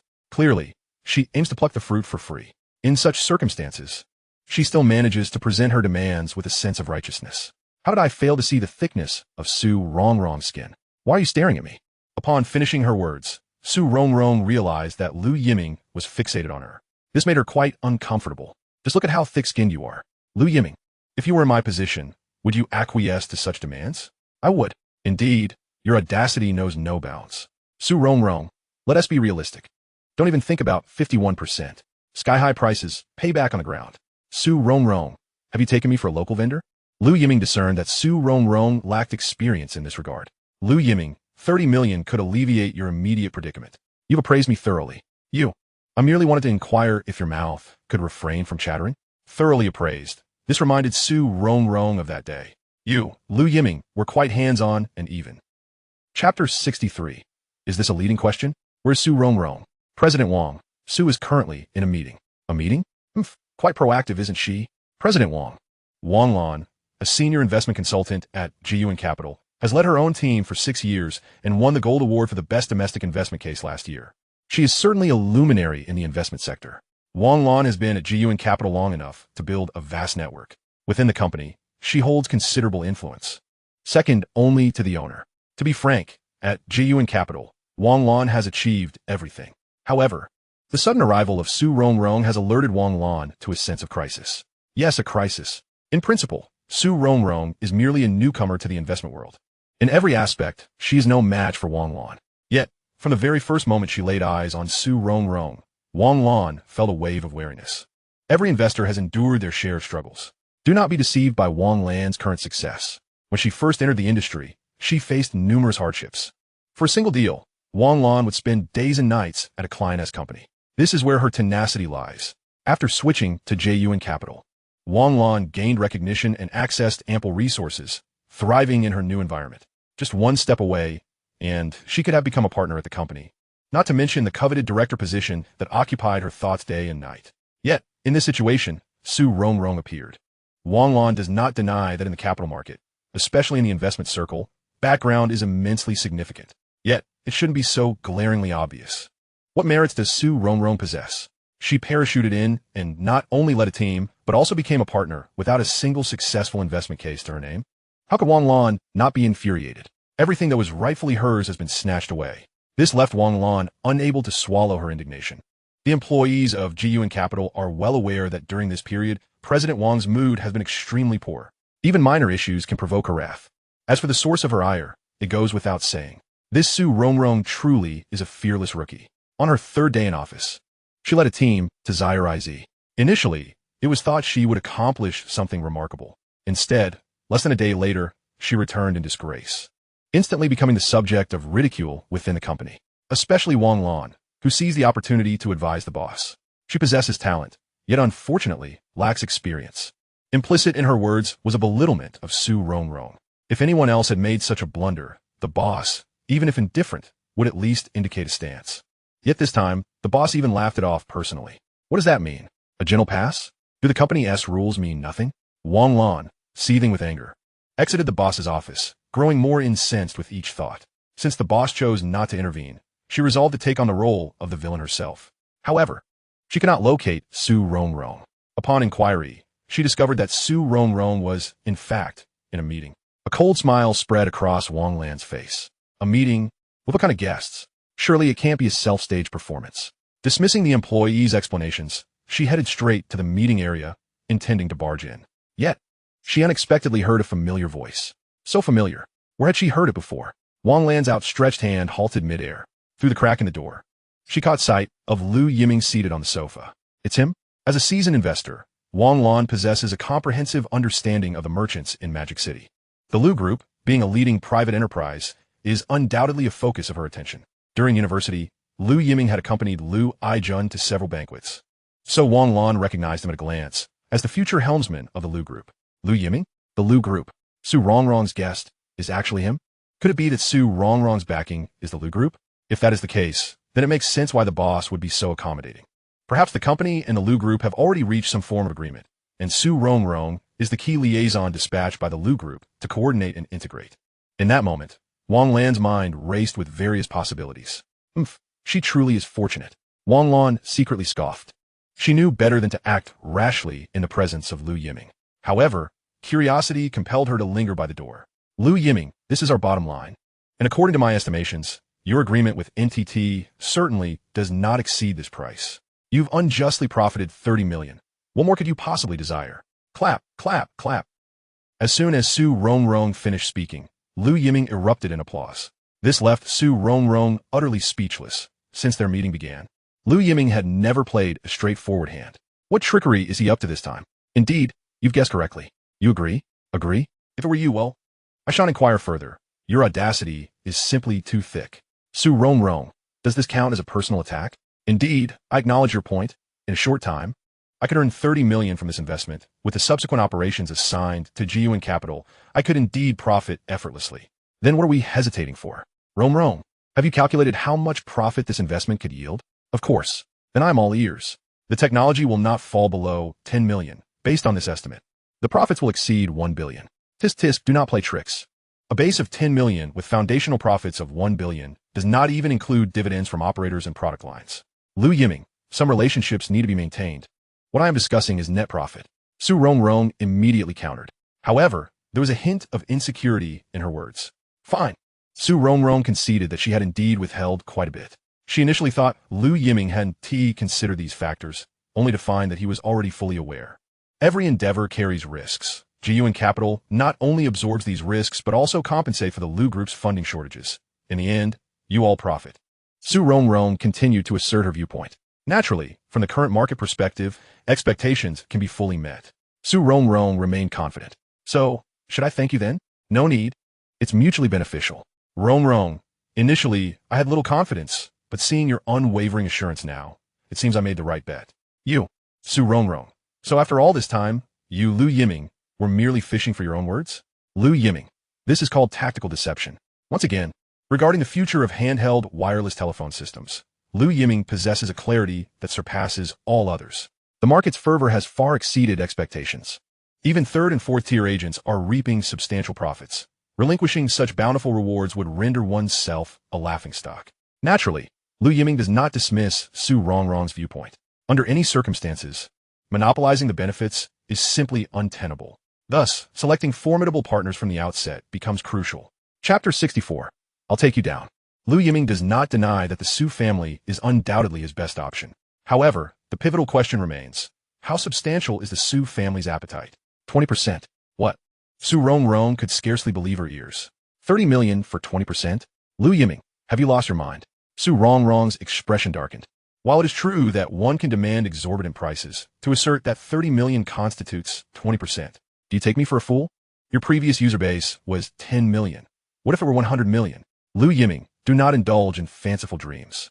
Su Rongrong laughed in disbelief. 100 million? Are you Lu Yiming daydreaming? The target of 10 million was already a bold estimate on Su Rongrong's part. Yet, Lu Yiming casually mentioned a user base of 100 million. What is the total population of Huaxia? One must think long-term, not confine oneself to major cities. Lu Yiming, landlines have yet to be fully popularized. That is precisely why you are emboldened. You, the handheld wireless telephone system, will supplant landlines, significantly increasing the potential user base. This is merely your conjecture. How will we know unless we try? At that moment, Su Rongrong fell silent. How can we know unless we try? Indeed, what if? Perhaps there is a genuine possibility. Su Rongrong. Wait, why do I feel as though Lu Yiming has ensnared me? Impossible, even if you speak grandly. 30 million for 20% is unrealistic. The opportunity lies before you. You. Lu Yiming adjusted his posture, relishing the effect he had on Su Rongrong. The two remained in a stalemate, neither willing to break the silence. Sigh. 40%, that is my bottom line. Ultimately, it was Su Rongrong who could no longer withstand the pressure and spoke first. 21%. Su Rongrong, you reduced your offer by 10%. And you only proposed a 1% increase? Lu Yiming, you are bullying me. Can't you be more magnanimous? Are you not a man? Whether I am a man or not, you ought to know. After all, I nearly. Su Rongrong, scoundrel, do you still have the audacity to bring that up? Her anger erupted. The refined demeanor Su Rongrong had cultivated completely unraveled before Lu Yiming. Let us speak civilly. There is no need for violence. Nonsense.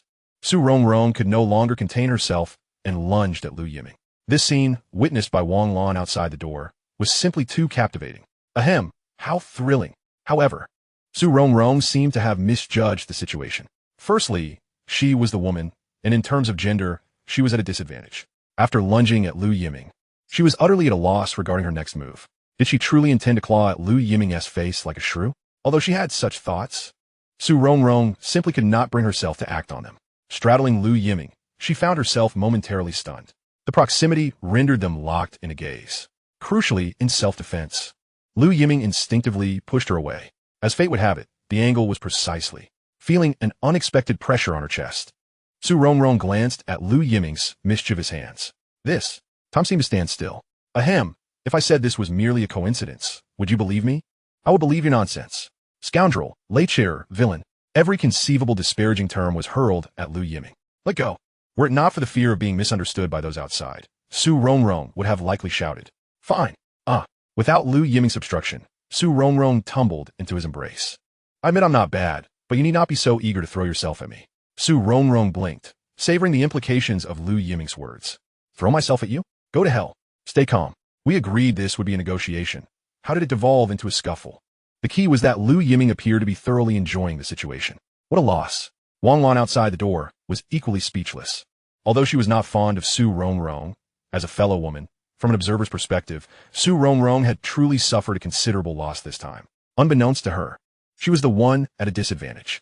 This young Lu Yiming possesses quite the cunning. At this moment, Su Rongrong finally regained her composure. Let go. Upon awakening to her senses, Su Rongrong realized her hands were captured by Lu Yiming. No matter how much she struggled, she could not break free. Moreover, the current position was exceedingly embarrassing. She was entirely straddling Lu Yiming's waist. This posture was undeniably. If anyone were to witness this, how would she face the world? Attempting to struggle to her feet, Lu Yiming, however, did not release her grip. In this stalemate, if she exerted herself, she would collide with Lu Yiming's abdomen. Su Rongrong had never encountered such a scenario. Her entire being was rigid with tension. Lu Yiming, what on earth do you intend to do? Elastic and robust. Su Rongrong, Lu Yiming. Inadvertently, she expressed her genuine feelings. Pervert. To be fair, you initiated this. Let go if you wish, but you must dismount first. Lu Yiming asserted that his patience had limits. You, Su Rongrong, repeatedly challenged my boundaries. Do you truly not regard me as a man? You let go. Su Rongrong understood that continuing this entanglement would only lead to her own detriment. Though she mentally cursed Lu Yiming, the priority now was to extricate herself. Lu Yiming complied and released her. Just as Su Rongrong attempted to rise, she felt it clear. Lu Yiming, you scoundrel. Lu Yiming, this is not over between us. Su Rongrong was not a fool. She understood precisely what was happening. Lu Yiming felt equally embarrassed. Well, earlier you questioned my masculinity. I can now assure you, I am indeed a man, and quite vigorous at that. Startled, Su Rongrong immediately stood up, but miscalculating her strength, she lost her balance once more. Lu Yiming was unprepared, and Su Rongrong's image loomed larger in his view. The next moment, did we just kiss? Wang Lan outside the door was utterly dumbfounded. Impressive, truly impressive. This ability to manipulate a man. I doubt I could ever achieve such finesse. It seems I underestimated Su Rongrong. Indeed, they kissed. Lu Yiming felt he had fulfilled a dream. Moreover, this time, it was Su Rongrong who took the initiative. Should I take the opportunity to extend my tongue? A French kiss? Perhaps not. Su Rongrong's eyes glinted with malice. Lu Yiming instinctively raised his hands in surrender. Su Rongrong. The man before her wore an expression of innocence, as though all this chaos were her doing. Where are you going? Su Rongrong struggled to her feet, uttering not a word, and directly headed for the door. I'll take you down. Lu Yiming. It seems today as negotiations are futile. Chapter 65. The Prodigal from the Capital. When Su Rongrong returned to the meeting room, she wielded a weapon. It appeared she was not joking earlier. If Lu Yiming did not leave, this wrench would find its finest resting place upon his head. At this moment, Su Rongrong was so enraged that her eyes were nearly aflame. Is my first kiss truly lost without a trace? Lu Yiming, to be honest, when I was reborn, It seems your first kiss had already. Well, perhaps it's best not to stir things up. Where is everyone? Lu Yiming, this is not over between us. Su Rongrong seethed with rage, grinding her teeth as she turned to calculate their compatibility, pondering whether her fate was misaligned with Lu Yiming's. Their interactions always seemed to be chaotic. Meanwhile, Lu Yiming had already sped away in his Ferrari. But the lingering scent on his lips left him with a sense of nostalgia. It shouldn't be this way. After all, she was the one who initiated it. He muttered to himself as he pressed down on the accelerator. At that moment, a maintenance worker at Gao Yuan Capital wore a perplexed expression. How could a mere trip to the restroom result in a missing wrench? In such a large company, who would steal a wrench? What was he to do without his tools? Lily, it's me. What can I do for you, young Master Lu? How are things progressing with the telecom side? Still waiting. Lily had come with the project and was brimming with confidence, only to find herself at a dead end. She couldn't locate Mr. Gao at all. The secretary had mentioned that he had an impromptu meeting in the afternoon, yet there was a problem if the meeting conflicted and they left the secretary behind. No need to wait. Not waiting? We want to see him today anyway. Young Master Lu, what do you mean? Tactical disappearance. Understood. Lily got it right away. It seemed the Su family was still not willing to give up. Lu Yiming chuckled as he hung up the phone. Clever indeed, since they didn't refuse. A brief absence would suffice. Of course, Gao Tang was also bearing considerable pressure. If he truly cornered Lu Yiming, abandoning the collaboration with the telecom company wouldn't be out of the question. Although both China Mobile and Unicom had their respective mobile phone businesses, they would undoubtedly be very interested in the resources Lu Yiming possessed. The ideal partner was indeed the telecom company, but that required them to have some self-awareness. I'll give you 3 days. By then, you can't blame me for being impolite. Lu Yiming smirked. He had originally intended to return to the office. After all, having met Su Rongrong today, he felt obliged to follow through on his promise to help her uncover the mastermind behind scenes. He prided himself on being a man of his word. Just then, however, his phone buzzed. Qianjia? So you still remember who I am? Huh? After disappearing for so long, I thought you'd forgotten your sister. Her languid tone was uniquely enchanting, a blend that only Qianjia could master. Indeed, this little brother has been preoccupied with his career. Yes, you busy man, snatching away the people I have my eye on. Liang Qian was referring to someone well known.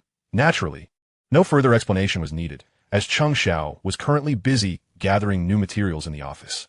All right, my fault. I'll treat you to a meal another day as an apology. Why wait? Let's do it today. Lu Yiming, what do you mean? Are you busy? A hint of disappointment crept into his tone. Of course not. If Qianjia invites me, even if it means facing a knife, I'll attend. Just give me a hint. What is the occasion tonight? In his past life, when he was down on his luck, Liang Qian had extended a helping hand. Just for that reason, if she truly needed assistance, he would undoubtedly go through fire and water for her. Yet, he needed to be prepared. Friends from the capital were quite bothersome, and it would be best if his brother could help his sister dismiss them. Understood. Time and place. I'll ensure everything is perfect for my sister. Qianjia chuckled as she hung up the phone. At critical moments, he proved to be quite reliable. It was worth her affection for this brother. Meanwhile, Lu Yiming, driving his Ferrari, had just passed by East Nanjing Road. A massive billboard displayed a diamond advertisement. Strikingly clear, diamonds are forever, a gem that transcends time. Upon seeing this ad, Lu Yiming suddenly recalled that today was indeed a significant day. Instinctively, he steered the Ferrari into the nearby shopping mall. Half an hour later, Lu Yiming returned to his car, carrying 2 shopping bags. Qianjia had already sent the address to his phone, Shi Family Garden. Ah, it seemed Qianjia truly held a disdain for friends from the capital. Lu Yiming knew her well enough. It was that the venue was lacking. In 1995's magical city, Shi Family Garden's private rooms were top-notch, far surpassing the bustling Huanghe Road. A private villa loft with excellent privacy. However, for Qianjia, the more distant the company, the more extravagant the dinner she would arrange. If she were to treat Lu Yiming, she would prefer roadside spicy hot pot. This indicated that Qianjia genuinely considered him one of her own. No fuss, utterly casual. As for others, apologies, but Qianjia was not so easily approached. In the past at the bar, numerous young talent from the magical city had aspired to savor Qianjia's fiery red lips, but what was the outcome? They probably left with psychological scars from her rebuttals. Meanwhile, an Audi 100 government vehicle had already entered the private villa of Shi Family Garden. Wow, this place was quite impressive. The vehicle carried 2 individuals, both around the same age, approximately 25 or 26. At that age, being able to drive a government vehicle, particularly one with military plates, surely indicated some connections. Impressive? No matter how grand, can it compare to Daotai? That's different. We can't frequent that place. Diaotai State Guest House is a venue for hosting foreign dignitaries, obviously incomparable. Their conversation was rather mundane, yet their tone exuded an unmistakable air of superiority, casually referencing Diaotai as if it were their own home. Ah, they've come to show off in a magical city. It was no wonder Qian Jie found them bothersome. After parking the Audi, the two young men finally exited the vehicle. They needed to be a bit more amiable, especially since Liang Qian was the one he was pursuing. He shouldn't ruin things.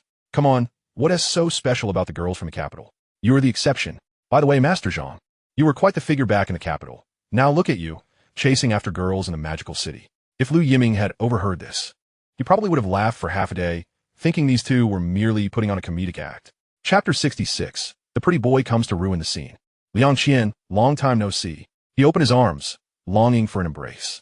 Unfortunately, Liang Qian, seated in the main position, showed no intention of standing up, merely offering a cold smirk. Master Zhang felt embarrassed, awkwardly smiling as he lowered his arms. Oh, Liang Qian, has it been 2 years already? The one beside him was much more normal, greeting her with a smile. I haven't seen you since you joined the military. Ah, we've all been busy with our own developments. Unlike you, now a big boss.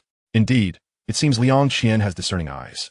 When you take us to your bar for a visit, it'd be a good eye-opener. There will be opportunities. A blatant dismissal. Liang Qian spoke while glancing at her watch. Stinky brother, you promised to come and support. How long has it been? You'll regret leaving your sister here alone. As time was running short, shall we get started? The two took their seats, and the cold dishes were already served. A bottle of flying Moutai. A sign of genuine intent.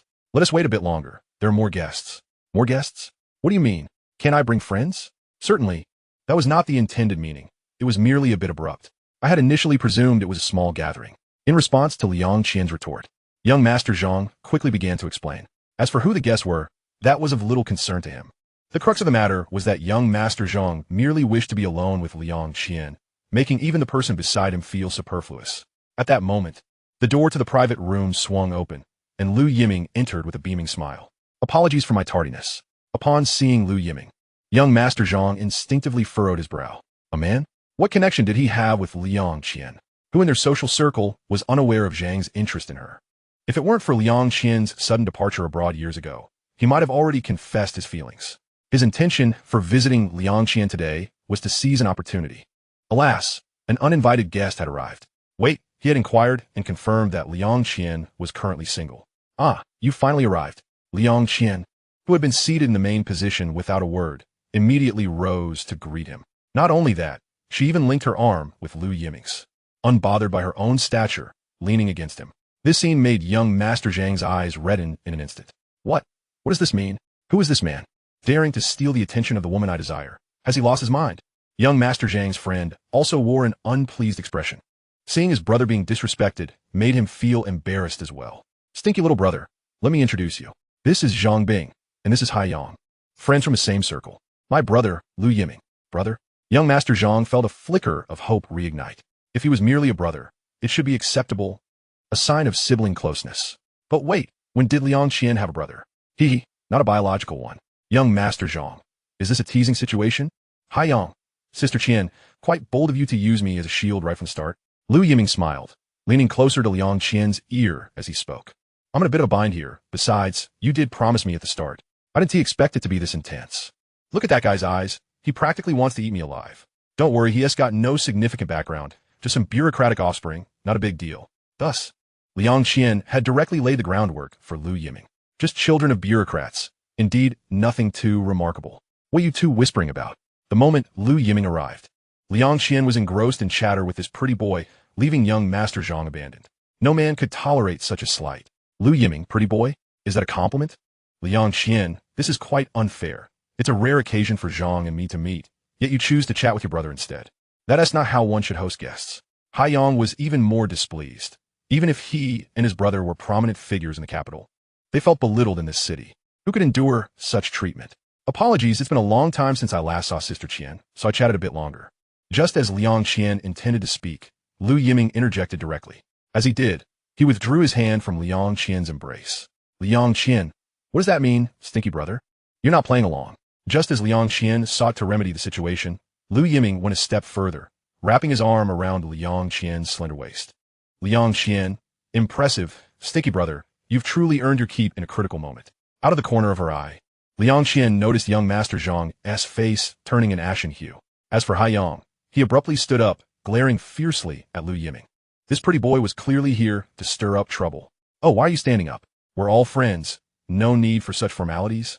Sit down and prepare to eat. Liang Qian feigned ignorance with remarkable skill, leaving Haiyang unable to express his frustration. Lu Yiming secretly gave a thumbs up. Why did Stinky Brother arrive so late, keeping the guests waiting for so long? Apologies, I stopped to buy a gift on the way. For me? Of course. Only Sister Qian deserves it. As he spoke, Lu Yiming pulled out a long box from his pocket. The velvet packaging clearly indicated it was a high-end item. Such a box typically housed jewelry. Under Liang Qian's expectant gaze, Lu Yiming opened the long box, revealing a diamond necklace. Gasp! Even Haiyang couldn't help but inhale sharply. It wasn't that he hadn't seen wealth, but the diamond was rather substantial. I initially wanted to buy a larger one, but unfortunately, this is only 3 carats. Sister Qian, please don't find it lacking. How could I? I adore anything my brother gives me. What a delightful surprise indeed. It seems Stinky Brother truly knew how to impress. The unveiling of the diamond necklace instantly overshadowed Zhang Bing, despite both being children of bureaucrats. The salary of a bureau-level officer was limited. The value of this necklace would not be less than 100,000. In this era, that was no trivial sum. Certainly, Zhang Bing could afford it.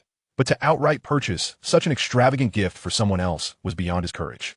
Zhang Bing had prepared a gift of his own, intended to present it at an opportune moment. Yet, Lu Yiming's display had left him in the dust. He simply couldn't compete with such a lavish offering. The expression on young Master Zhang's face was, needless to say, rather telling. He felt like a clown. Thankfully, he had refrained from acting impulsively. Otherwise, it would have been even more embarrassing. Shall I help you wear it, sister? Of course. The two of them appeared utterly oblivious to their surroundings, engrossed in their own little world. Ahem, remember to reimburse me. How about I pledge myself to you instead? Forget it, cash is much more tangible. This is getting dull. To Zhang Bing, their interaction seemed nothing short of flirtatious banter. He felt entirely superfluous. Chapter 67. Acting like a young master? Just take it easy. Oh, my apologies, everyone. I'm quite accustomed to teasing Sister Qian. Turning back, Lu Yiming noted Zhang Bing's face was as dark as a thundercloud. If he were to audition for a role now, he likely wouldn't need any makeup. Lu Yiming, playing the role of a young master, didn't require acting skills. He merely needed to temper his enthusiasm. Don't mention it. Sister Qian rarely treats me to a good meal. I'm simply enjoying the benefits of your company. As he spoke, he began to serve food, asserting himself as the center of attention. Oh, as if I've been harsh on you in the past. Indeed, Sister Qian was quite the performer. The subtle resentment in her gaze was vividly captivating. Dude, that is crossing the line. What are you implying? Haiyang could no longer contain himself and slammed his chopsticks down. Hey, Sister Qian, your friend is quite the explosive temper. Really? You seem to have forgotten that I am a person of great standing in the capital. When did it become your turn to act superior in front of me? In the capital, the ruffians were known to escalate conflicts at the slightest provocation. Haiyang, what do you mean? Are you disrespecting me? Liang Qian, I and Zhang Bing consider you a friend. Why bring this little brat to annoy us? Upon facing Liang Qian, Haiyang's anger visibly subsided. It was evident that he held some respect for her. What have I done to you? I prepared a feast for you upon your arrival and introduced my friends. What's the issue? Have I wronged you? My friend hasn't spoken disrespectfully, so why is it your place to bully him? No, Sister Qian, our friendship is revolutionary. Why do you support this pretty boy? Pretty boy? Liang Qian laughed in exasperation. Haiyang clearly lacked insight. Well, this is the second time I've been called a pretty boy. What's the matter? It's just what I call myself. Sister Qian, why not just accept me and experience the joys of being a pretty boy? Liang Qian initially believed that Lu Yiming would inevitably lose his composure and unleash his full potential, and she intended to persuade him to keep the matter from escalating too far. However, she underestimated Lu Yiming's audacity and shamelessness. Was he really seeking her patronage? Very well. How about a monthly sum of 200,000? A rather paltry offer, if one were to consider it. Lu Yiming scoffed at the suggestion. After all, he was accustomed to dealing with multi-million-dollar transactions. 200,000 a month was something he could contemplate only if he found himself in dire straits. As it hardly seemed a loss. Though Lu Yiming was known for his flirtatious demeanor, at that moment, he clearly recognized the seriousness in Liang Qian's eyes. This revelation startled him. He thought to himself, let us not blur the lines between pretense and reality.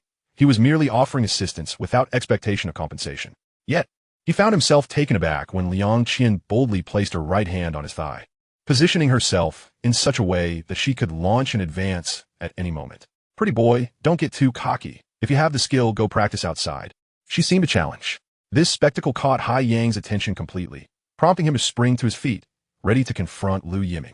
Come on, what era are we in? Civilized people, sit down. Do you really think you're a seasoned pro? Lu Yiming's expression shifted, instantly turning serious. This abrupt change left Hai Yang bewildered. Enough. I was merely joking earlier, don't take it too far, he cautioned. Liang Qian, you know very well that Bingzi. Enough. Hai Yang attempted to interject, but Zhang Bing, who had remained silent until now, sharply rebuked him, still directing his ire at Hai Yang. I'm merely standing up for you. My own affairs were just jokes. Don't take them to heart, brother. We're used to jesting with Liang Qian. Lu Yiming thought to himself, this Zhang Bing is quite a character, capable of bending and stretching. They had just resolved their earlier misunderstandings and were now getting reacquainted. Lu Yiming, meet Zhang Bing. As for Hai Yang, he plopped back down, sulking. Let us eat. The farce had gone on long enough. Even Zhang Bing, despite his thick skin, felt it was unseemly to broach the subject again. Liang Qian's intentions were glaringly obvious. Even a fool could see through them. Once the meal commenced, the atmosphere became considerably more harmonious. Lu Yiming abstained from alcohol, mindful of the serious matters ahead. Meanwhile, Hai Yang and Zhang Bing, feeling quite disgruntled, polished off an entire bottle of premium Maotai. So, what brought you two to seek me out this time? Lu Yiming inquired. Zhang Bing was clearly there to express his feelings, yet he would rather die than admit it. The two had not reached such a level of intimacy. The notion of sacrificing everything for each other was utterly implausible. What else could it be, since you can't make it in the 4-9 city? We thought we'd come to seek our fortunes with you, Hai Yang bluntly stated, perceiving Zhang Bing's hesitance to speak. Of course, to say they were struggling would be somewhat modest. After all, they were both from respectable families, and finding a means to earn a living was hardly insurmountable. After graduating years ago, Liang Qian had pursued further studies abroad. Zhang Bing had entered the civil service, while Hai Yang had joined the military. Originally, a path had been laid out for him within the military, where he could have eventually risen to a leadership position. However, Hai Yang could not withstand the pressure, and just before his promotion, he clashed with another individual of influence, leaving both parties at a loss. Realizing that transitioning to a civilian role was no longer an option, Hai Yang, in a fit of frustration, chose to resign from the military. Upon returning to 4-9 City, he sought out Zhang Bing. Zhang Bing, too, found little satisfaction in his bureaucratic role. The monotonous routine of 9 to 5, filled with tea and newspapers, was not the life he had envisioned. After some deliberation, they decided to venture into business together. With the explosive growth of the economy and leveraging their familial connections, they hoped to earn some money. Zhang Bing promptly resigned, infuriating his father. However, once they delved into the business world, they soon realized they had underestimated its complexities. Although they had connections, they still paid a hefty price for their education in the trade. Fortunately, after some time, they finally began to find their footing. They had anticipated that wealth was just around the corner, only to suffer significant losses in the construction sector. The details of those events are best left unsaid. Suffice it to say that without their family connections, both would likely be facing severe consequences. With the 4-9 city proving unviable, they began contemplating their fortunes elsewhere. Over the past 2 years of business, they had managed to save a modest sum, nearing 1 million in total. So, upon learning that Liang Qian was thriving in the metropolis, and given Zhang Bing's lingering feelings for her, they purchased 2 train tickets and headed straight to the city, only to find themselves embroiled in this predicament. If you had mentioned it earlier, as old classmates, I would naturally help you out. Liang Qian is always willing to assist friends in need, she declared, her willingness to extend a helping hand evident. As for Lu Yiming, he would partake in whatever was necessary. Chapter 68, From Arrogance to Deference. So, you're telling me that your entire fortune amounts to just 1 million? Indeed. In this era, 1 million was not an insignificant sum. However, to make waves in the metropolis with such an amount was rather unrealistic. The notion that the city was paved with gold was a tale meant for children. Adults ought to be more pragmatic. If you find yourselves in trouble, consider it as if we never came, Hai Yang remarked, not wishing to burden Liang Qian further. Regardless of the circumstances, he could not shake his own concerns. That is not what I meant. Liang Qian has indeed opened a bar and earned a fair amount, but when it comes to making investments, she lacks the proper channels. The idea of pulling out 1 million to open a new bar seems rather impractical. Not to mention, 1 million would hardly secure a prime location. High-end decor and beverages required substantial investment, and one should not expect to recoup expenses within the first 3 months of operation. Continuous investment was essential. As someone who had traversed this path, Liang Qian understood the difficulties of entrepreneurship. Furthermore, she was not inherently suited for business. She had merely adapted a model from abroad. With a decent amount of capital at her disposal, she had been able to thrive. Little brother, stop only thinking about eating. Let us brainstorm some solutions together. Upon mentioning business, she had a ready-made resource at her disposal. You're discussing serious matters. Why should I interject? Clearly, Lu Yiming had fully embraced his role, fully immersing himself in the persona of a pretty boy. He was determined to remain silent unless absolutely necessary. All right, so you've ingratiated yourself with the older sister, have you? Liang Qian, if all else fails, let it go. What ideas could this pretty boy possibly contribute? Hai Yang continued to simmer, harboring resentment towards Lu Yiming. You heard him. Even if I wanted to help, she wouldn't accept it. Why bother? Hai Yang, be quiet, Liang Qian admonished, glaring at him, leaving him feeling thoroughly frustrated. Truth be told, had he not been out of options, he would never have swallowed his pride to seek Liang Qian's assistance. Do you know who he is? Who else could it be? TCH, do you know the Lu group? He asked the young master of the illustrious Lu family. Do you really not regard him as a serious player? If you don't know about the Lu group, perhaps you should reconsider your business endeavors in the metropolis. You and T want to embarrass yourself. Qianjia, that is rather unkind of you to expose my background like that. It seemed that he had come to assist, only to find himself sold out. Very ungracious. All right, little brother, they were in the wrong earlier. Honestly, as long as it's not that matter, I would let anyone suffer, Liang Qian reassured him. Lu Yiming thought to himself, well, that makes you the good Samaritan, doesn't it?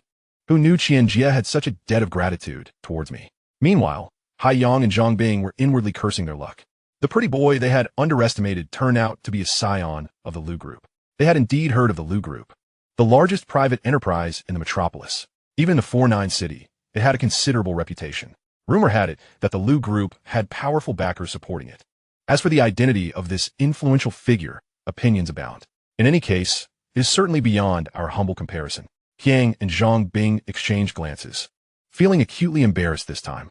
However, an opportunity lay right before them. If they failed to seize it, they would have only themselves to blame. Yang wished to give himself a resounding slap, regretting his impulsive words about going solo. The prowess of the individual in Shanghai was such that he wouldn't even deign to acknowledge their existence. Now, how splendidly he had boasted, young Master Lu. At this moment, Yang gritted his teeth, stamped his foot, and disregarded his pride, abruptly rising to his feet, startling Liang Qian in the process. No, I cannot claim to be a young master. In truth, a pretty boy would suffice. This retort left Yang momentarily speechless. Lu Yiming, too, had a reputation for being somewhat petty, known for settling scores with unwavering resolve. That's enough. Let us show some mercy, Liang Qian interjected, tugging at Lu Yiming's sleeve. After all, they were friends. The matter had already been laid bare. All right, Sister Qian, whatever you say goes. However, in Shanghai, we do not indulge in such young master nonsense. Simply call me by my name. A modicum of respect would not go amiss. And calling me young Master Lu is also acceptable. Out of respect for Sister Qian, Lu Yiming begrudgingly acquiesced. Very well, young Master Lu. It seems we were indeed blind to the majesty before us, so let us not dwell on this. Indeed, we had not anticipated that Liang Qian would introduce us to someone truly formidable. We were merely short-sighted, and it is our fault. Seeing Yang stand, Zhang Bing could not remain seated, promptly raising his own glass. Each held a cup containing a modest 2 ounces of liquor. This toast is our apology to young Master Lu. With that, the two of them downed their drinks in one go.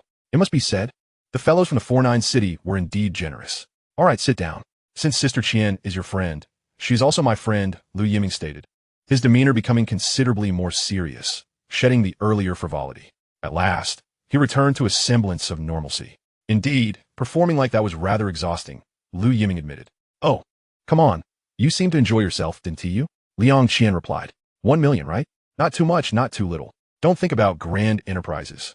That's beyond your reach. Set a modest goal for yourselves. Aim to earn 100 million within 5 years. Liang Qian had just taken a sip of water, nearly choking. What a show-off. Set a modest goal of earning 100 million in 5 years? That is the most pretentious statement I have ever heard. Lu Yiming, can you not boast for once? 5 years to earn 100 million? What kind of business is this? Count me in, Sister Qian. Doubt was evident in Yang and Zhang Bing's eyes. They couldn't even imagine a mere 10 million. Yet he boldly declared 100 million. Did that mean their efforts in the 4-9 city had been in vain? In young Master Lu's eyes, it seemed their endeavors were nothing but trifling earnings. Indeed, the heights one stands at make all the difference. No, we believe. We earnestly request young Master Lu to lead us to prosperity. All right, since we are friends, let us not stand on ceremony. For now, stay in Shanghai. Let us exchange contact information, and I shall call you. With grandiose assurance, Lu Yiming was simply overflowing with confidence. Once he had seen off the two men, he resumed his playful demeanor.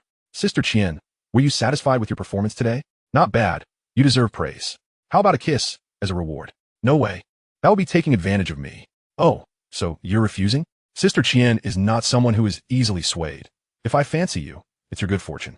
It was hard to tell if this was a jest, but Lu Yiming appeared to take Liang Qian quite seriously. Forget it. I'm not worthy of such a blessing. How about you reimburse me for the necklace? Get lost. How could you ask for reimbursement for a gift? In that case, I'll gladly bear the loss. I don't mind, but I have matters to attend to. Lu Yiming waved his hand dismissively, leaving without taking a single cloud with him. What a rascal. Yet, unbeknownst to him, after he departed, Liang Qian caressed the necklace around her neck, her gaze becoming somewhat distant. Chapter 69. Home? Huashan Hospital, Nephrology Ward in Shanghai. Your daughter is truly filial. She visits you every day, unlike our son, who hasn't shown his face since he was hospitalized. Observing Cheng Xiao busily tending to her mother, even fellow patients couldn't help but feel envious. These tasks could easily be entrusted to a nurse. They had already paid for the service, yet she insisted on doing it herself. Ah, she is just too considerate. Wang Fong lay in her hospital bed, her gaze never straying from her industrious daughter. Her thoughtfulness tugged painfully at Wang Fong's heart. Since falling ill, all the burdens of the family had fallen upon her daughter's slender shoulders. She often wondered how her frail body had managed to endure these years. Wang Fong spent half the year in the hospital to sustain her life. Each hospitalization represented a significant financial strain for the mother-daughter duo. Many times, Wang Fong contemplated simply giving up. Yet, it was her daughter who continuously encouraged her. However, each time she caught sight of the fatigue that occasionally flickered across her daughter's face, Wang Fong felt an unshakable unrest within her. Come, sit for a while. There's nothing much left to do. Wait, I'll wash the bowl in a bit. Cheng Xiao smiled at her mother. The nurse had already provided excellent care, but no one could compare to one's own daughter. Once everything was in order, Cheng Xiao finally settled down by her mother's bedside. Are you tired from work? Not at all, Mom. Don't worry. A good job is hard to come by. I've heard the competition is fierce, but you must also take care of your health. Mom, you needn't worry. I know how to manage. Mentioning work naturally led Cheng Xiao to think of Lu Yiming. If it weren't for him, her life would be shrouded in darkness. He had brought light into her world during her most desperate moments. Truth be told, this job was a hard-won opportunity. By the way, Mom, I received my salary yesterday. Though it was just for half a month, I earned over 2,000. This money feels quite substantial. After deducting rent and living expenses, she managed to save 1,500, which Cheng Xiao intended to set aside. She was determined to repay the medical expenses Lu Yiming had covered, regardless of how others might view her as foolish or stubborn.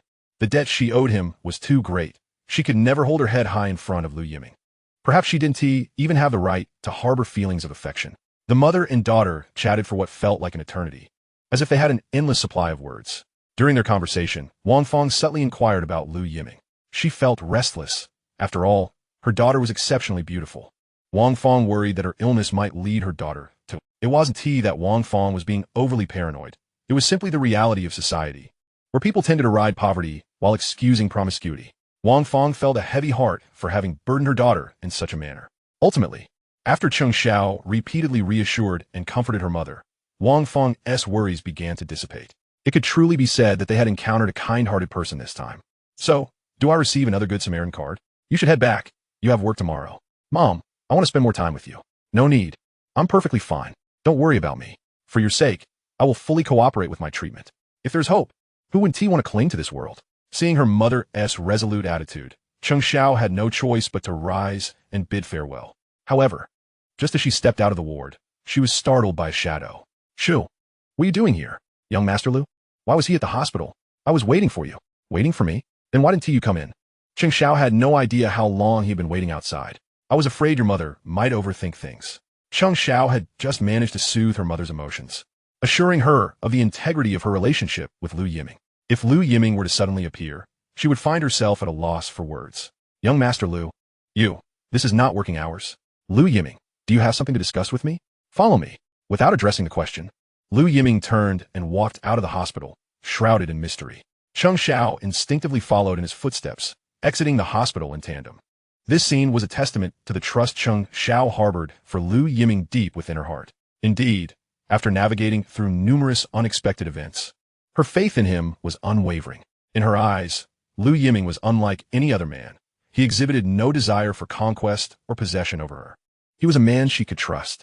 Although their time together had been brief, this trust was unprecedented. A month ago, Cheng Xiao could never have imagined that one day she would find herself walking alone at night with a man. Get in the car. I'm taking you somewhere. As the engine roared to life, he drove the Ferrari away from the hospital. Lu Yiming, it's quite late. I know. I have work tomorrow. Being late doesn't count as absence. That's different. I don't want special treatment. You must be tired. What? We'll be there shortly. After about 10 minutes. The Ferrari halted at the entrance of a residential complex. What is this? Your new home. Young Master Lu, don't joke like that. Call me by my name. I'm sorry, I need to go home. This is home. He was domineering, providing no opportunity for Cheng Xiao to ponder. Get out. Reluctantly, she exited the vehicle. Before her stood a brand new residential complex, evidently completed not long ago. To be honest, such a place was far beyond what Cheng Xiao could contemplate. Even the attic she currently rented in the alley was the result of careful saving. She had dreamed that perhaps one day, through her own efforts, she could reclaim what she had lost and create a new home for her mother, but that time was certainly not now. Just take a look. It won't cost you anything. She hesitated. Lu Yiming pulled her along. The building was a small high-rise. There was an elevator, and the tidy lobby and corridors starkly contrasted with the chaotic old alleyways. Comprising 12 floors with 2 elevators serving 4 residences each, it offered a sense of relative privacy. Lu Yiming pressed the button for the 6th floor. This is it. At the door of Unit 603, he produced a key. Come in. Observing Cheng Xiao's hesitation at the doorway, Lu Yiming felt a pang of exasperation. What's wrong? Afraid of what might happen? Of course not. Then why are you lingering? It's late. Don't disturb the neighbors. Ultimately, Cheng Xiao took that step forward. The 2-bedroom apartment was not overly spacious, totaling about 70 square meters. However, in comparison to her current cramped attic, it felt like a world apart. The interior was exquisitely furnished, with all necessary appliances in place. Cheng Xiao stood there in awe, for it mirrored her dream home perfectly. The warm-toned decor exuded a sense of coziness. Chapter 70, Birthday. A 2-bedroom apartment could provide personal space for both of them, fully equipped for immediate move-in. Lu Yiming insisted on giving her a tour. Indeed, the environment starkly contrasted with her current living conditions.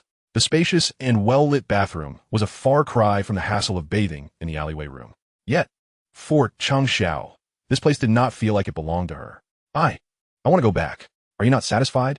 I'm very satisfied, but I cannot accept this. Cheng Xiao possessed her own dignity. She could not repeatedly accept Lu Yiming's kindness. To her, it felt akin to charity. If she grew accustomed to such generosity, she would never be able to hold her head high again.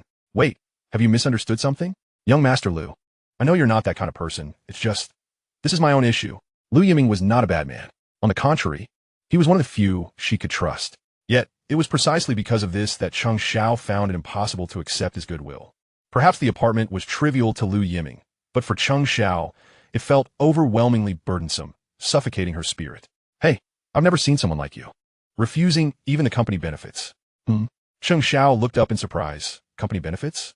Of course, the company provides housing benefits for single employees. Although I did use a bit of influence. Originally, it was supposed to be a studio apartment, but considering you will need to care for your mother, I requested this 2-bedroom unit. It must be said, Lu Yiming could tell a lie without a flicker of his eyelids.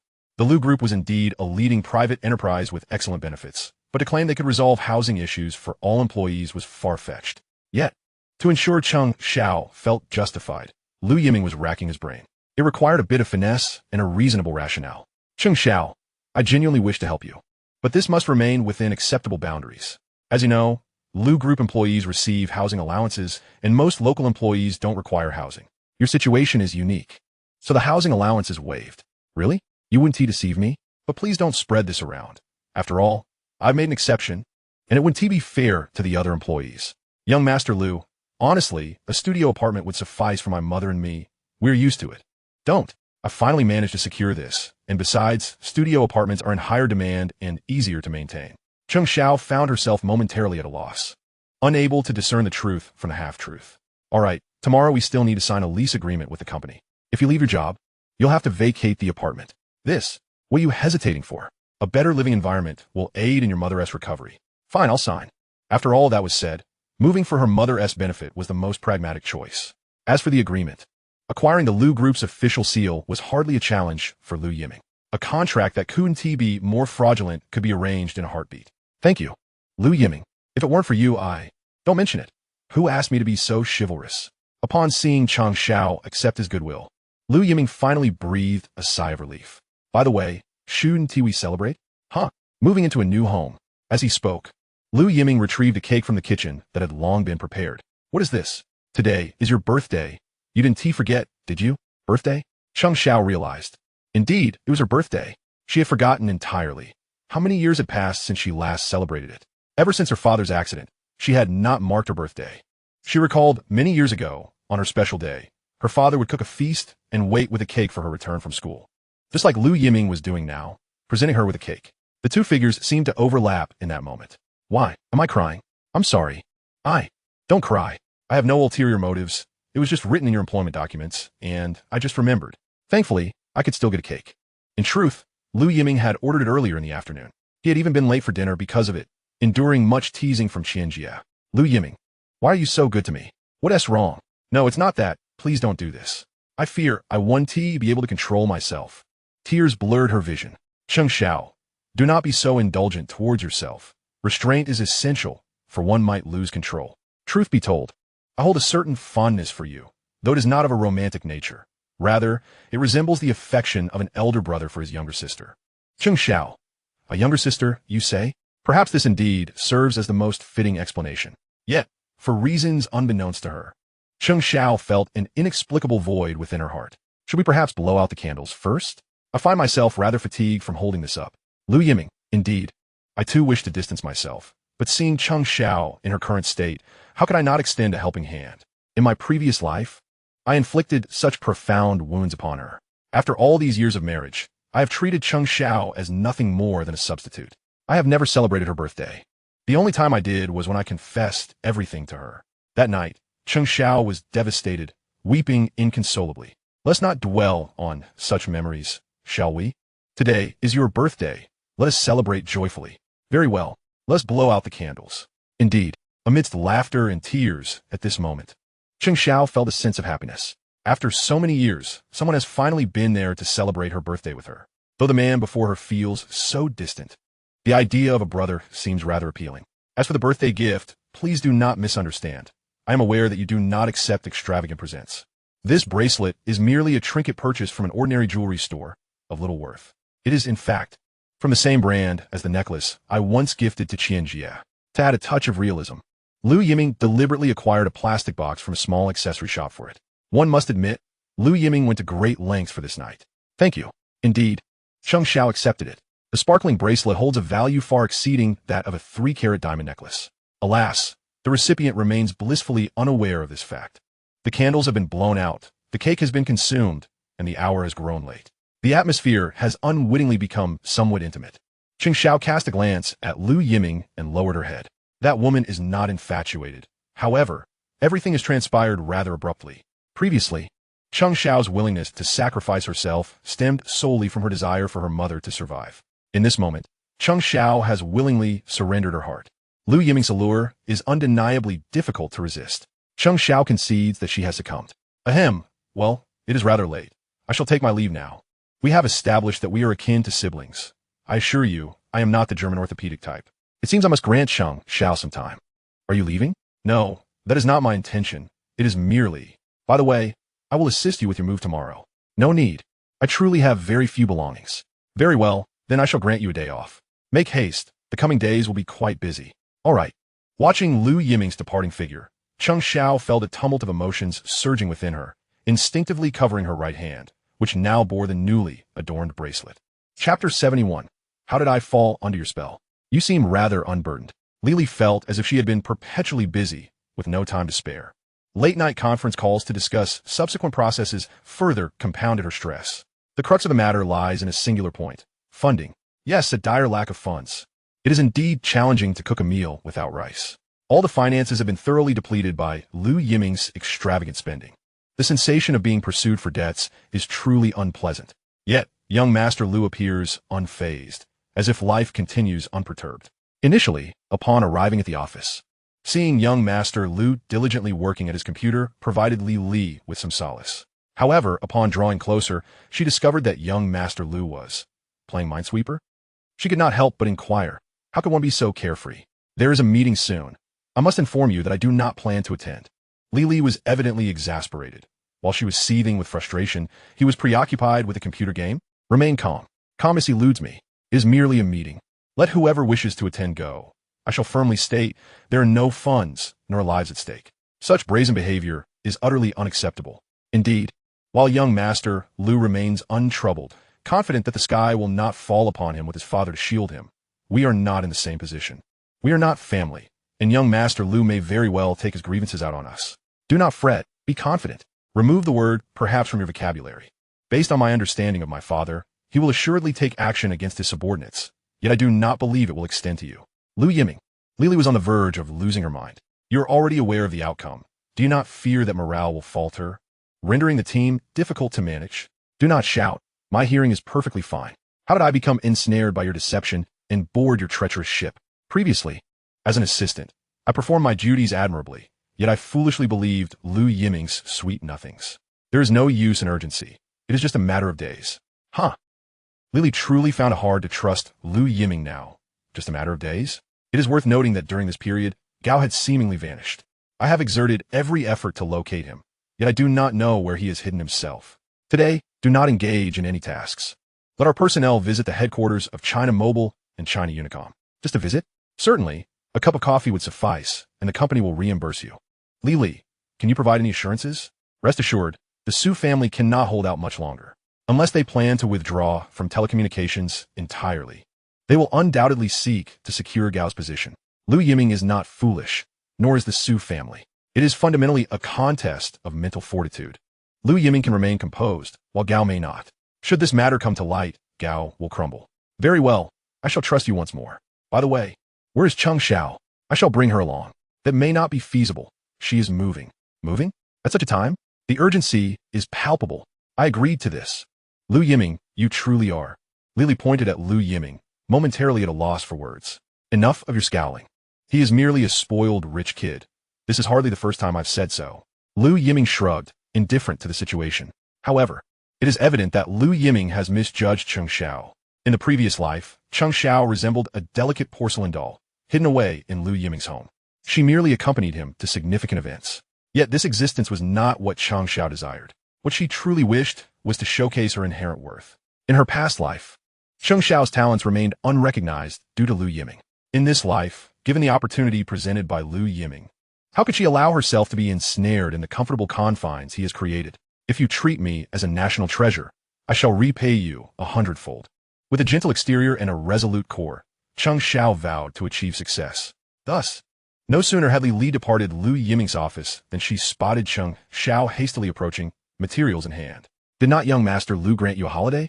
Li, here are the materials I have prepared. This is for China Mobile, and this is for China Unicom. Considering the current situation, collaboration with China Unicom appears more promising. Upon meeting Li, Cheng Xiao promptly handed over her meticulously organized documents. You have yet to answer my question. Li, the colleagues in our department are all occupied. Aye. Excellent, come to my office. Li was quite pleased with Cheng Xiao's response.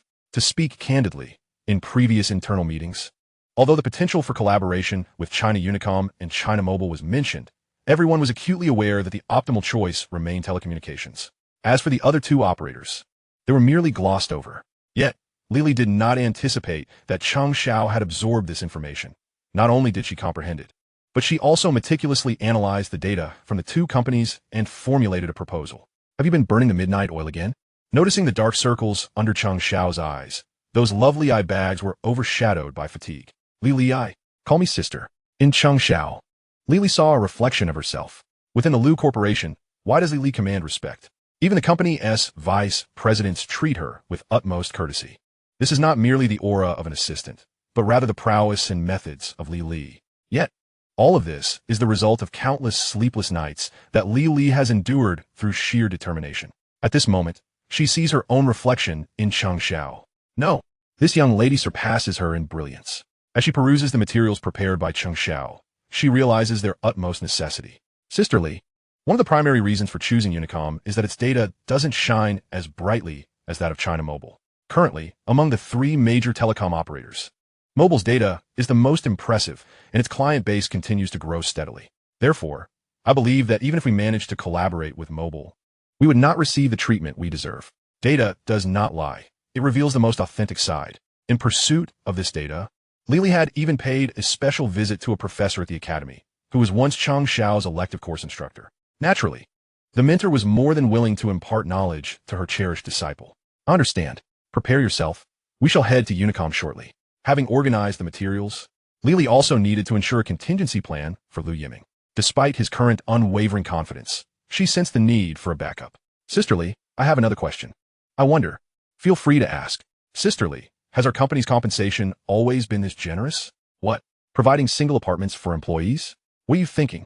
The company is in a developmental phase. There is no talk of single apartments. Lily's instinctive response left Chang Xiao momentarily stunned. So, Lu Yiming had been deceiving himself last night? Had he exhausted all means to bypass his fragile pride? What's wrong? Nothing, I was just asking casually. All right then, make yourself a cup of coffee, and we shall depart in half an hour. There was no time for sentimentality. The only task at hand was to seize every fleeting moment. Chapter 72. The Social Butterfly?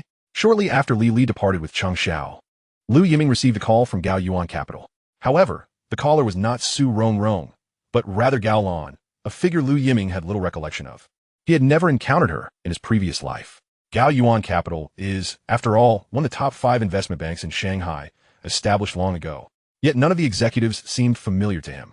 The other party spoke incessantly about a handheld wireless telephone system, leaving Lu Yiming somewhat perplexed regarding her intentions. Ultimately, they arranged to meet at the cafe of the Peace Hotel. A hotel meeting? After hanging up, Lu Yiming exhibited a contemplative expression. Meeting a client at a hotel, particularly a woman, certainly provoked some speculation. He wondered if this was Su Rongrong's idea. It seemed unlikely. From what he understood of her, she would never employ such tactics. Intriguing. It appeared to be a unilateral decision, yet Lu Yiming was curious to discover what was truly at play. At 2 p.m., Lu Yiming set out with the car keys in hand. The Peace Hotel has long been regarded as the pinnacle of hotels in Shanghai, standing resilient despite the passage of time. Mr. Lu, barely through the door, a gracefully poised woman in a tailored suit appeared before Lu Yiming, evidently well prepared. Mr. Lu, allow me to introduce myself. I am Wang Lan, the VIP client manager at Gao Yuan Capital. She extended a black, gold-embossed business card, which was subtly perfumed with Chanel No. 5. Her taste was commendable. It was clear that Wang Lan had meticulously prepared for this encounter. The open collar revealed her elegant collarbone, and as she leaned slightly closer to Lu Yiming, the neckline offered a tantalizing glimpse. This seamless display of charm showcased the distinctive allure of a mature woman. Such adept tactics suggested she frequently capitalized on her advantages. Yet, Lu Yiming harbored no aversion to such displays. After all, the workplace is seldom equitable for women. Those who cannot let go may remain stagnant, while those who might just achieve great things. Although he remained uncertain of her precise boundaries, her earlier captivating performance indicated a profound understanding of male psychology. Shrouded in mystery and allure, she danced between rejection and invitation. A typical man would likely have been ensnared by her charm long ago. Ms. Wang, greetings. Mr. Lu, you yist. I am but a humble worker in the grand scheme of things. Wang Lan replied with a smile, though internally, she felt a flicker of surprise. He had not taken a bait. Her approach, typically infallible with men, had faltered against this particular young man. According to her observations during the negotiations at Gao Yuan Capital, Lu Yiming had acted rather lewdly towards Su Rongrong. So how could he possibly resist her allure? It was indeed perplexing. Wang Lan had witnessed everything in the meeting room, where Lu Yiming had brazenly flirted with Su Rongrong, almost provoking her ire. While she may not possess Su Rongrong's beauty, she believed in her own advantages, particularly her well-honed femininity, which could ensnare countless men. Wang Lan was incredulous that Lu Yiming could remain indifferent. Mr. Lu, I sincerely apologize for taking up your valuable time. I have long admired you. As she handed over her business card, Wang Lan playfully brushed her pinky against Lu Yiming's palm. Such an overt suggestion. Could he truly remain oblivious? Ms. Wang, you yist. During my last visit, I regrettably missed meeting you. I was leading a project and missed the opportunity to meet Mr. Lu, and I have regretted it ever since. Hence, I took the liberty of inviting you out today. While speaking, Wang Lan delicately tossed her hair, allowing the fragrance to waft through the air. Chanel No. 5, known as a killer of men. Since I am here, Ms. Wang, let us be frank. Mr. Lu, you seem a tad anxious. Please this way. I have prepared some delightful refreshments, and I hope you will indulge me. Every gesture Wang Lan made radiated femininity, elevating her insinuations to an art form.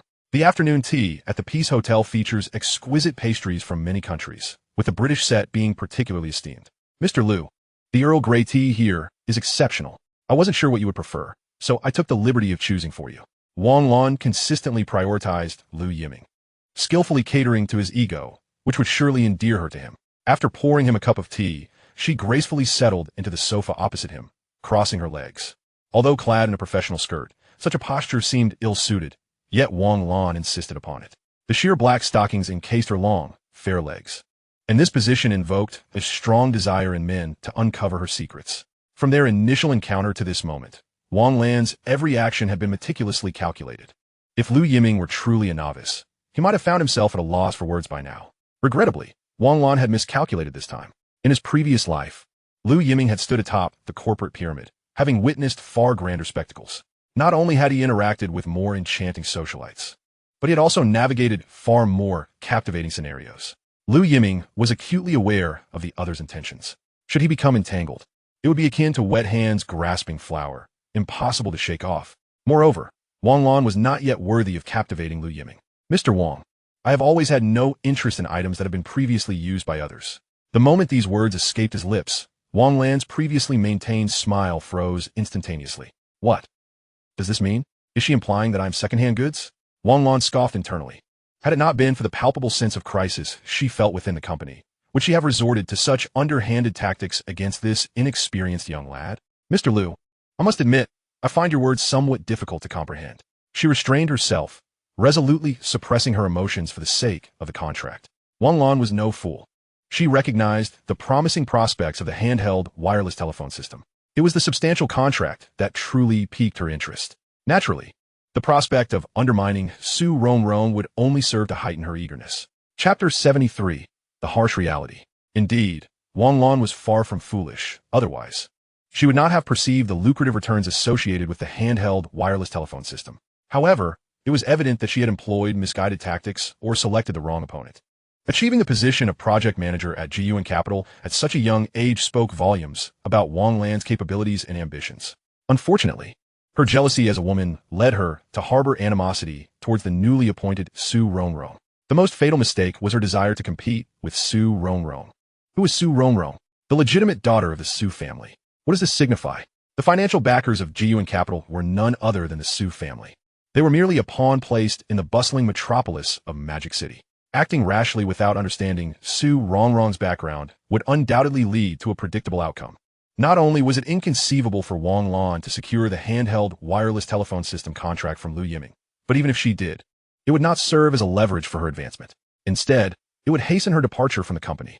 Yet, Wang Lan had her own compelling reasons to fight. It was simple.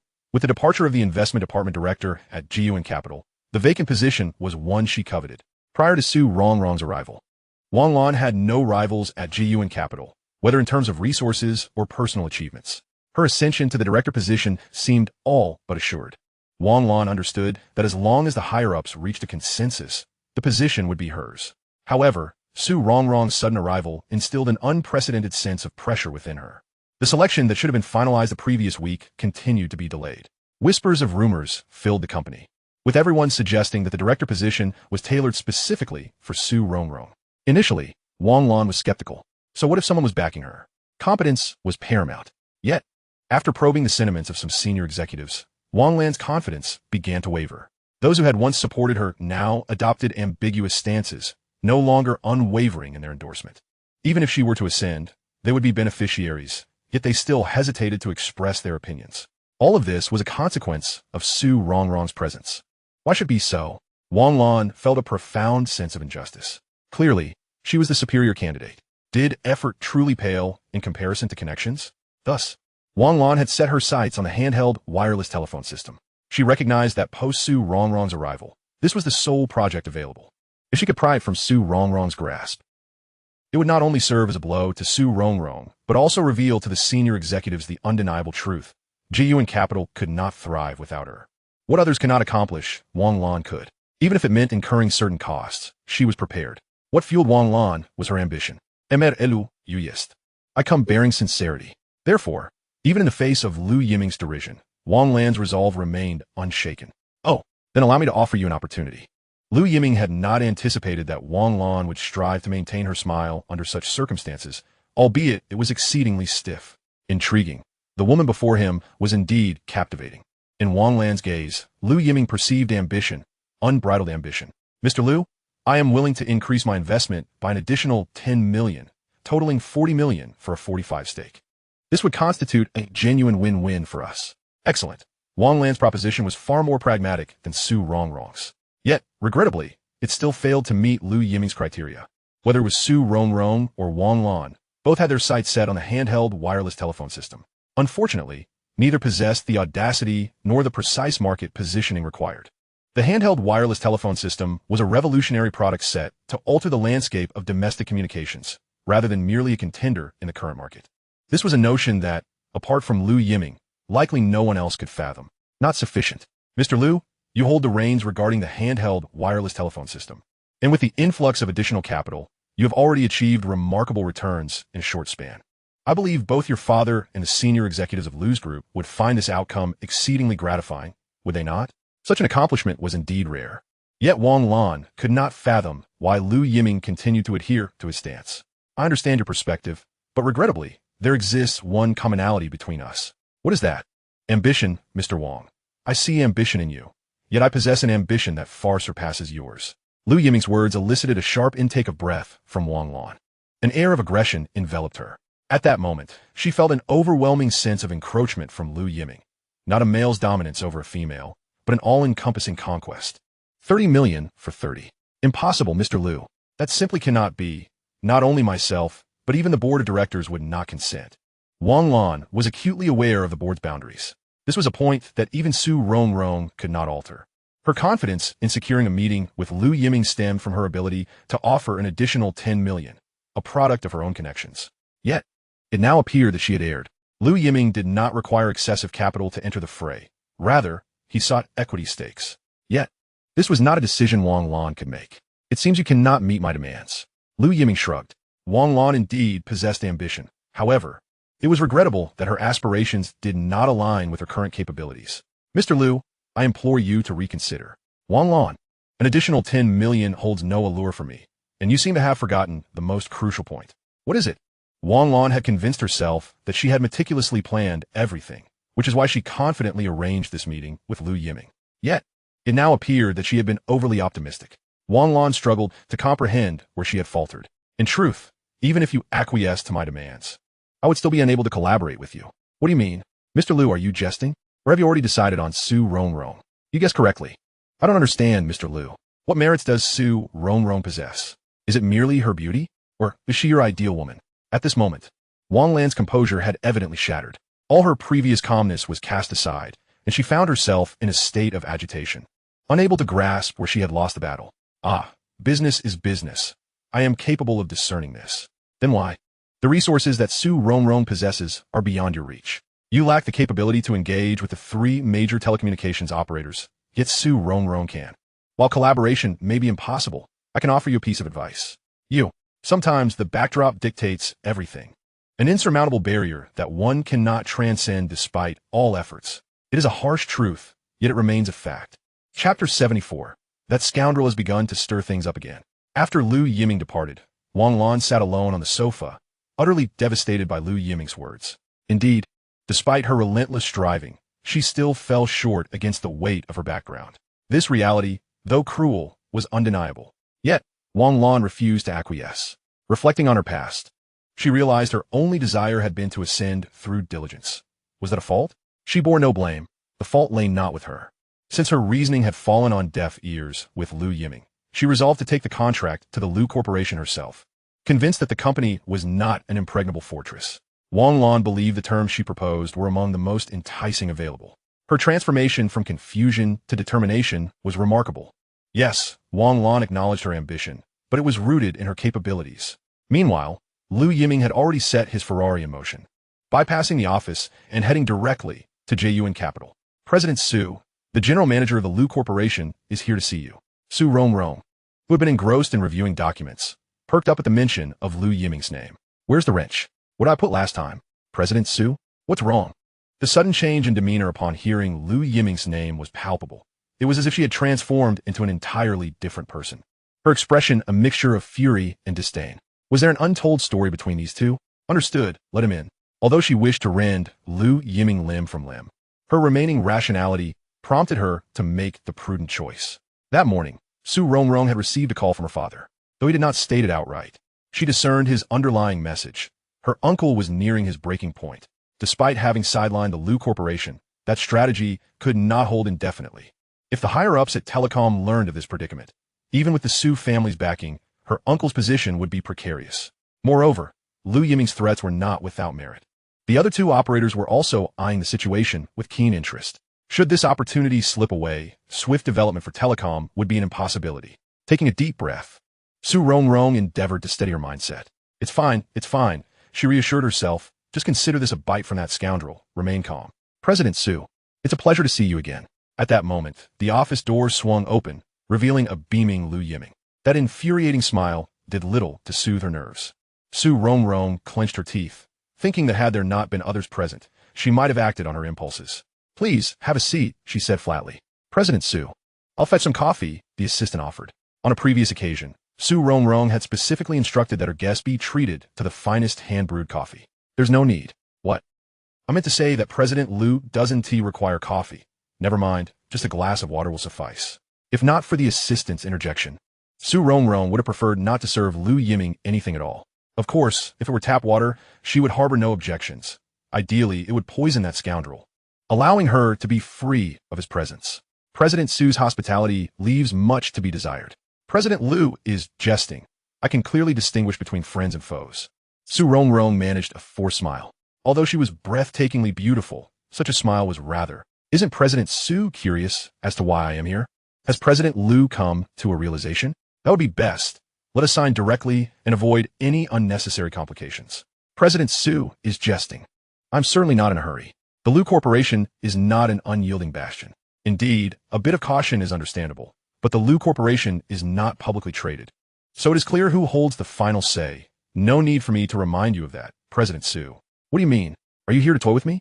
Su Rongrong realized that no matter how composed she attempted to be, in front of Lu Yiming, her restraint could crumble in an instant. Not at all. I am far from that trivial. Lu Yiming shrugged, accepting the glass of water from the assistant, contemplating for a moment before placing it on the table. Though he felt a twinge of thirst, he was wary of any hidden intentions Su Rongrong might have suggested to her assistant.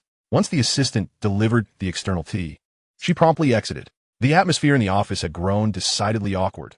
Lingering even a second longer felt unbearable. Speak, what is it? I'm busy. President Su is undoubtedly busy, especially since he must persuade the board to support your decision. You. Su Rongrong thought. That scoundrel had anticipated her thoughts once more. Yes, after receiving the call that morning, she had engaged in an intense internal struggle before ultimately deciding to compromise. She did indeed see promise in the handheld wireless telephone system. Furthermore, Lu Yiming was correct. The handheld wireless telephone system could indeed work wonders. However, her belief alone was insufficient. She needed the entire board to share her perspective. Convincing the board became a formidable challenge. Within JUN Capital, only the president was aware of Su Rongrong's true identity. The other executives only knew that she had been parachuted in with a formidable background. Thus, they maintained a safe distance when interacting with her. Everyone was observing and assessing. Until they grasped the full picture, no one was willing to make hasty decisions. This predicament left Su Rongrong in a passive position. As for why this situation had arisen, it could be said that Su Yunzhang had orchestrated it intentionally, hoping to dissuade his precious daughter. Unfortunately, he underestimated Su Rongrong's resolve and capabilities. Have I guessed correctly? Lu Yiming, do not revel in your triumph. Indeed, you have taken the lead this time, but the road ahead remains long. Enough with the grandiose proclamations. After all, your time is limited. What do you mean? Su Rongrong recognized the underlying implications in Lu Yiming's words. Did you not just say that the Lu Corporation is not an unyielding fortress? I can return that statement to you verbatim. With that, Lu Yiming produced his phone. What is this? Wang Lan's voice. Although the conversation was not entirely clear, Su Rongrong immediately recognized the identity of the speaker. She came to see you? Su Rongrong's expression darkened. How utterly unscrupulous. Why not ask if I agreed? Is it amusing? If you had agreed, you wouldn't be here now. Moreover, you are not a fool. An additional 10 million is not worth the hassle compared to a smooth path. Naturally, you would choose me. Smart move. I would certainly choose you. Yet, at that moment, the intensity of Lu Yiming's gaze caused Su Rongrong to hastily avert her eyes. What do you mean? Are you playing word games with me again? That scoundrel left no opportunity unturned. Chapter 75. Has that scoundrel placed a hex on me? President Su. Your decision. Truth be told, Lu Yiming was indeed, as Su Rongrong had analyzed, besieged on all sides. Why had he endured with such patience time and again? It was all for Su Rongrong. This situation also led to Li Li's confusion. He could have made better choices. To love the empire and not the beauty? You should be aware that your demands will be difficult for the board to accommodate. Then you must also recognize that this is a significant test for you.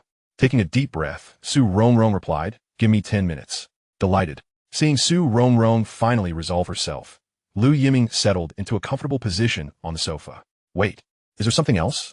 Su Rongrong had picked up the organized data before heading out when Lu Yiming called out to her. Could you bring me a cup of coffee? Understood. The audacity of that wretched creature. With a mere command to her assistant, Su Rongrong made her way towards the president's office. Along the journey, countless eyes were fixated upon her. It seems that Lu Yiming was indeed correct. For her, this was undeniably a significant test. Mr. Zhang, I have arrived.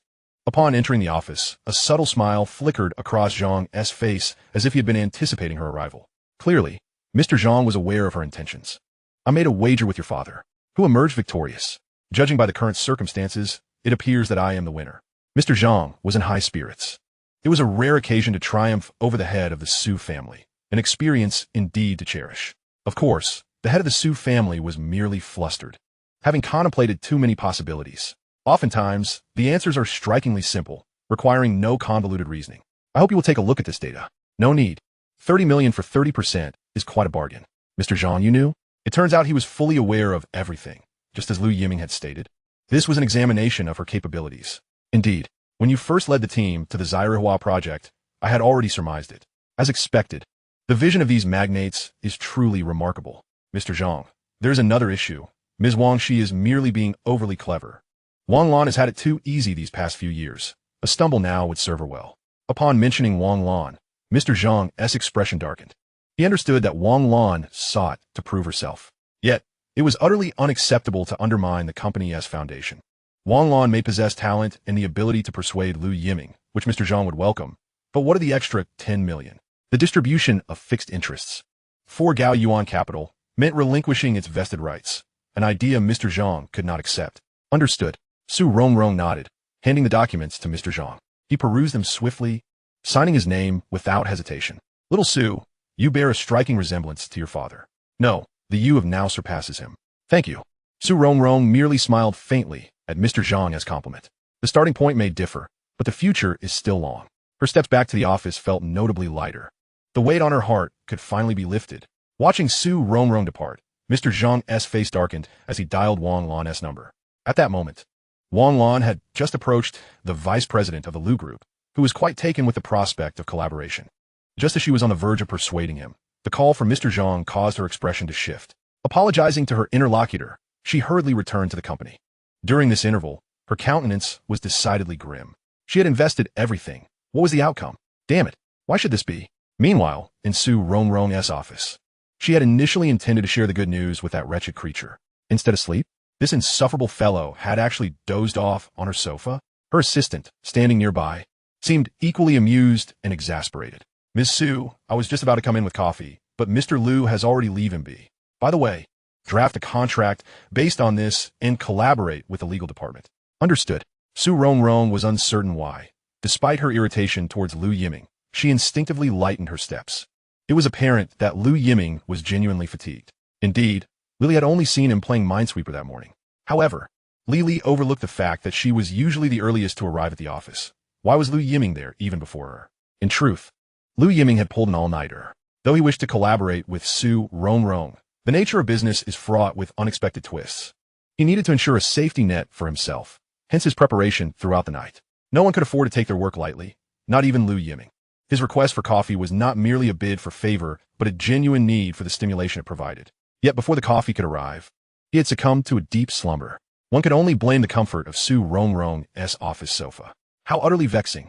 Drafting a contract would require at least an hour. Perhaps her heart had softened.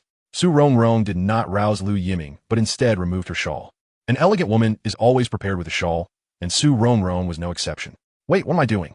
It was only after she laid the shawl over Lu Yiming that she jolted back to her senses. She must be feverish, unwell even. Why was she concerned about this wretched creature catching a chill? This insufferable fellow had been nothing but a source of annoyance. What she ought to do was turn the office air conditioning to its coldest setting, ensuring his discomfort, taking the shawl away.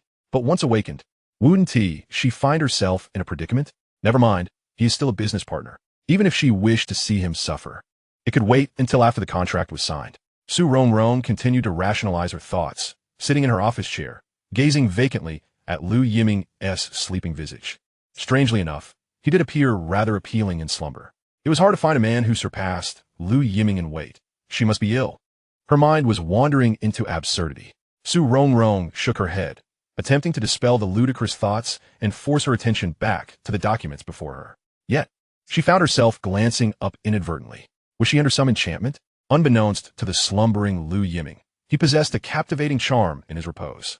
Had he known this, perhaps he would have considered setting up a bed in Su Rongrong's office. An hour later, Ms. Su, the contract has been drafted. Perhaps too excited, the assistant forgot the presence of the guest in Su's office. Apologies, Ms. Su. Lu Yiming blinked awake, somewhat dazed.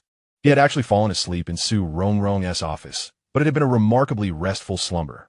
As he attempted to rise, he discovered he was covered with something. What is this? A lady's shawl. All right, Mr. Lu. Since you are awake, you may take your shawl back. Also, please refrain from allowing strangers to sleep in my office next time. Su Rongrong appeared somewhat flustered.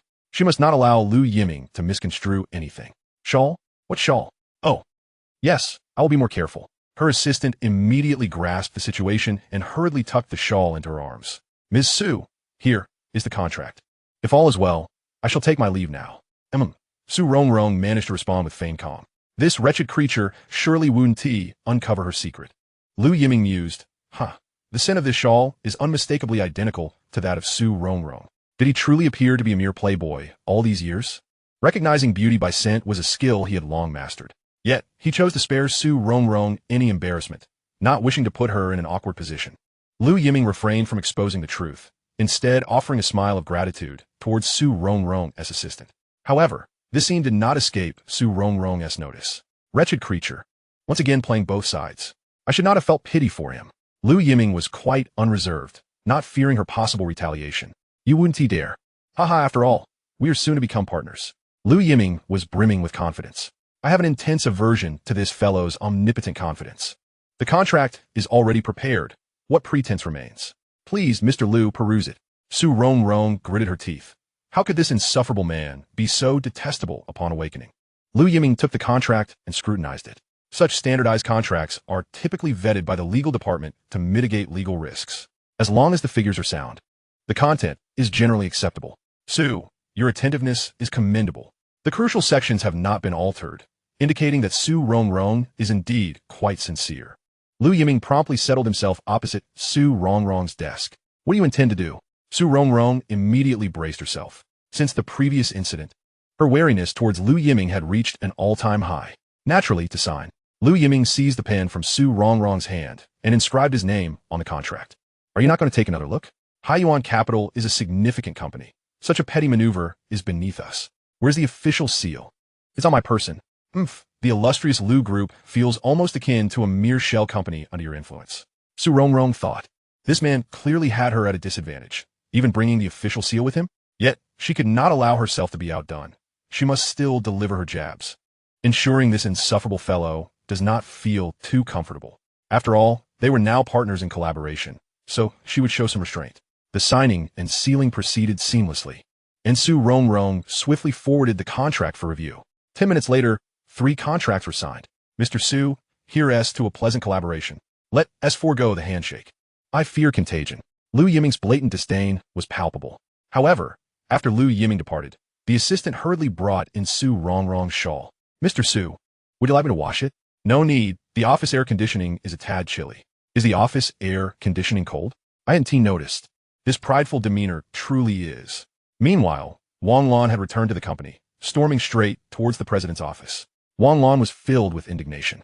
She had already persuaded the vice president of the Lu Group and with both inside and outside cooperation, she was quite likely to secure the project. Yet, at the critical moment, it was halted simply because the counterpart was Su Rongrong, necessitating such protection. It was utterly absurd. President Zhang, there's a conference call with General Zhang. The president's assistant attempted to intervene, but a fierce glare from Wang Lan sent the assistant retreating. We of you will. Mr. Wang is quite terrifying. Her commanding presence clearly indicated that she had come to seek accountability. Wang Lan barged into General Zhang's office. General Zhang, I expect an explanation. What explanation do you require? The contracts have already been signed. General Zhang, regarding the handheld wireless telephone system contract, I could have secured a higher stake for the company. At this moment, Wang Lan remained fully confident. She believed her every action was for the company's benefit. Yet this time, it felt as though the company had betrayed her. Let us discuss this when you calm down. General Zhang's expression grew increasingly grim. It appeared that Su Rongrong's sudden arrival had placed immense pressure on Wang Lan, causing her to lose her composure. What is this place? The president's office. How dare you create a scene here, with employees outside eavesdropping? General Zhang, I am entirely composed. I had a chance to secure 40% of the shares, and I failed to comprehend why Su Rongrong was the chosen one. Are you instructing me on how to conduct my business? I demand fairness. Wang Lan, are you still a child? After all these years of struggle, when have you ever witnessed true fairness? Moreover, this is the company's project. Do you really think that leveraging your connections for a 10 million investment is impressive? 10 million for 10% of the shares is a lucrative deal. In order to outmaneuver Su, have you considered the implications for the company? Should everyone adopt your approach? What then becomes a company policy? General Zhang, these are the very principles you imparted to me. Times have changed. Is it solely because of Su Rongrong? You. Fine, I quit. Wang Lan forcefully slammed the contract she had prepared onto General Zhang's desk. This grievance, she simply would not accept. Outside, everyone was taken aback. She asked quitting just like that? $1 million yuan annual salary, and she walks away without a second thought. By the time Su Rongrong received the news and rushed over, Wang Lan had already exited General Zhang's office, leaving him alone to seethe in frustration. I shall speak with her. Only the one who ties the knot can untie it. This matter arose from me, and only Su Rongrong can elucidate the intricacies involved. No need. She is simply momentarily confused. I know Wang Lan. Once she comes to terms with it, all will be well. General Zhang waved his hand dismissively, although he had indeed been vexed by Wang Lan today. It must be acknowledged that she was a formidable asset to High Yuan capital. He understood that the scales must remain balanced. Chapter 77, Undermining. General Zhang understood Wang Lan. Everything would be resolved once she found clarity. However, he did not anticipate that the furious Wang Lan would encounter him in the parking lot. Who was she looking for trouble with? Wang Lan thought. It's him. Mr. Liu is quite the strategist. A cold smile spread across her face. Even a fool would recognize that she had just approached Liu Yiming, only for him to turn around and sign a contract with Su Rongrong. Liu Yiming had readily sold out his own interests without a moment's hesitation. Now he dared to appear before her with such audacity, utilizing her to pressure Su Rongrong. This little Mr. Liu certainly understood the nuances of human nature. Wang Lan's demeanor was starkly different from before. Was Mr. Liu here to mock her? Wang Lan felt an overwhelming urge to scratch that handsome face of his. How could he be so infuriating? On the contrary, he merely wished to invite Ms. Wang for a drink. What do you mean by that? This little rascal, what is he scheming? She had already reconciled with her situation, becoming a stepping stone for Liu Yiming. Now he was here to gloat? Mr. Liu, I believe there is nothing further to discuss between us. Is Ms. Wang afraid? Huh. Wang Lan rolled her eyes and flung open the car door. Afraid? That word does not exist in my vocabulary. Indeed, provoking her was the most effective tactic. Liu Yiming ignited the engine of his Ferrari and sped away from High Yuan capital. Half an hour later, at the Peace Hotel, gazing at the familiar locale, Wang Lan was seething with rage. Oh, Liu Yiming, how dare you bring me to a hotel? It seemed that every man was driven by base instincts. Just earlier that afternoon, he had rejected her advances. Now, how quickly his true nature was revealed. What do you mean, Liu Yiming? If only Liu Yiming dared to make a single suggestive remark, Wang Lan would not hesitate to rearrange his face. Did he truly consider her an innocent girl unversed in the ways of the world? Dining at the Peace Hotel's Western restaurant is quite commendable. Ms. Wang, do not underestimate my character. I sincerely hope so. Wang Lan exited the car, though her expression was decidedly. The reception staff were momentarily taken aback. Was this young lady being coerced? Should they intervene and call for help? The Western restaurant at the Peace Hotel was a favored social spot for the elite of the city. Liu Yiming requested a quiet private room, which was rather grand in itself. A Charlotte steak cooked medium. Who would have guessed that Ms. Wang had a taste for the finer things? Merely the Charlotte stake would set one back a four-digit sum. Feeling a bit pinched, Mr. Liu? After signing such a substantial contract, it would be appropriate for you to treat a little. Of course, if it truly pains you, I shall cover it. At this moment, Wang Lan resembled a thorny rose, strikingly different from the woman he encountered in the afternoon. Indeed, women are born actors. The current manifestation of Wang Lan could be seen as her true nature unveiled. General Manager Wang, shall we indulge in a drink? I desire a bottle of 82 Lafite. Would President Liu be so generous? Naturally, he would be, but acquiring a bottle of 82 Lafite domestically is nearly impossible. It's a jest, a pretentious remark to evoke the aura of sophistication. In truth, the supply of 82 Lafite is limited, consumed daily, and what is available in the domestic market is mostly repackaged. Liu Yiming is not the type to drink counterfeit wine for the sake of status or taste. A steak by Charlotte is best complemented by a bottle of Latour's Master Selection S1. The understated king, Latour, is on par with Lafite. To appreciate Latour's Master Selection S1 signifies true refinement. Remarkably, this pretentious individual has been bested by Liu Yiming. Fine wine and exquisite cuisine momentarily soothed Wang Lan's inner turmoil. What is Liu's true intention in presenting himself as a gentleman before her? Wang Lan felt no sense of failure. Earlier, Liu had indirectly mocked her as second-hand merchandise.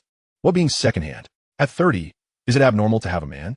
Wang Lan embodies a woman who revels in life's pleasures. Why must a woman be relegated to the status of a man's accessory? In this era, independent women can thrive splendidly, engaging in a passionate romance. And when it wanes, bidding farewell with a wave is entirely acceptable. Liu Yiming's mindset, surprisingly conservative, is quite out of touch. I invite you to join the Liu Corporation. Wang Lan found herself momentarily flustered. What was this? Joining the Liu Corporation? Was this a ploy against her? Wang Lan had envisioned countless scenarios. Yet this was not among them. While Latour's Master Selection S1, though less expensive than Lafite, is still a rare and worthy wine, it should not be squandered. Liu Yiming's words were indeed astonishing. Yet Wang Lan's expression was somewhat. If her intuition served her right. General Manager Wang must have had a falling out with Gao Yuan Capital. You intend to scheme against me? What a heartfelt revelation, General Manager. Unexpectedly, Liu Yiming's eloquence was quite charming. How could you be so sure I would clash with General Zhang? Because you possess ambition. I have stated before that you and I are alike, both driven individuals unwilling to submit to others. So, you believe I cannot compete with Su Rongrong? If I were in your position, I would refrain from posing such a ludicrous question. Liu Yiming had not anticipated the ferocity of a woman's jealousy. Was she fixated on this point? President Liu, should I interpret your invitation as paving the way for Su Rongrong, removing obstacles from her path? Should Wang Lan remain at Gao Yuan Capital, she would undoubtedly become a hindrance to Su Rongrong. Moreover, the relationship between Liu Yiming and Su Rongrong is already complex. Wang Lan was no fool. The previous encounter at the company hinted at an undeniable story between the two. In this moment, it was only natural for Wang Lan to assume Liu Yiming's actions were in favor of Su Rongrong. That Su Rongrong was indeed fortunate, surrounded by so many admirers. Why? Simply because Su Rongrong is young and beautiful? Wang Lan felt a pang of injustice. Was General Manager Wang lacking in self-assurance? Or had she already resigned herself to being inferior to Su Rongrong? Nonsense. Liu Yiming's sharp tongue had ignited a passionate retort from Wang Lan, a feat worthy of pride. I am offering you a platform to showcase your talents. I could achieve the same at Gao Yuan Capital. If you stay, failure is inevitable. Why can't I prevail over Su Rongrong? Simply because she is Su Rongrong. The entire Gao Yuan investment belongs to her family. This is impossible. As an elite in the investment sector, Wang Lan cannot be ignorant of the Su family. Yet, when did Gao Yuan Capital become the Su family's domain? She had never received such news. Wang Lan's reaction was genuine, indicating that the Su family's concealment was remarkably effective, even from senior executives like her. Chapter 78, Surrounded by Wolves. This wine is exquisite, but such consumption is inappropriate. Watching Wang Lan down the red wine in her glass, Liu Yiming furrowed his brow. Had he perhaps prodded too aggressively? So it was. Wang Lan offered a resigned smile.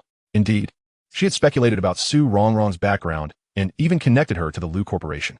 However, she had never fathomed that Su Rongrong was the eldest daughter of the Su family from Su province. This time, her defeat was not in vain. Liu Yiming's assertion held truth. Remaining at Gao Yuan Capital would lead her to a dead end, regardless of whether she could compete with Su Rongrong. Her future was already predetermined. Furthermore, her capabilities might not surpass Su Rongrong's. Wang Lan acknowledged, it's not just you. I may not either. Presently, Su Rongrong was undeniably somewhat inexperienced. However, in his previous life, Lu Yiming had witnessed Su Rongrong's shrewdness and tactics. Once she matured, neither Wang Lan, lacking a foundation, nor even Lu Yiming himself might be able to contend with her. I did not anticipate President Lu to hold her in such high esteem. Just being realistic. How about it? Are you interested in my proposal? President Lu, the investment department of the Lu Corporation is your domain. My joining would not benefit you. As Lu Yiming previously remarked, Wang Lan is filled with ambition. Thus, her potential addition to the Lu investment department may not be a boon for Lu Yiming. Should disagreements arise, Wang Lan was unwilling to repeat past mistakes. Perhaps this is the sorrow of the working class. What does it matter if one becomes the emperor of labor? Wang Lan understood that Lu Yiming would not relinquish power. This much was evident from her earlier interactions with the vice president of the Lu Corporation. Within Lu's realm, Lu Yiming grants no favors to anyone. Supported by his father's backing, he operates in an absolute manner. Who claims the investment department? What does that even mean? The logistics department head? President Lu, are you jesting? I, a distinguished investment elite of the Magic City, am to oversee logistics? Absurd. This position, not only in comparison to Gao Yuan Capital, but even if she were to transition to any other investment bank, she would secure a more dignified position that would showcase her talents. She would be insane to join the Lu Corporation for retirement. In Wang Lan's eyes, the logistics department was merely a place for retirement. What? You look down on it? Thank you for your invitation, President Lu, but I fear it is not suitable for me. Wang Lan, with her decisive nature, recognized unsuitable opportunities. Although learning of Su Rongrong's identity would ensure she would not remain at Gao Yuan Capital, it did not signify the end of her fighting spirit. At just over 30, her future held vast potential. It seems you are quite confident in yourself. Naturally, the logistics department head is a considerable challenge. Lu Yiming's expression remained unchanged, as if he had anticipated Wang Lan's reaction. President Lu, why pursue this? Business is not merely about benevolence. Perhaps there will be opportunities for collaboration in the future. I am extending to you the finest opportunity. Wang Lan pondered how she had failed to see this tenacious side of Lu Yiming. President Lu, the position you propose does not suit me and would indeed stifle my capabilities. It was not that Wang Lan overestimated herself. Achieving her current status at such a young age is a rare feat among the investment elite in the Magic City. Moreover, Wang Lan had received a prestigious award in the investment sector just last year. This is not merely an acknowledgement of Wang Lan's capabilities. It serves as a stepping stone for her own ambitions. Within the circles of investment banking, such an honor holds substantial significance. Wang Lan is confident that should she decide to depart from GUN Capital, the news would attract numerous investment banks eager to engage with her. Given her qualifications and skills, she can naturally negotiate terms with top-tier firms. Regardless of which one, it would surely surpass her current role as the head of the logistics department. The wine must not go to waste. Wang Lan has made her intentions abundantly clear. Yet, to her dismay, Lu Yiming leisurely poured her another glass. President Lu, I fear that even if you were to speak sweetly today, it would be in vain. How can you know without trying? President Lu is indeed persistent. The tides have turned unexpectedly, and now the reins are in her hands. She recalls how, in the afternoon, he had derisively labeled her as second-hand goods. Little did he know, she harbors a remarkable grudge. Wang Lan, now unhurried, smiled warmly and raised her glass to Lu Yiming. Indeed, it is challenging, but the more so, the better. What I lack around me are capable individuals. Currently, among his colleagues at the company, Lu Yiming finds few he can truly trust. The only ones with real talent are Li and Cheng Xiao. However, Li remains somewhat guarded against him, while Cheng Xiao, although he can assure her loyalty, still requires growth. Keeping her close as an assistant would be the wisest choice. Thus, Lu Yiming seeks a reliable aide to maintain order. For a time, he has pondered this dilemma, yet he never anticipated Wang Lan would approach him proactively. After their exchange in the afternoon, he recognized that Wang Lan was precisely the person he needed, not only outstanding in capability, but crucially ambitious. With ambition, Lu Yiming could propel her forward. As for whether Wang Lan might ultimately spiral out of control, he does not concern himself with that. He is confident he can fulfill all her needs. Mastering the art of subjugation, the reborn Lu Yiming has dedicated a lifetime to learning. Furthermore, Wang Lan has privately interacted with the upper echelons of the Lu group, likely gaining insight into his current situation. To overlook such a talent would indeed lead to regret. Presumably, President Wang has gained some understanding of my present circumstances. Lu Yiming declared, raising his glass. A true gentleman must be adaptable. What does President Lu imply? Surrounded by wolves. You are the future master of the Lu group. Yet that day is yet to come. President Liu need not fear that his father might be saddened by such words. On the contrary, it is imperative that he displays sufficient strength. Otherwise, it could lead to a truly regrettable demise. Something seems amiss. His father is still in his prime. Is it somewhat unfilial to say such things? Having traversed through a previous life, Liu Yiming possesses a keen sense of crisis. Although the Liu group currently stands resilient, the future remains uncertain against myriad potential adversaries. Thus, the Liu group must and can only have a singular voice, that of Liu Yiming. In a world where men must safeguard themselves, does President Wang genuinely believe she can remain in investment banking for a lifetime? The industry demands both physical health and vitality. In other words, Wang Lan may currently thrive on her beauty and acumen within the investment banking realm. However, time inevitably ages all. When the day arrives that she is no longer in her prime, what path will she choose? Will she silently witness the younger generation flaunting their prowess before her? Such a fate is likely intolerable for Wang Lan. President Liu, you truly are. Wang Lan feels an urge to hurl the glass of red wine at Liu Yiming. This impudent brat cannot utter a single complimentary phrase. Indeed, what you say is accurate, President Liu. It reflects the harsh realities of investment banking. But Wang Lan is not merely relying on her allure. She was simply momentarily bewitched, eager to achieve her goals, which led her to frequently drop hints to you, Liu Yiming, in the afternoon. In retrospect, she realizes that she is the one who regrets it most. All right, let's not dwell on this. Before you lies an opportunity. Compared to JU and Capital, the Liu Group offers broader horizons. Once the transformation is successful, President Wang's stage will be even more expansive, will it not? Why should I place my faith in you? Because I require your assistance. President Liu, could you refrain from panting so heavily while speaking? Wang Lan shot Liu Yiming a playful glare. Nonetheless, his words planted a seed in her heart, a broader stage. Indeed, the Liu Group possesses the necessary resources. If it truly unfolds as Liu Yiming envisions, this future is certainly enticing for Wang Lan. However, achieving this goal is no trivial task. Wang Lan comprehends Liu Yiming's implication. Surrounded by wolves, he must contend with the old guard who once fought alongside his father to establish their empire, the stalwarts of the Liu Group. This is akin to a dynastic transition. To retain their current power, none of these elders would relinquish their hold easily. What if they lose? I have not considered that. President Liu is indeed confident. If we were to fail, you would accompany me to start anew. President Liu, should I commend you for your confidence or chastise you for your arrogance? It is my charisma. I believe once we work together, you will discover more of my merits, such as Liu Yiming's confidence. Although his current position within the Liu Group appears precarious, if he cannot weather even this minor trial, he is unworthy of inheriting the Liu legacy. Very well. I shall accompany you in this frenzy for a year. If, after 1 year, I do not achieve my expected results, I shall depart at any time. A promise is a promise. Liu Yiming raised his glass once more. He had not erred in his judgment of Wang Lan. This woman's spirit was inherently wild, and he merely catalyzed that fervor. Ultimately, a bottle of Chateau Latour was largely consumed by Wang Lan. President, can you not hold your liquor? I merely require a clear mind at all times. Is that not just an excuse? For someone like Wang Lan, seasoned in the art of drinking, a bottle of red wine is merely a trifle. Of course, she has her share of past regrets. She remembers when she first joined JU and Capital, a time when it was but a minor player in the investment field. To secure a contract, she once drank with a client until the wee hours of the morning. At that time, Wang Lan had already begun to reveal her wild side. In pursuit of that contract, she drank herself into oblivion. When she awoke, she found herself in a hotel room beside the client's CEO. In that moment, her mind was blank. Yet, she did not weep or rage. Instead, she quietly donned her wrinkled attire. Wang Lan continuously reminded herself that she had committed the most basic of errors, naively believing in the simplicity of society. It was a bloody lesson. After a night away, her boyfriend at the time seemed to sense something amiss, leading to their eventual breakup. Upon her return to the company, Wang Lan maintained a facade of normalcy. Thanks to that contract, she began to shine at the company, gaining the attention of Director Zhang. An increasing number of deals found their way into her hands. For Wang Lan, drinking was a means to hone her tolerance, and overpowering her opponents enabled her to better protect herself.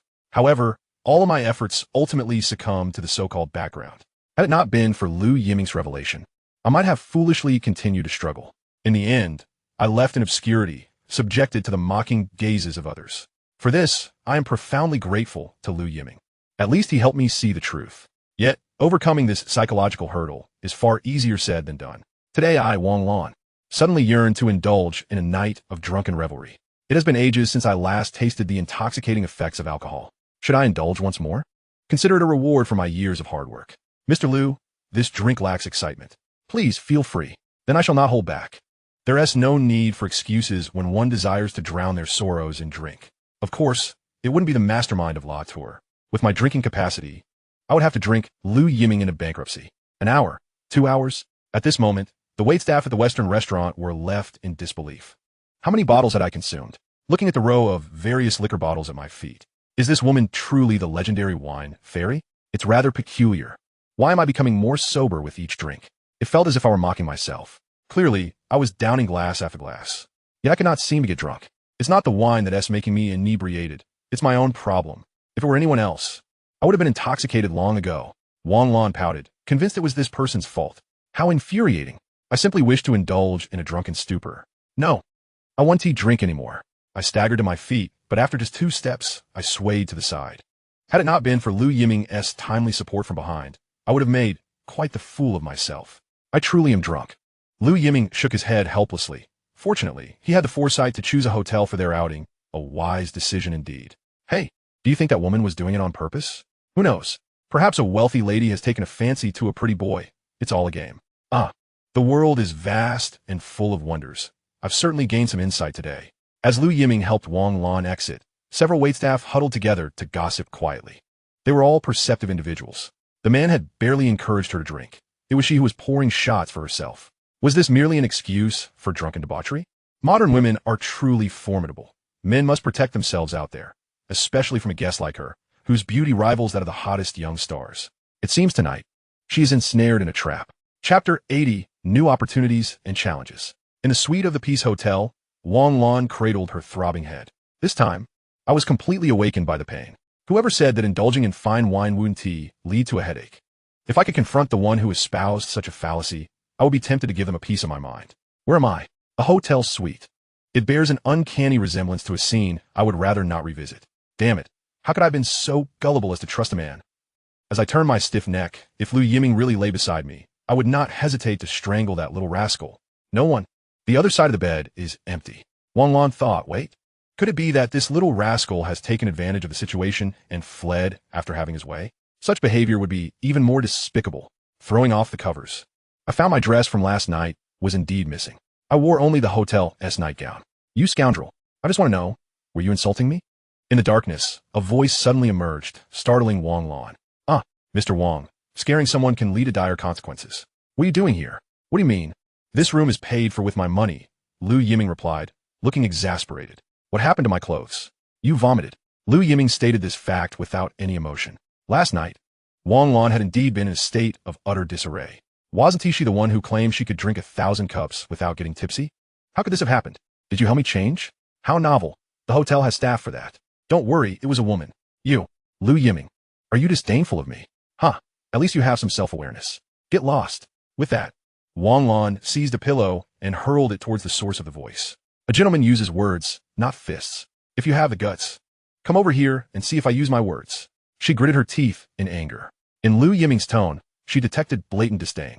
I possess both grace and beauty. I am known as the queen of the investment world in Shanghai. How dare you look down on me? Liu Yiming mused. Indeed, women are incomprehensible beings.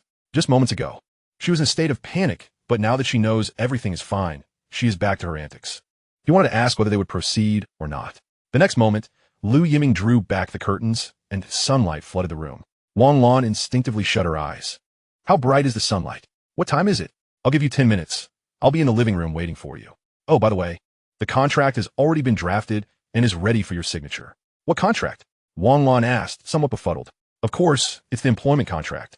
We discussed it last night. Did we? I don't recall. It seemed that her only desire last night was to drink herself into oblivion. Wang Lan.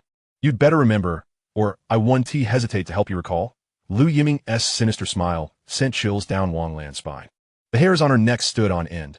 It felt as if she had boarded a pirate ship. 10 minutes later, freshly groomed, Wang Lan appeared in the living room wearing the hotel's nightgown. She had to admit, her figure was certainly more developed than that of Chang Xiao or Su Rongrong. Even Liu Yiming could not resist swallowing hard at the sight. Why aren't you wearing clothes? Are you blind? Not wearing clothes? Is my nightgown an invisible garment? What I mean is, could you not be so revealing? Wang Lan, Do you truly not regard me as a man? Of course I want to change. Where are my clothes? Oh, I forgot. Last night's dress was sent for dry cleaning. It probably hasn't returned yet. That's because of you. Clearly. After last night, their relationship had grown significantly more amicable. Let's take a look at the contract. Lu Yiming wasted no time. He had procured the contract early that morning from the HR department.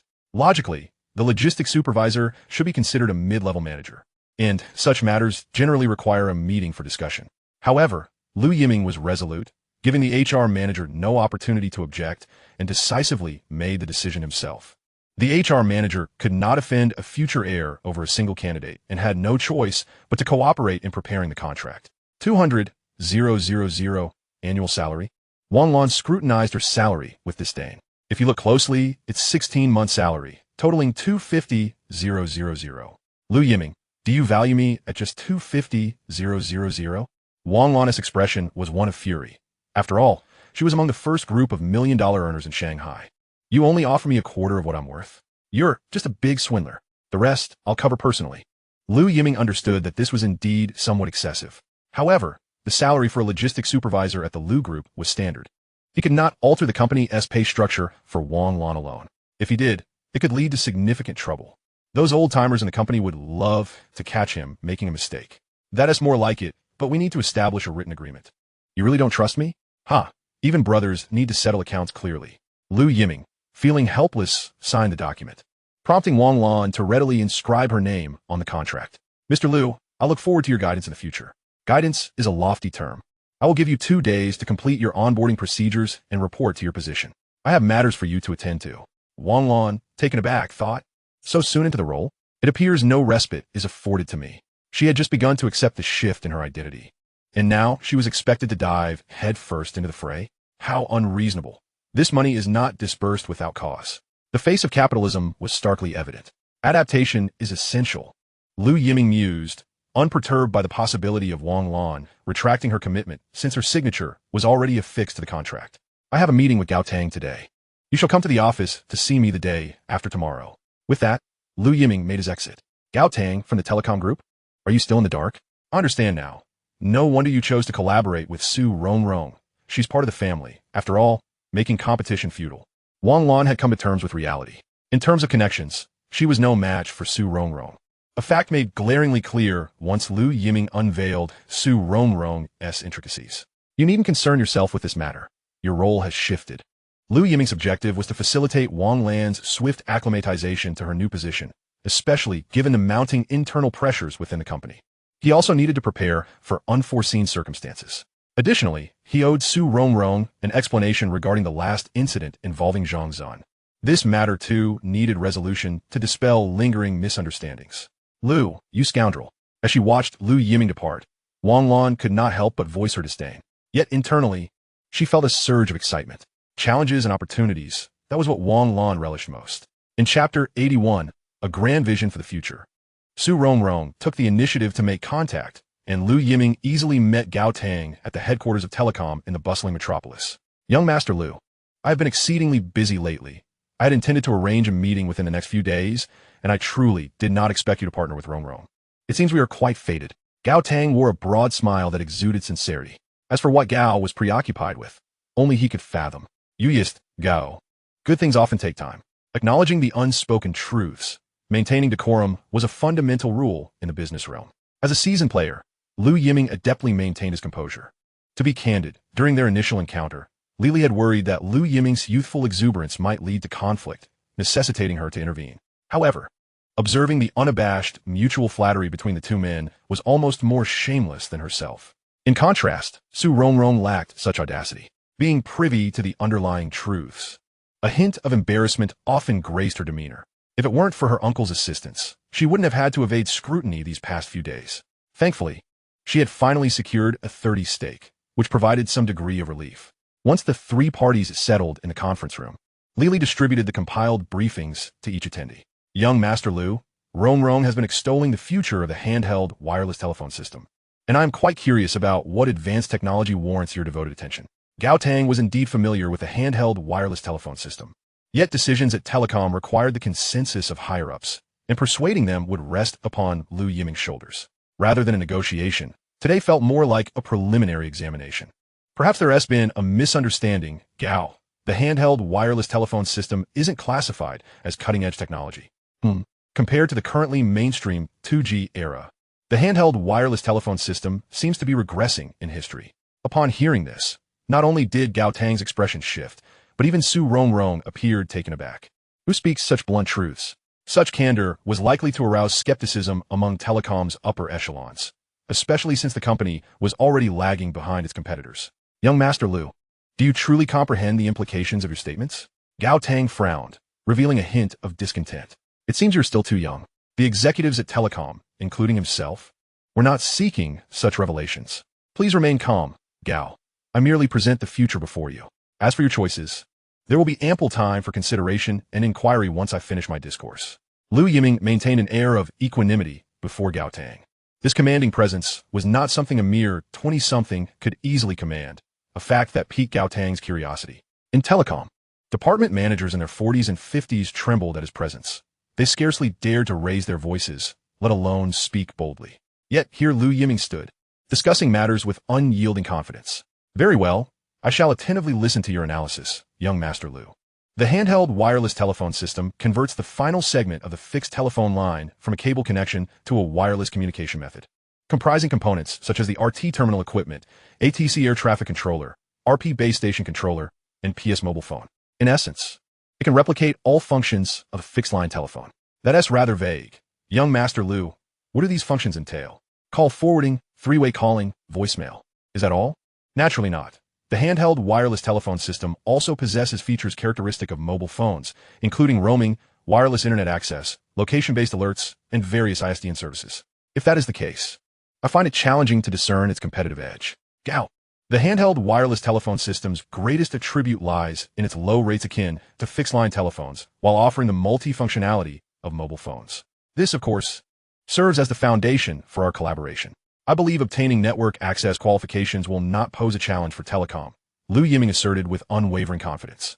The combination of fixed-line low costs and mobile versatility was the fundamental reason for the rapid growth and widespread appeal of the handheld wireless telephone system. This was irrefutable. Although the pathway of the handheld wireless telephone system had diverged, it was nonetheless the most suitable option for the burgeoning mobile communication landscape in the country. Lu Yiming gestured towards Li, who promptly summarized the core technologies of the handheld wireless telephone system for each participant. You may refer to the materials. The handheld wireless telephone system employs microcells and dynamic channel allocation technology, a method that has yet to be seen domestically. This advantage significantly enhances frequency utilization and system capacity. In other words, the base stations of the handheld wireless telephone system and mobile phones employ time division duplex, TDD mode, with wireless channels based on time division multiple access, TDMA, structure, utilizing 32 kbits ADPCM for voice encoding and a data v5 interface for the wireless connection, thereby strengthening the system's anti-interference capabilities, enhancing voice communication quality, and bolstering system confidentiality. Most crucially, it is affordable. It is indeed economical. Once Telecom launches the handheld wireless telephone system, it will dramatically transform the existing mobile communication infrastructure, ushering in a revolutionary change. And the price point is certainly beyond the reach of mobile and Unicom. One must ponder what Telecom is willing to invest. It merely involves altering the existing base stations within the community. In the grand scheme of telecommunications investments and expenditures, this can be deemed insignificant. It is no wonder that Lu Yiming possesses such confidence. To be candid, even Gao Tang finds himself swayed at this moment. In fact, Gao Tang secretly breathes a sigh of relief. Thankfully, Lu Yiming ultimately chose to bide his time. Even a fool can discern what this handheld wireless telephone system signifies for telecommunications. If he were to miss this opportunity due to his own actions, it would likely spell the end for him as well. Very well, young Master Lu, the only question that remains is how to access the network. Gao, this is a matter you ought to contemplate. If everything is left for us to resolve, wouldn't your company merely be living off the fruits of others' labor? Young Master Lu, your analogy is truly. Gao Tang finds himself both amused and exasperated, revealing his grievances only now. The crux is, having witnessed the future of the handheld wireless telephone system, Gao Tang must exercise restraint. At the right moment, the future of young Master Lu is undeniably limitless. Chapter 82, Strategic Layout. Young Master Lu, are you truly at ease with telecommunications? After departing from the telecommunications headquarters, Lily could no longer suppress her curiosity and posed her question. After all, neither the telecommunications company nor Gao Tang had initially left a favorable impression on her.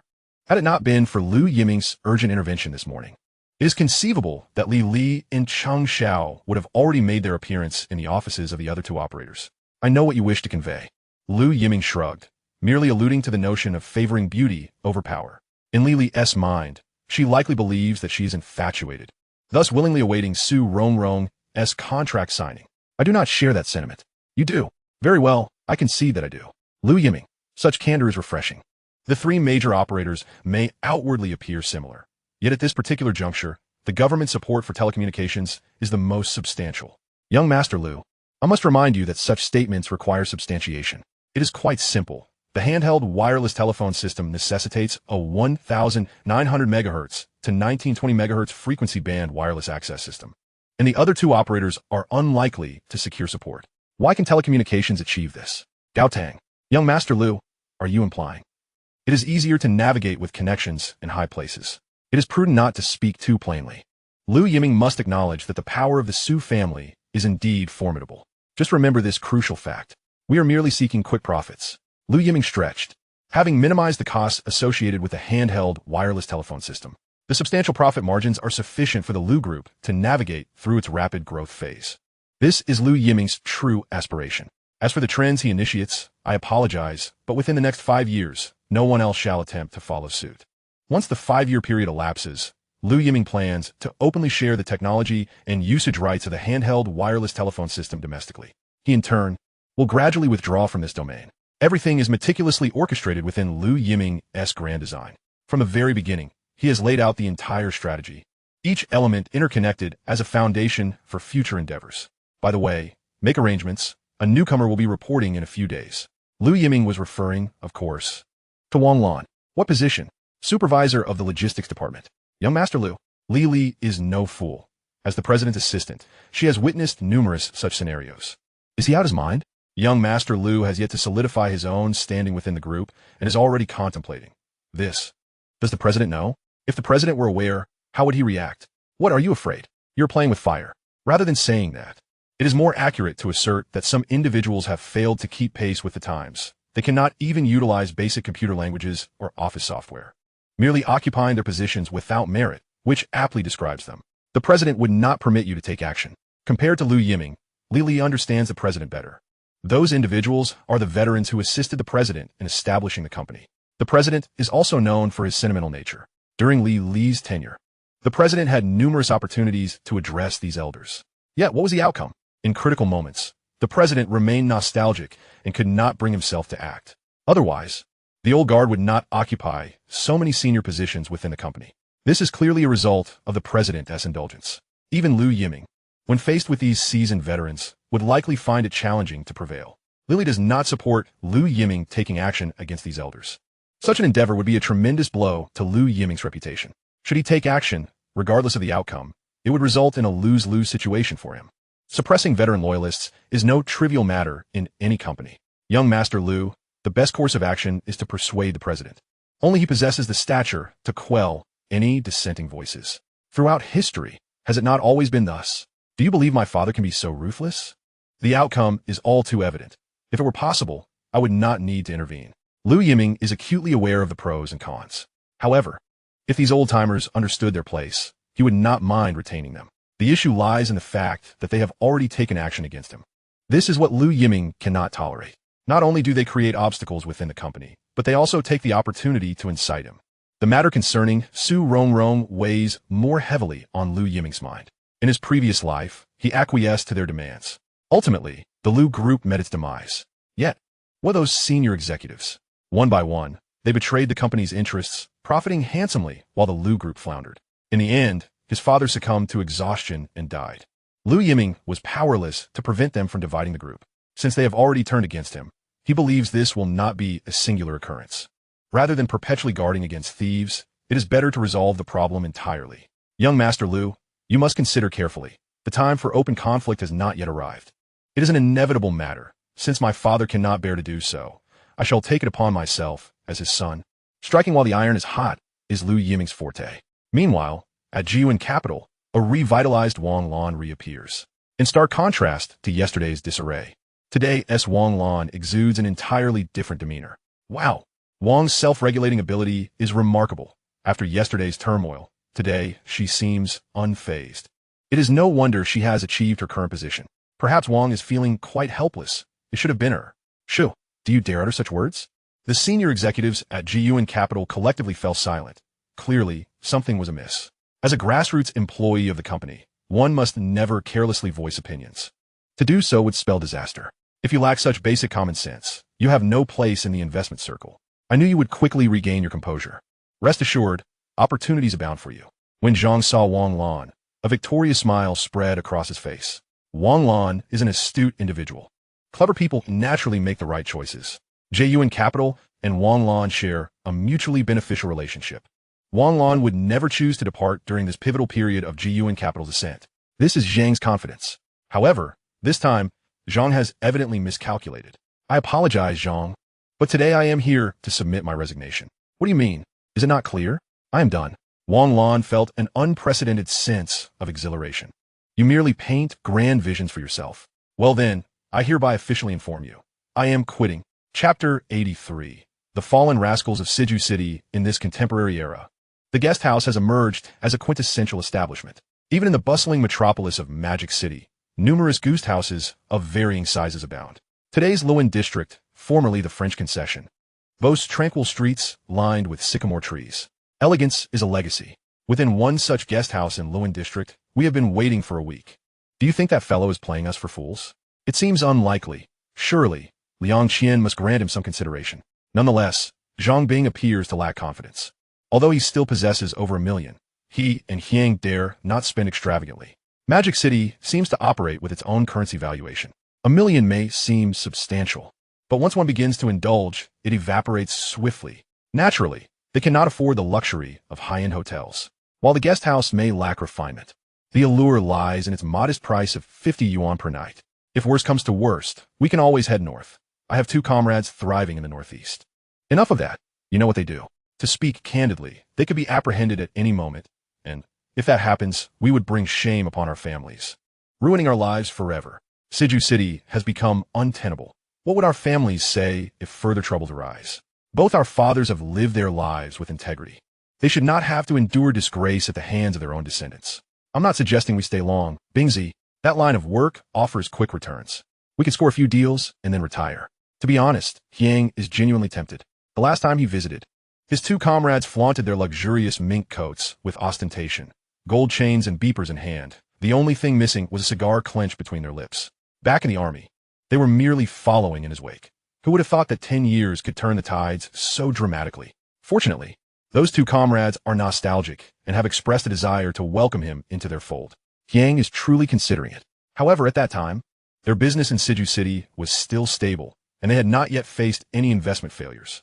Men, after all, are proud creatures, reluctant to admit their failures. Thus, Hyang tactfully declined. Now, confronted with a genuine dead end, he resolves to embrace a reckless abandon. Hyang, do you think dealing with the Russians is a walk in the park? Let us not forget how many big shots went bankrupt due to currency fluctuations, drowning in debts. Let us keep a low profile. I have no other options either. Hyang sighed. Indeed, the unexpected downfall of the Russians led to a currency collapse. Those who once profited handsomely now find their rubles worthless. And do you really believe the Russians are benevolent? If we venture into their territory, will we not be bullied? What's there to fear? We have fought before. The Russians may be a warrior nation, but Hyang is not one to cower. Enough of this. We should acknowledge our age and wait a while longer. Zhang Bing opened a pack of cigarettes and offered one to Hyang. Over the past few days, the 2 have sought solace in smoke, the floor littered with cigarette butts. At that moment, a knock echoed at the door. The 2 exchanged glances. With no real friends in Magic City, who could it be at this hour? Likely another group of troublesome women. Hyang grimaced. Even at his lowest, he would not resort to seeking comfort from such distractions. Stop knocking. I've warned you. No services here. Zhang Bing, already irate, flung the door open, ready to unleash his wrath. However, the rest of his words caught in his throat, his face flushing crimson. Cough, cough. Aye. This Bingzi. Who is it? Hyang instinctively glanced towards the door, rising abruptly. However, his expression shifted to one of discomfort. What brings you here? What? Is it true you two are in dire straits? The visitor was none other than Liang Qian. For Zhang Bing and Yiming. Their most undignified selves were now laid bare before their former goddess, rendering them quite uneasy. How did you find us? Despite their constant communication, Zhang Bing and Yiming had never divulged their location in Magic City, too embarrassed to admit it. In Magic City, is there anyone I cannot locate? Liang Qian frowned slightly. She had been trying to reach them all morning, but their phones remained switched off. Growing impatient, she sought help from a friend at the local police station, who easily uncovered their whereabouts. Yet, she never anticipated that her childhood friends were now living in such straitened circumstances. You still have over 1 million, don't you? When did you become such misers? Well, when you're out in the world, one must be frugal, and it's not like we're picky about our surroundings. They replied, attempting to justify themselves. Liang Qian surveyed the room. This is what you call a decent environment? This basement is damp, with poor ventilation.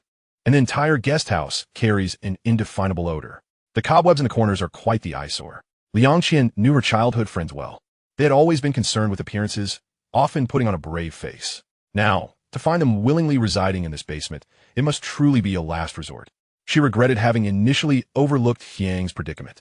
Goodness, the once dashing signs of Siju City have fallen so low. Liang Qian, how about we step out for a bit? There is a nice cafe around the corner. Bingzi and I enjoyed a cup yesterday. It was quite authentic. Enough, pack your things and come with me. Where to? It's perfectly fine here.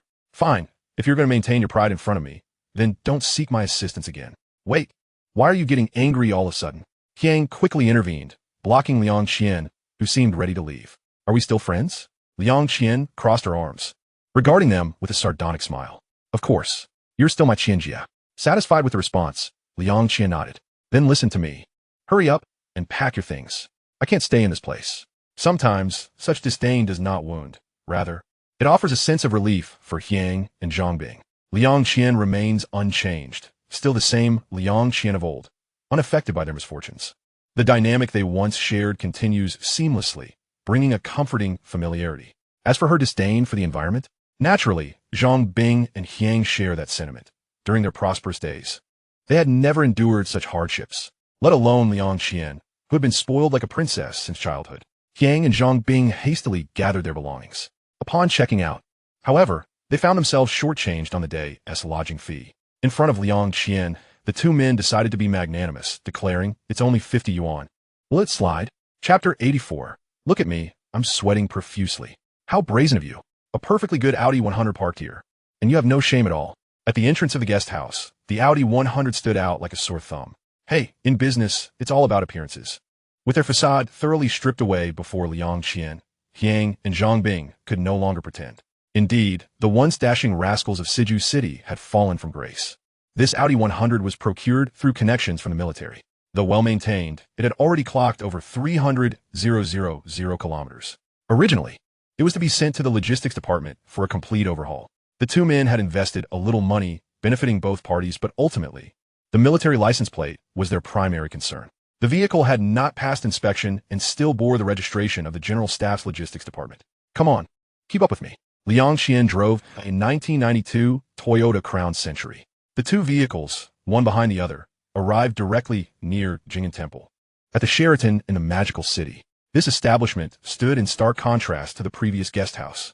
Wasn't this a bit too extravagant? To stay here for a night would certainly cost several hundred at the very least. The principle of you get what you pay for was not lost on Yiming and Zhongbing. During their prosperous business days, they often frequented such high-end venues. But now, having fallen on hard times, a true gentleman knows how to adapt. All right, we won't take your money, Liang Qian said. Zhongbing opened his mouth to speak, but found himself at a loss for words. At this moment, he was undoubtedly experiencing a tumultuous mix of emotions.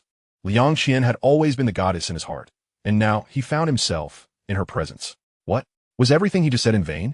Sister Qian, that is not what I meant. However, we do need to be frugal right now. I have shares at home, so how about an internal rate of 100 per night? Sure, that sounds great, Liang Qian replied. 100 a night? Even a decent guest house charges more than that.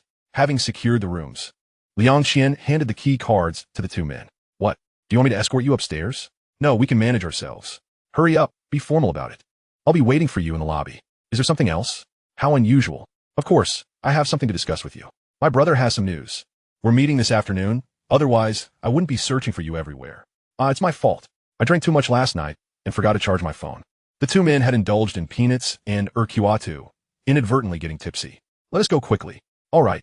News from Lu Yiming was undoubtedly a boon for the two of them. Although the room was merely a standard one, it represented a significant improvement for Hyang and Zhongbing.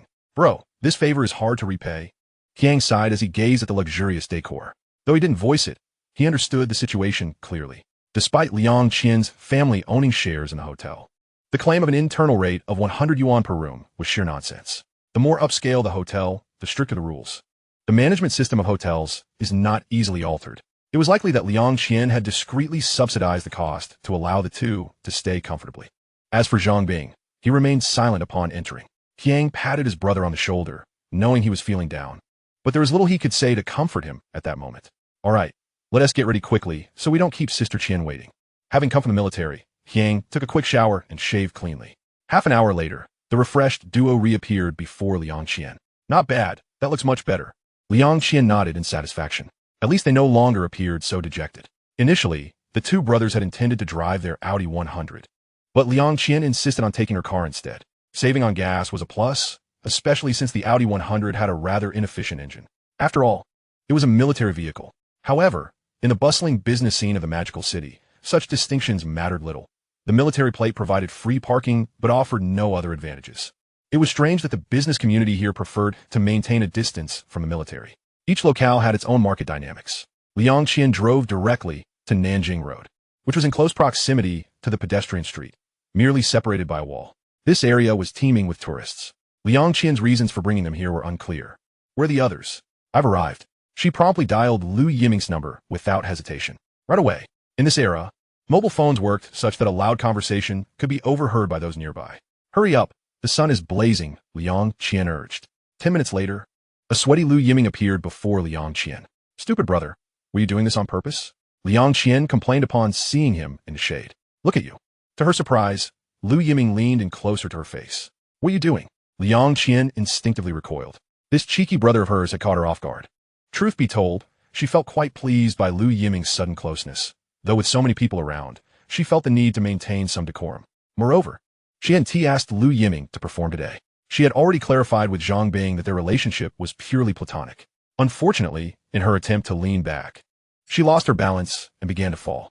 Thankfully, Lu Yiming reacted quickly and caught her, averting a potential disaster. What on earth are you doing? This sudden action made Liang Qian feel a bit shy. Had she just been teased by Lu Yiming? Stupid brother, are you intentionally trying to embarrass me? Enough of this nonsense. I wanted you to see my forehead, Lu Yiming said helplessly. Look, I'm drenched in sweat. I parked the car and rushed over. And you still blame me? Besides, didn't we agree to meet at 2 o'clock? It's only 1:50 now, Lu Yiming pointed out, showing his watch. Indeed, there were 10 minutes left until their appointed time. Liang Qian huffed, playfully pushing Lu Yiming away. Everyone is here. Let us get down to business. Liang Qian's actions were merely a means to save face, as that earlier moment had been a bit. And this scene did not go unnoticed by Zhongbing, who could only sigh deeply. It was evident to anyone that Liang Qian harbored feelings for the young Lu. Yet, it seemed that the young man remained oblivious to her affections. Did he truly believe Liang Qian was just a caring big sister? The goddess had feelings, but the prince remained indifferent. It would be disingenuous to claim he felt no jealousy, but alas, he was simply not destined for such fortune. Chapter 85, A Tremendous Business Opportunity. Lu Yiming brought Liang Qian and the brothers to Nanjing Road, but did not disclose his intentions. Both the brothers and Liang Qian were equally curious. So how do you find Nanjing Road? It was bustling with people, unable to discern Lu Yiming's motives. Liang Qian could only speak candidly. It's lively, which is good. This is the place. This place? Zhongbing exchanged glances with Hyang, puzzled as aside from shops, there was nothing else here. Wait, retail recruitment? Could it be? Young Lu, you aren't suggesting we delve into the retail business, are you? Hyang and Zhongbing were not foolish. In fact, they had often engaged in opportunistic ventures. However, their cleverness, filled with thoughts of shortcuts and quick wealth, had led them to their current predicament. I've calculated that this location has a high foot traffic. But, young Lu, while the storefront location is excellent, I fear we can't put anything substantial out there. Opening a store? This was an idea they had never considered before. Furthermore, was it not a bit late to venture into retail? Of course, it's something truly unique. Can you speak properly, you little brother? Stop being so secretive. Liang Qian expressed her displeasure, annoyed with her brother's antics. No, I'm not hiding anything. Look at this. Lu Yiming mysteriously pulled out a compact phone. The three of them were instantly captivated by the sleek device. A new model? I haven't seen this before. In this era, the affluent no longer used bulky mobile phones. Several major brands had introduced more convenient devices. Just like Liu Yiming's Nokia 1011, the world's first GSM phone. Its advent signified the impending obsolescence of the analog era. However, viewed through the lens of 2 decades hence, even the Nokia 1011 appears as cumbersome as a brick. This starkly contrasts with the sleek device currently in Liu Yiming's possession. Liang Qian instinctively snatched the phone from Liu Yiming's hand, marveling at its lightweight design and appealing aesthetics. What do you think? It's quite attractive. I'm tempted to switch to one myself. The more I look at it, the more I like it. For a fashionable woman like Liang Qian, carrying a phone that resembles a brick in her handbag would indeed pose numerous inconveniences. Yet, being without a phone is equally unthinkable. Young Master Liu, you hold the exclusive rights to it, Yang quickly deduced, his mind racing with possibilities. If such exclusivity were true, it could indeed be a lucrative venture. An exclusive deal would be even more advantageous, allowing for substantial profits. Nonetheless, even in that scenario, the glory might only last a month or two. Zhang Bing took a more pragmatic stance, having endured considerable losses in recent years. Naturally, he contemplated the situation more deeply. Yes, if the market suddenly introduced such a compact phone, it would certainly attract attention. However, the competition in the mobile phone industry is already fierce.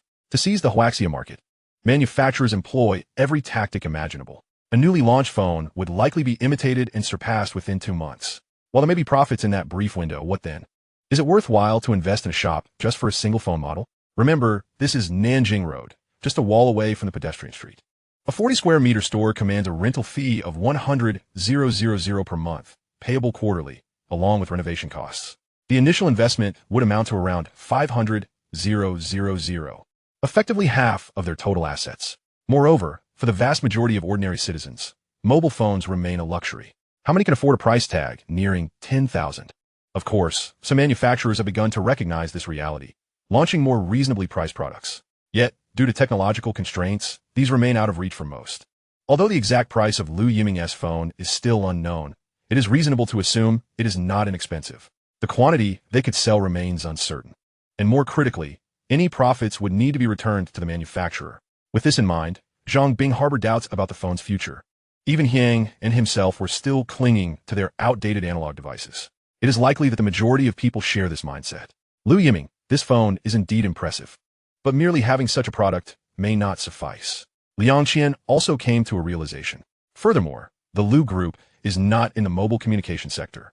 Initially, she had envisioned that the two brothers could collaborate with Liu Yiming on some engineering projects, which would align with their expertise. After all, the Liu Group has officially ventured into the real estate industry. Their extensive experience could indeed be beneficial to Liu Yiming. Yet, she hadn't anticipated that Liu Yiming would. What if there are multiple styles at an affordable price? Affordable? How cheap can it be? $380 at the factory price. Impossible. Oh my heavens. Upon hearing this price, Yang and Zhang Bing were utterly dumbfounded, while Liang Qian wore an expression of disbelief. 380? Are you certain that's an RMB? Liu Yiming replied, all right. I concede it is quite shocking. However, I have calculated that this price reflects the current cost of importing the device from Japan. Once the production line commences, there will be considerable room for price reduction. Wait, young Master Liu, are you sure this isn't a toy? At that moment, Zhang Bing gazed at the phone in Liu Yiming's hand as if it were a treasure trove. Currently, it cannot make calls. Zhang Bing, Yang, and Liang Qian were taken aback. Teasing, I have already signed a contract with the telecom company, and it will soon be networked. Of course, this device does not technically qualify as a true mobile phone. Referring to it as a handheld wireless telephone system would be more accurate. Young Master Liu, regardless of what it is called, as long as it can make calls, its value is immeasurable. Not to mention, the appearance of this handheld wireless telephone system aligns beautifully with feminine aesthetics. Most importantly, this device could serve as a status symbol. In today's world, how many fashionable individuals yearn for a mobile phone of their own? Yet, the exorbitant prices deter many. If we could manage to maintain the price within 1,000 yuan, the potential of this handheld wireless telephone system would be glaringly obvious. There are advantages to each aspect, but one thing is certain. This business is profitable. What are we waiting for? Young Master Liu, rest assured, I will speak with the landlord immediately. Zhang Bing and Yang were visibly excited. Thank you. Liang Qian expressed her satisfaction. She had not anticipated that her annoying younger brother would take such an interest in her affairs. This was a point of pride for her. Chapter 86, A New Challenge. Clack, clack, clack. The rhythmic sound of high heels striking the floor drew the attention of everyone in the investment department of the Lu Group. Enchanting, perhaps too enchanting. The eyes of these men were wide with astonishment. Wang Lan, swaying her hips, fully embodied the seductive aspects of femininity. While she may not possess the sheer beauty of Cheng Xiao, the department's reigning beauty, she exemplified the delicate grace of womanhood to its fullest. Indeed, the polished charm of a mature woman is an object of fantasy for countless men, a feat even Li Li could not rival. It appeared as though the investment department had transformed into a fashion show. Who could have imagined that being part of the investment department would yield such a perk? Oomph. These men were practically drooling. In the staff lounge, several female employees huddled together, clearly dissatisfied with their male colleagues' behavior today. Honestly, they act as if they have never seen a woman before. They used to fawn over Cheng Xiao, and now they will all be flocking around the new arrival. Shoo, keep it down. Cheng Xiao is young Master Lu's person. Gossip was rampant.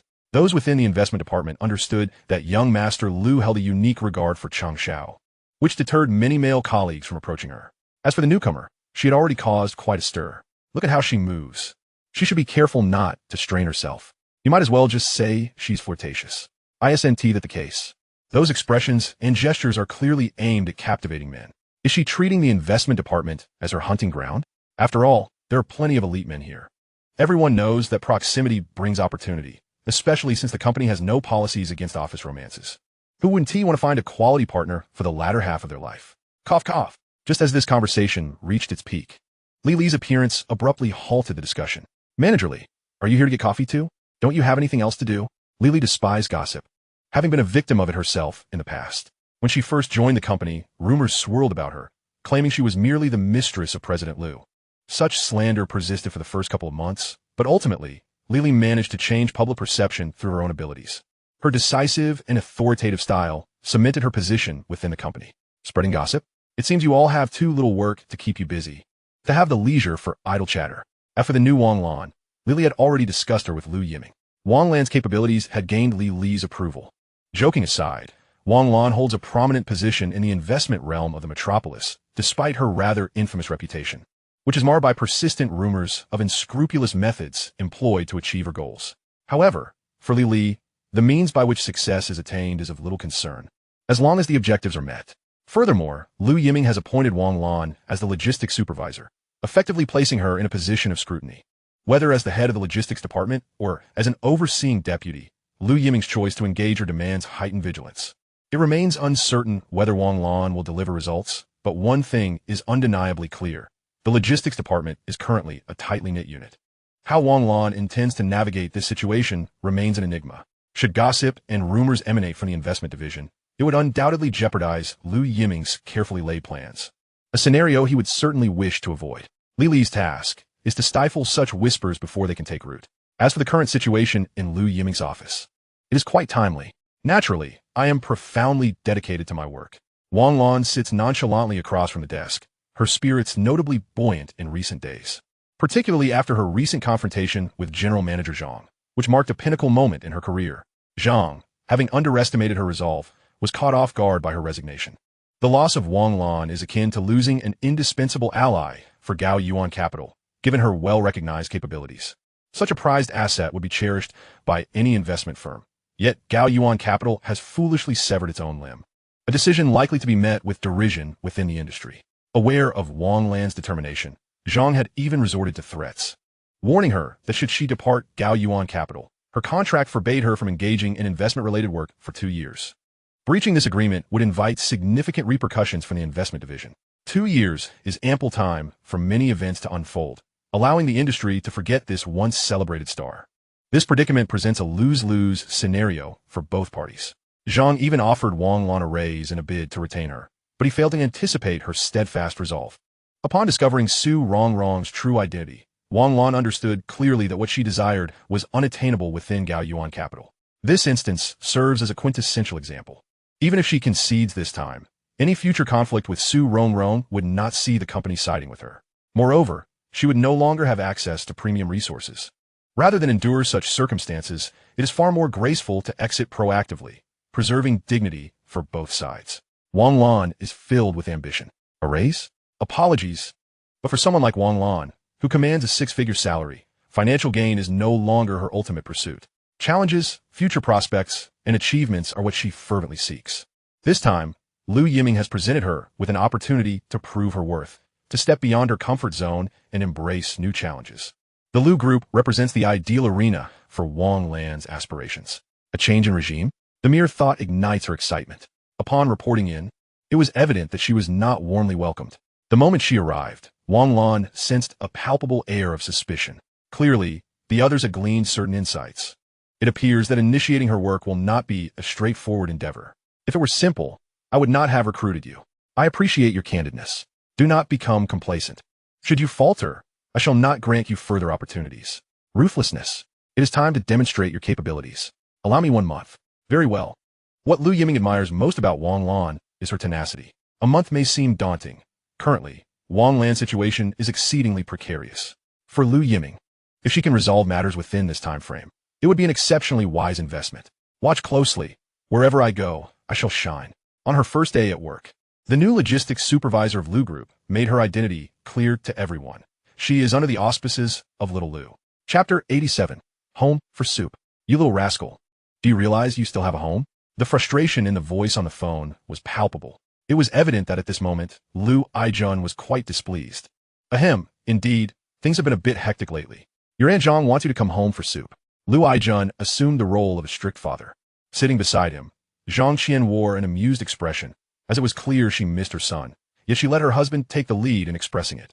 This is typical behavior from Lu Aijun. Nevertheless, Lu Yiming has been notably absent from home recently.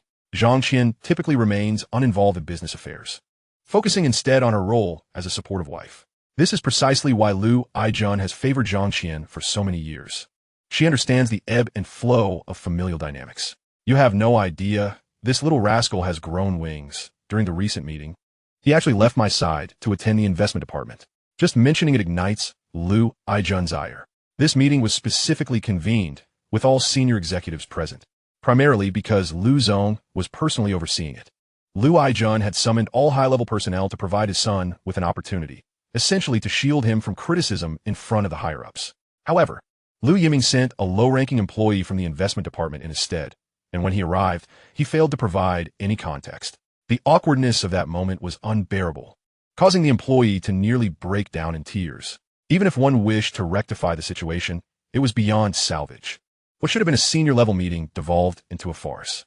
Even with good intentions, Lu Aijun found himself powerless. The crux of the issue is that all of Lu Yiming's actions have been shrouded in secrecy, aside from the investment department. No one else has been privy to the details. Even Lu Aijun was left in the dark. The originally designated elite team has been ousted from the investment department. Lu Aijun recognizes that these individuals were merely the confidants of various senior executives. As long as Lu Yiming understands the implications, it suffices. At worst, he could have excluded them from critical matters, but Lu Yiming seems determined to distance himself from the established order, expelling those individuals from the investment department entirely. At this moment, he had seemingly offended every department and all senior executives. Just this alone had caused Lu Aijun to clean up the mess for several days. Now, even his desire to meet that insufferable brat required prior scheduling. Don't get too cocky. Cocky? I'm on the verge of being driven mad. Enough. We've been together long enough for me to know you. I can imagine you're feeling quite pleased with yourself, given that Yiming possesses such capabilities. No matter how grave the trouble he stirs, you can always assist him. Hey, I must admit, the one who understands Lu Aijun the best is still Zhang Qian. Although she often complains about her son in front of me, the pride in her eyes is unmistakable. Indeed, Lu Yiming tends to get into trouble. Yet these incidents are precisely what Lu Aijun wishes to witness. Ultimately, the Lu group will inevitably be handed over to Lu Yiming. If Lu Yiming cannot handle these old-timers, how could Lu Aijun possibly feel at ease to let go? Although Lu Aijun values relationships deeply, this comes with the prerequisite that the Lu group belongs to the Lu family. That is the bottom line. While he may turn a blind eye to the usual internal strife, crossing this line would provoke Lu Aijun's ruthless side. Calling his son back this time likely indicates there are matters that need addressing. All right, I will go prepare some soup, lest Yiming return to find none. Ahem, the humidity has been high lately. I understand. You can rest assured. Zhang Qian could see that deep down, Lu Aijun genuinely cares for his son. After all, in the previous life, when Lu Yiming caused such a significant disaster, Lu Aijun willingly sacrificed the Lu group, which he had worked a lifetime to build, to protect Lu Yiming. This speaks volumes about his affection. Meanwhile, at the Lu group. All right, let us proceed as planned. Li, you are responsible for keeping a close watch on the telecommunications side. We need to expedite our progress. As soon as we receive the approval, we must prepare our promotional campaign. Understood. Li nodded. To be honest, Lu Yiming had arranged this aspect exceptionally well. There was nothing she felt needed adding. Sheng Xiao, please coordinate with the company's PR department. I need the handheld wireless telephone system to reach every corner, ensuring every household is aware. Certainly, but regarding the budget, do not concern yourself with budgetary issues. Understood, I will discuss several alternative plans. Furthermore, the PR department does not belong to us, so do not let them mislead you. Understood. To be frank, Lu Yiming felt rather exhausted. After all, there were significant issues within the company. The intrigues and power struggles would hinder Lu Yiming's established goals, and he absolutely could not allow that to happen, just as his father sought him out. Even if his father did not speak, Lu Yiming was contemplating whether it was time for a serious conversation. All right, if anything arises, no matter the time, call me. My phone is on 24/7. We have reached a critical juncture. This is Lu Yiming's inaugural battle after taking over the investment department, and it must be a resounding success. After giving his instructions, Lu Yiming finally felt at ease to leave the company. The entire investment department, however, remained brightly lit, ushering in yet another sleepless night. Chapter 88. Following stars? What is going on with the logistics department? The first words upon seeing Lu Yiming were laced with reproach. It is no wonder that the father-son relationship had been quite strained in the past. Despite harboring affection for one another and being willing to sacrifice everything for the other, they were unwilling to express it openly. There are issues within the logistics department. If there are problems, you could directly inform me. My son truly is impressive. In such a short time, he has extended his reach into other departments. Can you bring yourself to take action? Lu Aijun was momentarily at a loss for words. After all, these were his long-standing associates. Even if issues were truly found, could he bring himself to take action? Until Lu Yiming was cornered. Lu Aijun would likely choose to remain an observer. You will not find support from me. Quite well. Lu Aijun, what sort of answer is that? Dad, really? Just don't cause any trouble. This response was indeed somewhat piercing. Lu Aijun was about to slam the table when Zhang Qian entered, carrying something hot. What is going on? Why the argument? At crucial moments, someone always needs to extinguish the flames. And Zhang, there's no argument, merely a discussion. Yiming, your father has had a non-stop barrage of calls these past few days. Enough, there's no need to discuss this with him. Lu Aijun waved his hand, interrupting Zhang Qian's train of thought. Come and have some soup, then join me for a game. No, Dad. With your skill, Lu, Yiming initially intended to make a teasing remark, but upon seeing his father's expression, swallowed it back. An hour later, Lu Aijun, having lost 6 consecutive matches, wore a face that could only be described as ashen. 10 minutes per game. This is go. Can't you save a bit of face? Dad, I'm heading to bed. I have quite a bit to do these days. How are things on your end? Don't worry, I'll give you a surprise. Lu Yiming was brimming with confidence. It was only after Lu Yiming left the study that Lu Aijun finally tossed the pieces in his hand back into the box. That insufferable brat. A look of satisfaction crossed Lu Aijun's face. He had indeed grown up. There was a certain commanding presence about him now, and he even dared to retort in his presence. To put it bluntly, Lu Aijun had waited a long time for this day. No matter how outstanding Lu Yiming may be outside, if he remained submissive in front of him, he would never accomplish anything significant. As for Lu Yiming taking action against his old friends, if he was confident in his ability, Lu Aijun would certainly not obstruct him. Be content, will you? Go. What do you know? That insufferable brat just doesn't know how to give me a little leeway. Losing 6 games in an hour indeed left Lu Aijun feeling a bit embarrassed. Thus, he retrieved the Go manual from the side to continue his studies. As for the handheld wireless telephone system as progress, since reaching a cooperation agreement with the telecommunications company, the project's advancement had been promising. Within a week, the telecommunications firm had secured access to the 1,900 MHz and 1920 MHz frequency bands for wireless connectivity. With this network access permission, the final hurdle for the handheld wireless telephone system had been overcome. At the Shanghai Telecommunications, Lu Yiming represented the Lu Group, Gao Chong represented the telecommunications company, and Su Rongrong represented Jiyuan Capital. The 3 parties sat down together once more. Hello. There was some static. Despite sitting face to face, Lu Yiming and Su Rongrong continued to communicate using the handheld wireless telephone system. The static was currently unavoidable. However, the quality would improve significantly across different base stations. This was a limitation of current technology. Nevertheless, in terms of stability, the handheld wireless telephone system excelled. However, ladies and gentlemen, our engineers have conducted several rounds of testing on the handheld wireless telephone system, yielding remarkable results. Nonetheless, the signal quality does require enhancement. The sole drawback of the handheld wireless telephone system lies in its signal issues. Although the telecommunications company has begun to upgrade the existing base stations, it still cannot avoid a decline in call quality due to signal problems. What if we increase the signal output? This could lead to certain negative impacts. And if we proceed down that path, the other two operators may retaliate against us. Securing the 1900 MHz and 1920 MHz frequency bands took considerable effort. To be honest, the Su family utilized all their connections to obtain this network access permission. This is not a decision that can be made by one person alone. During the standing committee meeting, the leaders supported by the Su family had evidently done their homework, which is why they managed to navigate through the risks successfully. The communication issues within the metropolis can be adequately addressed. However, certain regions and other provinces remain under construction, thereby potentially constraining the pace of expansion. Although the telecommunications sector has reached a consensus and is fervently advancing the development of handheld wireless telephone systems, the challenge of inadequate infrastructure is not easily surmountable. It suffices to say that major cities should take the lead in promotion. Lu Yiming pondered that if they were to wait for everything to be perfect, they might find themselves too late. At this juncture, it is imperative to seize customers.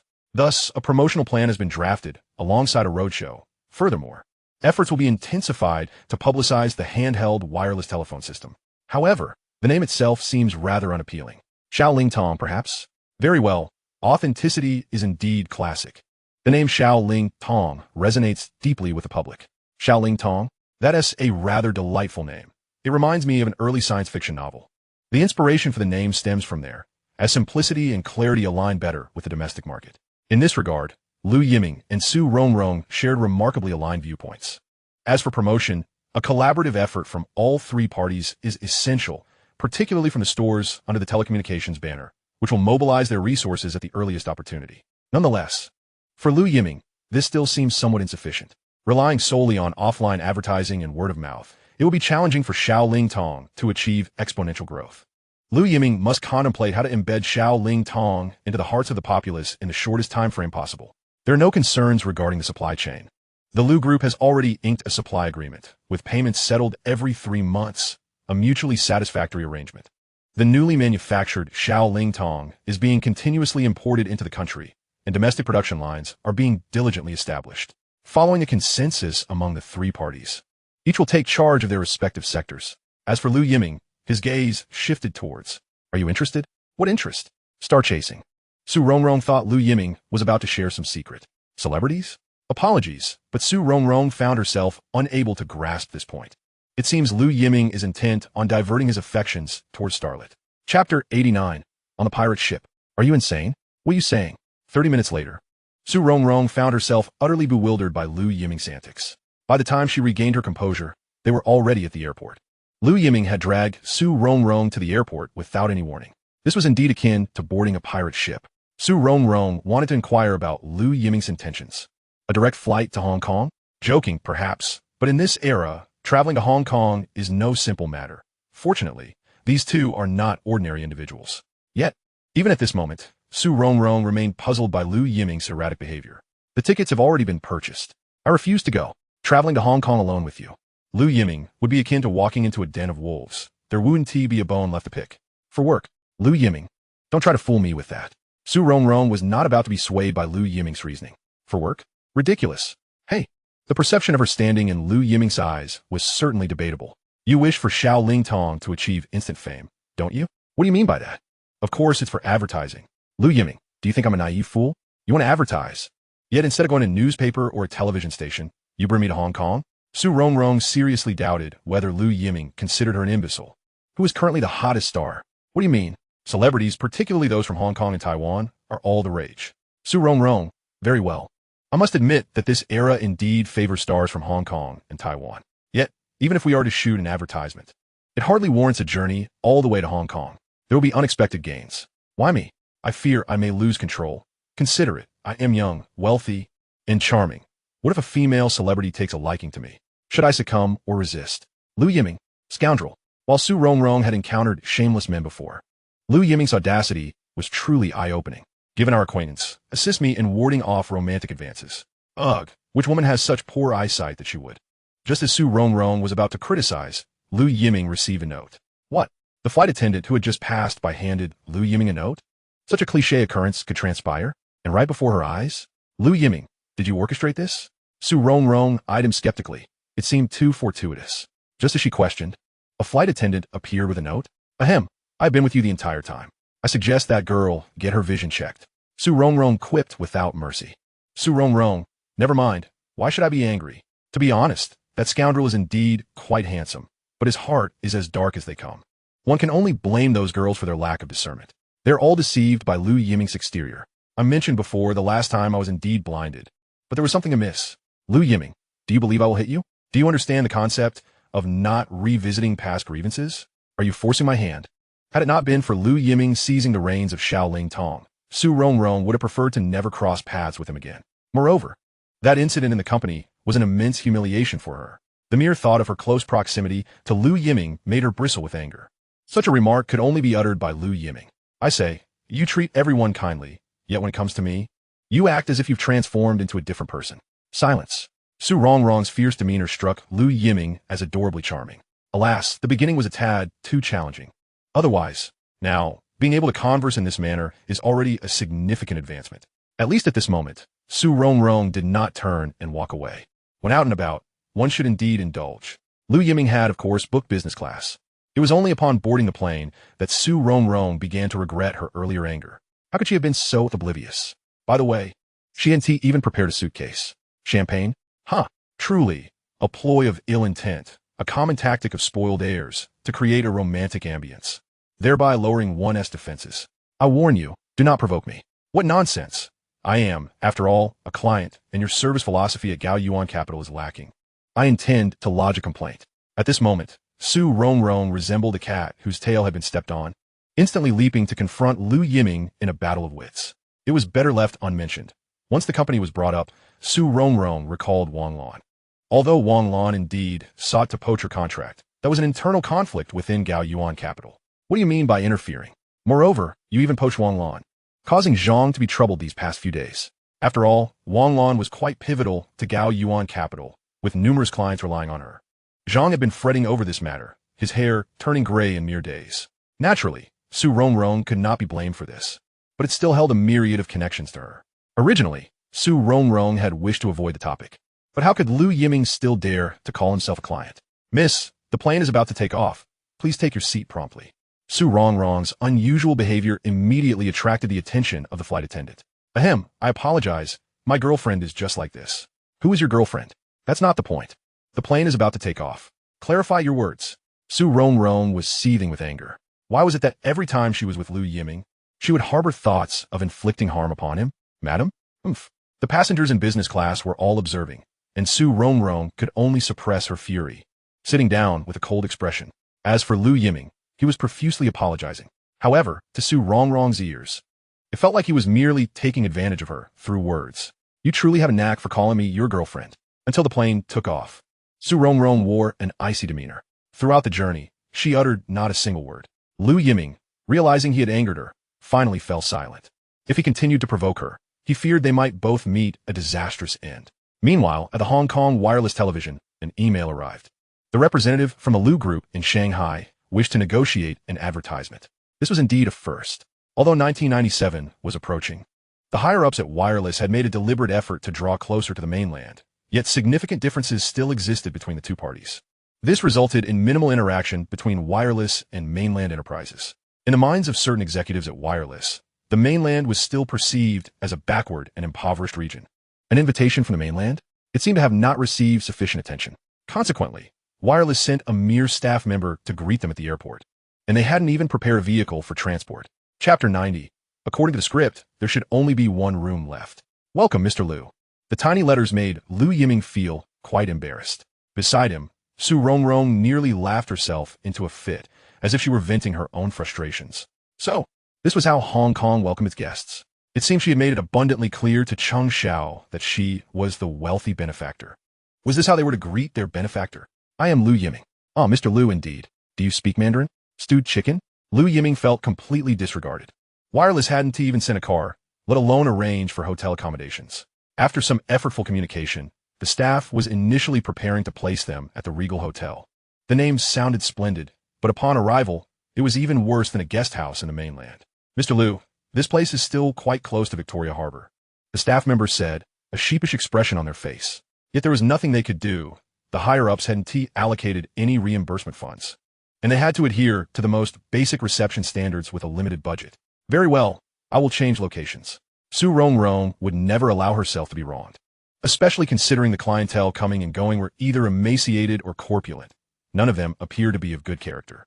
Moreover, in today's Hong Kong, it was rife with thugs and rampant capitalism. For the governor, after 1997, it would be of no concern to him, apart from ruthlessly extracting residual value. What did it matter to him if Hong Kong were to suffer? "Mr. Liu, Miss Su, should you wish to change locations, you will need to bear the corresponding costs." It would have been wise to inform them of this beforehand. Initially, the staff thought the two were merely dissatisfied with the poor environment and wished to find a cleaner hotel. However, they opted for the Peninsula Hotel instead. Frankly, the staff member responsible for their reception had never set foot in there throughout their life. The Peninsula Hotel was the oldest existing hotel in Hong Kong, as well as one of the most luxurious and renowned establishments, famously known as the Pride of Hong Kong. Of course, guests at the peninsula were either wealthy or of high status. Most of them were foreigners. "What are you laughing at?" Su Rongrong found Lu Yiming's smile quite perplexing. In such situations, according to the script, only one room should remain. "Heh!" Su Rongrong shot Lu Yiming an exquisite glare. "According to the script? Do you really think of yourself as the leading man, and only one room left?" The Peninsula Hotel was notorious for its abundance of rooms. "Unless, I apologize, dear guests, but due to high-level reception tasks, we currently have only one deluxe room available." Su Rongrong. "Lu Yiming, when did my mouth open by itself? What about a suite?" Su Rongrong was still unwilling to give up. "No suites are available. A presidential suite." Su Rongrong was now gritting her teeth. "That is available, but the price." The presidential suite at the Peninsula Hotel costs $28,888 per night. In this era, that was exorbitantly priced. Swipe the card. The only black gold card in the country, while not as unrestricted as the Centurion Black card, had a limit of 10 million, which was already a ceiling-level card. As the eldest daughter of a Su family, a black gold card was nothing extraordinary for Su Rongrong. However, she was generally quite low-key, having spent her 4 years at university residing in dormitories, demonstrating that she was not one to indulge in luxury. Yet this time, in order to establish a clear boundary with Lu Yiming, the presidential suite was well worth it. Lu Yiming. Isn't that extravagant? The key was that he didn't even possess a black gold card. As the son of the Lu group, it wasn't that he lacked the qualifications, but rather that Lu I-jun would never endorse him. Adhering to the philosophy that a son must be raised in poverty, Lu Yiming's expenditures have been strictly controlled since childhood. The front desk staff respectfully accepted the black gold card. "Miss, you are indeed a bona fide heiress." While it was true that guests at the peninsula were wealthy, those who could afford to stay in the presidential suite were exceedingly rare. "Miss, how many days would you like to book?" This was a question Su Rongrong could not answer and had to turn to Lu Yiming for guidance. "If all goes smoothly, about a week." "A week?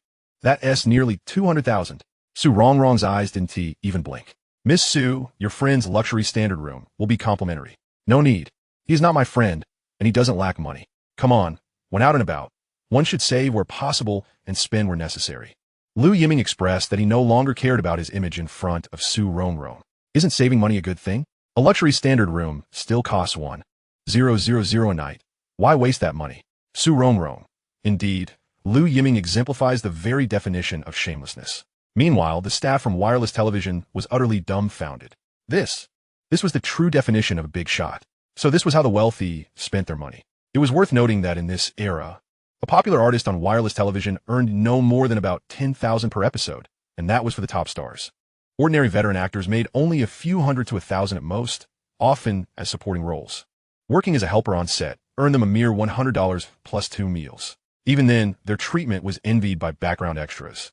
However, compared to the two before him, oh no, compared to the fairy-like lady before him, it was an immeasurable chasm. This Miss Su, with her beauty alone, surpassed even the leading ladies. Who would have thought she was also such a wealthy mogul? Wait, he needed to inform his boss immediately. The higher-ups had completely misjudged the situation. Meanwhile, at the Peninsula Hotel, a professional butler was already waiting behind Su Rongrong. "Esteemed guest, your exclusive VIP elevator is ready." and the hotel graciously offers a complimentary spa service for this evening. May I inquire about your dinner preferences? We shall endeavor to meet your desires. This is indeed the treatment reserved for VVIPs. As for Lu Yiming, a gentle breeze passes by, and he remains unnoticed. Does it not seem that he is the true protagonist here? Holding the complimentary room key in his hand, he wears a bemused expression. Kindly inform your superior that we are here to discuss collaboration, and we shall be at the hotel tomorrow. Punctuality is paramount. Understood, Mr. Lu. Rest assured, I will convey your message. It appears this individual has become quite articulate. Did he not claim to be unable to speak Mandarin? His current fluency suggests otherwise. Chapter 91. Advertising Placement. Are you certain it is the Peninsula Hotel? Or perhaps the Presidential Suite? The senior executive from Wireless, Zhuang Sheng, looks utterly astonished. It is indeed true. I witnessed it with my own eyes. The staff is exhilarated. How could they not be?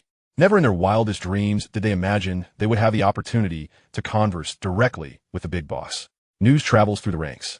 Ultimately, it garnered the attention of the big boss. Meeting the big boss fills one's heart with excitement. Nonsense. How is it that this group of individuals is handling such matters? With such an important guest arriving, they seem oblivious to the need for proper reception. What was their demeanor like? Quite youthful, strikingly handsome, and beautiful. They do not fit the conventional image of mainland entrepreneurs in my mind. In this era, the traditional perception among Hong Kong residents is that mainland businessmen should don white shirts, suit trousers, a flamboyant belt, carry a beeper, and wield a large mobile phone. Of course, this attire does seem a touch outdated. Yet, such an image has long since taken root in the collective consciousness. Boss, they mentioned they will be waiting at the hotel for a day, and they will not wait past that time. The staff spoke these words cautiously, fearing the big boss might be angered. After all, in Hong Kong, the big boss is a figure of utmost importance. No one dares to speak in such a manner. Understood. Yet, what was the outcome? The big boss did not express anger. Instead, he fell into a prolonged silence, concluding the conversation with a simple acknowledgement. You may leave. Having addressed all matters, he permitted the others to take their leave and rest. Several senior executives from Wireless gathered together. The younger generation is exceedingly rude. Indeed, this is not the mainland. They cannot come here and act so brazenly, demanding a day of our time. BOSS, let's simply ignore them. They can seek out whom they please. Let's not be agitated, everyone. Perhaps they truly possess some influence. Youngsters, brimming with ambition, what influence could they possibly wield? With 1997 approaching, would you kindly engage your minds? Two distinctly contrasting opinions. One remains aloof, while the other is preparing for contingencies. Ultimately, however, the final decision rests in the hands of the big boss. Let us meet these two young individuals. Guang is correct. With 1997 approaching, we must demonstrate sincerity if we're to navigate this period safely. The following morning, a Rolls-Royce glided into the Peninsula Hotel. Murulu Misa, our boss wishes to invite you both for morning tea. It is our utmost honor. Thank you. Lu Yiming and Su Rongrong exchanged glances. Indeed, to earn the respect of others, one must exude an appropriate air of confidence. What they valued was not merely one's identity, but the spirit of lavishness. A week in the presidential suite to meet the big boss of Wireless is a transaction that cannot be deemed unwise. Be sure to submit for reimbursement. Isn't that a bit excessive? After all, it is you who benefit from this. I was merely curious as to when the two of you became so harmonious. Nevertheless, Lu Yiming admired Su Rongrong's approach. Her understanding of human nature was quite astute. In stark contrast to yesterday, today they even brought out their own vehicle. This Rolls-Royce with the license plate 666 is well known among Hong Kong residents. One could say that in Hong Kong, this car can go anywhere. Even the governor's residence would not pose any barriers. The headquarters of Wireless Television is located in Tsim Sha Tsui. Throughout the journey, surrounding vehicles yielded the right of way. This could be seen as a sign of respect for the big boss, as few luxury vehicles in Hong Kong enjoy such privileges. Mr. Lu, Miss Su, welcome to Hong Kong. I apologize for the inadequate reception yesterday. I hope you will excuse us. Zhuang Sheng chuckled. It was we who were presumptuous. Ha! A guest is always welcome. Come and experience our morning tea culture. Hong Kong-style dim sum and Cantonese dim sum share a lineage, yet in Hong Kong, it has been further categorized into 7 levels: small, medium, large, special, top, super, and exquisite. Shrimp dumplings, steamed pork buns, egg tarts, and barbecue pork buns are regarded as the 4 kings of Hong Kong dim sum. This century-old establishment is Zhuang Sheng's favorite tea house. Generally, unless there are exceptional circumstances, his morning tea time is unwaveringly set from 9 to 11 a.m. Extending an invitation to Lu Yiming and Su Rongrong today demonstrates considerable sincerity. What would you two like to eat? Please, feel free to choose. Then I shall take the lead. Lu Yiming and Su Rongrong, unhurried, engaged in light conversation with Zhuang Sheng. Certainly, within this dialogue, Zhuang Sheng also sought to gauge the backgrounds of the two young individuals before him. In Hong Kong, Zhuang Sheng wields considerable influence, and discerning a person's character is not a particularly arduous task. However, once the conversation shifted to the mainland, Zhuang Sheng's influence waned, leaving him in the dark. In this era, connections between the two regions were not abundant. Nevertheless, Zhuang Sheng could perceive from their demeanor that they were indeed individuals of refinement and upbringing, as good breeding cannot be concealed. Gentlemen, did you come to Hong Kong primarily for advertising? Wireless is the foremost radio station in Hong Kong, and we value several of your stars. Lu Yiming had long since identified his target. Moreover, the timing is impeccable. May I inquire which of my artists you have in mind? Rest assured, the price will be fair. Zheng XX. Him? Zhuang Sheng appeared perplexed. This. I had initially assumed it would be a household name worthy of your long journey here. At the very least, it should be someone of considerable stature. The film and television industry in Hong Kong is flourishing, yet true luminaries are either the four heavenly kings or Zhou Hesheng. As for the previously mentioned Zheng XX, he is but a rising star. To make such a grand endeavor for him seems somewhat extravagant. A sponsorship fee of $5 million for 6 years, one advertisement per year, and product placement within dramas. Lu Yiming spoke directly. To be frank, this endorsement price is not exorbitant. For 6 years at $5 million. One would be hard-pressed to secure a megastar, let alone a top-tier celebrity. However, for someone like Zheng XX, who is just beginning to make a name for himself, this is indeed a generous offer. This is certainly negotiable, but what exactly did Mr. Lu mean by advertising placement? In this era, television dramas are permitted to insert advertising time, which has become a revenue-generating strategy for major television stations. Thus, the concept of product placement as understood today was not yet appreciated in this time. Even Zhuang Sheng, upon hearing this novel term, wore a perplexed expression. Chapter 92, Zhuang Sheng. Once Lu Yiming elucidated the concept of advertising placement, Zhuang Sheng expressed his astonishment. What an extraordinary idea. How had he not thought of this before? As for Su Rongrong, she cast a surprised glance at Lu Yiming. It must be said that this cunning individual possesses an extraordinary intellect, capable of devising such ingenious methods. Embedding ads for the mobile phone service within films or television dramas can undoubtedly enhance recall among a larger audience, thereby saving a substantial amount in advertising costs. Of course, one must have a discerning eye. Only the most popular dramas and blockbuster films will yield optimal results. As for this Zheng XX, Su Rongrong admitted her unfamiliarity, possibly due to her own lack of interest in the entertainment industry. Yet, observing Lu Yiming's confident demeanor, it appeared he was quite assured in his approach. A promotional budget of $5 million is no trifling sum in today's economic climate. The price seems reasonable, and I find it difficult to decline. Zhuang Sheng wiped his mouth with a smile on his face. Business is a minor concern. Zhuang Sheng's true aim is to establish closer ties with the mainland. This opportunity may prove to be a once-in-a-lifetime chance for him. In the past, he had attempted to engage with the mainland, but various business endeavors had ended in failure. Though he invested considerable funds, the returns were far from satisfactory. Encountering these two today could potentially serve as a promising breakthrough. Thank you, Mr. Zhuang.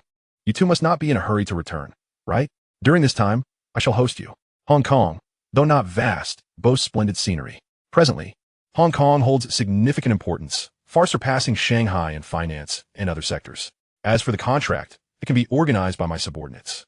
I am not particularly aware of this Zheng XX artist, only that she has recently filmed a movie that has yet to be released, purportedly titled Gambling Ghosts. However, such films have been plentiful in Hong Kong, with few achieving true success, let alone blockbuster status. I wonder where this young person derives his confidence. Lu Sheng, are there any promising investment projects in the mainland recently? Zhuang Sheng was certain he had posed the right question, as Miss Su is a distinguished figure in the investment banking sector. Oh, I must seek advice from Miss Su. To be honest, when Zhuang Sheng first laid eyes on Su Rongrong, he was utterly captivated. Although he managed numerous female artists, none compared to Su Rongrong. Should she choose to act, Zhuang Sheng was confident he could elevate her to stardom. While Hong Kong is home to many beauties, few possess the ethereal charm that Su Rongrong exudes. Unfortunately, her status would prevent her from being in the spotlight, and the unspoken rules of the industry would never apply to her. Zhuang Sheng is no fool. Su Rongrong hadn't anticipated that Lu Yiming would recommend her to Zhuangsheng. Among the prominent figures in Hong Kong, Zhuangsheng may not be the most outstanding in terms of strength, yet his social standing is formidable. With control over the media, a collaboration between them could indeed be a wise choice. However, when did Lu Yiming become so benevolent? Without fully understanding Zhuangsheng's background, Su Rongrong felt uneasy about making any commitments. Lu Sheng, rest assured regarding the contract, it will be settled before afternoon. As for the advertisement, I can introduce you to a talented fellow who possesses considerable insight. Lu Yiming appeared to have already guessed who Zhuangsheng's talented fellow was. Indeed, he is a commendable selection, known as the king of mediocre films in later years, yet he has also produced numerous classic movies, including Gambling Ghosts. Inserting advertisements should pose no challenge for him. Lu Yiming harbored a genuine interest in film. However, the industry's rules are complex and the timing is not ideal. Without solid connections, it is prudent to tread carefully. Once Zhuangsheng departed, Su Rongrong's gaze shifted to Lu Yiming. Don't look at me like that. I might misinterpret your intentions. With a chuckle, she added, now do tell, what scheme are you concocting? Su Rongrong guoda coldismite, increasingly convinced that Lu Yiming had ulterior motives. Please, do not harbor such thoughts. I genuinely wish you well. Is that so? Do you believe I lack credibility in your eyes? Lu Yiming, do you have no shame? Credibility? What credibility do you possess? Furthermore, I have no place for you in my heart. Su Rongrong's expression was one of disdain. This cunning individual seizes every opportunity to exploit others. And this is his idea of goodwill? When it came to negotiating contracts, he was utterly unyielding. I merely seek to make the most of our resources. Well, collaborating with Zhuangsheng cannot be deemed a pitfall, but caution is advised. After all, Zhuangsheng's rise to prominence was not without its murky undertones. In Hong Kong, maintaining a foothold in the film industry requires considerable cunning, as many factions are eager to profit from this lucrative field. Zhuangsheng's emergence was inevitably intertwined with such complexities. I knew you harbored ill intentions. Su Rongrong's expression conveyed her certainty. However, this is not absolute. Zhuangsheng is no fool, and his previous tactics cannot be applied to the mainland, where zero tolerance exists for such practices. After the return of Hong Kong in later years, Zhuangsheng demonstrated commendable adaptability, becoming one of the successful businessmen who transitioned effectively. Utilizing his reputation, he has spoken on behalf of the nation, positioning himself as one of the representatives of the red capitalist class. Collaborating with Zhuangsheng cannot be deemed a disadvantage. Otherwise, Lu Yiming would never have entangled Su Rongrong in this venture. After all, for Lu Yiming, Su Rongrong is his true affection. Do not gaze at me with such eyes. Lu Yiming's gaze was fervent, leaving Su Rongrong feeling overwhelmed. This cunning individual, once he becomes sincere, truly knows how to play the part. His acting skills are exceptional, suggesting he has often charmed women. I must not fall for Lu Yiming's tricks. Is your sincerity genuine? Enough of this. By the way, you mentioned Jing XX is quite famous? Not particularly. She is somewhat more prominent than an unknown. Lu Yiming, you have invested 5 million. This money did not fall from the sky. Ultimately, the Lu Group and GUN Capital are now closely intertwined. Their fortunes rise and fall together, which is why Su Rongrong, despite her reluctance to associate with Lu Yiming, still took the risk to travel to Hong Kong. Su Rongrong must ensure that every investment is judiciously allocated. Do not be so agitated. Just because she is not famous now does not mean she won't achieve great success in the future. However, we are sorely lacking in time. Do not doubt my judgment. Very well, I shall await the outcome. Su Rongrong thought to herself. This cunning individual possesses an unfounded confidence. Yet, Lu Yiming's recent behavior has altered Su Rongrong's perception of the wealthy elite. Suddenly, she realized that she truly could not see through Lu Yiming. He remains an increasingly enigmatic figure. Chapter 93. The Obnoxious Fat Man Dad. I assure you, I will take good care of myself. Su Rongrong wore an expression of helplessness. There was no way to conceal the fact that Lu Yiming had lured her to Hong Kong from her father. Yet, Su Rongrong had not anticipated her father's level of concern. He nearly abandoned everything to rush to Hong Kong to retrieve her. After much persuasion, she finally calmed her father's anxious heart. After all, how could Su Yunzhang be at ease? His daughter was in Hong Kong alone with Lu Yiming. Should anything go awry, the Su family would be powerless to intervene. During their last encounter, she had sensed something amiss with Lu Yiming. He would never deceive her precious daughter. Ultimately, after Su Rongrong's repeated assurances, Su Yunzhang finally ceased his agitation. Dad, you need not worry. This is work, truly work. I even met with Mr. Zhuang from TVB, which could help the company expand its overseas business. Zhuangsheng, daughter, You must exercise caution. While he seems fine now, his origins are rather questionable. Su Yunzhang remained uneasy, fearing for his daughter's well-being. His words mirrored those of Lu Yiming. I understand. You understand? Lu Yiming discussed this with me previously. This young Lu indeed possesses a modicum of insight. However, one must remain vigilant. Contemporary young men can be rather wild. Su Rongrong remarked. Indeed, they are quite unruly. They have even bound your daughter to the bed, and almost led to, well, if her father were to discover this, it would surely cause a tumult. After half an hour, Su Rongrong finally managed to end the call, rubbing her throbbing forehead. As expected, once her father began to worry, he would incessantly ramble on. On the third day of their arrival in Hong Kong, the Lu Group entered into an advertising contract with a wireless television corporation. As for that Zheng XX, Su Rongrong had the opportunity to meet him in person. A tall young man with long hair, somewhat shy. To be frank, he did not quite align with Su Rongrong's aesthetic preferences. His looks were inferior to some other less admirable individuals, leaving her perplexed as to why Lu Yiming had chosen him. Zheng XX himself was quite astonished. This was his first time receiving such a significant endorsement. For the fledgling artist, it felt akin to a pie dropping from the heavens. He exhibited remarkable humility. As for Lu Yiming's demands, the wireless television corporation did their utmost to accommodate them. They expedited the advertising process and even had Zhuang Sheng personally reach out to the previous production team to arrange for an embedded advertisement.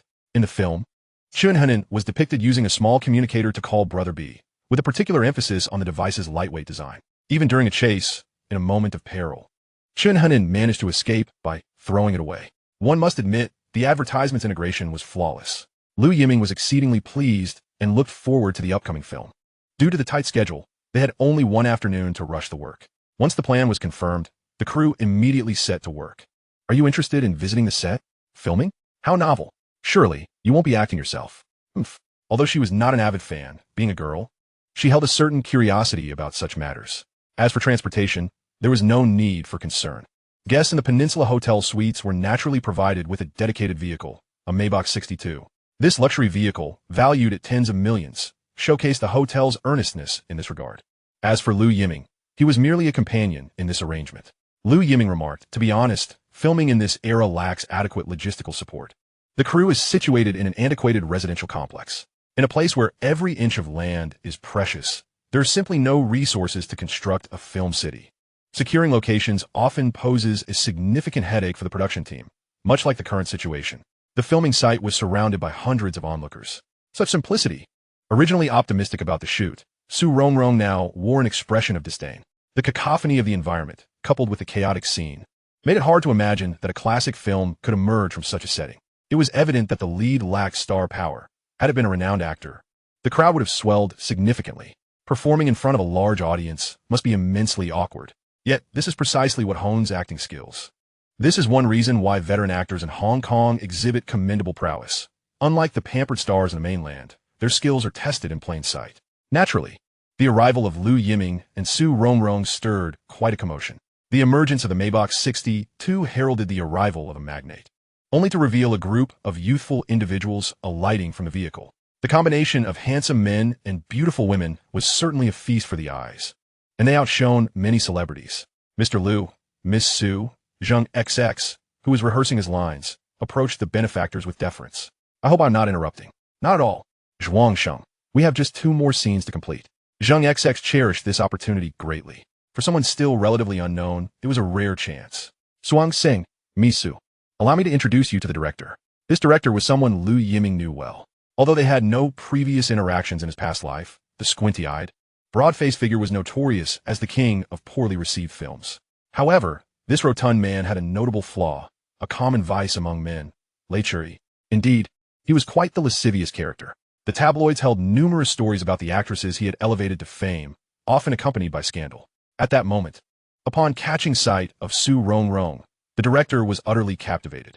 After years in the film industry, having encountered countless beauties, none compared to the enchanting Su, he felt a tremor in his heart, akin to finding his destined partner. The director's expression was decidedly lewd. Director, these 2 are. Zheng XX began to introduce them, but was abruptly pushed aside by the portly director. Lovely lady, would you be interested in starring in a film? I can create a role tailored just for you, ensuring your instant rise to stardom. The director's lascivious demeanor was unmistakable, and he extended a pudgy hand towards her. Upon witnessing this expression, Su Rongrong could not help but frown. Zheng XX, standing nearby, felt a wave of dread, while others might be oblivious. He was acutely aware that Su Rongrong was a distinguished guest of Zhuangsheng. If Zhuangsheng, who was always courteous, were to offend her, the consequences could be dire. Chapter 94. The self-destructive fat man faced with the director's outstretched hand. Su Rongrong remained motionless for an extended moment. An uncomfortable silence ensued. "Miss, you are being rather disrespectful." The director, feeling a bit too self-important, was a well-known figure among the second generation of Hong Kong cinema. His father had established numerous connections, all of whom were influential figures. Despite the critiques of his films, which were often labeled as poor quality, they garnered a loyal audience. In Hong Kong, the director maintained a camaraderie with various gang leaders, bestowing upon him a sense of inflated self-importance. He believed that any woman he desired should be within his grasp, undeterred by the backing of capital. After all, he understood precisely what female stars sought. Having propelled many to fame, he considered this his trump card. Often, he did not need to hint. Women would willingly present themselves at his doorstep, eager for the limelight. But now, the woman he coveted was treating him with disdain? Did he not care for his dignity in front of so many witnesses? Ah, Miss Su must be shy, he mused. Meanwhile, Lu Yiming, noticing the situation, extended a hand to Su Rongrong. Yet, the director seemed disinclined to acknowledge Lu Yiming's presence. As Lu Yiming reached out, the director retracted his hand, a mocking grin spreading across his plump face. Director, Zheng XX urgently attempted to interject, but the director would not permit it. "Let's call it a day." This is where we conclude. In that moment, the director exuded an air of authority, for he held the ultimate decision-making power on set. The entire crew was left dumbfounded, as the director's dissatisfaction was palpable. According to the contract, filming was meant to conclude today. Just as the director turned to address the crew, Lu Yiming's warning echoed in his ears. "Listen here, young man. This is Hong Kong, not the mainland. Your word does not hold sway here." The rotund director exhibited no regard for Lu Yiming. Instead, he mockingly remarked with an air of disdain. "In Hong Kong, it was far from the case that a mainlander could call the shots. If there is no spirit of contract, perhaps we ought to reassess the collaboration between both parties." "It matters not," the director shrugged nonchalantly. "Wrap it up."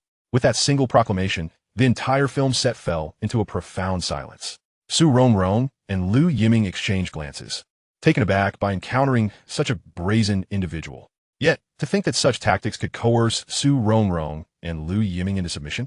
That would be underestimating Lu Yiming significantly. Compared to a dandy, this hefty director was merely a second-generation film offspring, truly incomparable to Lu Yiming. Lu Yiming promptly dialed Zhuangsheng's number, conveying the situation on set while voicing his displeasure.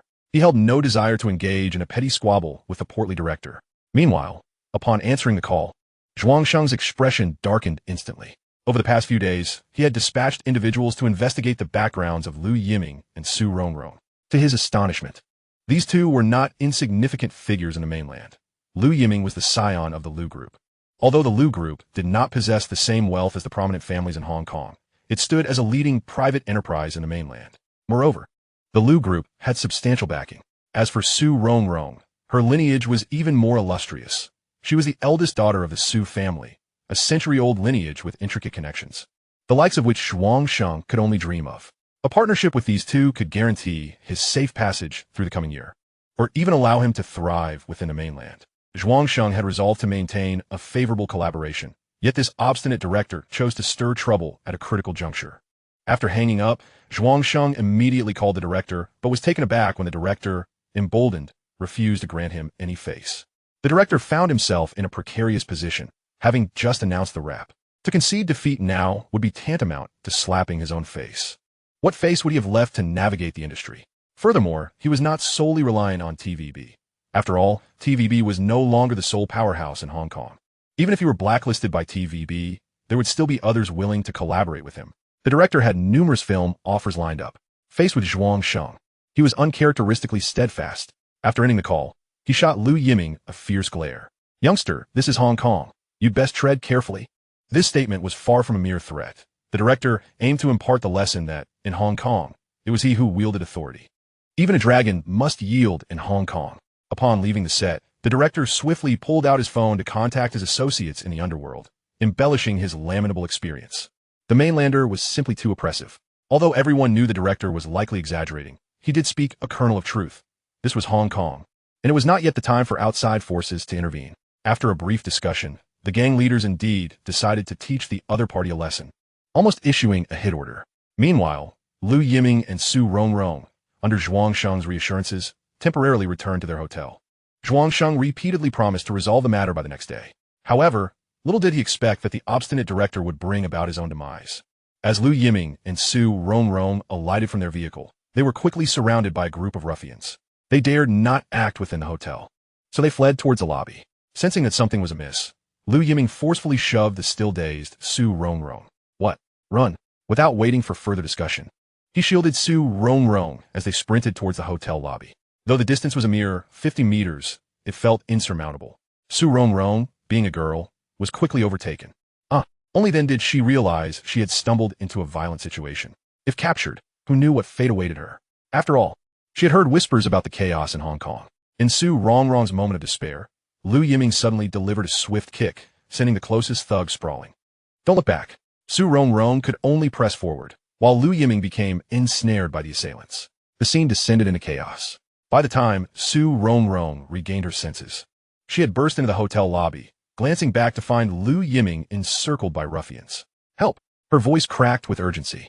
The hotel security quickly sprang into action. An incident involving their guests at the entrance would spell a monumental scandal for the Peninsula Hotel. Chapter 95. The Power of the Su Family. Lu Yiming. The ruffians surrounding Lu Yiming scattered at the security's arrival, yet Lu Yiming lay crumpled on the ground. Su Rongrong could no longer concern herself with anything else. Blood. There was blood, and it was flowing. Lu Yiming, she cried, shaking him frantically. His body bore multiple imprints of shoes. "Cough, cough, stop. You're going to shake me to death," Lu Yiming managed to utter, grimacing through the pain that radiated from his back. "How could this happen?" Su Rongrong wept, truly weeping for the first time. Had it not been for Lu Yiming's intervention, she shuddered to think of the horrors she might have faced. Soon, an ambulance arrived, and Lu Yiming was lifted aboard, en route to the nearest hospital. Upon receiving the news, Zhuangsheng smashed his beloved teapot in a fit of rage. He hastily instructed his staff to prepare a vehicle and rush to the hospital, cursing incessantly along the way. "That fat fool is courting death." Zhuangsheng's face turned ashen. Not only was he in jeopardy, but he would also be implicated. He had just assured that he would handle matters, and in the blink of an eye, Lu Yiming had come under attack. If he failed to manage the situation properly, the consequences could be dire. Upon arriving at the hospital, he found Su Rongrong still in tears outside the emergency room. "Miss Su, rest assured, I will find those responsible for this. I will provide you with an explanation." "No need," Su Rongrong replied after a long pause, her tone devoid of emotion. Zhuangsheng stood in stunned silence. He knew that the calmer she appeared, the more catastrophic the potential repercussions. With a blank expression, Su Rongrong retrieved her phone and dialed number. "Dad, I've been bullied." Such a simple statement was enough to set Hong Kong ablaze. In the following hour, Zhuangsheng witnessed the formidable power of a century-old family. What did it matter if it was Hong Kong? The Su family, fully mobilized, demonstrated what it meant to unleash a thunderous fury. Within 20 minutes, personnel from the consulate arrived at the hospital, accompanied by a cohort of military officials, their belts bulging with weapons, an obvious tell. Yet, not a single police officer dared approach. The chief superintendent of the Hong Kong police personally attended, an authority second only to the commissioner of police. The situation was so severe that even he had been roused. Half an hour later, a number of suspicious individuals gathered at the hospital entrance. The police promptly advanced to interrogate them, ultimately confirming their identities as notorious triad members. However, this time, their intent was to protect someone within the emergency room. Multiple forces were in motion, all for the sake of one individual. Zhuangsheng was utterly flabbergasted. Who could have anticipated the Su family's reaction would be so vehement? This incident had escalated to a diplomatic crisis, swiftly drawing the attention of the Hong Kong government, which dispatched a special task force to address it. In the dead of night, the various local factions were simultaneously swept clean. The largest anti-gang operation in the history of Hong Kong erupted unexpectedly, catching everyone by surprise. The leaders of these factions were left utterly dumbfounded, completely unaware of what had transpired as their territories fell under police scrutiny. 3 hours into the incident, the Chinese government issued a sudden condemnation of the violent events occurring in Hong Kong, particularly those targeting Chinese tourists, asserting that the existence of any local factions would not be tolerated. This announcement sent shockwaves throughout the region. At the center of it all was the eldest daughter of the Su family, who remained steadfastly stationed at the entrance of the emergency room. Su Rongrong's white dress was stained with the blood of Lu Yiming, who had managed a reassuring smile for her just before being rushed into the operating room. Miss Su, we will take good care of Mr. Lu. You should return home to rest. Your father is quite worried about you. I wish to stay here. Very well. Unable to dissuade Su Rongrong, the attendant remained by her side. Fortunately, the doctor soon emerged. Doctor, how is Lu Yiming? Upon seeing the doctor, Su Rongrong, previously unresponsive, rushed forward and grasped the physician's arm. Rest assured, there is no danger to his life. The patient has sustained multiple soft tissue injuries, and there is a wound on his back, though it is not deep. It seems the leather jacket provided some cushioning. We have performed emergency treatment. To be frank, Lu Yiming's injuries were not severe, as the Peninsula Hotel security had acted swiftly, and only a matter of minutes had passed. Is he truly all right? He lost so much blood. Su Rongrong's hands and clothes were smeared with Lu Yiming's blood, and for someone who had always been shielded from harm. The earlier scene had been a nerve-wracking ordeal. Miss Su, please be assured that Mr. Lu is stable. The wound is extensive, which precludes the use of general anesthesia. Local anesthesia may not entirely eliminate the pain during suturing. However, to our surprise, Mr. Lu displayed remarkable fortitude, enduring the process without a sound. Unlike some men who wail at the slightest discomfort. May I see him? Of course. Su Rongrong's heart was tumultuous. She felt unprepared to face Lu Yiming, given their tumultuous past. Yet in that critical moment, it had been Lu Yiming who had risked everything to save her. Why is it so chaotic outside? I informed my father. Ah, that explains it. With Su Yunchang's affection for you, the entire Hong Kong must be in disarray. You should call your father. What? Handle it discreetly. But Su Rongrong was perplexed by Lu Yiming's insistence. Trust me, this is not the time for a grand spectacle. Lu Yiming remained lucid, understanding that escalating the situation would lead to mutual destruction. The Su family's retaliation would incite discontent among the upper echelons. Assessing the situation was paramount. Make the call. I will speak with your father. 10 minutes later. Mr. Su, rest assured, I can manage this situation. The pressure you've exerted is already sufficient. Please place your faith in me. Understood. Mr. Su hesitated for a moment, but ultimately chose to trust Lu Yiming. After all, his daughter had been quite clear in their earlier conversation. If it weren't for Lu Yiming, she might have. To be frank at that moment, Su Yunchang felt immense gratitude towards Lu Yiming. Since he had confidence in resolving the matter, he decided to give the young man a chance to prove himself, recognizing the necessity of growth. Of course, should anyone dare to challenge him, Su Yunchang was prepared to take any measures necessary for his daughter's safety. The display of strength he had just shown had already intimidated all present. Chapter 96. Mending Relationships.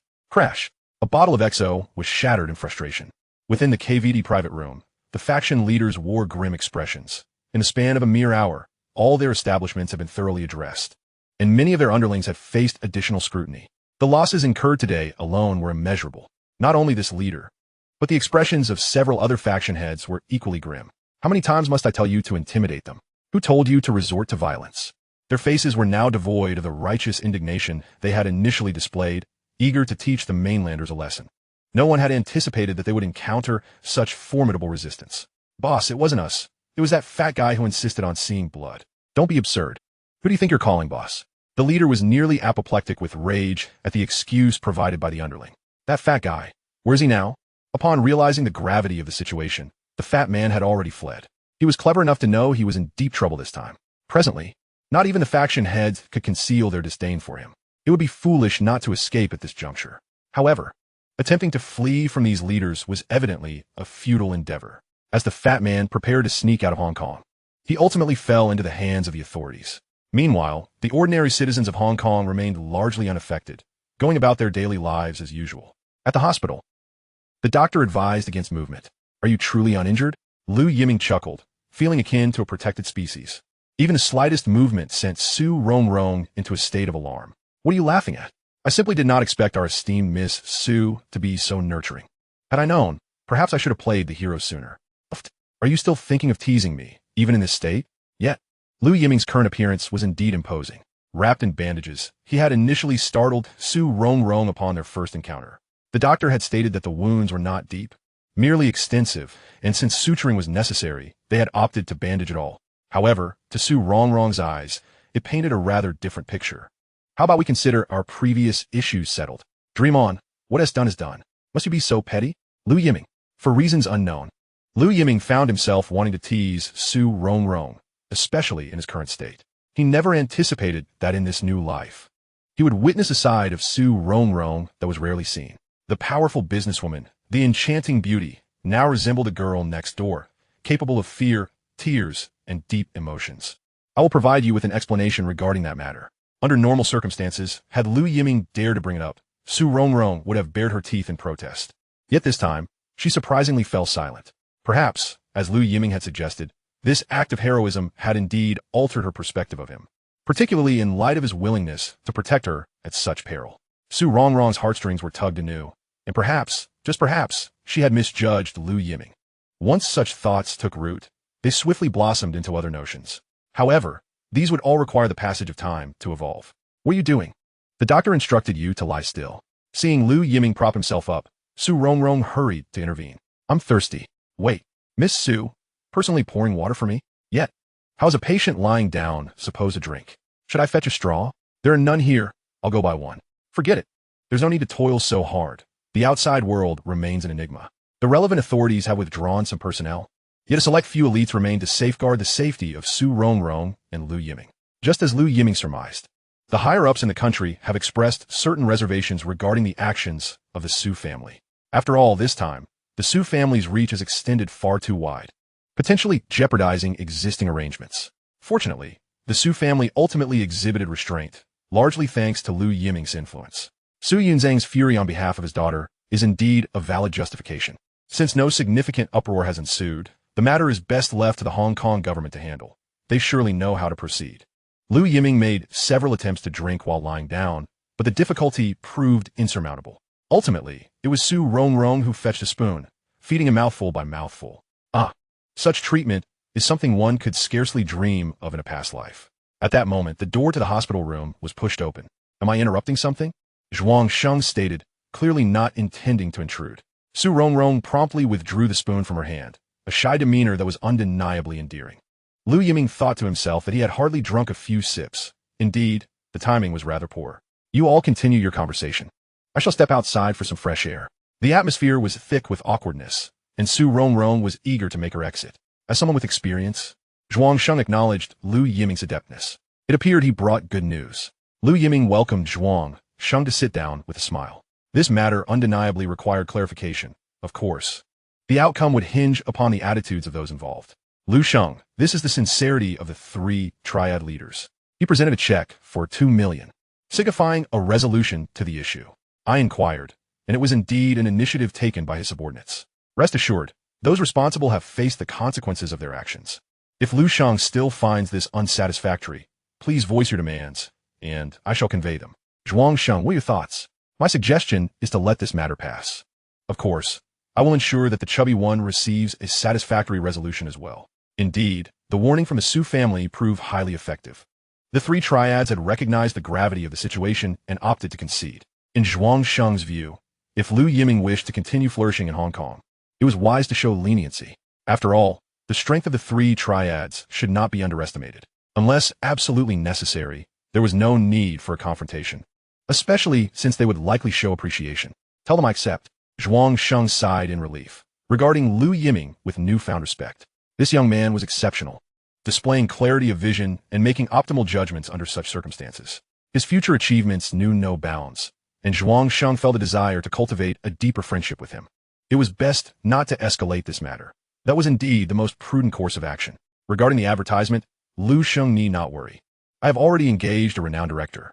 This time, the losses will be covered by wireless. Zhuang Sheng expressed his stance, resulting in a mutual sense of satisfaction. Chapter 97. Only because one stands at the pinnacle. Have you truly let it go? Su Rongrong took the cup from Lu Yiming's hand, her expression still tinged with a hint of defiance. What else can be done? You still have to negotiate projects with Zhuang Sheng.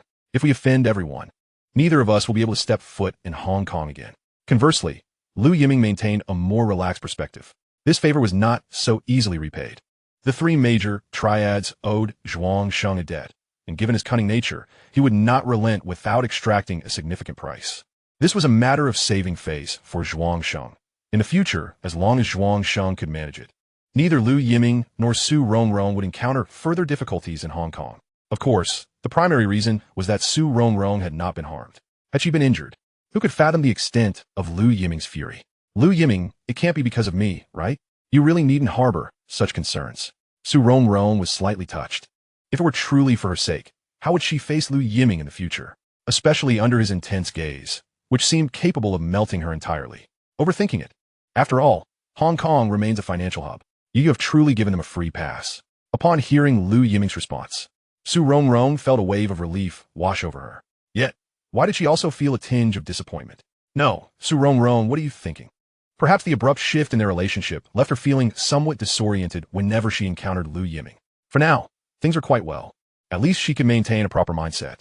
Observing Su Rongrong's demeanor, Lu Yiming felt reassured. Based on his understanding of her, if she ever felt immense pressure, she might choose to distance herself from him, a scenario Lu Yiming wished to avoid. Patience and perseverance will yield results. What Lu Yiming needed to do was to seamlessly integrate into Su Rongrong's life. One day, when Su Rongrong came to her senses, she would realize she could not do without him. On the third day of his hospitalization, Lu Yiming was discharged smoothly. The new advertisement and product placements were completed, and the samples were quite impressive.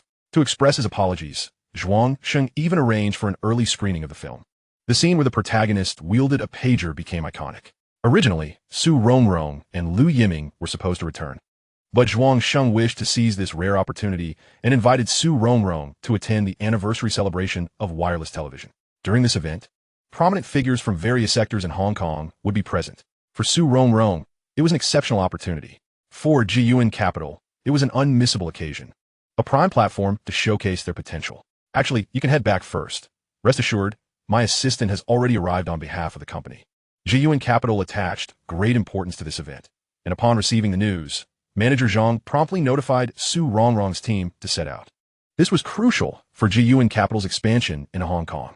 Moreover, the tycoons of Hong Kong were keenly interested in Su Rongrong, the daughter of destiny. After all, a mere phone call from her had reverberated throughout Hong Kong. Such a grand occasion had not been witnessed in nearly a decade. For these tycoons, what they sought was stability in Hong Kong. Only with stability could more international capital be attracted. However, the recent upheaval had nearly obliterated the hard-won trust. Fortunately, Miss Su understood the importance of restraint, which only piqued the interest of the influential figures. To be able to manage the ebb and flow so adeptly, one must wonder if there are unseen hands guiding her, or if she truly possesses the ability to control the broader picture. It had been a long time since a newcomer had entered Hong Kong's scene. Of course, the newcomer in the eyes of these grandees was not someone of ordinary commercial stature. Congratulations are in order. What? Zhuangsheng's event was not trivial. I know. Several prominent bosses will be in attendance. And not just them. The Li family, the Wang family, the Sun family, and the Wiang family will also have representatives present. The four great families of Hong Kong were the true titans at the pinnacle of the pyramid, mysterious and elusive. Even the governor would require an appointment to meet with them. These four wielded the most significant resources in Hong Kong. It could even be said that Hong Kong could no longer accommodate their ambitions. Even in Europe and America, their industries are widespread. Indeed, a sense of tension loomed. Even a century-old commercial family like the Su family could not afford to underestimate them. Once aligned with their interests, one could rise rapidly. You seem envious. Well, of course, they are from prestigious families. Not just prestigious families. These four are akin to the top chaebol of the small sticks. Even the slightest opinion they express possesses the potential to alter the established norms of the market. There's a saying that goes, once one stands on the windward side, even a pig can soar through the skies. Yet, for them, they're the architects of the very wind, while that pig merely serves to amplify their strength. This is the true essence of a conglomerate. The affluent figures known to posterity are, at best, merely in their employ. Such is the nature of capital. The emergence of a mogul is not as effortlessly perceived as one might assume. This metaphor is rather intriguing. Hence, I aspire not to be a mere beneficiary of the winds, but rather to create my own tempest. In the presidential suite atop the Peninsula Hotel, one can behold the panoramic vistas of the entire harbor. Standing before the floor-to-ceiling windows, a sensation of dominion washes over me, as if all lay submissive beneath my feet. I seem to have underestimated your ambition. Lu Yiming, holding a glass of red wine, approached Su Rongrong. The doctor had cautioned her against alcohol during this period. Yet to my surprise, Su Rongrong seized the glass from Lu Yiming's hand. In the past, such a scene would have been utterly unthinkable. However, now it feels as though everything is simply as it should be. Lu Yiming, I have always yearned to prove my worth. I know, children of prominent families often find themselves ensnared by myriad constraints. Su Rongrong is exceptionally fortunate to have a father who profoundly cares for her. Su Yunzhang is willing to sacrifice everything for his daughter. Yet, this very devotion brings with it an immense burden. To perpetually dwell under the aegis of her father is not the life Su Rongrong desires. She yearns to establish her own identity. However, in her previous life, due to Lu Yiming, Su Rongrong's aspirations were thwarted before they could even take flight. Perhaps this explains the depth of her animosity towards him. In her past existence, although Su Rongrong emerged as a formidable business queen, her ascent did not materialize until 2 decades later. Only after she relinquished her inner demons was she able to rise again. "What are you pondering?" Su Rongrong inquired, tilting her head in curiosity, intrigued by the rare sight of Lu Yiming in deep contemplation. Typically, he presented himself in a nonchalant manner before her. It is no wonder that they say a man who is earnest possesses unparalleled charm. Su Rongrong had previously dismissed this notion, but in this moment, upon witnessing Lu Yiming's seriousness, she began to grasp the true essence of that adage.